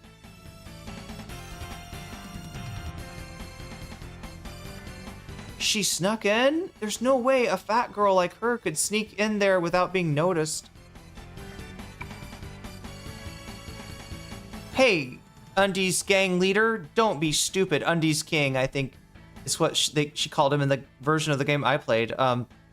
Didn't you just notice that she said the one that started the rumor was a boy from Kasugeyama? See, he's being problematic, but then she's being homophobic right back. I don't know what to say. No way, nobody in our school is that much of a coward. They all know that I wouldn't let them get away with that. That porker just got the wrong idea. Hanya said the student from Kasugeyama started the rumor, though. That makes 2 witnesses. You still doubt that it's true? It's just because everyone's jealous of us. I'll show you that these rumors aren't true. Yeah, just stop. Enough already, okay? We should just go to the Zodiac and find out the truth for ourselves, don't you think? If the rumors turn out to be true, Aikichi, then you can just make that student pay for it. Deal? That's positive thinking. No, just kidding. Zodiac, she'll say that later, though. Zodiac, that's the club, right? We'd better hurry. She's excited about going to the fucking club in the middle of the day. Anyway, it doesn't have to make sense, chat. It's anime. There's the rumor monger. Can we do any rumor mongering with her? My specialty is to gather information quickly. I know a lot about what's going on around the city. Rumors. Weapon shops. Yeah, we need that. We need that.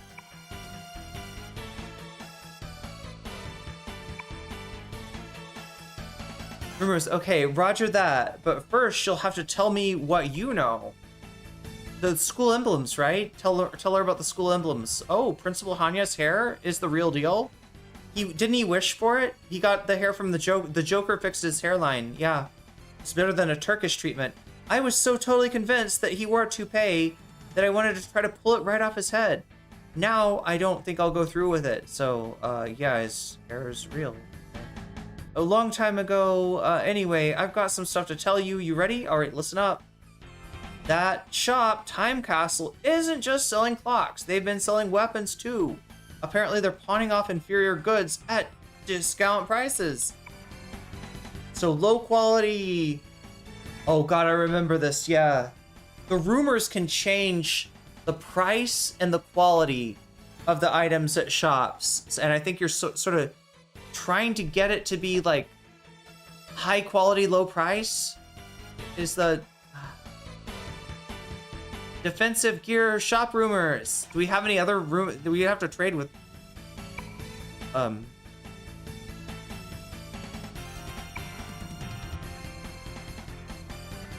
we have more tea for her? The ramen shira.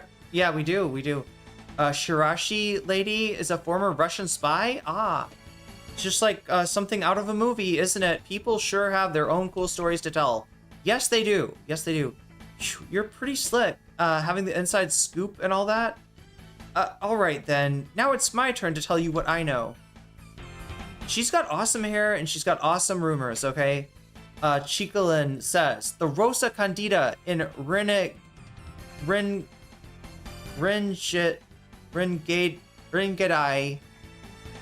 is actually has defensive gear, and it's on sale now. The lineup is fantastic, but really expensive. So high quality, high price, right? And like, so, there's some way that we can kind of get that to, you can shift that, and it's like a Rubik's cube. You're trying to turn the cube until it says high quality, low price, and they're like, yeah, look, give me that. She's just like me for real. Like seriously, major league hair. It's just like unbelievable hair, unbelievable tea. Social bonds and stuff. There's something like that in this game. It's not anywhere near as developed as Persona 3 through 5, though. But I think you do, like, kind of choose, like, so Tatsuya, or as, you know, I have named them, Tatsune Miku, is the protagonist in this one. And I think we'll end up choosing a partner, a love interest, right? And yeah, it includes the guys. I think at least one of the guys is an option.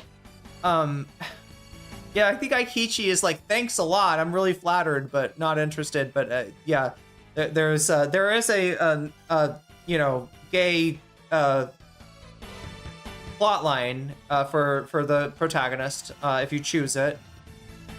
Yeah, and I think there's like things that you say throughout the story, like maybe increase or decrease your chances. I don't know. But yeah, that's a good rumor. All right, we're done. We're done. Nothing. We got nothing more. Okay, so remember, Peace Diner, Chikalin. Oh my gosh. Ye must be well traversed indeed. To have arrived at this, the Peace Diner. Come now, what have you decided? Wait, I'm sorry, is this a medieval theme restaurant? I don't get it. How is that? Wouldn't it be I would think it would be like a hippie thing. Peace? Isn't like, okay, so anyway. So look, here's the deal, right? There's all these foods.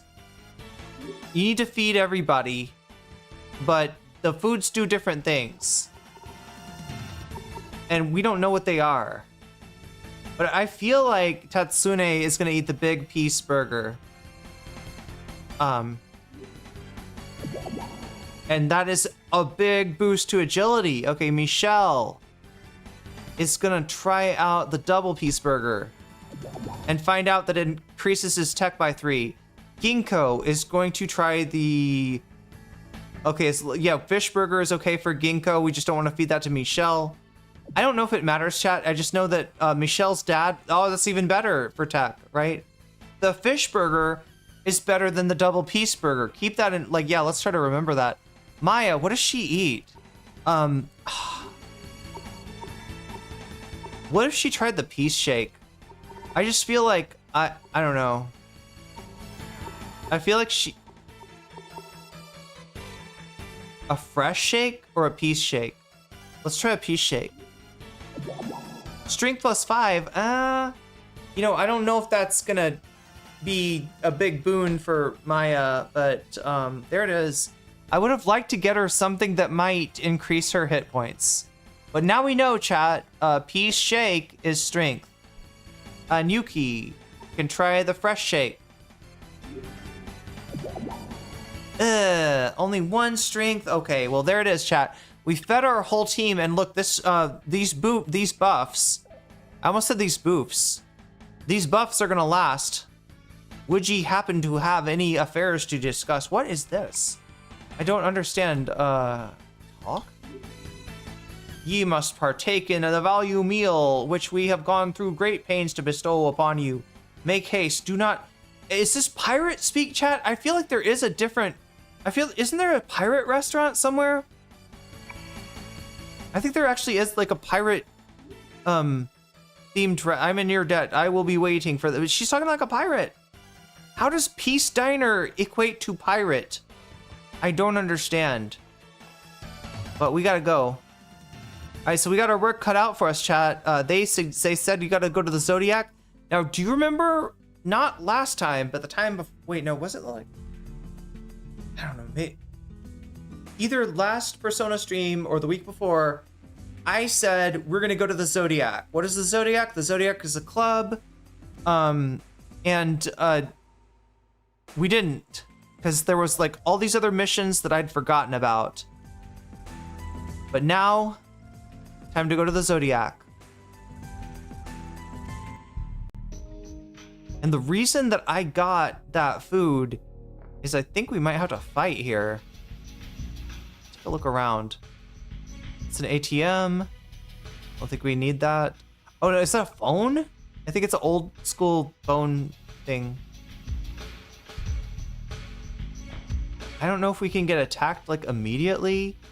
I don't think so. Okay, we can't get in there. It's the bar. Today, all staff members have the day off. It must be Songkran. I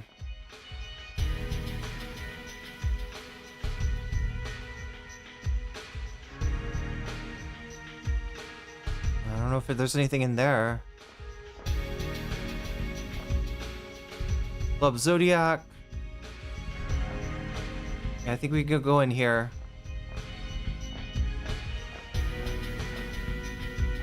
Emergency exit, not open.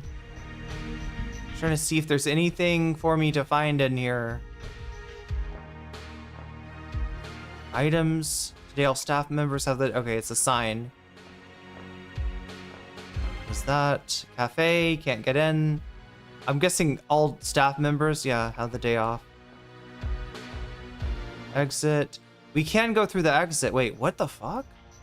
Wait, I'm sorry, is this the egg? I don't know. I don't fucking know. What is this? Good shop. Okay, so there's more stuff that'll open up when we come back to this place later, but for now it looks like all we can do is go into Club Zodiac.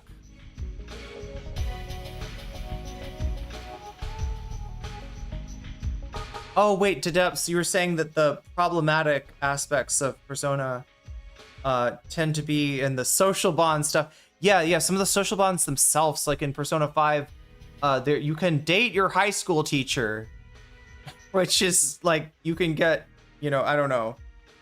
I think the implication is that she is like, I don't know, Chad. There's not really a innocent explanation for it. It's a fucked up storyline.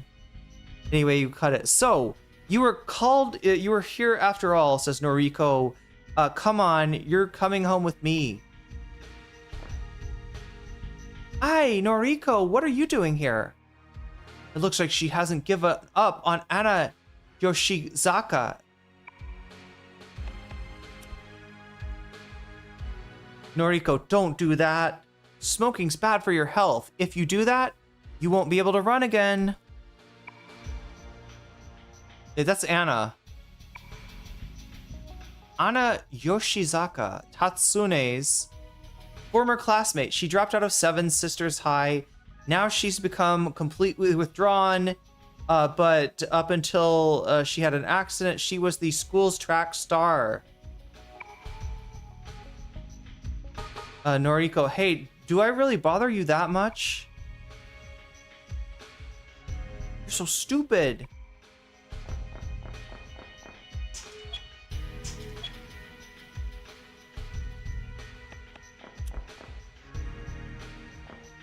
I'll take that. Cut that out. Trying too hard to look cool is not cool. Good point. Who are you? Me? I'm Yukuno Mayuzumi, a photographer in training. What do you care what I do? Would you just get out of my face? A strong anti-smoking message here. Only if you start listening to advice of others. Otherwise, it's your own fault. What a load of crap. She's gonna leave too. Yukino, well, aren't you angry? You're not gonna change anything. I'd hate it if you went through all that trouble for nothing.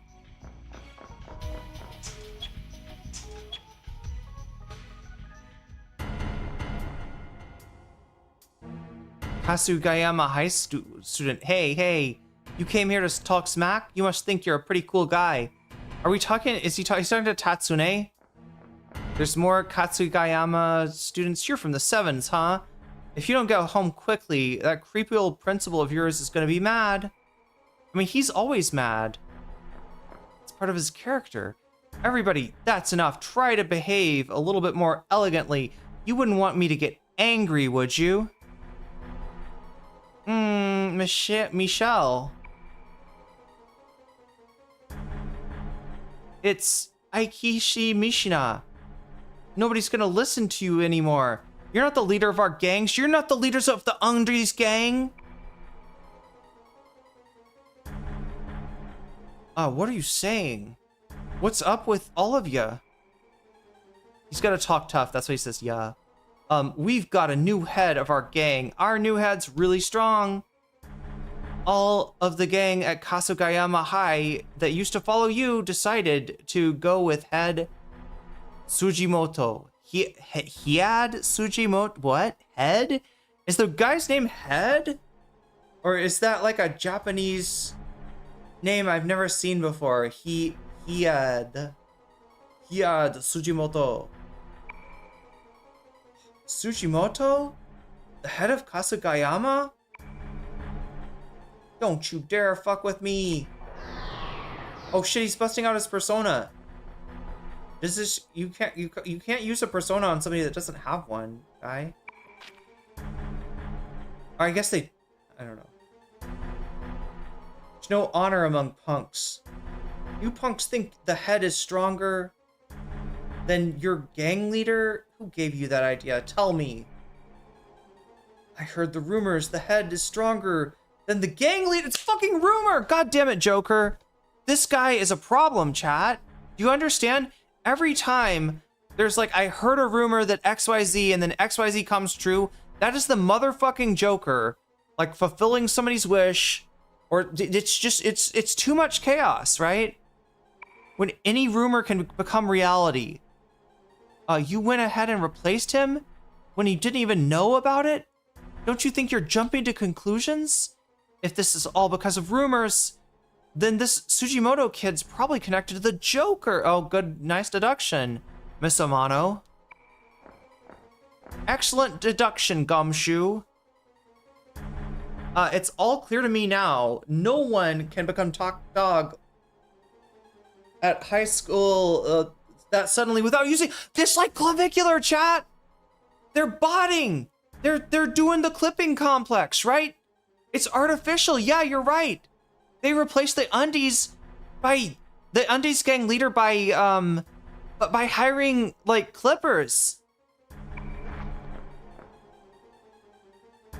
By the way, did you ever hear anything about the cursed emblem at Sevens? Surely you have. Well, it seems that rumor came out of Cass. Now she's being homophobic. You wouldn't know anything about that. At least she didn't call it gay. Would you? But she's using the defamatory version of their name, Kasugayama. We're the ones who spread the rumor for the head. And whatever punishment Sevens got, it's what they deserved. Don't say that. Kehe, what gives? What did Sujimoto have against our school anyway? We're gonna hear from Sujimoto himself. Hey, where's Sujimoto right now? In a secret club area? A secret club? I'm gonna beat him to a pulp for letting this get out of hand. Wait a second, Undies gang leader? Undies king? I think that's what she calls him in the other game. Hey, did that girl named Hanaji come in here? She was doing some research about the cursed emblems. I don't know any Hanaji, but some girl named Miyabi Hanakoji went into the secret club to meet with the head. Did you say Miyabi Hanakoji? Hanakoji went to see Sujimoto? This ain't happening. Aikichi, it's too dangerous to go alone. Take this. You gotta give him an item. Give him a chewing soul. I think he needs the chewing soul, chat. The Undies gang leader went off on his own.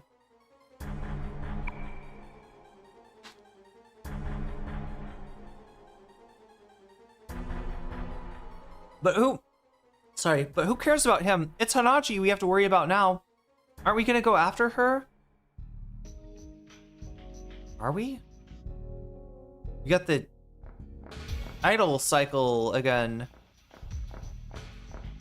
I mean, it's a pretty cool club. Pretty cool DJ. What are we supposed to do? I think this is one of the things where I'm supposed to talk to everybody. Truth is, I hate Sujimoto. Maybe because he's the kind of guy that picks on the weak. Seriously, what's a guy like that? Why is a guy like that the head? I don't know. You tell me. I heard that Kasugayama's his new head now. Wait, he's what? Now that you mention it, some student from High looked like they were headed to the second floor. Oh no. Maybe the new head is somewhere over there.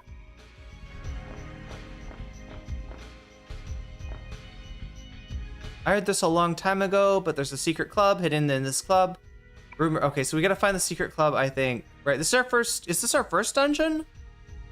I guess technically the school would be the first dungeon. Is there something special needed to enter? Would I be turned away? I wonder. Somebody take me in there. It's getting to be a problem with all the racket. High students are always going in and out. This place is really taking a turn for the worse.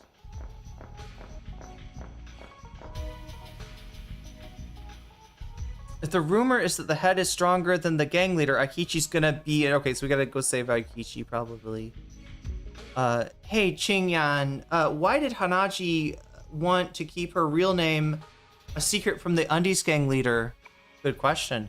Maybe it's just like he said. Maybe they used to date after all, but I'm sure he was lying about it. Ana Yoshizaka, that girl's eyes remind me of the way I once was. She's just like me. Before I met Professor Saiko. Okay, that's a Persona 1 reference. Okay, we already saw that. Fuck you. Second floor is a maze. So it's rumored that sounds like a maze with monsters is what you're talking about. Apparently lots of good stuff slaying around. Okay, so there's loot. Wait, that's like the orange color usually signifies a rumor. Did I just change the loot drops by talking to that guy? Did I just increase the loot drops?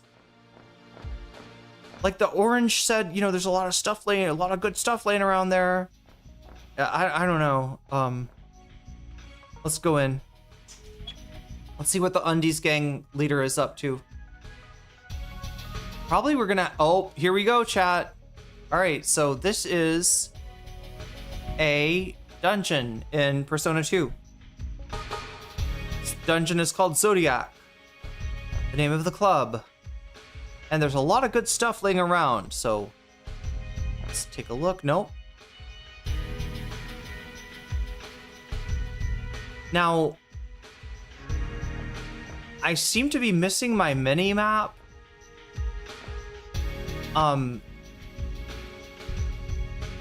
Yeah, the mini-map makes this game a lot easier.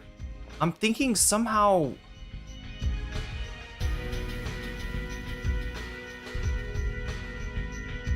Like, I don't know if it's a eternal punishment only kind of deal.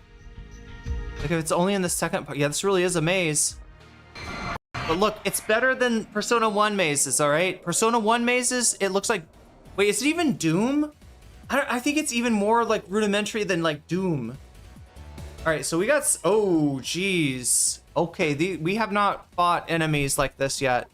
We better hope that we got some res. Tower blob. I mean, they're the same kind of monster, the blobs are, but they... Oh my god. And we don't have Undies boss. We're missing one. Maya, can you hold this down? What if you do an interview?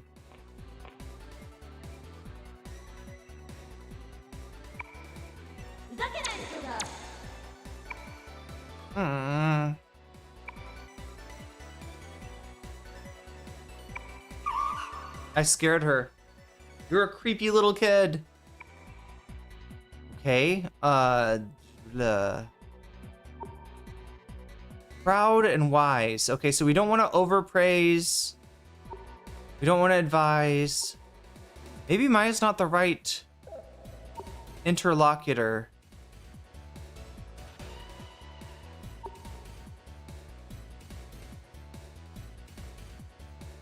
Wait, maybe...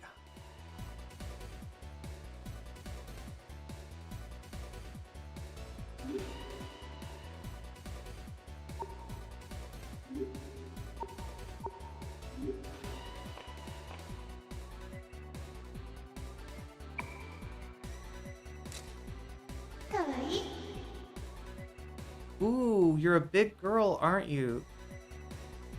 Okay. I don't know what that response was. She was happy and excited. How about that?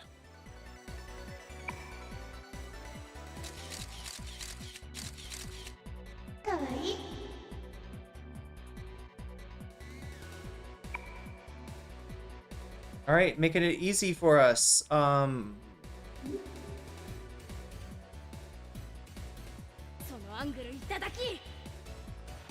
Damn.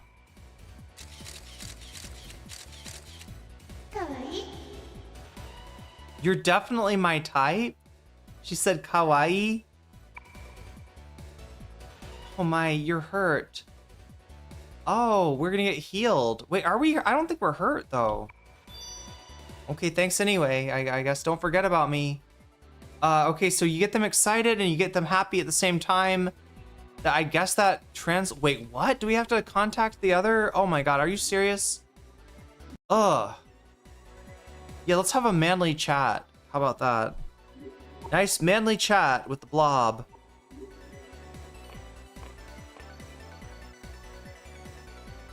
He starts openly talking about being a man and having to deal with hypergamous bitches that only want to fuck the top 20%.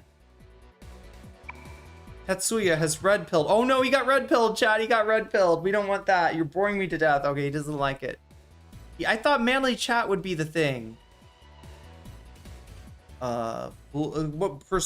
Imitation. Let's try that. Imitation. And he imitates like construction sounds. Wow. He doesn't like it. It's boring. What are we gonna do that he's not happy?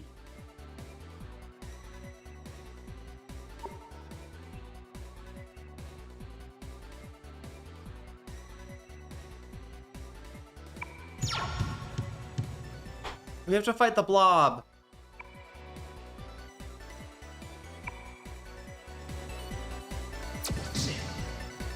That's a lot more than these guys were hitting for 1 hit point before. We gotta fight. Strategy.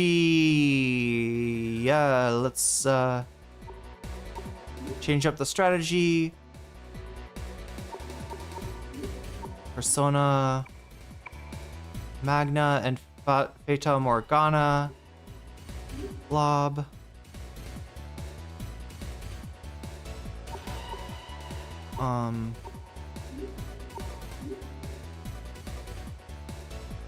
I mean, I guess Tatsuya could kind of use some healing. Yeah, we'll do Hama against... Alright. Start battle.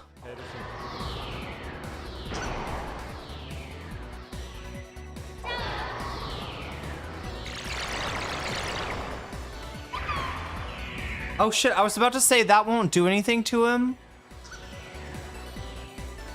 But yeah, it was pretty easy.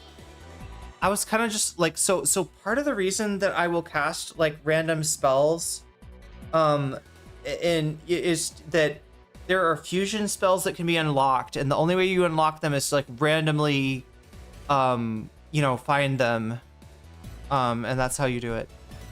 Anyway, so there we go. There's the first bat. We got that's kind of weird. We got healed and then we got injured. That's not ideal. What am I supposed to do? The Minotaur thing, right? I hug the left wall. Right, that's what I'm doing. We gotta remember though, if we're not careful. Yeah, keep north in the up.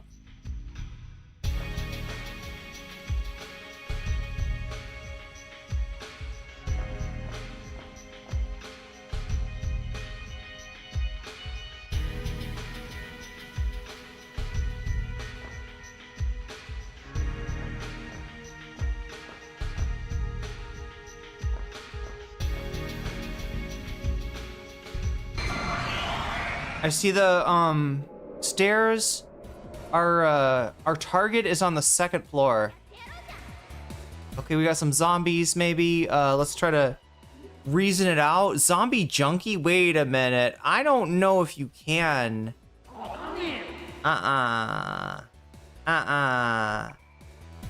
You can't reason with these guys. Okay, strategy. Yeah. There's certain these are like, it's not a persona, it's not a demon, it's you know, zombie, I guess. A junkie zombie. Wow. Super progressive game here. Like a strategy. Tatsune. Ooh, let's try Fire Burst.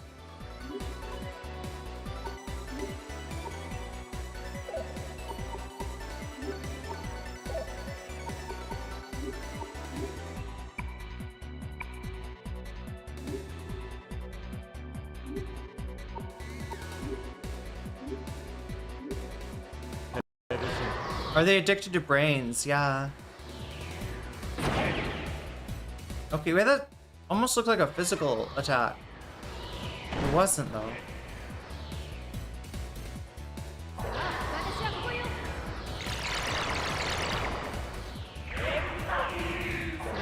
The Hama's really effective, right? That's a holy based attack. Oh shit. Oh no! Did you hit me with status? No. Oh yeah, got him.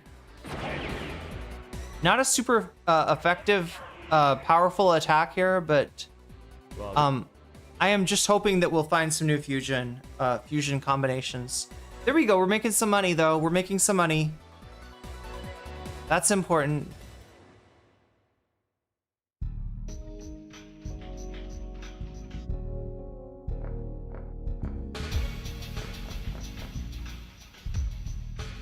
Oh shit. Is this gonna be an enemy or no? Hey yo man, you got a mask with you? If you don't, then you ain't getting into the party room. If you forgot where you put yours, there should be some spares lying around somewhere. Just look around. Okay.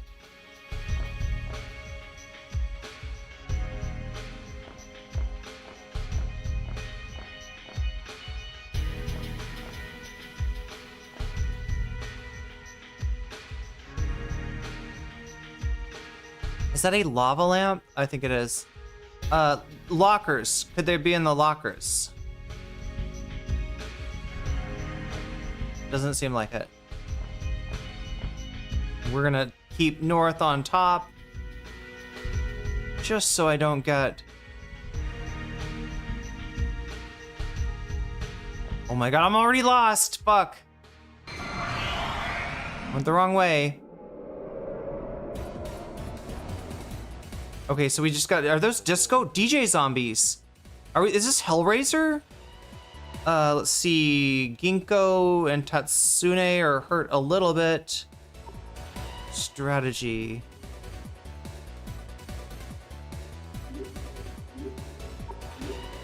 Oh wait, what do we got here? Berserk?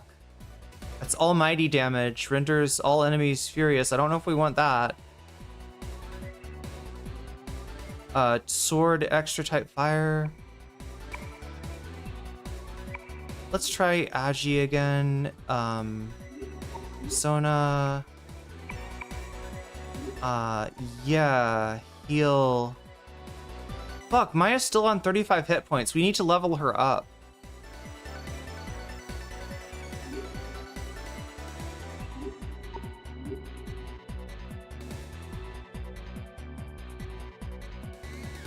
Yeah, we're gonna stick with the Hama. But yeah, we got two healing, two people with healing spells. That's good. Yuki, what else can she throw? Yeah, we're gonna stay that way. All right, we're gonna see.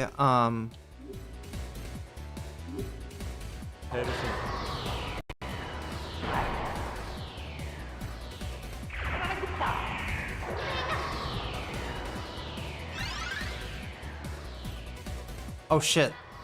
That was overkill. That should be pretty powerful against a zombie. Yeah, there we go. Gomenosai. Wait, she just said sorry. She just said sorry to the monsters that she... Okay. Maya's got... There we go. Thank you. Hit points 40. I'll take it. Higher strength. Higher agility. Higher luck. I will take it.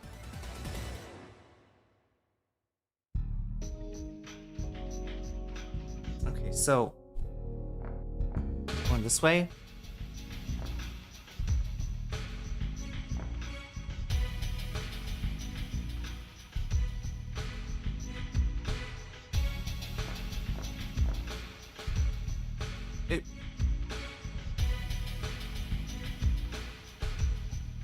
I don't think we've been here, but it does look the same.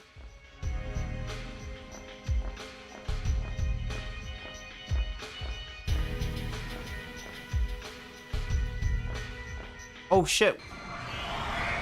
Looks like a chest. Oh shit. All right.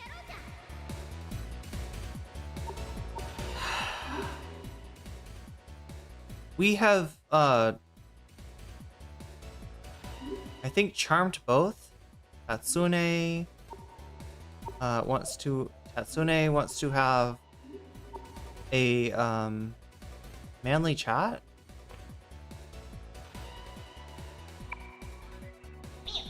Excited.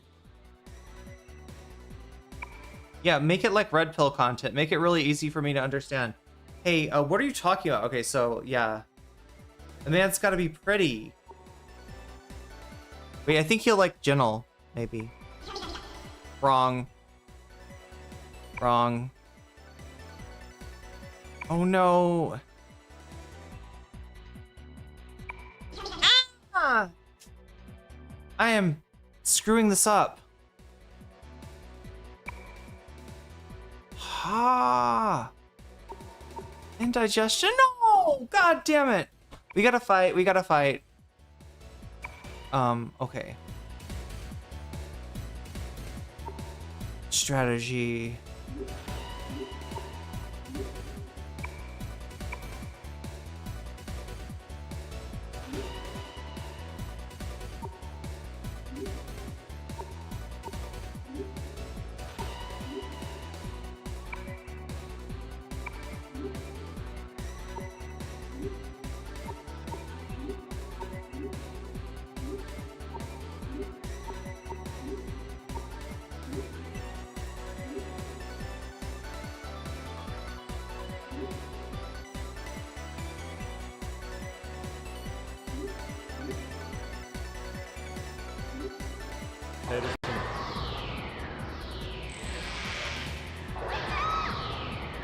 Oh my god, she did the IHIP thing, the baka, the the. All right, rank up.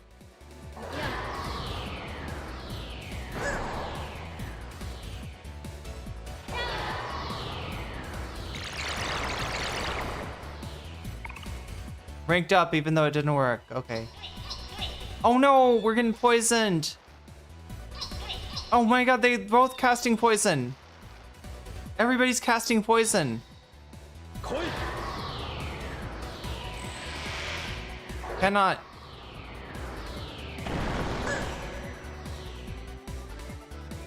I'm kind of trying different spells here, hoping that we'll get a fusion combine.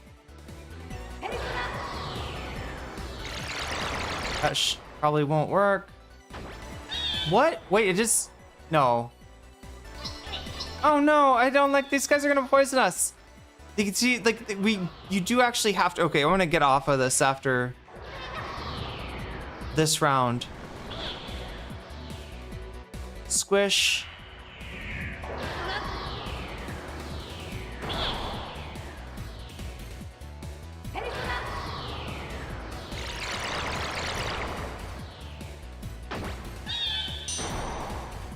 Oh, reflect, look at that.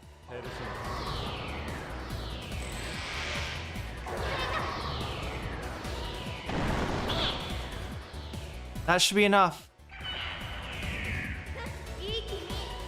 IHIP uses that sound. IHIP does this thing in the beginning where they're like, Patriots, Skytriots, Patriots, blah, blah, blah. You know, whole list of marginalized groups.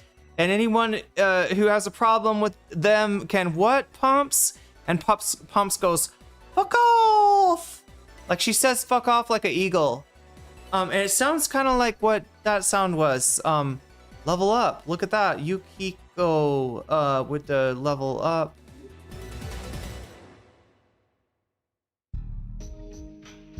Okay, so there is the loot that we were promised. A free tarot card. What amazing loot. Wow.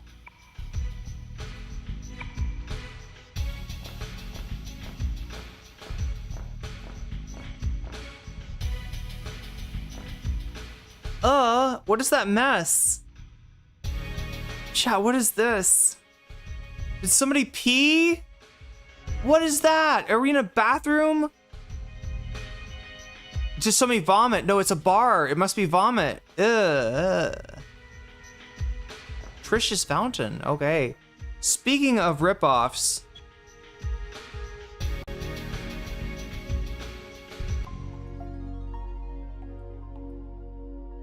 The music in here, though, is almost worth the price of the overpriced healing from Trish.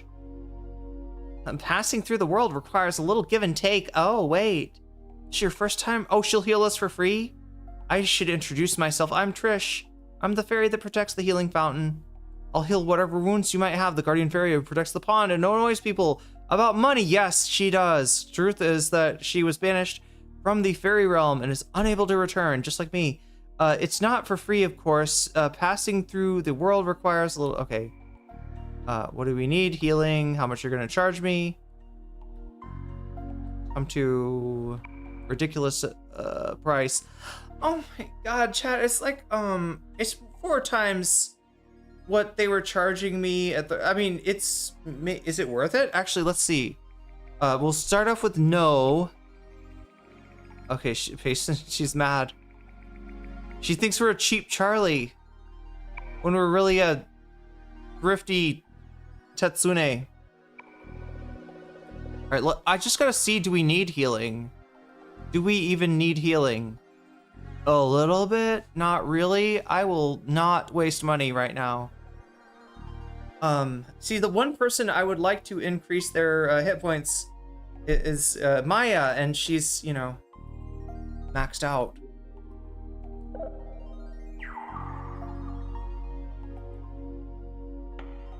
Although, honestly, wait a minute. Wait, I does this too? Oh, look at this, chat. Remember how I said there's no mini-map? I is the mini-map. That is a treasure chest, right? This is the whole map. This is the whole thing. It's a big, unwieldy space. That's that dude that was there. Like some of these things are like you haven't been here yet. So you basically make the map as you go along. But it tells you where you need to go, which is great. All right. Back. Hey. I. J. Okay, so I said that maybe we would use, that's like 10 points missing. Do we have, medicine? Yeah, I'll use medicine on him. Being way too over cautious, overprotective. Wait, what does Maya say? So that door is actually connected with this room? What kind of place is this anyway? I don't know, kind of like at the Velvet Room, I guess. It's called a healing fountain. If we pay enough money, Trish will heal us up. The price she charges are pretty steep. Is it really a fairy? She seems crueler than a demon. I think you're correct about that. She's the demon of capitalism. Aya, who is this girl? She's so cute. She is. She's adorable. Adorable. Okay, let's keep the north up.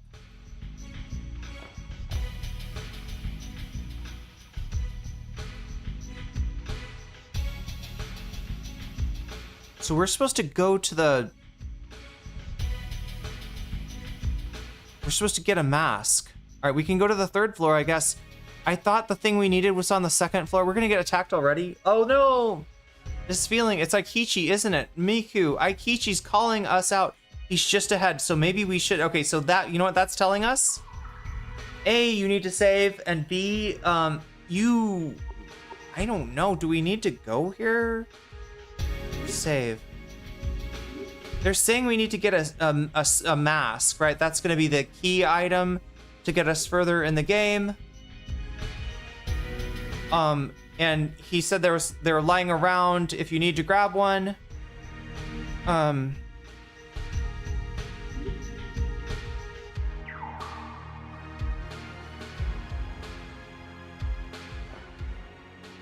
don't know if it doesn't let us, here, let's turn around a little bit. Can't see much. Guessing it's gonna be north.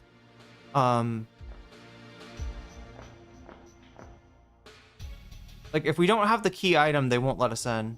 That's gonna be it. There's music.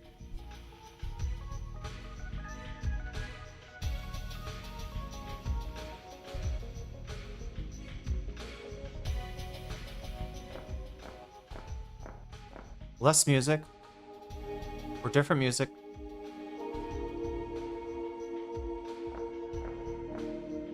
Okay, I think they're not gonna let us in here without the mask. And I'm guessing the mask, maybe, is it on the 2nd floor? I think we went up a floor too much. Hey, yo, man, if you want to be our brother, you gotta have to bring a mask. That's what I heard. Everybody's masked up. It's a pandemic or something. There's more vomit? Ugh.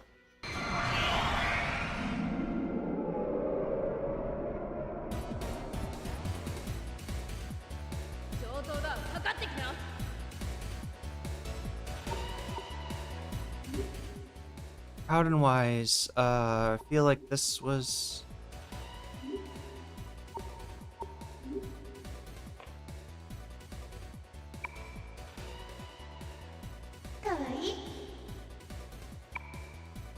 Wait, will she do we want her to heal?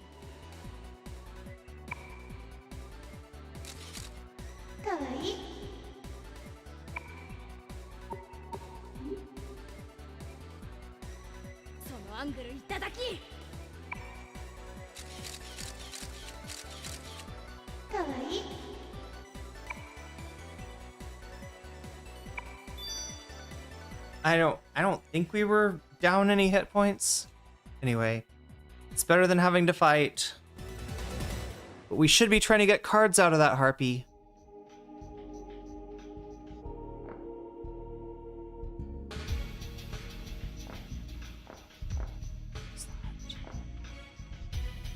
These are just like art installations or something. Staff room. Oh, that's gonna be where the mask is. Right? Where did they keep the... Oh my god.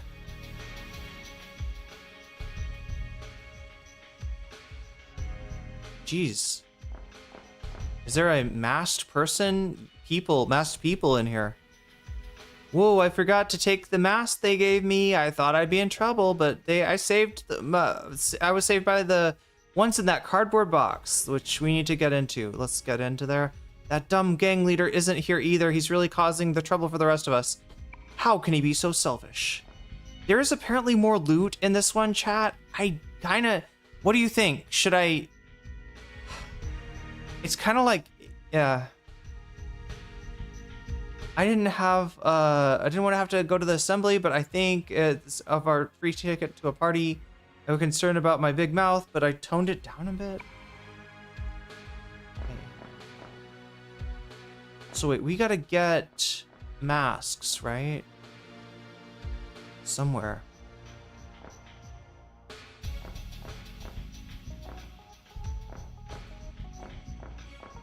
I'm gonna be so pissed off if, maybe they're here. If they got masks here, we should be able to get masks here too. Unless they say something like, oh yeah, sorry, we took all the masks. But there's one in the other room, right? This is the first assembly, huh? The room is, rumor is that it's the first day for everyone who was assembled. Did you give the card they sent you to the lady to get the mask so you can participate? There's a lady, there's a card. These are all, you do know that you can't enter the, so we gotta get a card before we get the fucking, oh my god. Really? There's no mask to be gotten in here?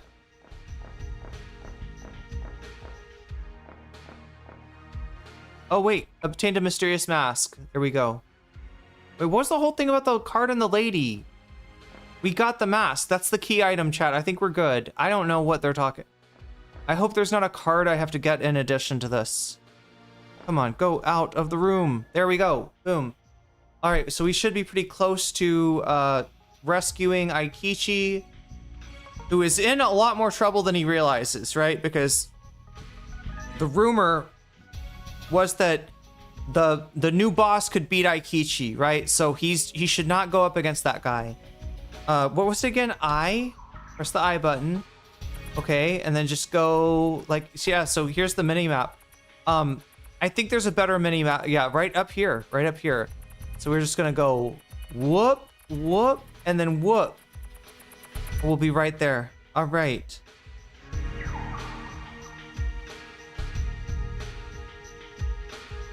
Yeah, you got it. Yeah, I was gonna say, maybe they don't need the masks anymore. Can we go around the vomit? Yeah, thank you. Go this way, and then go that way. Secret club, not so secret anymore.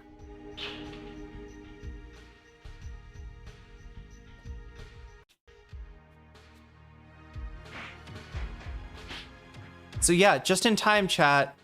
That masked circle of guys is kicking the shit out of Undies boss. We cannot have this. There's Head. Hey, you seem to be doing fine, gang leader. You must be angry now that you're just a piece of shit. Maybe I should pull off your pants, huh? Now show everybody your underpants. Maybe you should spank your little bottom. Hiroki Sugimoto, the new leader of the Kas gang, rumored to be stronger than the gang leader. He lost to Aikichi in elementary school and reluctantly joined his gang. He was waiting to get his revenge. What an evil fucker. Oh, by the way, if you use that Grim Reaper of yours, well, that's his persona. Well, you know exactly what I'll do to this girl, huh? You're gonna kick the shit out of him some more. Without your Grim Reaper, you're just a lousy wimp. What's all this about don't pick on the weak? That's all just because you were weak.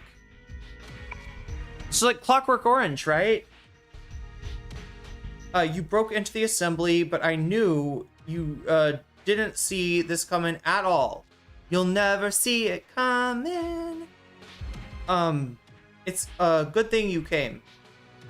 God, we gotta save this guy.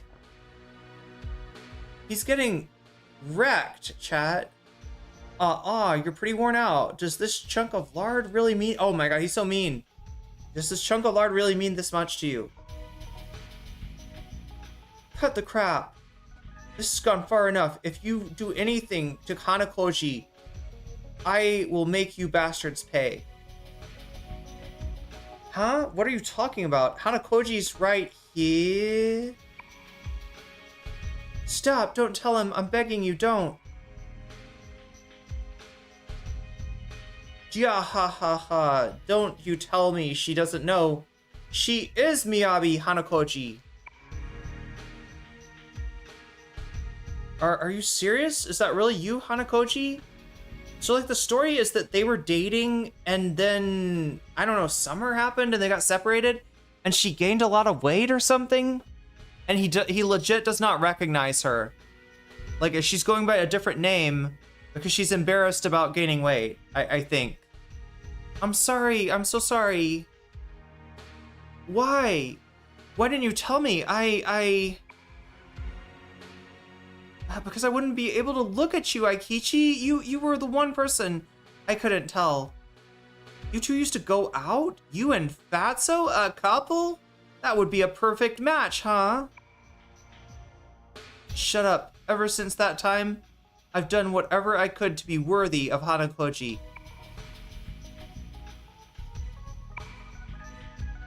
Worthy of her? Yeah, ha ha ha.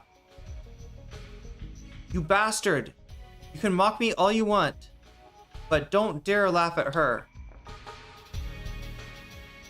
You don't know what kind of position you're in. If not, check this out. Oh my god! Did he cut her face? What an asshole. Oh, Sugimoto. They go right back to kicking him. Damn that Sugimoto. I'll use my persona to... Wait, if we interfere now, we'll hurt Aikichi's pride as a man. Yeah, he's got a save face. Am I... Also, what kind of, like, club allows high school kids? You know, like, right? Like, this... I don't know. This is like a...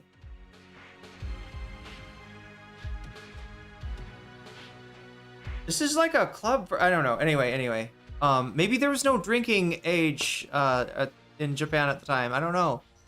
It might be hard to watch, but this is something that he needs to settle himself.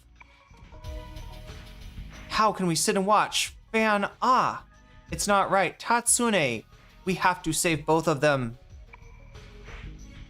Oh no. Oh my god, I can't remember.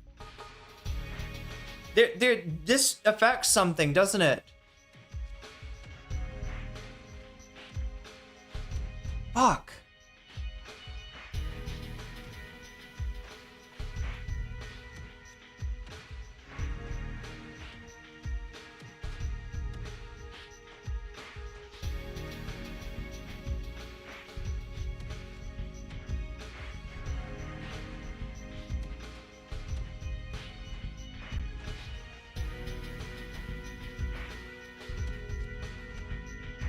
Chat. If I save him, he can't upgrade his persona.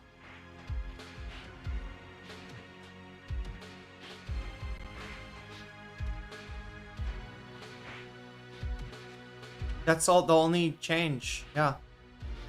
Okay. It feels bad. But you gotta watch how it goes.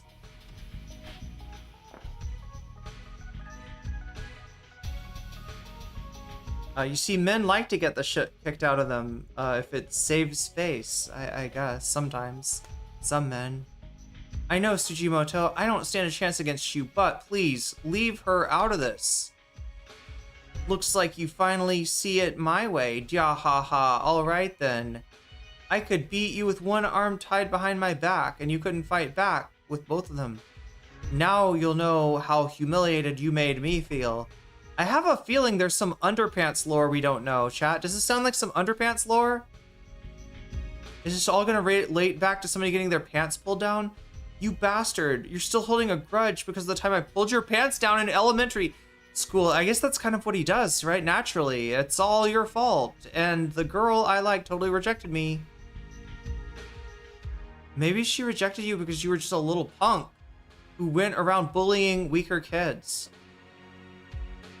Lies, all of it lies. It was your fault, everything was your fault. Oh my god, he fucking shifted him.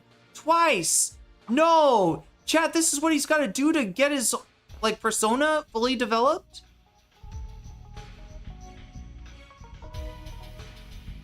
He just slashed him in, like, the stomach. Huff, huff, huff. Damn it, the head should be stronger than the gang leader. Wait, he's out of breath? Well, because of what you did, I'm not the leader of the gang anymore.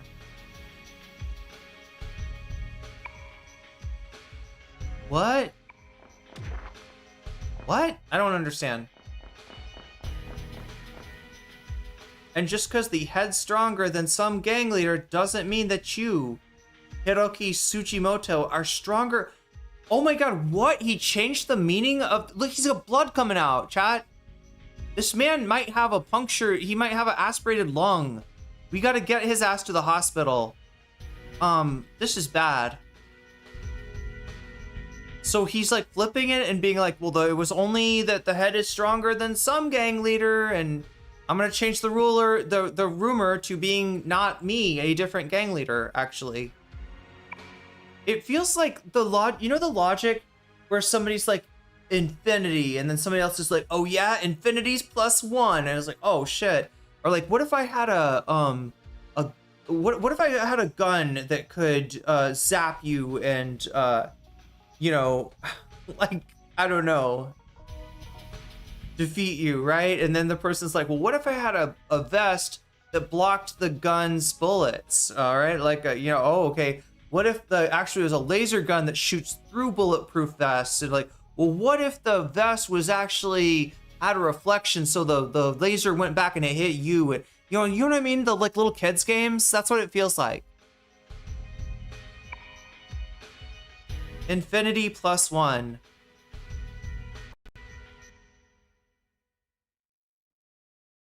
Okay, did we succeed that one? Wow, he got fucked up. You gotta crack a few omelets to make a pizza? Is that true? Is that literally true? Forgive me, just... I think he said something about the underpants. Don't show them my underpants. Whatever you do, don't show them my underpants. I don't know if I made Tsujimoto realize his mistake. Maybe what I did made me just like him. Well, he knifed you, dude. You have every right to punch him, okay? I was always telling myself, don't bully the weak, and thinking of myself as some kind of champion of justice. But it was all just talk, nothing more. Using my persona to attack others didn't prove anything, really. I wasn't really being a man. What happened to the old you, the narcissistic one? You seem to have, well, gotten kind of cool, actually. Yeah, without using his persona, Aikichi proved he's a real man. I'm just sorry I didn't realize it earlier. I guess from now on, I am not a gang leader anymore. Hey, Hanakoji, are you okay? Well, obviously not. Yeah, she just got her face cut. You guys need to get to a hospital, alright? Sooner you get this stitched up, the less likely you're gonna have scars. I'm sorry, Aikichi, I got it, but realistically, if you get cut in the face, you probably will have a scar. I got you into, unless it's like the sharpest knife in the world somehow. Got you into, it's a surgical scalpel. Maybe you don't get a scar. I got you into this mess. I'm really sorry. Hey, I'm fine. I'm more concerned about the wound there, your wound. Don't look at me, Aikichi. I'm so sorry. Is she running out? Hanakoji! You can see the music tells us that we really learned a lesson here. It's like after school special music. You'd better come clean this up. Come clean with us. Yeah, clean up all the blood.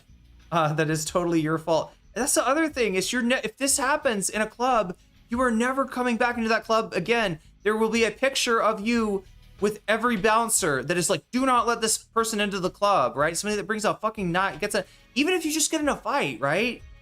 Wait, is that the crystal skull? Come clean with us, or having your pants pulled down will be the least of your problems. Herb, I'll talk. I tell ya everything. Why did the students at Cass High spread the rumor about the emblems of the Sevens being cursed? Das som den body preschunden as did me do the bass judgment on Sevens then the mass. Oh no, okay, he's kind of talking in a way that sounds like a this localization team is sus, chat.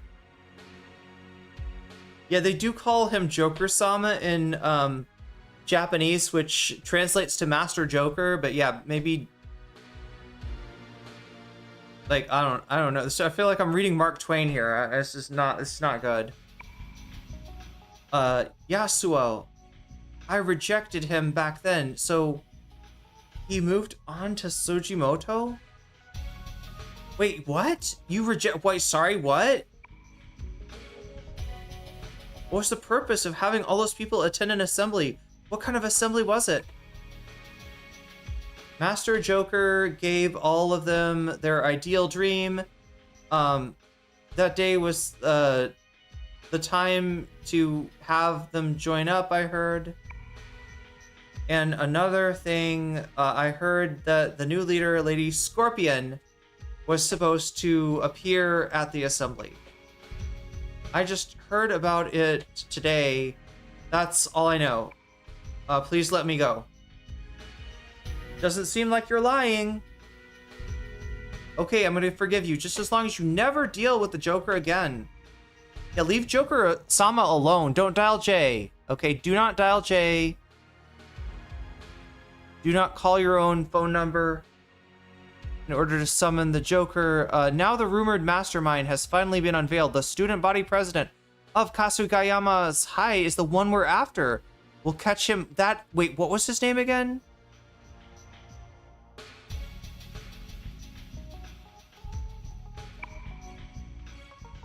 Fuck, I forgot his name already. That's... Okay, wait. I don't know what it's gonna... Oh, shit. Okay, there we go. Alright, chat. I have been streaming for 10 hours and 54 minutes. That's insane. That's insanity itself. Alright. You know what we gotta do here? I keep on trying to use the mouse. The mouse does not work. I can probably set this up so the PS or the Xbox controller, like map it onto like a PS setup. All right, save. Yes.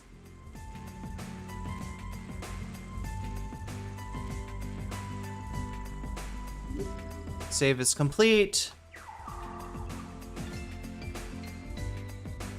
Okay. This better work, chat. I want this to go off without a hitch. This has been the weirdest day for me.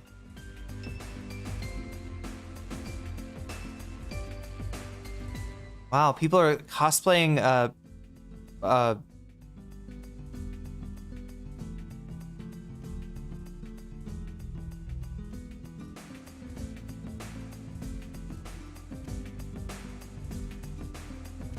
oh my god. So many choices, chat. It's because I'm streaming. Austin is streaming. Oh my god. Like, I've never seen this many of people that I follow, like, actually on at the same time. I don't think we have... Oh wow, there's like Evangelion stuff on this stream. I don't...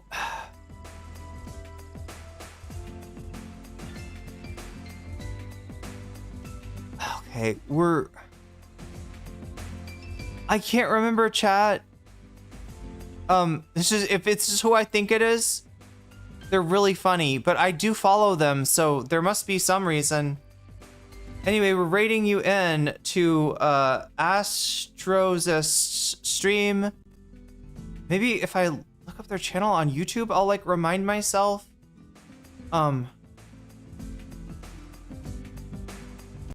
Because if this is who I'm thinking it is, you're in for next level comedy. Astrozit?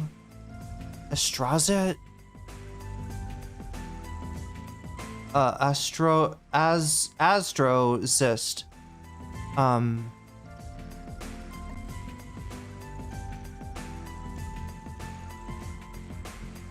Has maybe done has done collabs with Jay Schlatt.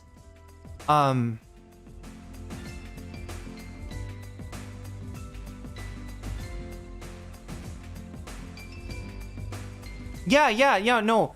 This is a really funny channel. You're gonna enjoy this. So I'm rating you into Astrozits. Get ready to laugh. I am putting up the bar very high that Astrozits is gonna make you laugh if you raid in with the rest of Twitch chat. That being said, chat, I gotta read off again my Patreons. If you support me at Patreon at the $5 level or above, I give you a shout out at the beginning and ending of each stream. Speaking of which, it's near the end of the stream. Let's shout people out. Shouts out to Nero Pergos. Shouts out to JMB. Shouts out to Emily French. Shouts out to Big Al. Shouts out to Direful. Shouts out to Joel Siverud. Shouts out to Sarah. Shouts out to Izzy Mandius. Shouts out to Steven Sayers. Shouts out to Animus. Shouts out to Infallible Val. Shouts out to Oral Ellipsis. Shouts out to Nadia. Shouts out to Choki. Shouts out to Moe. Shouts out to Temporal Insanity. Shouts out to Crystal Saphira. Shouts out to Buffy Geek. And a fancy shout out to Rachel K, Omega Star, and to Zara Xerix. With that being said, chat, I've been nocommentchick. Yeah, the raid is successful. I am gonna go to sleep now. Hopefully I did not stay up so long that I can't stream tomorrow. But I gotta stop streaming so long. It's kind of fun though, you know, when we're doing a gaming stream we really did cover a lot. We covered every single subject I set out. That's the first thing that ever happened. That's the first time that ever happened. But 10 hours is too long. I'm gonna turn it into a pumpkin if I stay on any longer. Much love, everybody. Take care of yourself and each other, and I will see you hopefully again tomorrow. If not, you'll understand why, because this was a crazy stream and I gotta recover. Anyway, until then, bye bye. Oh, and also